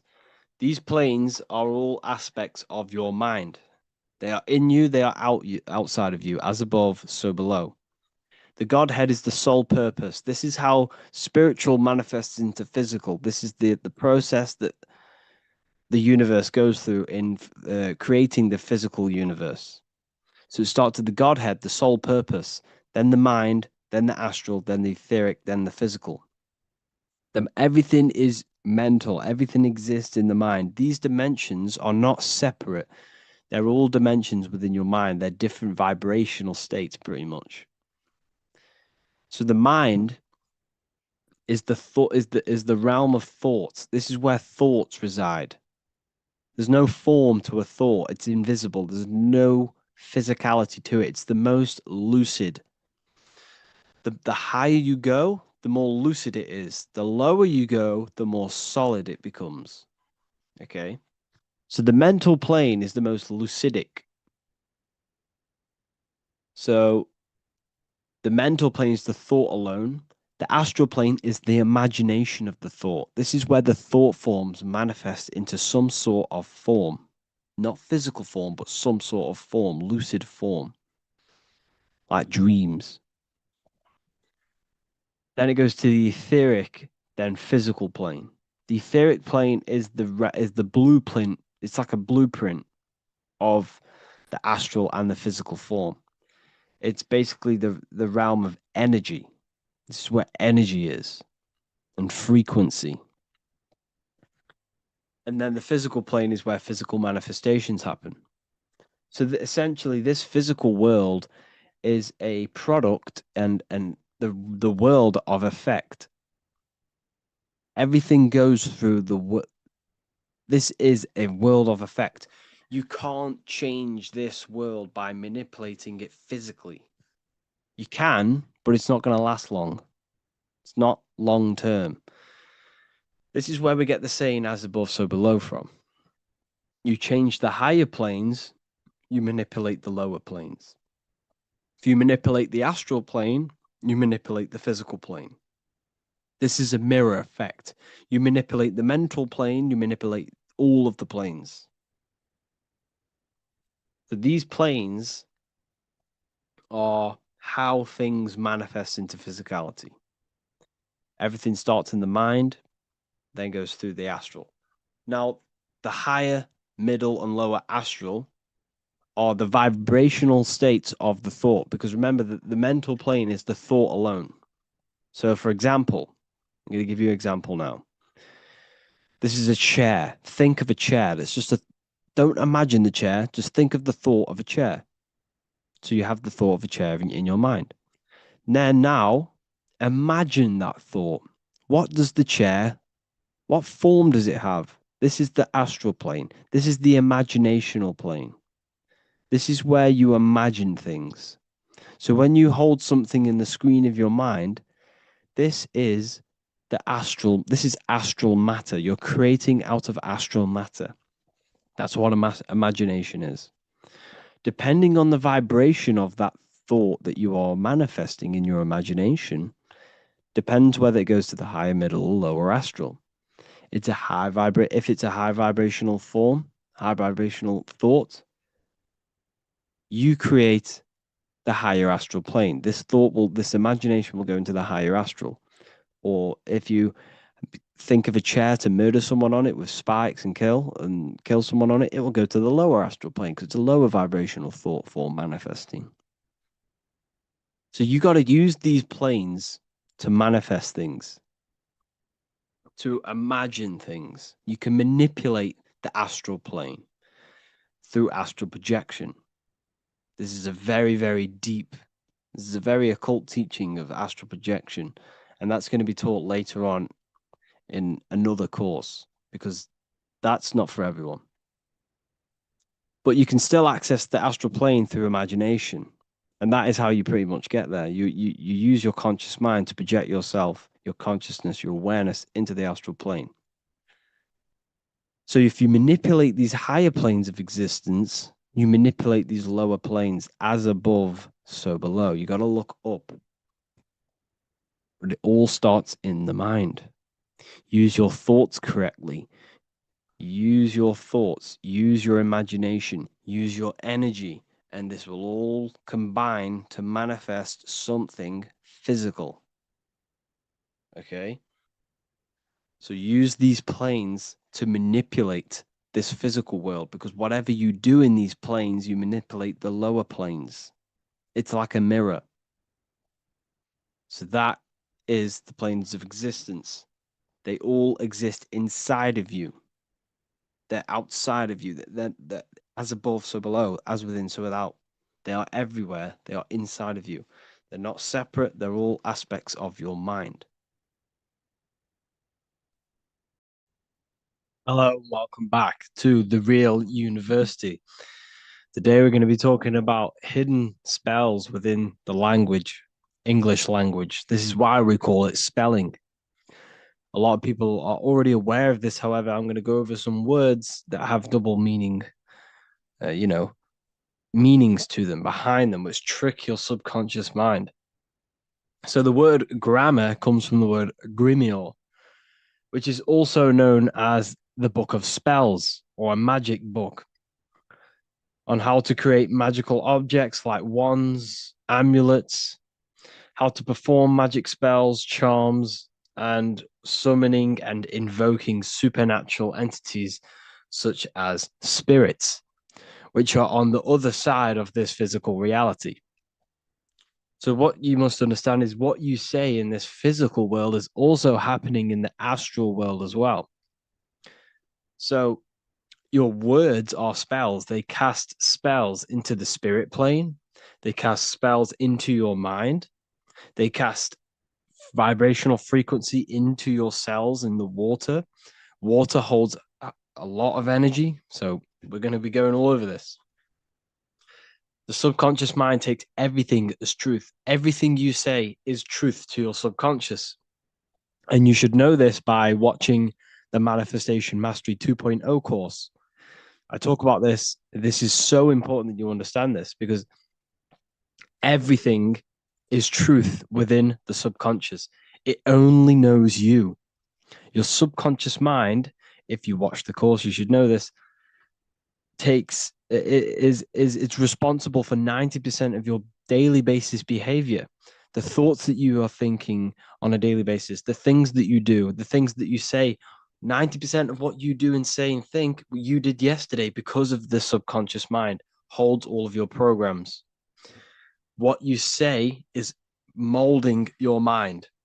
What you state is truth in your mind. It does not know the difference between a joke or it takes everything literal. It is literal.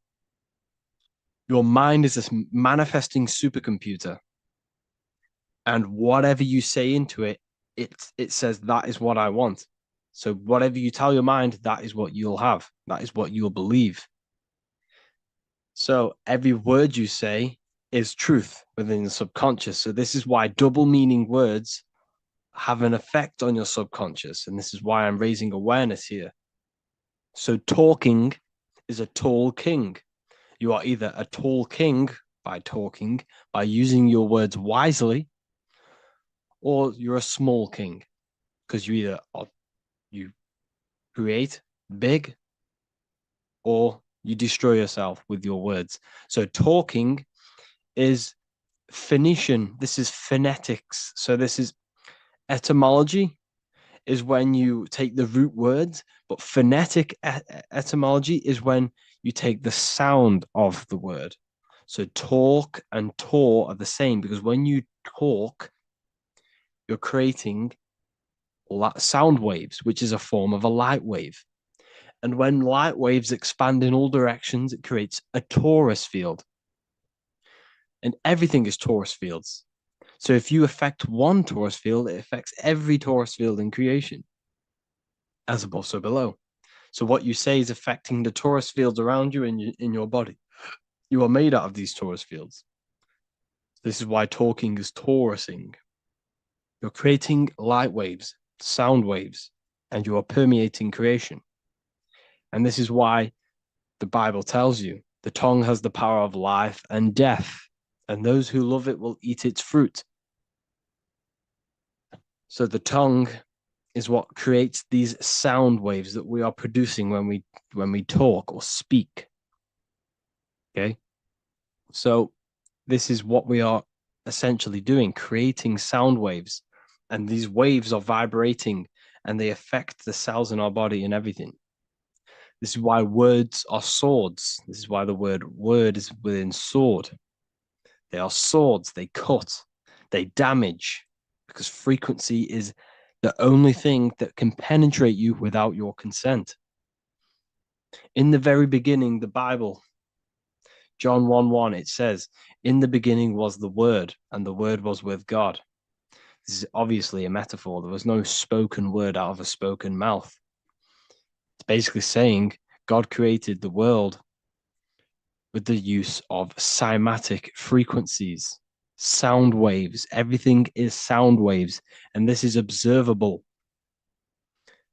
Geometry is the geometric shapes you see in the nature, like petals, how they're all perfect stars or five-pointed stars or the Fibonacci sequence. This is all an effect of vibrational frequencies. It's all cymatics. Everything is created out of sound. Sound is the creation of the universe.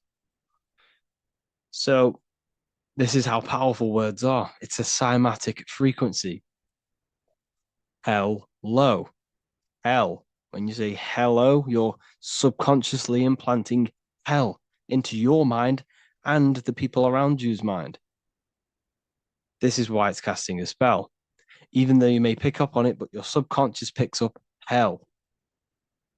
That is what you're picking up. And that word holds a frequency. The word hell, when you hear the word or see the word, activates thoughts within your subconscious. It activates, it stimulates it. What is everything that resembles hell in your mind? But that goes on within the subconscious without you realizing. Bless. When I bless you, I'm actually saying be less.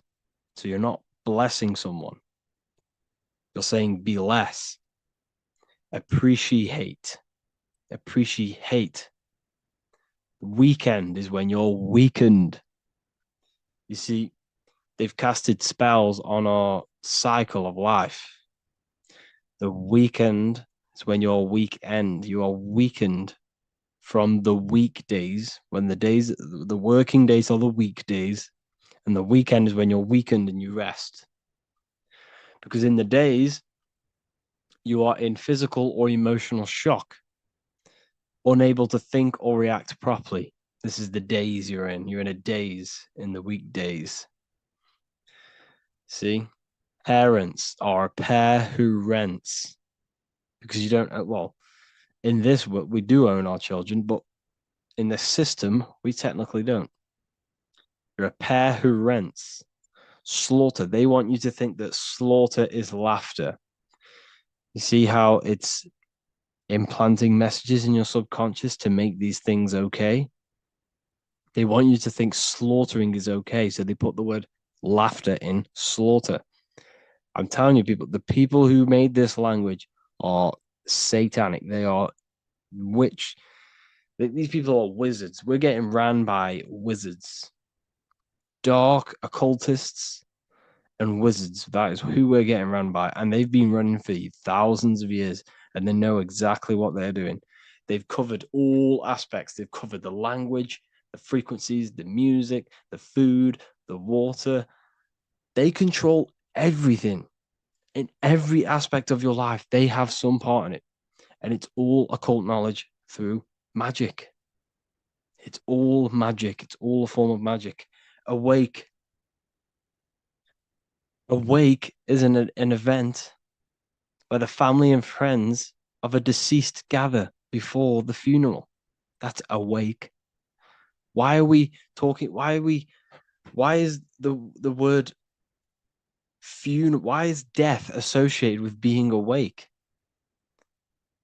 See how they are planting subconscious messages in you. They want you to feel death. They want you to be the low vibration. And it's the same with mourning. Mourning is an expression of sorrow for someone's death. They're always associating death because these people they're running a death cult. It's a death cult. It's a satanic cult. A job is Hebrew for prosecution. Soldier is a soul dyer. If you go into the army, you're a soul dyer, that they just use your soul to die. And then you just wasted your time in physical incarnation. Because you never die. You will never, ever die.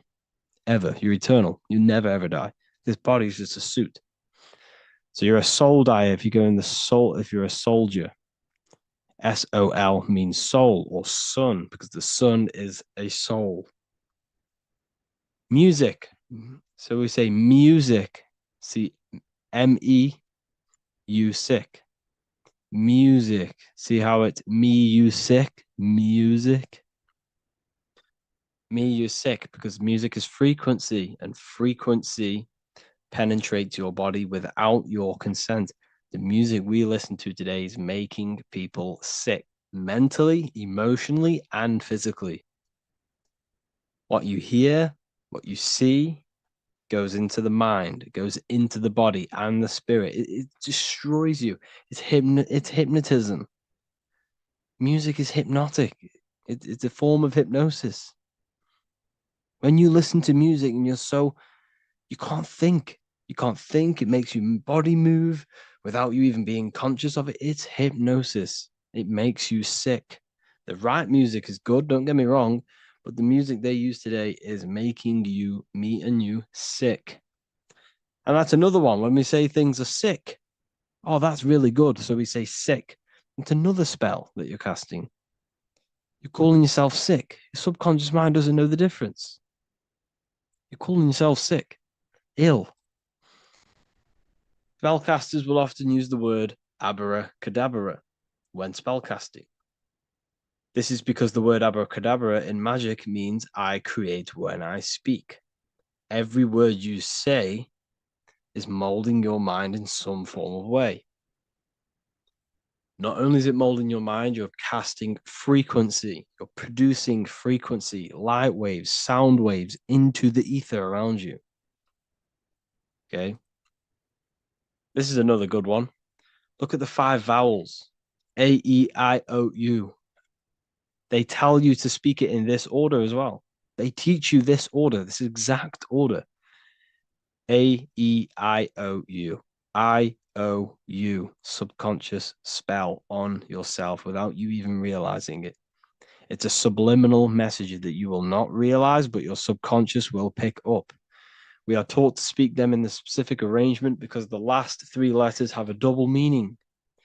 You were never taught how the history of money, how it works, and how to obtain it because your role in this system is to remain a slave. So they teach you this, A-E-I-O-U, and they do that when you are very, very, very young because since the age of 7, so from 0 to 7, that is when your subconscious mind is wide open.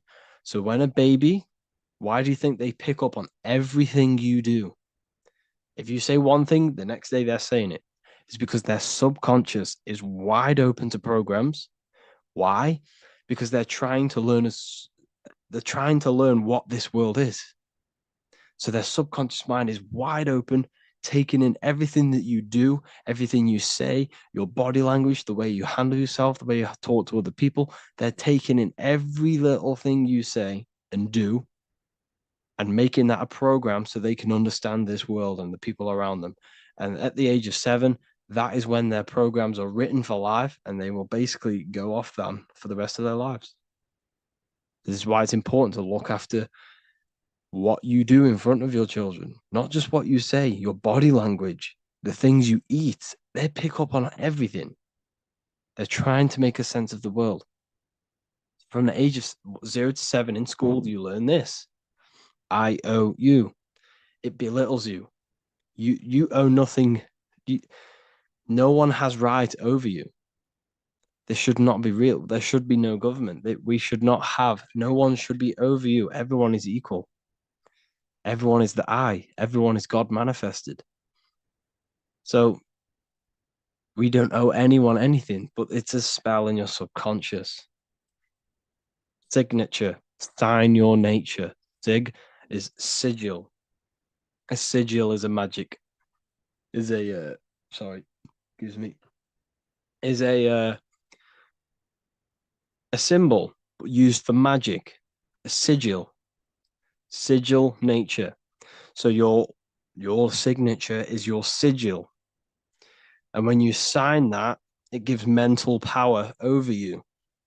Once you have put your sigil into that paper, they now have mental power over you. It's magic. It's all a form of magic and brainwashing. Okay. When we say the word we're saying we're trying to use God to manifest that.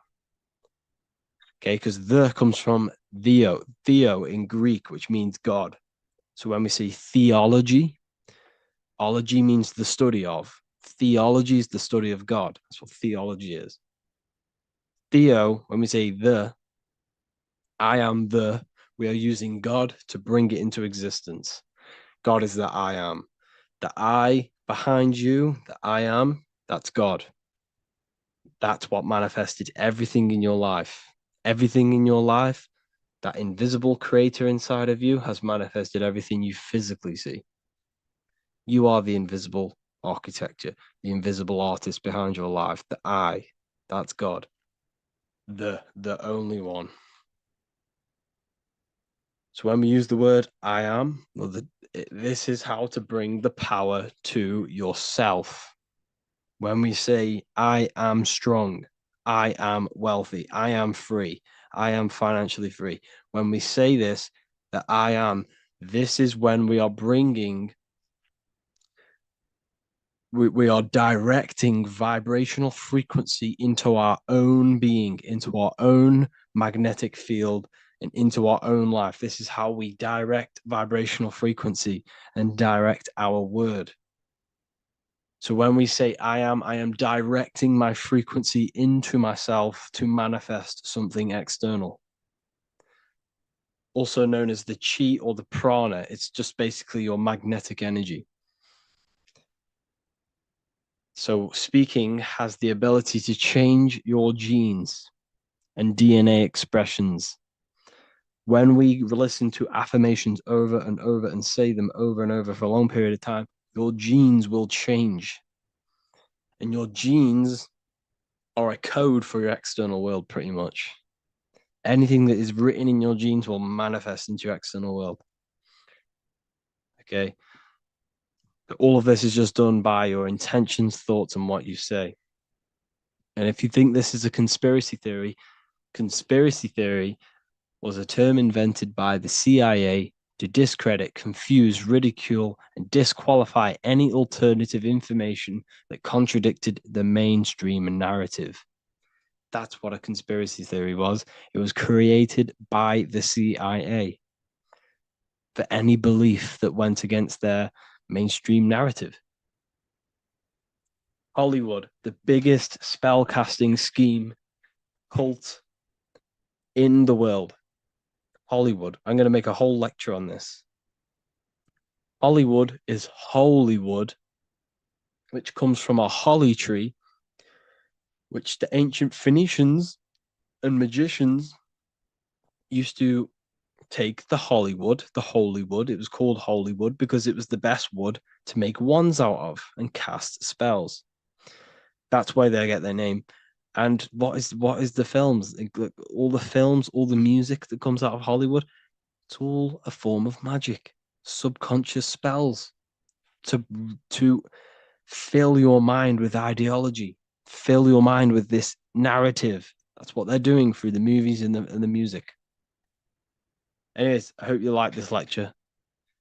Thank you all for joining the Real University. I hope you're all learning a lot here and looking forward to making some more awareness for you and more knowledge. Have an amazing day, people. In this video, we're going to be talking about the evolution of consciousness. You are born human, however, you possess consciousness, which is the awareness behind your being, the awareness behind your thoughts, the experiencer behind your five senses, the experiencer, the observer behind your thought, emotions, and senses.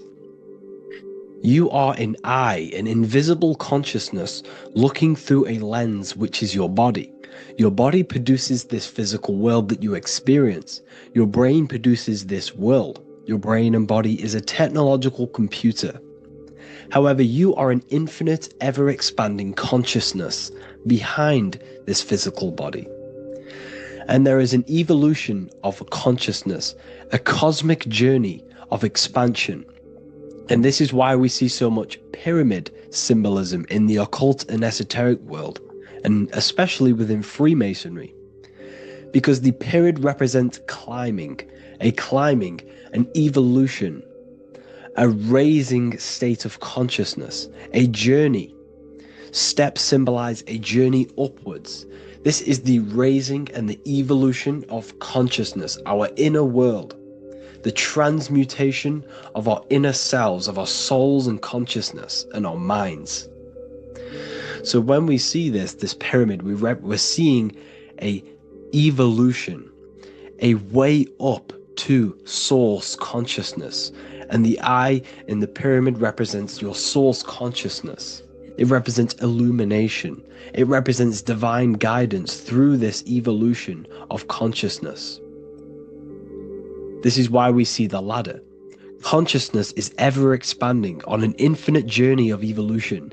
Each individual is a part of this cosmic process, contributing towards the ongoing expansion of both mind and awareness. As we evolve, we collectively explore deeper levels of existence, expanding the boundaries of thought and consciousness. The mind has the ability to expand infinitely into new realms of thought, into new dimensions of mind. The mind cannot be filled up. It is not a physical substance. The body can be filled up because it is a physical thing, but you cannot fill the mind. Therefore, the mind is constantly expanding, ever expanding into new fields of thought. So what we see in Freemasonry, the ladder, is again a journey, an elevation of consciousness. When we are born with an infant consciousness, and as we gain older, we gain an adult consciousness. Our inner world, our inner mind, and our emotional intellect changes and evolves. We are significantly different from when we were very young as an infant. It's because our consciousness evolutes, it changes, it alters like water. So just like this evolution of your own consciousness as growing up, there is consciousness of beings existing in cycles beyond our own. And their consciousness is unimaginably different from ours. They operate on a higher level of understanding and knowing, experiencing reality in ways that transcend our current comprehension. Our minds right now cannot comprehend the highest states of consciousness. There are entities, there are beings beyond our own, existing in higher dimensions of consciousness that we cannot comprehend because they have expanded. They are on a further way up the ladder of consciousness. However, we are all on this same journey. None of us can take the same journey. There is one ultimate goal, reaching source consciousness. However, this is always ever expanding. However, we are all on a different journey. There is one truth, one source, one goal. However, there are billions in different ways of reaching it, and we are all on these different paths to source consciousness, to this ladder, this evolution of universal evolution. Okay?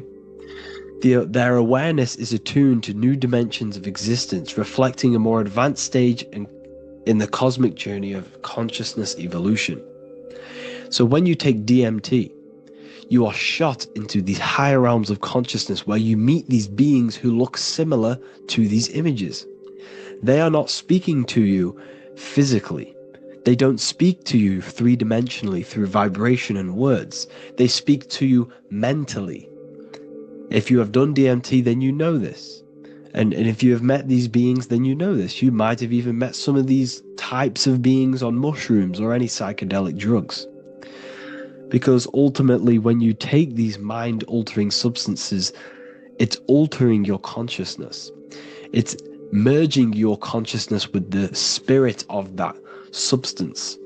And you are essentially attuning your mind to higher dimensions of consciousness. That's why we say we're getting high when we take these substances. Therefore, when you meet these beings on DMT, you are essentially meeting beings who are attuned to higher dimensions of consciousness, and they speak to you mentally. They speak to you telepathically through thought, because the universe is mental. Everything exists within the mind. The way you are now, your physical existence, is a state of mind. Mind, thought creates matter. Spirit and matter are two opposing ways of thinking. If we have a very spiritual mind, we have an expanded mind, we are a spiritual person through the mind. However, if we have a very low state of consciousness where we think about food, sex, lust, and all physical things, then we have a physical consciousness. Matter and spirit are two opposing forces, two ways of thinking. The mind attunes itself to different levels of understanding in different dimensions. So, essentially, this is what we're looking at. The body is a vessel for the fluidic, formless consciousness, a temple that houses the essence of our awareness. While the five senses are limited to perceiving only the physical plane, the mind transcends these limitations, capable of perceiving the full scope of reality.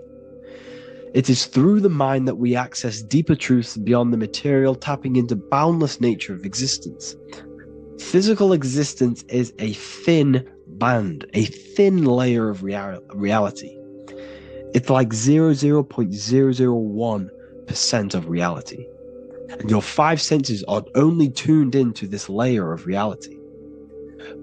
But the five senses are, by design, only allowed to perceive physicality.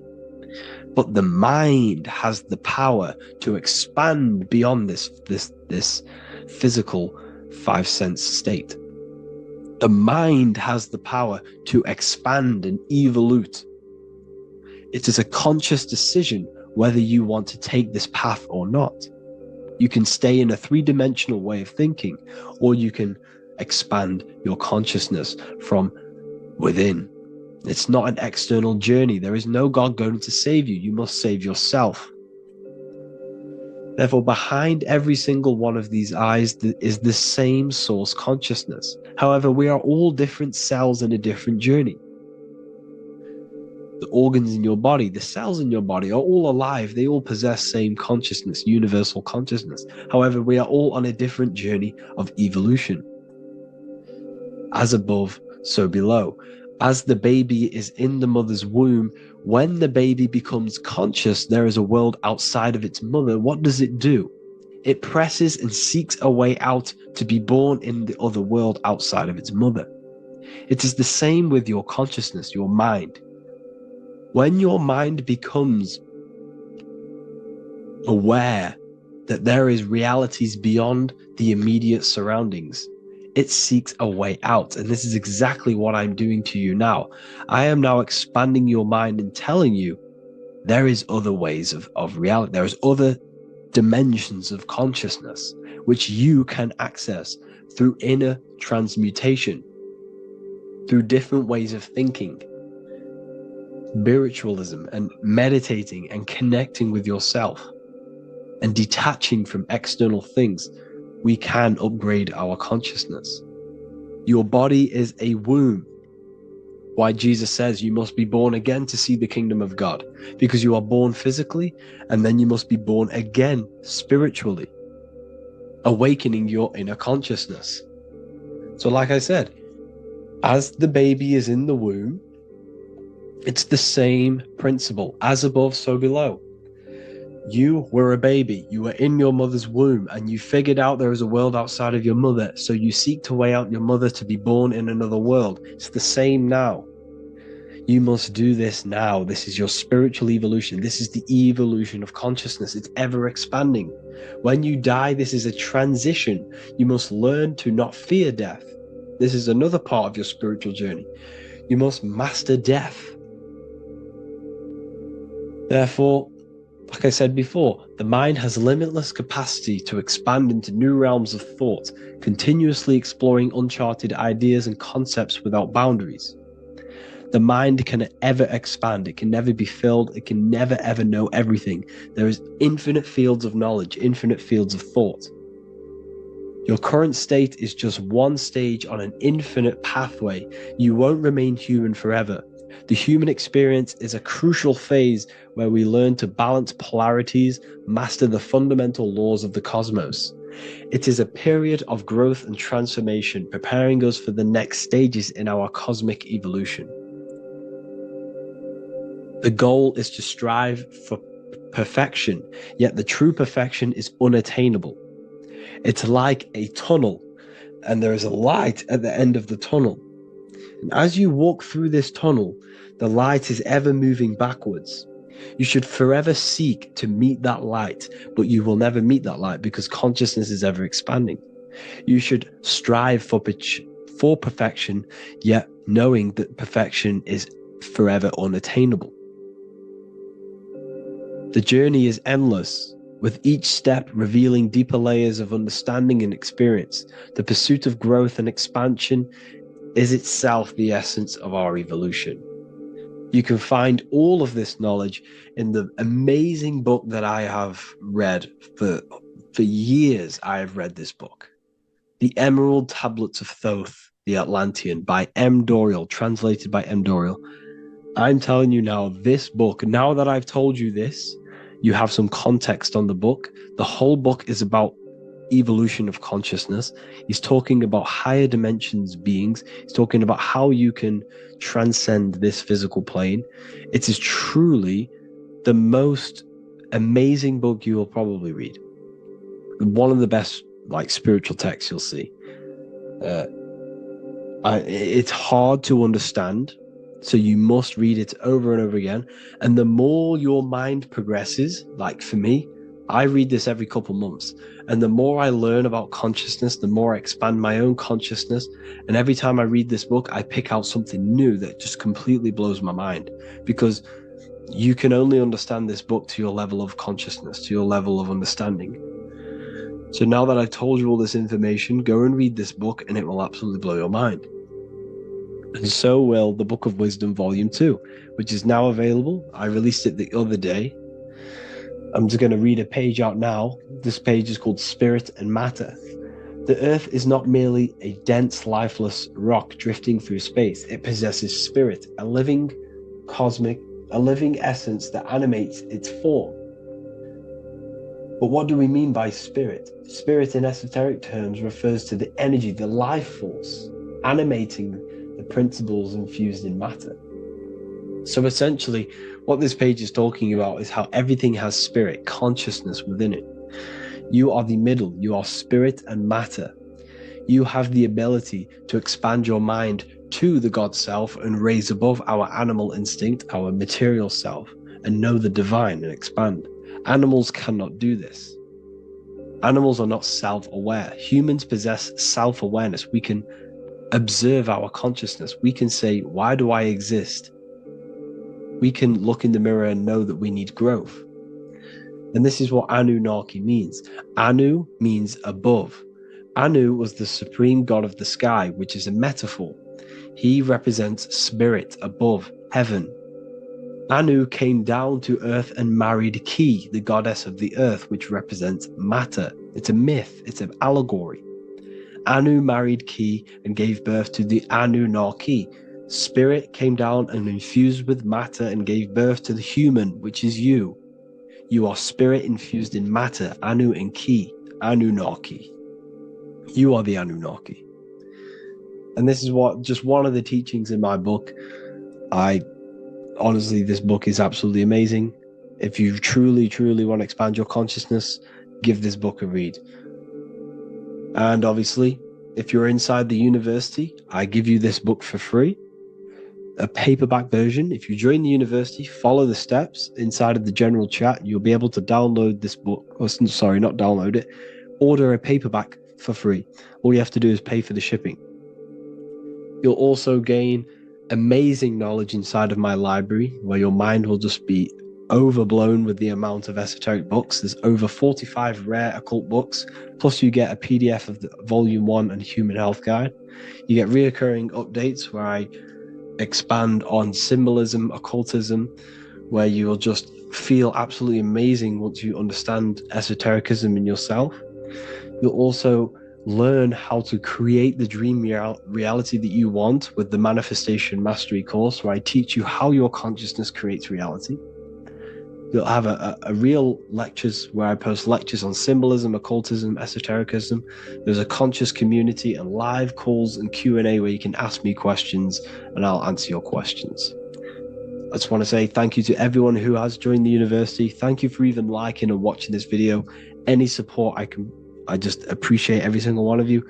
Please, if you can, leave a comment and a like on this video and let me know any videos you want me to make in the future. And I will start uploading a lot more to the YouTube. So yeah, thank you all for tuning in today. Have an amazing day. Welcome to Revival of Wisdom. Welcome people, we're back with another video, and this video is about Freemasonry and their connection to the Illuminati. Please, as always, to make sure to hit that like and the subscribe button and turn on the notifications to never miss a video. On May the 1st, 1776, the founder of the Illuminati, Adam Weishaupt, founded this secret organization, and this date can be found in Roman numerals underneath the all-seeing eye pyramid on the $1 bill. This $1 bill also says Anut Coptus Novus Ordo Secularum. This is Latin for announcing the birth of the New World Order. This New World Order will be headed by Lucifer, the all-seeing eye, and followed by the 13 layers of bricks for the 13 elite bloodlines. So your Orsini's, Rockefellers, Rothschilds, Soroses, and the other 9 elite families. So when Adam Weishaupt created the Illuminati, he made it consisting of high-level degree Masons, French and Latin philosophers, and many more powerful people to all become one society. So this is why you see Masons using this same symbol of the all-seeing eye inside the pyramid. But not all Freemasons are part of this Illuminati secret society. As the 33rd degree Freemason Manly P. Hall said in his book The Secret Teachings of All Ages, Freemasonry is a fraternity within a fraternity, an outer organization concealing an inner brotherhood of the elect. So what he's saying here is that Freemasons have to go up the degrees of Freemasonry, and once they hit the top, they either get elected or not into these secret societies like the Illuminati, Skull and Bones, and Knights Templar. So when you see celebrities doing this one-eye symbolism, either covering one eye, doing the triangle, or doing 666 over one eye, this is showing and reflecting the symbolism of Freemasonry. They have taken the oath to never speak on anything they learn about Freemasonry. Duncan's Ritual of Freemasonry book states the oath they have to take.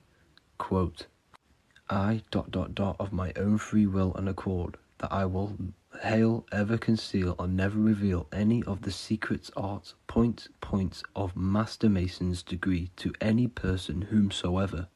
All this most solemnly, sincerely promise and swear.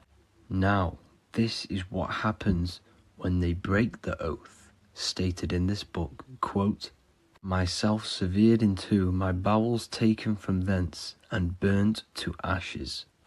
So this states that Freemasonry comes first, before any law of the land. It has the right to kill you if you break your oath. This is the hand gesture they have to do every time they enter the ritual room inside the Masonic lodge. This is the cutthroat symbol.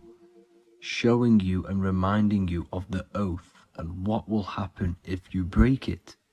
Now in this book, Richardson's Monitor of Freemasonry, it states, if you break your oath, binding myself under no less penalty than to have my throat cut across, my tongue torn out by the roots, and my body buried in the rough sands of the sea. If they do not decide to kill you, this book states this by pointing him out to the world as an unworthy vagabond, by opposing his interest, by dearranging his business. In other words, they have the power to frame you and destroy your reputation to the world and destroy your business if you break this oath. So yes, they do kill to keep this truth hidden, because this truth of this reality is what keeps them in power. They have the ability to manipulate people because people do not know what manipulates them. This is why they call themselves the government. They govern the ment, which is the mentality, because the mind is the root cause of reality. They control what you perceive to control what you manifest. By knowing the truth, you are set free, and you no longer need no controller above you. So this is why they are willing to kill and do whatever it takes to keep the truth concealed within these high-level degrees of masonry and these secret societies. However, going back to Manly P. Hall's book, it states, part of the symbols are displayed here to the initiate, but he is intentionally misled by false interpretations. So this is saying even Freemasons are intentionally misled and told lies to conceal the truth, to make sure the truth is hidden in the high degrees of masonry. So that's it for this video, guys. Thank you all for tapping in. Please leave a like and a subscribe. God bless.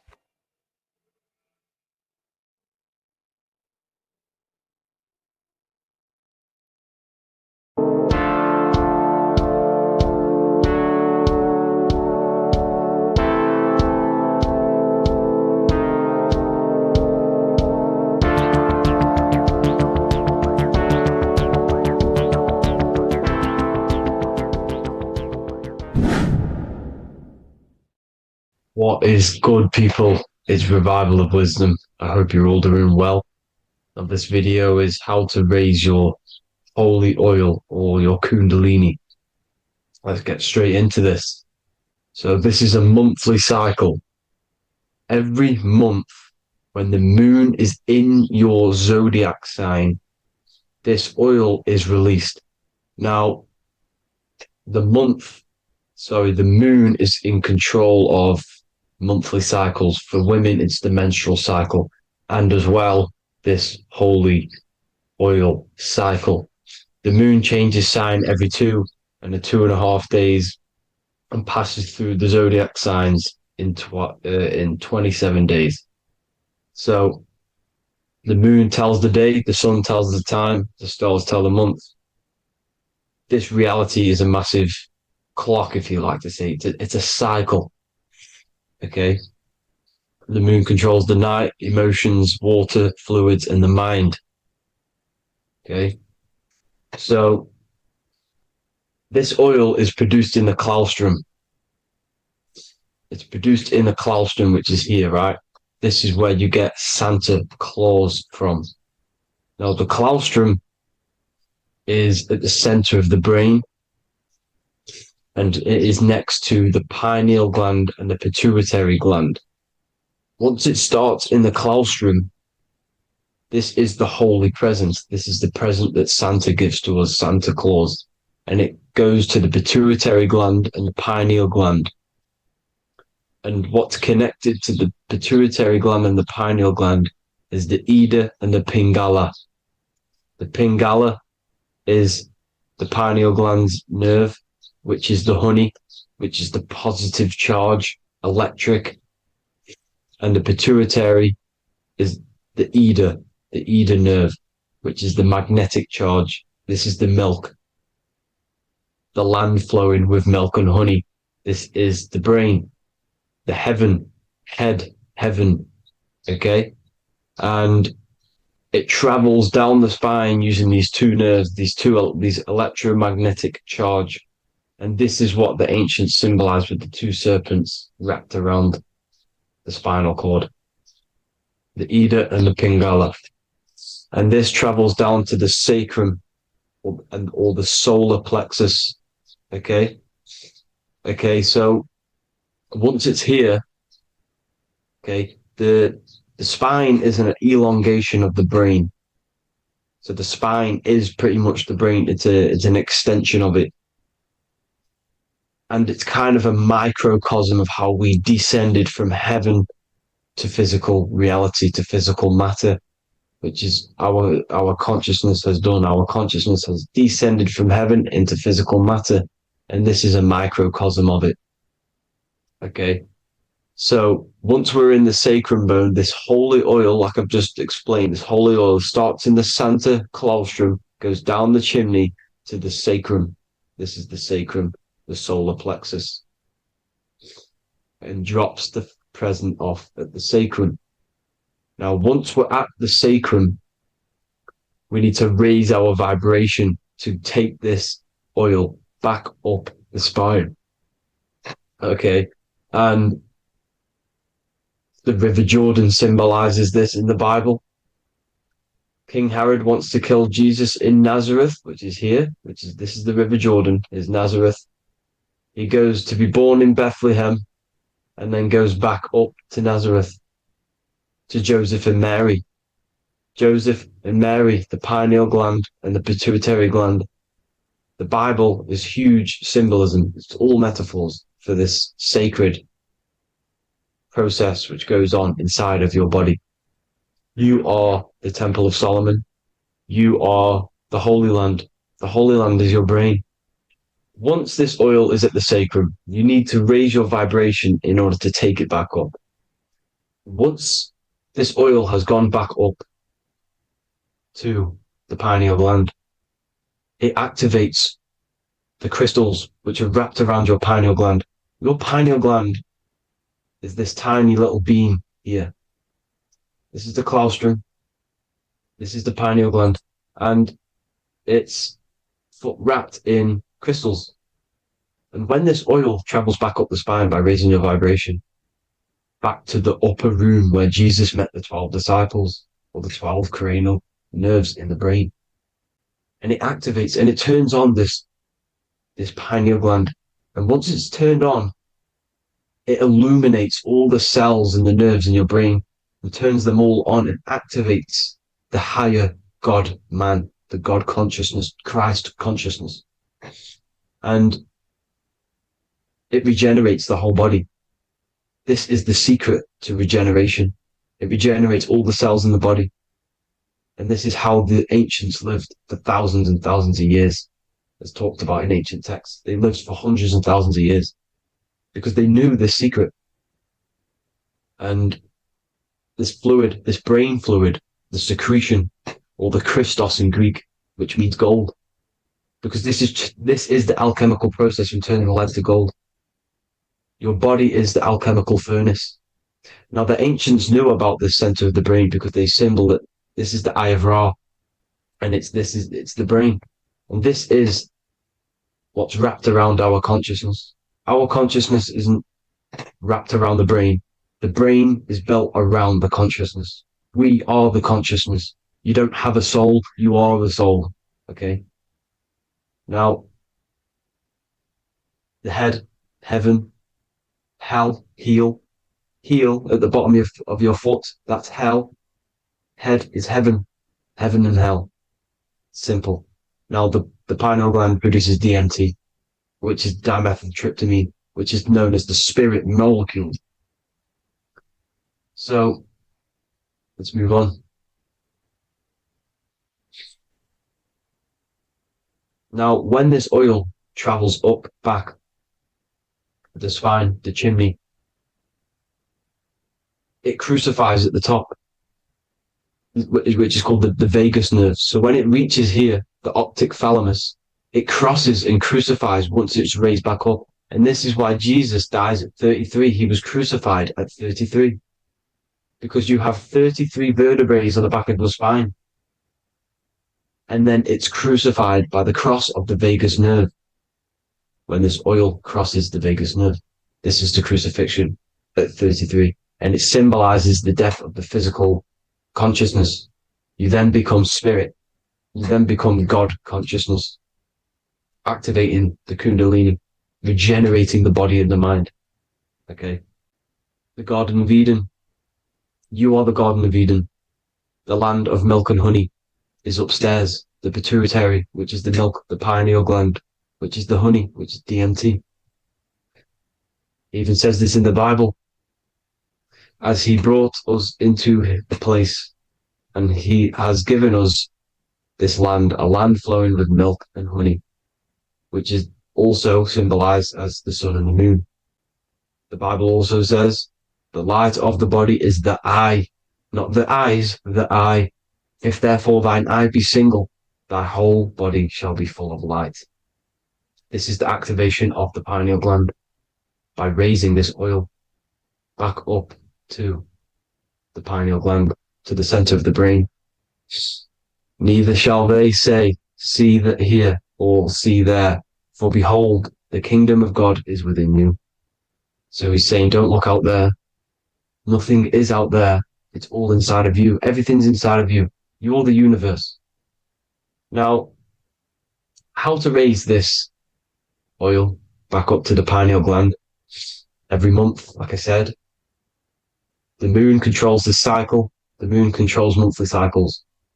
When the moon is going into your zodiac sign every month, this oil goes down the spine and you must raise your frequency to get it back up. You must retain your seed. This is the most important. Your fluid, your secret, your holy fluid, your life force. You can't let that go. That life force is the reason you're alive. This holy oil is the reason you're alive, because it feeds all of the systems in your body. It feeds all the systems in your body. You have to retain your seed, alkaline diet, positive thinking, and meditation. Okay? When you retain your seed, you will live longer. The moment you release it, you're killing yourself. You're killing a piece of yourself every time you release your seed. Every single time. You're killing a part of yourself. Okay? Now, this could be why this could be the illumination, the single eye on the Illuminati's symbol, the Freemasonic symbol, the illuminated eye, the triangle, which could symbolize the body, mind, and spirit, but the eye illuminated. Now, in the Bible, it talks about the two trees, the tree of knowledge and the tree of life. The tree of knowledge is the tree of good and evil, which is the most important system in your body, which is the nervous system. The nervous system, the most important. The tree of good and evil. And the tree of life, which is the cardiovascular system. Now, this oil, when it's released every month, feeds these two systems, and these two systems feed everything. Now, it's important you understand that. Okay? The ancients knew all of this knowledge. The Bible's telling you this knowledge. But it's in a metaphorical way. You have to understand the context behind it so you can read it properly. Now, eating of the tree of life, which is when it talks about in the Bible, eating from the tree of life is actually symbolizing a bad diet, ejaculation, because you're eating from these two systems. You're killing yourself with a bad diet. You're killing yourself with an ejaculation. Okay? So, that's important to understand. Now, this is Jacob's ladder in the Freemasons. Jacob's ladder, which is the spinal cord. It's the stairway to heaven. And this is Jack and the Beanstalk when he goes up the beanstalk and finds the golden egg in the grey clouds. The grey clouds symbolize the grey matter in your brain. Now, the Garden of Eden talks about the 4 different rivers in Garden of Eden. As we see here, the North Pole map, the ancient North Pole map. because the center of the earth is the center of the torus field. Everything's the torus field. Atoms are torus fields. Everything's torus fields. You are the universe. Everything is within you. The North Pole is your spinal cord. This is why they say Santa Claustrum comes from the North Pole. This is the North Pole. And the Santa Claustrum is the center of your brain. Now, there's 4 rivers which come from the Garden of Eden. There's the blood, the Christ oil, which is the oil we're talking about, urine, and saliva. These are the 4 sacred oil, 4 sacred fluids in your body. And these are constantly abused in today's society. Also, these secret societies are targeting these fluids. Okay? This is why porn is free. They sexualize society through Disney. Go and look at some of the Disney movies. There's so many subliminal messages which sexualize these children because they want you sexualized. So you release your seed, which is one of the holy fluids in your body, especially your semen, your sexual energy. So important you retain this. So important because it's your life force. It keeps you alive. Okay. Now, let's recap on this. If you want to raise your oil every month, you can't just retain your seed for the month. You have to retain your seed forever. Don't just do it for a couple of days. You have to do it. It's a lifestyle. You want to become God consciousness, you got to do what it takes. It's hard in this society because this society is made around, it's designed to kill you pretty much. It's designed to keep you in these lower states of consciousness with all the bad food, the chemicals in the food, the chemicals in the water, the sexualized TV programs, sexualized adverts, sexualized TikTok and apps, videos, subliminally stimulating you. Because that is your weakness, sex. It's your weakness. Now, you have to retain your seed, meditation, and an alkaline diet. Why alkaline? Because acidic is low vibrational. This is the color spectrum. And what's the highest vibrational color? Violet. It's the lowest, red. You have to have an alkaline body in order to raise this oil. When you drink, when you have a bad diet, when you drink alcohol, when you smoke, this destroys the oil. It destroys the oil in your sacrum, and it can't be raised again, can't be raised up. This is why it's so important. Without that oil, you don't live. That oil makes you live. It feeds everything in your body. It's crazy how we're not taught this. It's insane. But that is how you raise the oil, people. I hope you all gain some knowledge out of this video. And I hope this assists you on your journey, your spiritual journey. And please like and share this video. We need this knowledge out to the public to wake up humanity. Thank you all, people. God bless.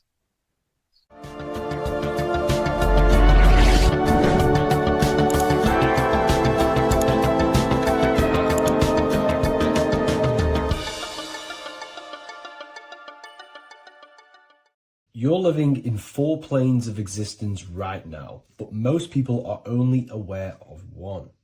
And that's why they feel lost, disconnected, and stuck in cycles they can't explain. If you don't understand the blueprint of reality, you'll keep trying to fix the physical, while the real causes lie in the unseen dimensions that you have direct access to. You must understand is that the universe only exists in the mind. Everything is a projection of consciousness. Therefore, consciousness produces everything. Our internal world is consciousness. Our external world is this physical body, physical world. Everything is an externalization of consciousness. For example, this was a thought. Now it's made physical. But before this was invented, it was existing in someone's mind, in consciousness, invisible. Then it was made manifest, made physical. So everything in this physical plane is the effect. The cause is consciousness, mind, the mental plane. So now I'm going to explain these different dimensions of consciousness. You don't just exist in this physical plane. The physical plane, in fact, is the lowest plane there is. It's the illusionary plane. So first of all, we have the Buddhic plane. This is the nothingness. So think of it like this. Absolute nothingness. If you turn off thoughts, there is nothingness. This is the void. And out of the void springs infinite potential, which is the mental plane. Now, your mind has no limitation. It can think anything, be anywhere, anytime, any place. In the whole world, there is no limitation with the mind. This is the realm of infinite possibilities. This is the realm of thought. Thought is a dimension, information and thought. To go a little bit deeper on this, there are pockets of thoughts, what we call in the occult fields of thoughts. Your mind does not think thoughts, it receives them. Your mind is like a radio. Whatever the mind is tuning into, setting its mindset, setting your frequency or setting your mind, you will receive thoughts based on that set, whatever you set your mind to. So there are pockets of thoughts that we penetrate in the mental plane. The mind is the mental plane, the infinite possibilities. This is the spark of creation. This is where all things begin to manifest as an idea in the mind as a thought. So if you want to gain certain information, you need to meditate or do thought exercises where you are penetrating that dimension of thought, that pocket of thought. For example, if you want to find a way on how to make financial wealth, you would use your mind, set your mind on wealth and money and think, close your eyes and think about that specific topic and see where your mind takes you. And you will expand your mind into different pockets of thought and gain information. So this is the mental plane. This is how you can use the mental plane. You can use the mental plane to do this. Then we have the astral plane. We have higher, middle, and lower astral plane. The astral plane is the body for thought. So every dimension, physical, etheric, astral, mental, Buddhic, is a body for a dimension above. Each dimension below is a product of the dimension above. So for example, the astral plane is imagination. This is the lucidic realm of imagination. This is where thoughts begin to manifest into some sort of form. It's not a physical form because this is physical, but imagination is a lucidic form. It's not really physical, but it's there. It's a projection of light. It's astral matter condensed by the willpower of the mind. So depending on the vibration of that thought will depend whether it manifests in the higher astral plane, middle astral plane, and lower astral plane. If you think about more material things and visualize material things, this will manifest on the lower astral plane because material matter is low vibration.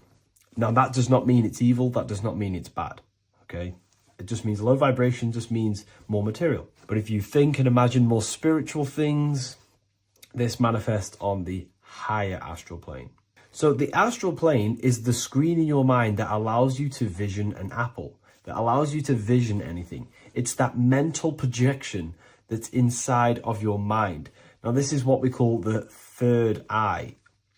It's an eye because the eye is the mind, and the mind can see into the astral plane. It perceives this spiritual world, this lucidic realm that we have access to. This is where also infinite potential takes place. This is the realm of spirits, demons, jinns, whatever you want to call them.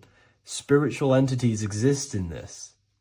Because this is where thought forms manifest into form. This is where thoughts create bodies. Think of it like this. The mental plane is a thought of a chair. The astral plane is the imagination of that chair and all of the different possible chairs that could possibly be. The etheric plane is the energy double of that chair. And the physical plane is the physical chair. So as you can see, the higher we go up, the more formless and lucidic it is. The lower we go down planes, the more dense it becomes. This is formless and this is form. Everything manifests through this process This highlighter is down here in the physical plane, but the idea began in the mental plane. Everything begins in consciousness before it creates a physical body. It goes through this process. Therefore, if you want to start to mold and create your own reality and create things in your world, you can use these planes to your advantage. You can use your mind to do mental thinking exercises by closing your eyes and expanding your mind into a different pocket of thought to gain wisdom, gain information, gain downloads. The way you do that is simply get into a meditative state, close your eyes, pick a topic that you want to think about, and see where your mind takes you, but always remain centered on that topic. And you can do this for maybe an hour or two or half an hour, and your mind will take you places where you will unlock information. You can even use this to make decisions in your life.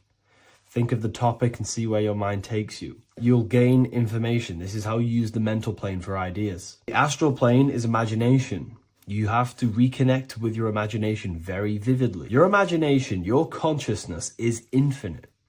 It's not a three-dimensional plane. It's an infinite plane. You can think and make form anything in your consciousness, in your imagination. You can think anything and you can imagine anything in the most vast details. You just have to reconnect with your imagination. I have a free book on my website. I'll leave the link in the description. It's an ebook. It's called Activating the Inner Eye. This is going to help you reconnect with your imagination. It's a practical guide on how to imagine. So once you know how to use the mental plane and astral plane, thought and imagination, you pretty much need to use the physical plane to take physical action with this physical body that you have and start to manifest these desires you have in the higher planes.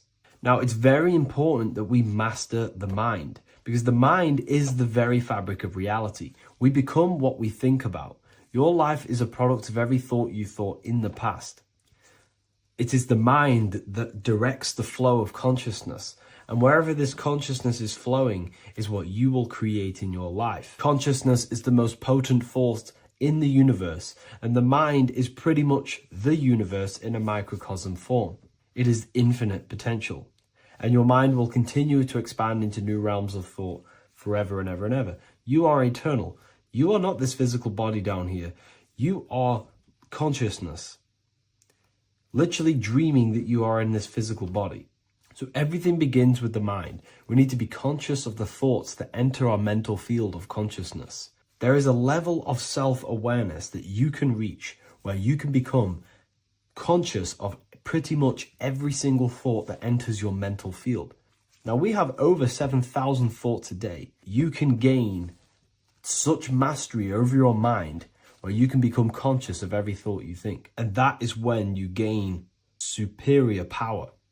Because when the mind is fully under control of self, you can direct the mind's potent force into a specific goal. Most people's minds are dualistic. They want something, but their mind is thinking something else. They have limiting belief systems. They have the little voice that comes in and says, you can't do this, you're a failure.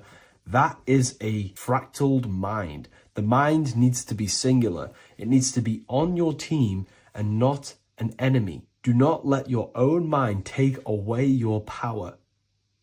Your mind should be on your team, giving you power, giving you the best possible thoughts and the best possible beliefs. When the mind is in this condition and on your team and not taking away your power through the destructive thoughts, it becomes a potent, powerful force used for manifestation to create anything. And the way we get the mind on your team is through constant meditation to learn how to control the mind and turn it on and off. Subconscious reprogramming through visualization, affirmations, cultivating emotions associated with your goal. All these three ways we can reprogram the mind slowly over time so that it becomes powerful and becomes on your team and doesn't give you negative contradicting thoughts. When the mind is fully aligned on one thing, it can create massive empires and things in your physical reality. So I hope this video helps, and I'll see you in the next one. Matthew 21:1, Jesus went into the temple of God. Corinthians 3:16, do you not know that you are the temple of God? Now, what is this telling you? That God is within you. Hence why in Luke 21:12 it tells you the kingdom of God is within you. And the side of your head region is called a temple for a reason. Because the brain encapsulates the mind. The brain is a physical manifestation of the mind. The heart is a physical manifestation of emotion. So we have these different layers of our consciousness. We have an intellectual, communicative aspect of our consciousness, which we would call the mind. We have an emotional aspect of our consciousness, which is the heart. And to communicate with the divine, it's all to do with the mind. Hence why the ancients always symbolize the mind being God. This is why Michelangelo always placed God inside of the brain on top of Sistine Chapel in the middle of the Vatican. He understood that God is in the brain. God is within you, not outside of you. The church tells you that God is in the sky because they are creating a externalization of the truth to create a business and a distraction so that you don't find the divinity within you, so that you don't find your power. Now you have Adam, the physical man, the physical body, the ego, the lower self. And he is resting. He's not trying to reach to God, but God is reaching because the higher consciousness within you is always trying to communicate with you. It's always trying to wake you up to your divinity. But the lower mind, the lower self, Adam, the physical self, is always in ignorance of truth, always in ignorance, and stays in a materialistic way of thinking, which is the lower animal self. And this is what we call a sleep or an NPC. This is the lower mind of man. But all you have to do is to move your finger to touch God. You have to look within yourself, within the brain, meditate, and you can find God. This is why in the Bible we see many references to the human body and anatomy to truly connect with God.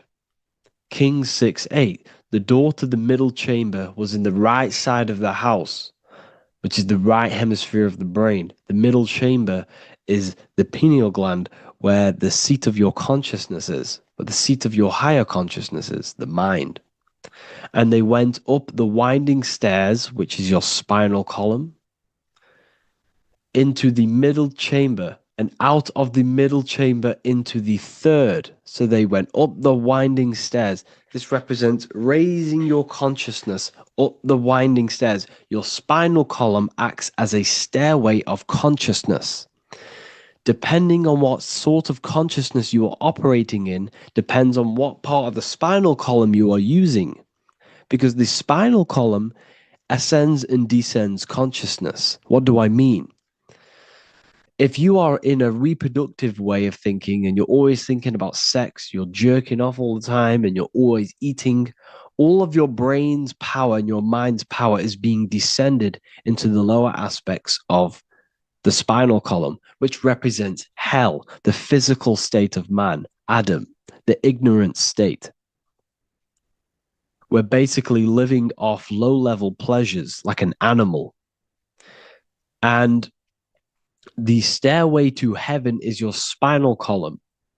They went up the winding stairs into the middle chamber, which is your mind, your pineal gland, and out of the middle into the third stage of consciousness, physical, etheric, astral. When you meditate and you start to raise your consciousness during meditation, you enter the astral plane when you turn off thought. But this is the middle chamber inside of the brain. Here we see another painting inside of Sistine's Chapel of God inside of the brain. This is the brainstem. This is the brain. This is the frontal lobe. This is the back lobe. This is the back lobe. This is the cerebellum. Here's the reptilian brainstem.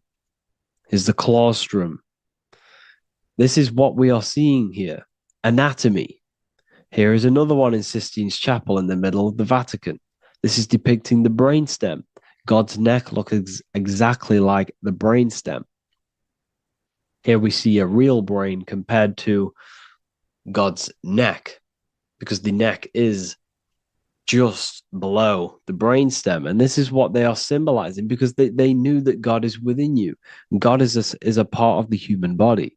God is inside of the body, because the body is a vessel for consciousness, for universal consciousness. Inside of you, inside of me, is the same spark of consciousness. And this same consciousness is spread out into every living essence, because everything comes from the one source, the one God, the one consciousness. Matthew 6:22-23. The light of the body is the eye. If therefore thine eye be single, thy whole body shall be full of light. Practicing the single eye. What is this? This is meditation. This is entering within yourself. So the Bible's telling you to practice the single eye. But if thine eye be evil, thy whole body shall be full of darkness. What does this mean? If your consciousness is in an evil way of thinking, if your mind is filled with an evil, negative mind space, then your body shall be filled with darkness, with evil, with negativity.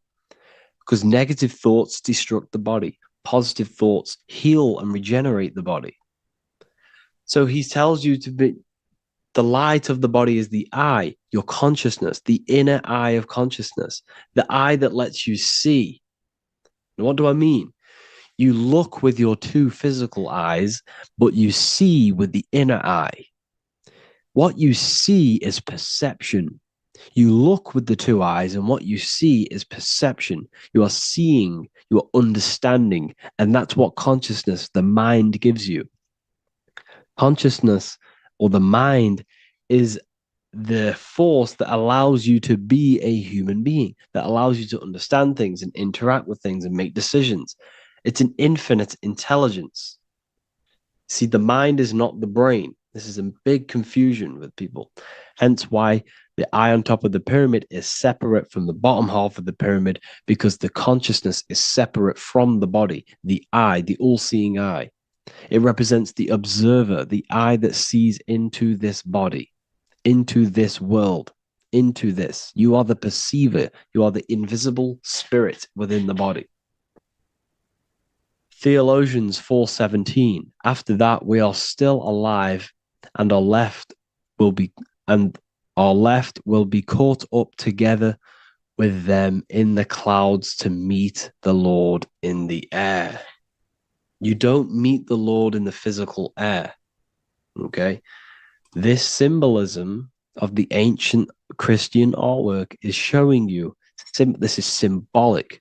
These things never happened. There's no man in the sky. Moses didn't go on a mountain to meet with God. The air represents the mind. This is why you say you're an airhead when someone's very stupid. Earth is your body. Water is your emotions. Fire is your spirit. Air is your mind, the invisible mind. So Anton Mengs, an ancient Christian art worker, is showing you anatomy of God in the clouds. But this is the anatomy of the human body, raising yourself to the mind and turning the mind inwards on itself during meditation. And that's how you meet the Lord in the air. You meet the Lord in an elevated state of consciousness. The air represents an elevated state of consciousness because the air is up. You have to raise your consciousness to meet the Lord in the air. This is why Moses went on a mountain to meet with God. The mountain represents elevation of consciousness, raising the mind up the spinal column, taking all of the mind's attention away from the reproduction and the physical aspects of self and raising it to the brain and turning off the brain and going inward into the air. It's talking about raising consciousness.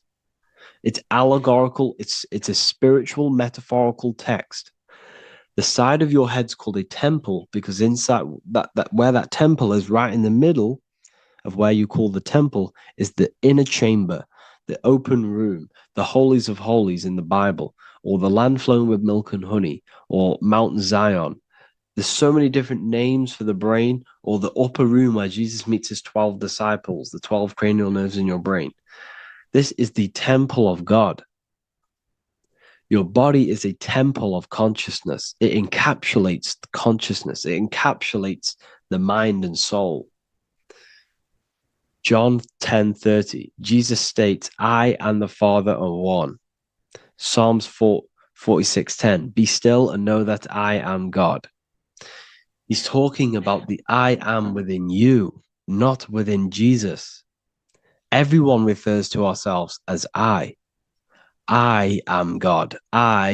When you say I, you're referring to the highest aspect of yourself, the aspect that is above all thought, above all emotion, and above all things. When you say I, you're referring to your pure awareness, your pure consciousness, the highest aspect of yourself. And anything after I is egotistical. I is God. The letter I is the Roman numerals for one, because there is one God, one consciousness. The letter I is one line, just like the number one. Matthew 6:3-4, take no thought. Therefore, take no thought. Take no thought. He says this 5 times because you must turn off the 5 senses and take no thought to connect with God. Be still. This is telling you to meditate and know that I am God. The I am within you. I and the Father are one. I and God are one.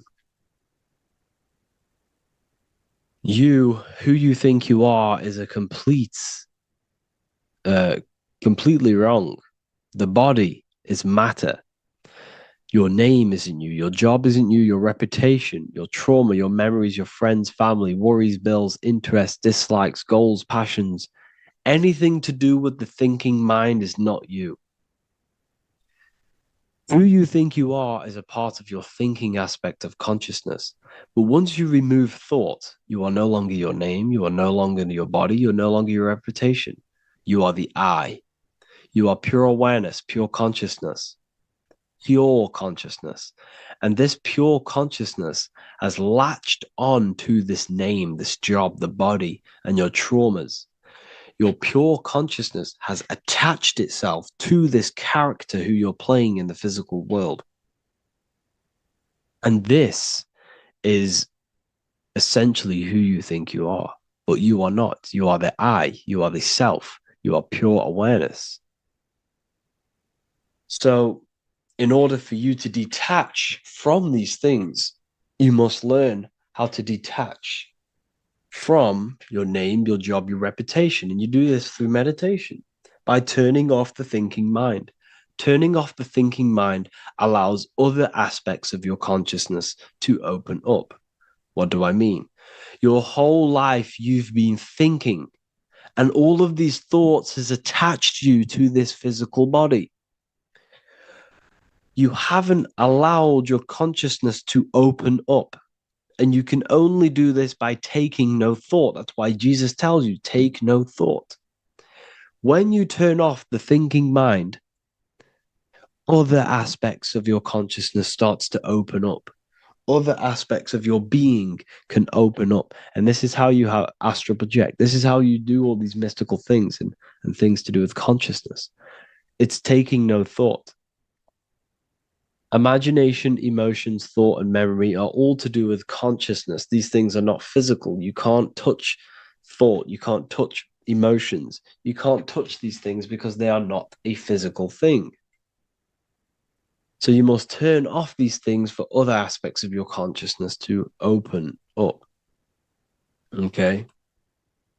So essentially, the Bible is a metaphorical, astrological, numerological, metaphysical, spiritual, encoded text that talks about human anatomy, spirituality, and the true nature of the human experience.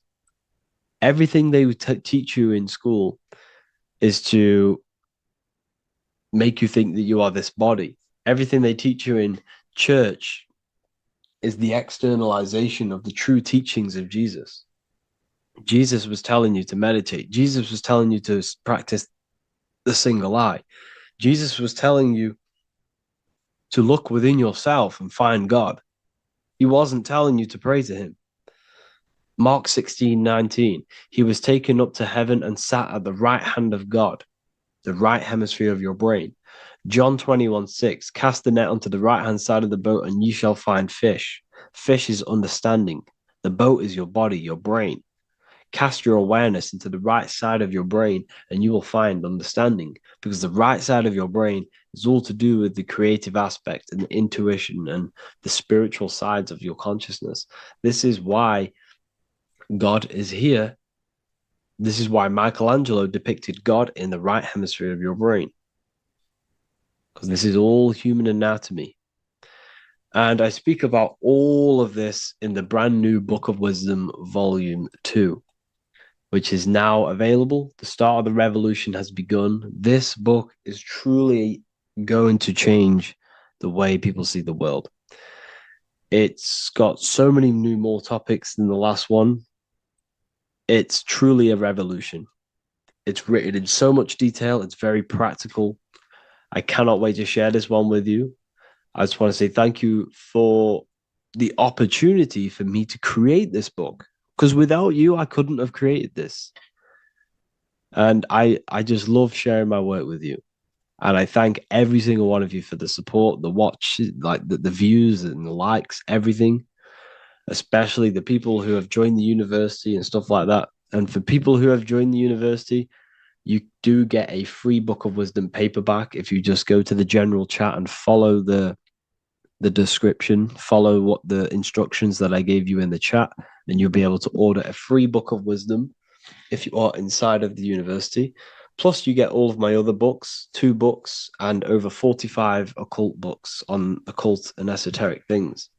You get lectures, live calls, a community, a manifestation mastery course, and a whole library and reoccurring updates every month, every week. So yeah, I hope you all enjoyed this video. Thank you all. Please leave a comment to help the algorithm, and leave a comment on what videos I should make. And yeah, I'll get to uploading on the YouTube a lot more now the second book is now released. I have a lot more time on my hands. No longer using my energy to create the book. I am now going to redirect this mental energy into the YouTube. So there will be a lot more content coming. So I need some content ideas. So feel free to comment some ideas, some YouTube videos that I can create.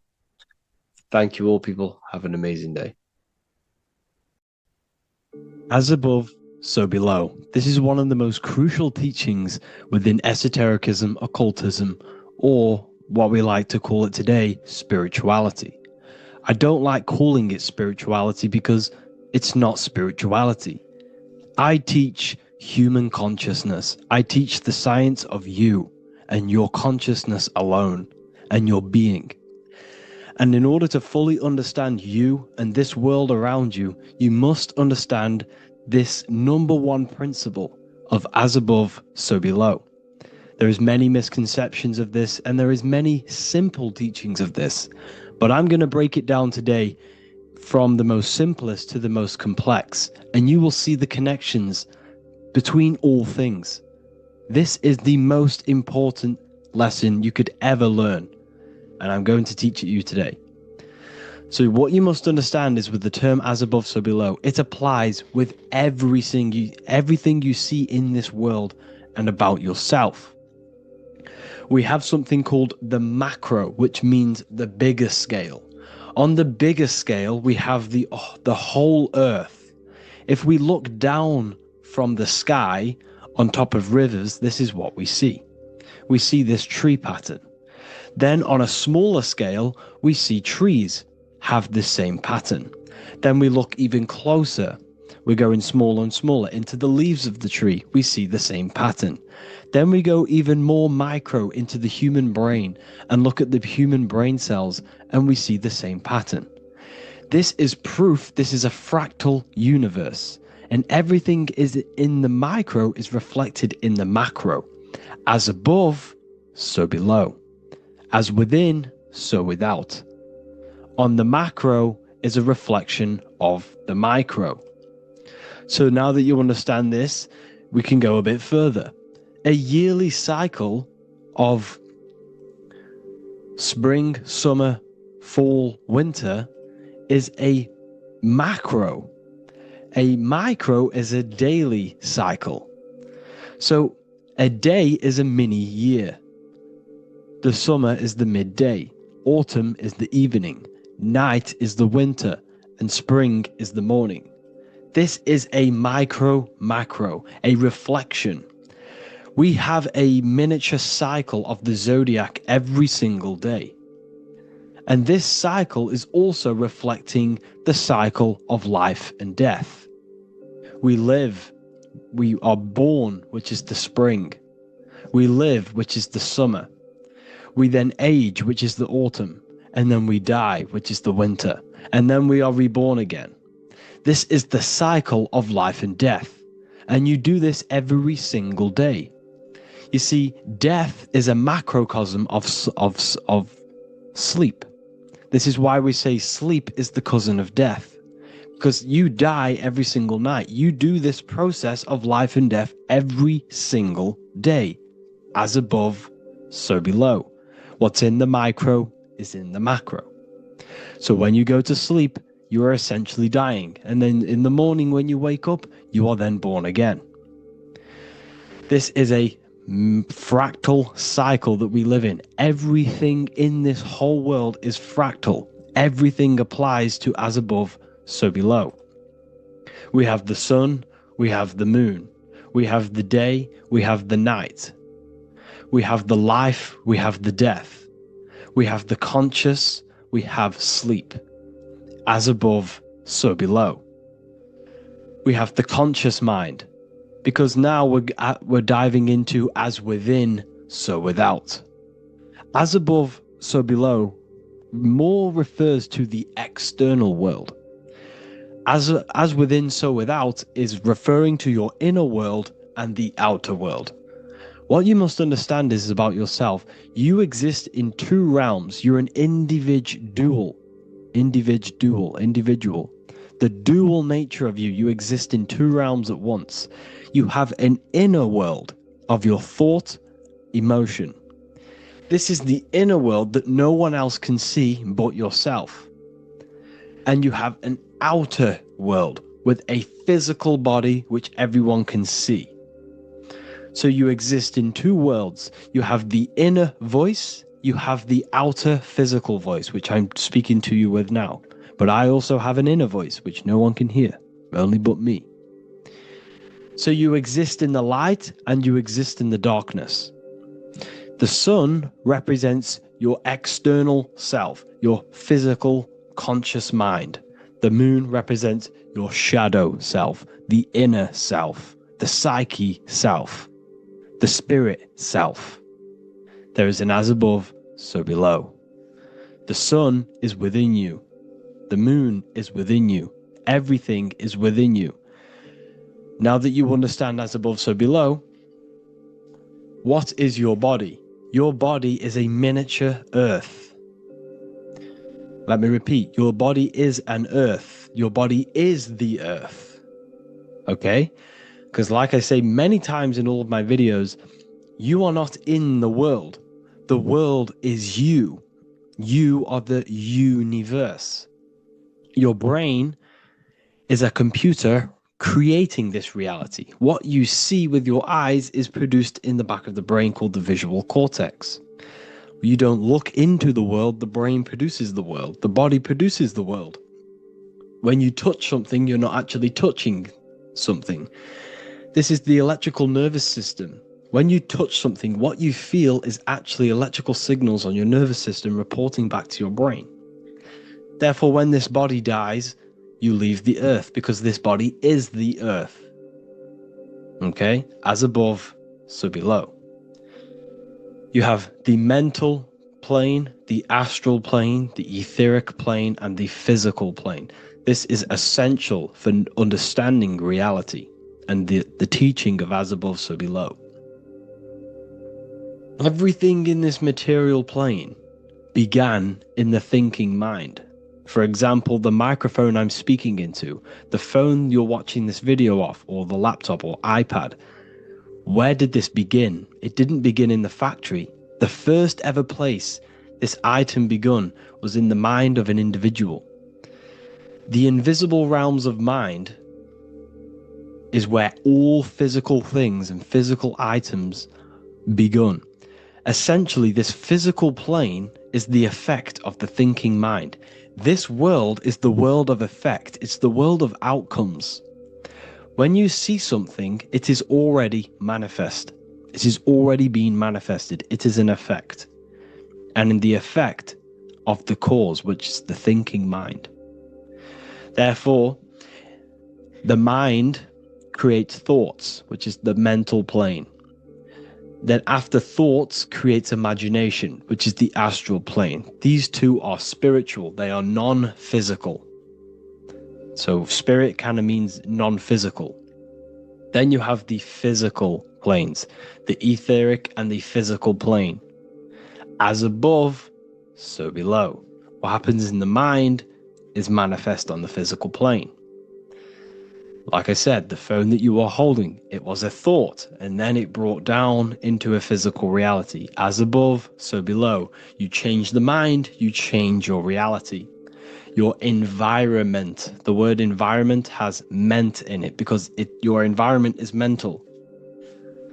So now that you understand this, so what is the world around you? The world around you was created by the mind of God. It was manifested through God's thought. So you are living in the mind of God. You are a thought in the mind of God. God thought you into existence. But like I said, we are all fractals. Everything is fractal. If God exists, this means that you are God. As above, so below. God created you through the thinking mind, and he gave you a thinking mind. So God created the macrocosm. God created the macro, the whole world. He designed the whole world, the sun, the stars, the moving. He designed this. But then he gave you the thinking mind to design your own life and create your own life in his world. You are a microcosm of God's macrocosm. Just like God thought you into existence and the whole world into existence, you are a microcosm thinking your world, your reality into existence. You see this now? Everything is a reflection. Everything is a mirror. Everything is fractal. So in order for you to change your reality, you must change these higher planes. Your thought and imagination are the two key aspects of creating physical reality. Every object you see around you was begun in these higher planes of the non-physical, and they were brought out of spirit into physical matter through the thinking mind and physical action. So now we're going to get a bit deeper. The brain is not the mind. Now that you understand, we have spirit and matter. As above, so below. You have a non-physical side of reality and a physical side of reality. The mind is the spiritual brain. The brain is a physical manifestation, a physical effect of the mind. The mind uses the brain to operate in the physical world. And it's the same with the heart.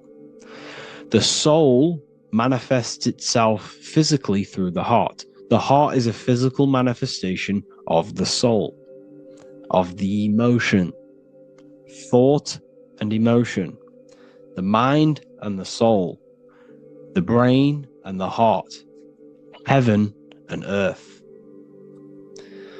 So you have the inner world and the outer world, the spiritual, non-physical, and the physical.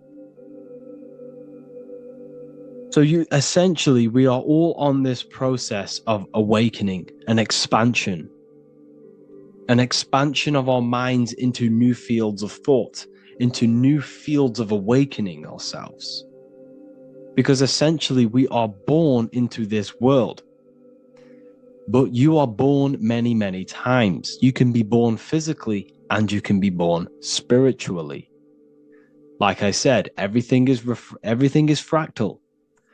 So just like when the baby finds out that there is a world outside of its mother, what does the baby do? The baby seeks a way out of its mother, and then the baby is now born into a new world, a world outside of its mother's womb. It's the same with you and your spiritual process. As your mind becomes aware that there are other realities beyond your physical body, it then seeks a way out. And this is why you are probably watching my YouTube, because you are now on the path. Something within you has guided you to this path of knowledge, truth, enlightenment, and expanding your consciousness. And it is your soul who brought you here. Your soul speaks through emotion, like guidance. Emotion is the language of the soul.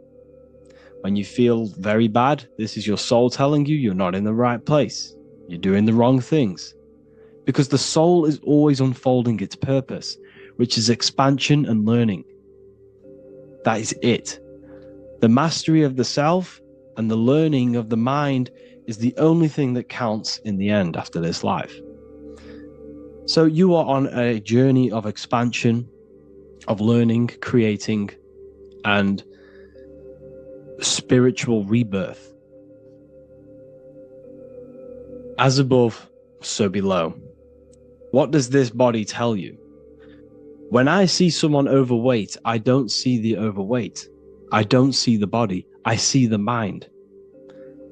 I see an undisciplined mind. I see a mind that lacks self-control. I see a mind that seeks external validation. That's what I see when I see an overweight person. I don't see his body. I see the result of his mind. Because what does the Bible tell you? You shall know them by their fruits. It's the same saying as above, so below. You shall know them by their fruit. The fruit is their manifestation. Your body is a direct correlation and manifestation of your mind. Your inner world projects your outer world. As within, so without. As above, so below. Now, what do you see when you see this man's body? I see discipline. I see strength. Mental strength, not physical strength. I see mental resilience of pain. Because all of this man's mental energy has been manifested physically within his muscle. This body is a direct manifestation of this man's mind's pain and suffering, and it shows discipline. This is why people instantly respect you if you are in shape. You walk into a room and you are in shape, people will instantly give you respect because they know that you are mentally disciplined. The body is a reflection of your inner world, and it's the same with your friends, your family, your connections with people. If you think about yourself very negatively all the time, and you don't have a good connection with yourself, you don't have a connection with your true self, this will manifest into every single relationship you have in your life. If you don't have a good relationship with your inner self, you don't have a good relationship with the people and the friends around you. Because as within, so without. If you think negative about yourself, you will only pick up the negative in other people. If I think very highly of myself and I think very happy and good things about myself, I will then see the good things in other people. Because it's as above, so below. As the inner world is, so is the outer world. It's the same with your life circumstances. Your life is a direct correlation of every thought you thought in the past. If you possess millions of pounds, millions of dollars, this is because you have thought this into physical reality. You live the life you are deserved. You live the life that you manifest through your thought. If you live a very poor life, this is a reflection of your mind. This is a reflection of what you have thought into physical existence. Because like I said, everything begins in the mind. As above, so below. And this is even present within the body. So where is the head? The head is at the very top of the body. And where does all manifestation begin? In the mind. That's where the mind is, in the head. And then the thoughts we think travel down the body into the heart, which is the emotion. Every thought we think is in the emotion. Every thought we think creates an emotion. This emotion then drives the action. Where does the action come from? The feet, because the feet move our body. We move with our feet to take action. Our hands. You see, so the body is even a micro reflection. I can't even say it. Reflection of the order of manifestation.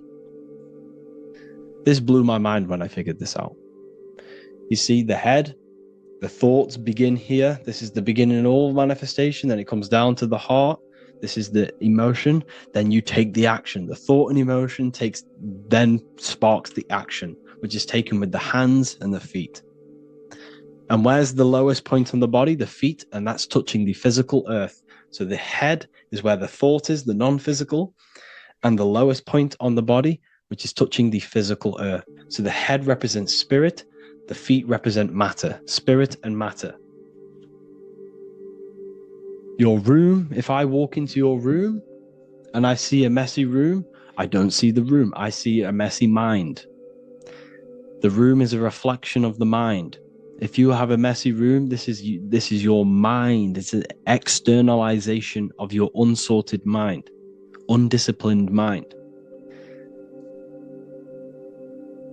So like I said, we are all God, and we must find the God self within us. And I teach all of this inside the Book of Wisdom, Volume 2. This is not just a book, this is a revolution. This is the beginning of a new age with this book. If you have read it, I congratulate you. You should feel very proud of yourself if you have an open mind. You should feel proud of yourself for watching these videos, because not many people have an open mind. Remember this, people. You are special if you're watching these videos.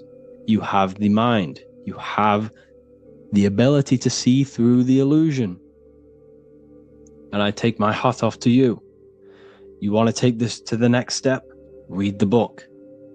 Or if you want to take it to the serious levels, join the university. The university, you gain access to every piece of my material that I've ever done, all of my books, all of my lectures that are hidden from YouTube, that are hidden from everywhere else, the lectures that give you real power. And if you feel alone on this journey, we have a conscious community where you can connect with like-minded individuals, because I've been there. I've been there when you feel lonely, because you feel like no one else is thinking the way you are feeling. You can't talk to people about these things because people just think you're crazy. That's why I put together this, so we can connect, so we can unite, so you can connect with people, so you don't feel crazy about thinking about this stuff, learning about this stuff. And if you truly want to level up your life, people, and take your studies serious, this is for you. We do live calls, we do lectures. There's a whole library filled with books you can read. It's the perfect place for the truth seeker. I thank you all for joining. Please leave a like, a comment, a subscribe. Let me know any future videos you want me to make in the comments. Thank you all. Have an amazing day.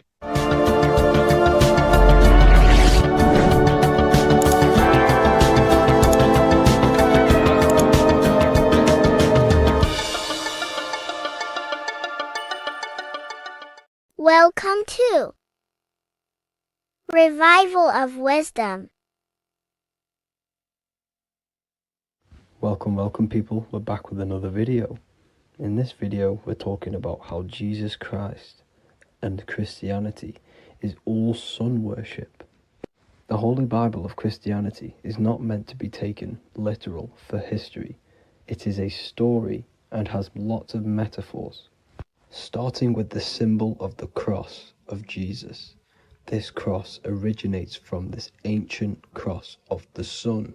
This symbol has been used for thousands of years, way before Jesus was a thing, in Europe, America, Asia, and all around the world. In fact, this symbol is still being used by Christians today, not knowing it represents the sun. This is a 4,500-year-old artifact a golden plate with an equal-armed cross found in England. The gold to symbolize the sun, and the equal-armed cross for the 4 equal seasons of the year.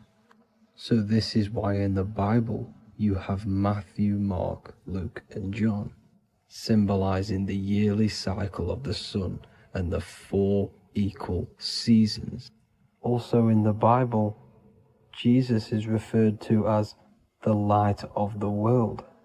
So yes, Jesus represents the sun. He is a metaphor for the sun.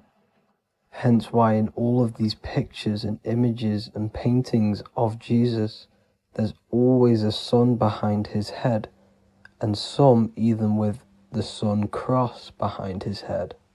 Jesus also has 12 disciples, which represent the 12 zodiac signs and the 12 months of the year.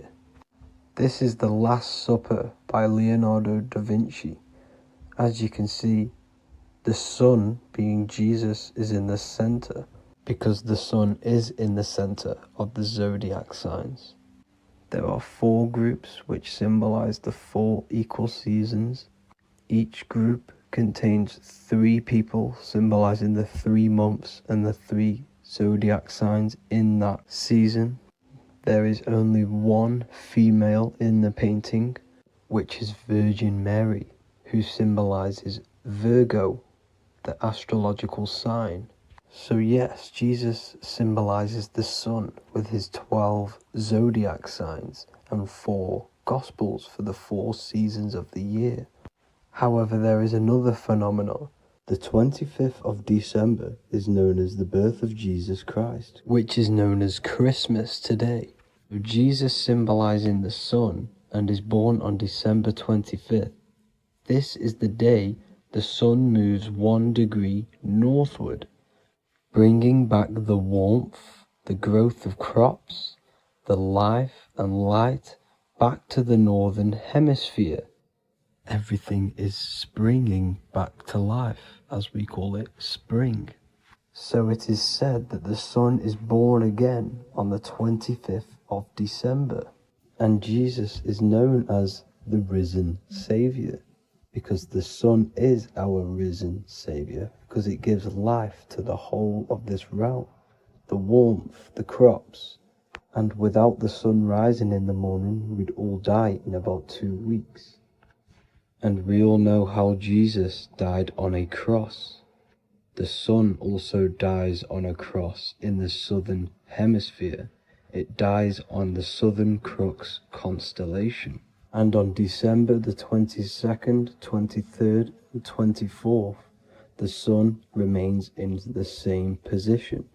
So the sun dies for 3 days, and it is born again on December 25th. When it moves 1 degree northward. And this is when the sun is born again, or resurrected, just like Jesus. Constellation Virgo is prominent in the spring sky in the northern hemisphere. So therefore, the sun is born a virgin, Virgo. And as you see in this image, you see Virgin Mary holding the sun. Us as humans do not own the sun, so therefore God owns the sun. So yes, the sun is the Son of God, and this is what Jesus is symbolizing. And just how Jesus sacrifices himself for humanity, that's what the sun does. The sun gives out all of its energy so we can live. There are many other Bible verses which represent Jesus as the sun. Now in Matthew 8:23-27, his disciples are in a boat and there is a massive storm. Jesus is asleep, meaning the sun has not arose. And the disciples say, "Save us, Lord, we are perishing." Quote, "Then he rose and rebuked the winds and the sea, and there was a great calm." End quote. Now this is a metaphor for the sun rising and calming the storm, because in the ocean, when the sun is down, that's when there are great storms. The worship of celestial bodies go back thousands of years, and it's called astrotheology. and it can pretty much be traced back to all ancient civilizations. Now, going back to the ancient Egyptians, the god Horus, the god of war, and he symbolized the sun in the morning. Ancients used to say that he walked over the sky in 12 steps. Yes, this could symbolize the 12 zodiac signs. It also symbolizes the 12 hours of daylight. So we have 12 hours of Horus, but now they've rearranged the word to hours. Horus and hours. And when the sun rises, Horus rises, we say horizon, which is Horus is rising. That's the etymology of horizon. Another Egyptian god called Amun-Ra was known as the god of all creation. He was the first god of them all. Amun was also a sun god. Therefore, after every Christian's prayer, they say Amen, sending their prayer through the sun to God. So this all goes back to the worshipping of the sun. Sun worship was around way before the Romans. However, in the Roman times, their sun god was called Mithra. Mithraism was the main religion before Christianity came into play. Mithra was the son of God. He died on a cross, and he was dead for 3 days and resurrected, just like Jesus. So the Catholic Church was not made in heaven. It was made by the Roman Empire. They mixed all the sun religions of Judaism, Mithraism, and other Arabic religions and combined it into one, so Caesar, the Roman emperor, could gain his own religion. So yes, Christianity was a political move to gain more control over the masses, because it was a worldwide government at this point in time. So here is a Sumerian helmet with the rising sun symbol. And then the Romans also used this rising sun symbol on their armor. So sun worship has been going on for thousands of years, and it still goes on today. However, with all the programming and the low IQs, today we do not get the full interpretation of the Bible and these stories from the past. And Christians and other religions are all brainwashed to not question their religion and not realize their true origins and where they come from. I do advise you all to do your own research and come to your own conclusions. However, I'm just pointing out the facts and connecting dots for you all to see. That's it for this video, guys and girls. Thank you all for tapping in. God bless.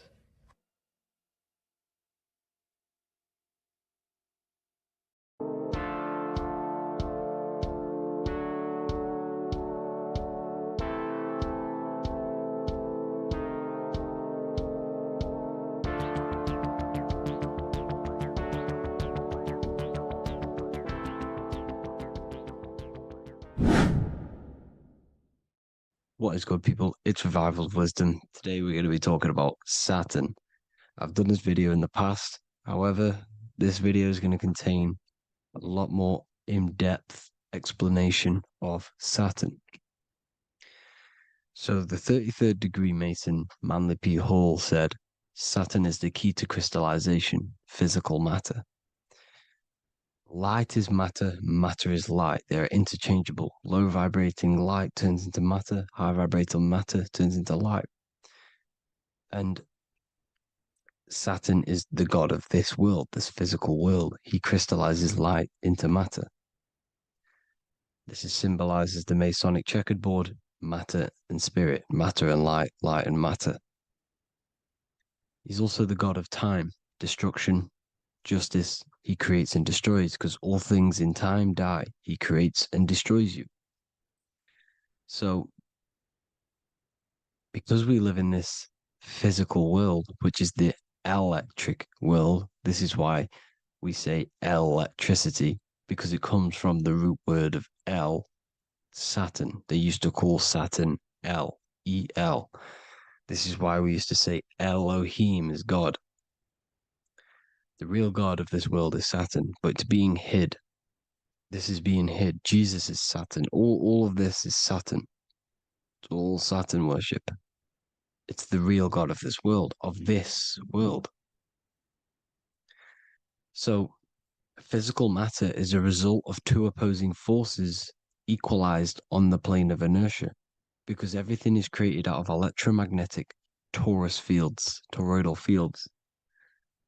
And these two poles equalize on the plane of inertia, which gives you planet Earth, plane of inertia. The plane of inertia is what Saturn is. It's the ring around the center of the plane of inertia. Thank you to Walter Russell saying, physical matter is a result of two opposing forces on the plane of inertia. This is what Walter Russell says, so please check out his work. He's got many books, many books on light and electromagnetism and stuff like that. So I advise you to check him out.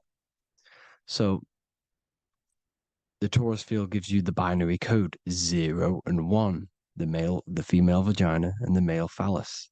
This is the code for this world. Saturn crystallizes physical matter. Now, Saturn is the most outermost layer of the 7 layers of heaven, where it says in the Quran, it says, Allah, it is He who created the 7 layers of heaven. Saturn is the outermost layer. He's the top. He's the most high. So when we say the most high, we're referring to Saturn. He's the most high before the firmament, before the stars. So Saturn is the god of this world. He's the Lord of the Rings. He wears the crown. The crown is the rings. Crown, Kronos. So the planets are luminaries. They are lights. They are beings. They are energy, conscious energy. And we're in the heart of the solar system. Saturn is the outermost layer.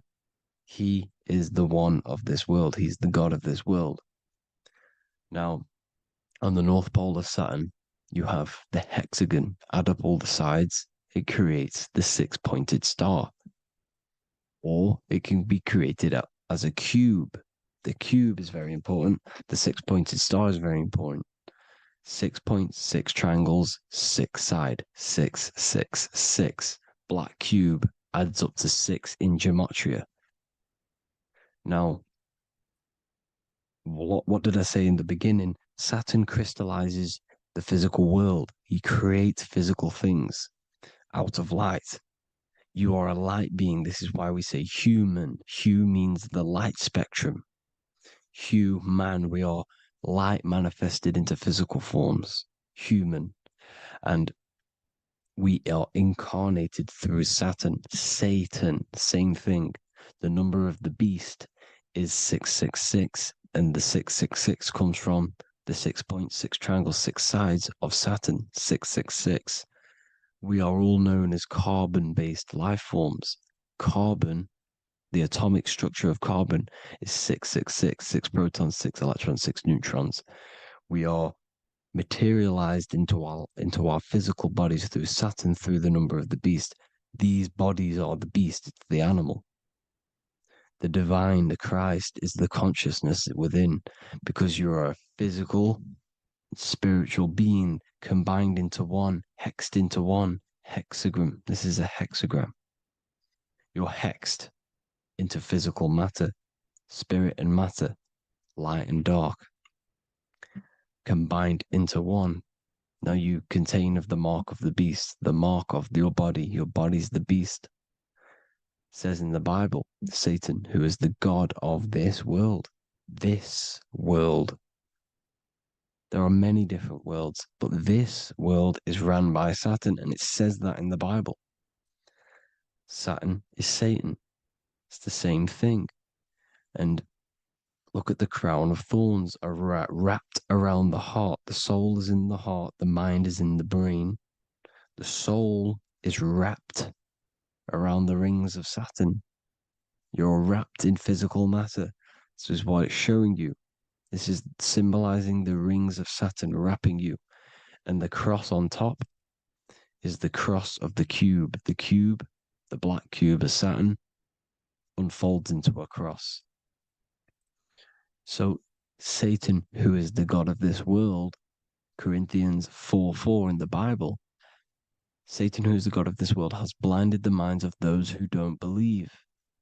Satan blinds your mind because the god of this world materializes you and he blinds your mind when you incarnate into physical matter.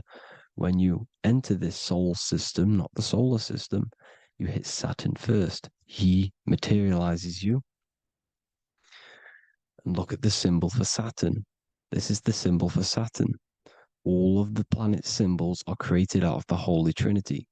The Earth, Moon, and Sun. Body, mind, and soul. The sun is your soul, the moon is your mind, the earth is your body. Your body's made out of the 5 elements. The sun is your soul because the sun is life force, gives life to everything. Your sun is a soul. Your soul is the sun of your body. The moon is the mind. The moon is the moon of your body, the mind of your body. Intelligence. So all of the symbol of the planets are created out of these.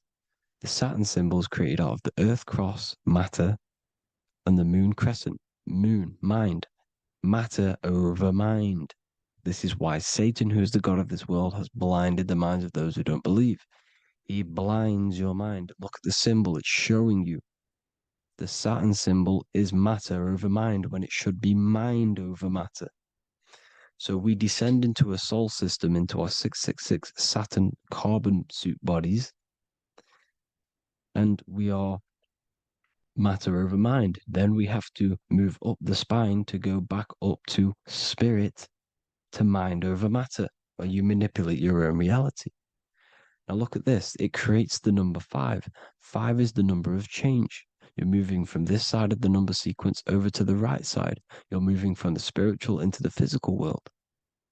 You're incarnating into the 5 elements, the 5 senses. So the cube, the black cube of Saturn, is another major symbol. Very important symbol. Here you see the cube, and the color black is associated with Saturn because Saturn's associated with death. He creates and destroys, light and dark. Death is associated with black, spirit, because you can't see spirit, which is blackness. So the black cube is black because Saturn rules the nighttime, which is dark, blackness, and he rules the winter, which is death, blackness. So Saturn is the black cube. Cubes have 6 sides: up, down, right, left, back, and forward. Cubes are 6-sided.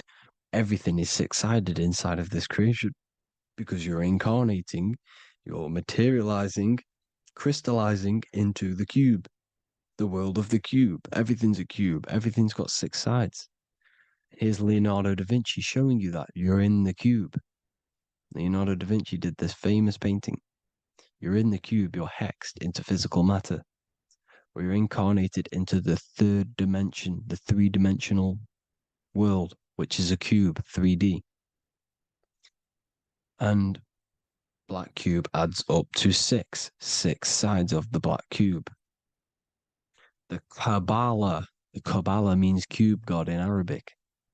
And look at what they do. They worship the cube, the black cube, and they stand in rings like the rings of Saturn. Australia, Denmark, Manhattan, Santana all have these black cubes. You go to New York, you will see the black cube there as well. These black cubes are everywhere because it is the real God of this world, So look at the cross. The cross unfolds into the cube. Xbox, Nintendo GameCube, Sega Saturn, anything to do with a simulated gaming reality, they put Saturn in it because we're in the simulation of Saturn. This is a simulation. And this is why they reflect this through the Xbox, GameCube, Sega Saturn, anything to do with gaming, simulations, is all Saturn. because we're in the cube of Saturn, the black cube. We're in the GameCube, the Xbox, the Sega Saturn. As above, so below. So they reflect it through the simulations that they create inside of this simulation. Cubes have 8 points for the 8 points of time and space. 8 is the number of time. Everything's cycling, infinity. So look at the cube. The cube is symbolized as in Judaism. The Judays have the black cube. They wrap themselves in a black band and they cover their eyes into blackness. The black cube, for the black cube of Saturn, they use the star of Saturn and they worship their god on Saturn Day because it's all Saturn worship. And look how the Saturn god is wrapped around with these thorns or leaves, just like Jesus is wrapped around his heart. And Jesus on the cross is us on the cross. We are in the cross. We are in the cube. The cross is the cube. And the cross is even in the Saturn symbol. This is another symbol for Saturn. There's two symbols. You got this one, the one I've just broke down. And there's this one. This is the cross of Saturn, the cube god, the simulation, the game cube. Now, Chronos is another word for Saturn. Chronos means time. When you clock into work, you go to the Chronos machine. Well, I did anyway. And I'd tap my card on the Chronos because Chronos is time. Anything to do with time is Saturn. He creates and destroys. Look at the artwork of Saturn with the sand, the time. Look at this, how he's cutting off the baby's wings. He's crystallizing the spirit into matter. He's cutting off your wings. Satan, in the Bible, he falls from heaven into earth and he loses his wings. He becomes a serpent. You see, it's all symbolic for us. We are the fallen angels, fallen angles of light. We're fallen angles of light. We are light beings. Now we're fallen into physical matter. Saturn's chopped off our wings. He's chopped off our spirit wings because when you astral project, you can fly. You will fly around. He's got the Reaper staff here, always depicted with the Reaper staff. Now look at the clock. Saturn Day is the 6th day, the number of the beast, 666. Look at the clock. 6 take away 12. 12 take away 6 equals 6. 7 take away 1 equals 6. 8 take away 2 equals 6. 60 seconds in a minute, 60 minutes in an hour, 24 hours in a day, 2 plus 4 equals 6. That's 666. Everything's 666 because it's time. Saturn. All goes to Saturn. He's the god of time. We're in time now. We're in time. We're in the time, which is God, the god of this world, the god of time. Now look at this. The Reaper is also depicted as the Reaper with the staff, the black cloak, black symbolizing death, spirit. Judges wear black because Saturn is the law. He's the god of this world. He's the law. This is why they wear black cloaks. When you graduate from university, you wear a black cloak and a black cube on your head. You've been hexed. Funerals, you wear black because it's all to do with Saturn, Father Time, Father Crystallization. Now, Saturn, here's another one of him cutting off the wings of a child because he cuts off the wings. He creates and destroys your body. We're in the electrical world. Everything that is electrical vibrates. All vibrations have to come back to a standstill point, which is death. This is why your body dies. Your atoms stop vibrating. Corona. Look at the crown. The crown is the corona. Corona means crown. And look at this is an alcohol brand for beer.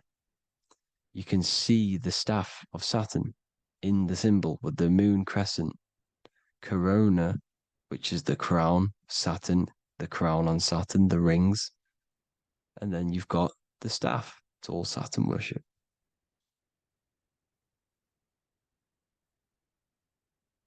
Is the black cubes of 9/11. 2 black cubes. This was a ritual for Saturn. It's all ritualistic. And look at the Star of David, the Star of Saturn. It's not the Star of David. Creates IXXI, the sigil of Saturn. IXXI means 9/11 in Roman numerals. 9/11. It's all a ritual for Saturn, and they have the 2 black cubes of Saturn. Now look, XX, there's more symbolism of Saturn now. We're going deeper. XX is more symbolism for Saturn. The sigil of Saturn is XX, as above, so below. Same with the Star of David. You split it in the middle, as above, so below, as above, so below. XX, this is a Knights Templar Cross of Lorraine. XX, Knights Templar, High Order of Masonry. They all worship Saturn. Well, Saturn's the real god of this world. X Eon with the XX. XXL magazines, which is all to do with famous rappers and stuff like that. When you die, you put XX on the eyes because it's Saturn. He's the Reaper. Is Jesus with the XX crown with the thorns around his heart, around his soul, with the cube on the top, the cross cube. Le Lucifer with the XX Cross of Lorraine. Jay-Z with his alcohol brand, XX Cross of Lorraine. The X Factor with the rings of Saturn. All Saturn worship. The seal of Melchizedek is also Saturn. This is the cube. This symbolizes the cube with the 8 points for the 8 points of space and time. And this is the cube. It's another ancient symbol for Saturn. Here you see the star of Saturn with the Melchizedek symbol around it, which is all to do with Saturn. Here you see an altar, the Holy Grail, the Melchizedek symbol on it, and they're worshipping it. This is why we wear rings, wedding rings for the rings of Saturn. It all goes back to Saturn. Earrings. The 8-pointed star of the ancient Sumerians is all Saturn. It's all Saturn. So the ancients, the symbols of Saturn goes on forever. It's in all of the major corporations. You can see it everywhere, the rings of Saturn. Toyota is an obvious one. Internet, Nike, Target, Sega, Saturn. It's all Saturn worship. All Saturn worship. Because he is the real god of this world. Here's Kanye West's album with a Saturn here. Here's Michael Jackson's album saying X escape. There's the X again. The X escape. You have to escape this reality. Maybe that's what he's pointing at. Here you see it on the dollar bill. The star of Saturn. Here you see it again on the dollar bill. So that is it for today's people. I hope you all gain some insight on Saturn. Please like, comment, and share if you can. Subscribe if you like the channel. Please have an amazing day. God bless.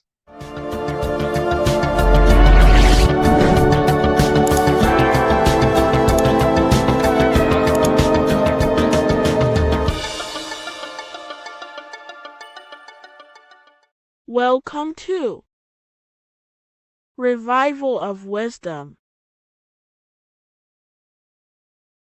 Today, we're going to be talking about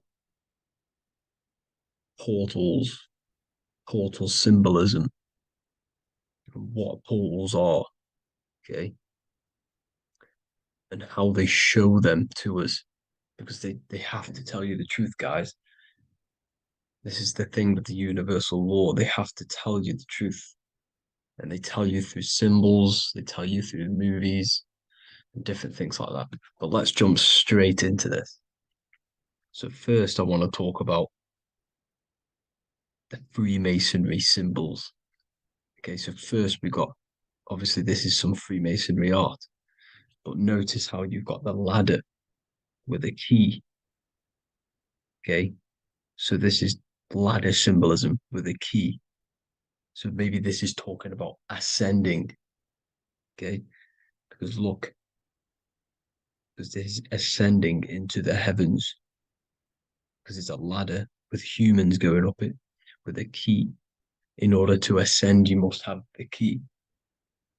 Okay, so what else do we have with a key? Well, the Netflix show Lock and Key, which is all about portals and keys. Because what the keys do, they open doors, gateways. Okay. So what's interesting about this is that they've got this key here, which represents the Kundalini energy rising up the spine. Okay, but we'll come back to this. But it's that same portal key symbolism. We've also got the Vatican. The Vatican is in the shape of a key. Okay, so you can see the start of it here and the end. So this is key symbolisms. Keys open doors. And notice how it's got the 8-pointed star. Okay, what is the 8-pointed star? Okay, we'll come back to this. This all ties in, guys. I'll break it all down for you. But then you've also got the god Janus. Janus, okay, is known as the god of the doorways. He's an ancient god of Rome, and they worshipped him. However, he's not a god, he's more like a high-level ranked demon. Because he is the god of the doorways. And notice how he's got two faces. Because doorways always have two sides. You're going into somewhere, there's always two sides of a door. And he's always depicted with two sides of a face and a key, because he holds the key to the doorways, to the portals, to other worlds and realms. Okay, as you can see, he's always got two faces and a key. Okay, so now we have the Sumerians, the Anunnaki, and they are always depicted with the two faces. Why do they have the two faces? Because they're symbolizing doorways, and the Anunnaki come to Earth through doorways and portals. So these are what these gods are symbolizing in their artwork. But they always have the 8-pointed star. Okay, what is the 8-pointed star? You see how they always have, look, let me try to find another one. It's the 8-pointed star. This 8-pointed star is Polaris. Okay, Polaris, just like the Vatican has the 8-pointed star with a key. Polaris is the center star. Polaris is a fixed star, it doesn't move. Okay, so the Anunnaki's symbol is also the 8-pointed star. So this is symbolizing the portals and doorways that they come through in order to get to the earth. But Polaris is that center star which does not move. It's always symbolized with the 8-pointed star, just like a compass. Why is a compass the 8-pointed star? Because at the center of our realm is where the most electromagnetic energy is stored. As you can see, we have an aura field, an electromagnetic aura field. So does the earth. And in the center, so like our heart, for example, is where the most energy is stored. And like the center of the earth, this is why all compasses point to the center, because this is where the most electromagnetic energy is stored. It's at the center of our realm. Okay.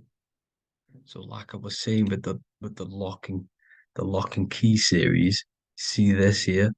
The Kundalini energy rising up the spine, just like your Kundalini energy rising up the spine. Let me try. Oh, I can't zoom in. But you know what I'm trying to say here. Let's go back to Polaris. Because at the center is where pole. Can you see the pole of electromagnetic energy? Polaris, the North Pole. It's symbolized. The truth is in the words. It's like a pole of electromagnetic energy. And this is where the aurora borealis comes from. Notice how it's got the word aura in it, because it's the Earth's aura, electromagnetic field. Just like you have an aura, also known as the northern lights, because it's coming out of this center hole in the center of our realm, where the black sun is. And this is where the electromagnetic energy is coming up from. And this is what the aurora borealis is, or the northern lights. It's just electromagnetic energy. And it's symbolized through our symbols, the original O. Okay, because it's like a pole through the middle. Polaris. So this Polaris is the sky vault. It's the portal into this realm, because this is what the Anunnaki are always talking about, always symbolize it with the 8-pointed star. And just like a compass, it's the 8-pointed star pointed to the center, to Polaris. Okay. See here on the Sumerian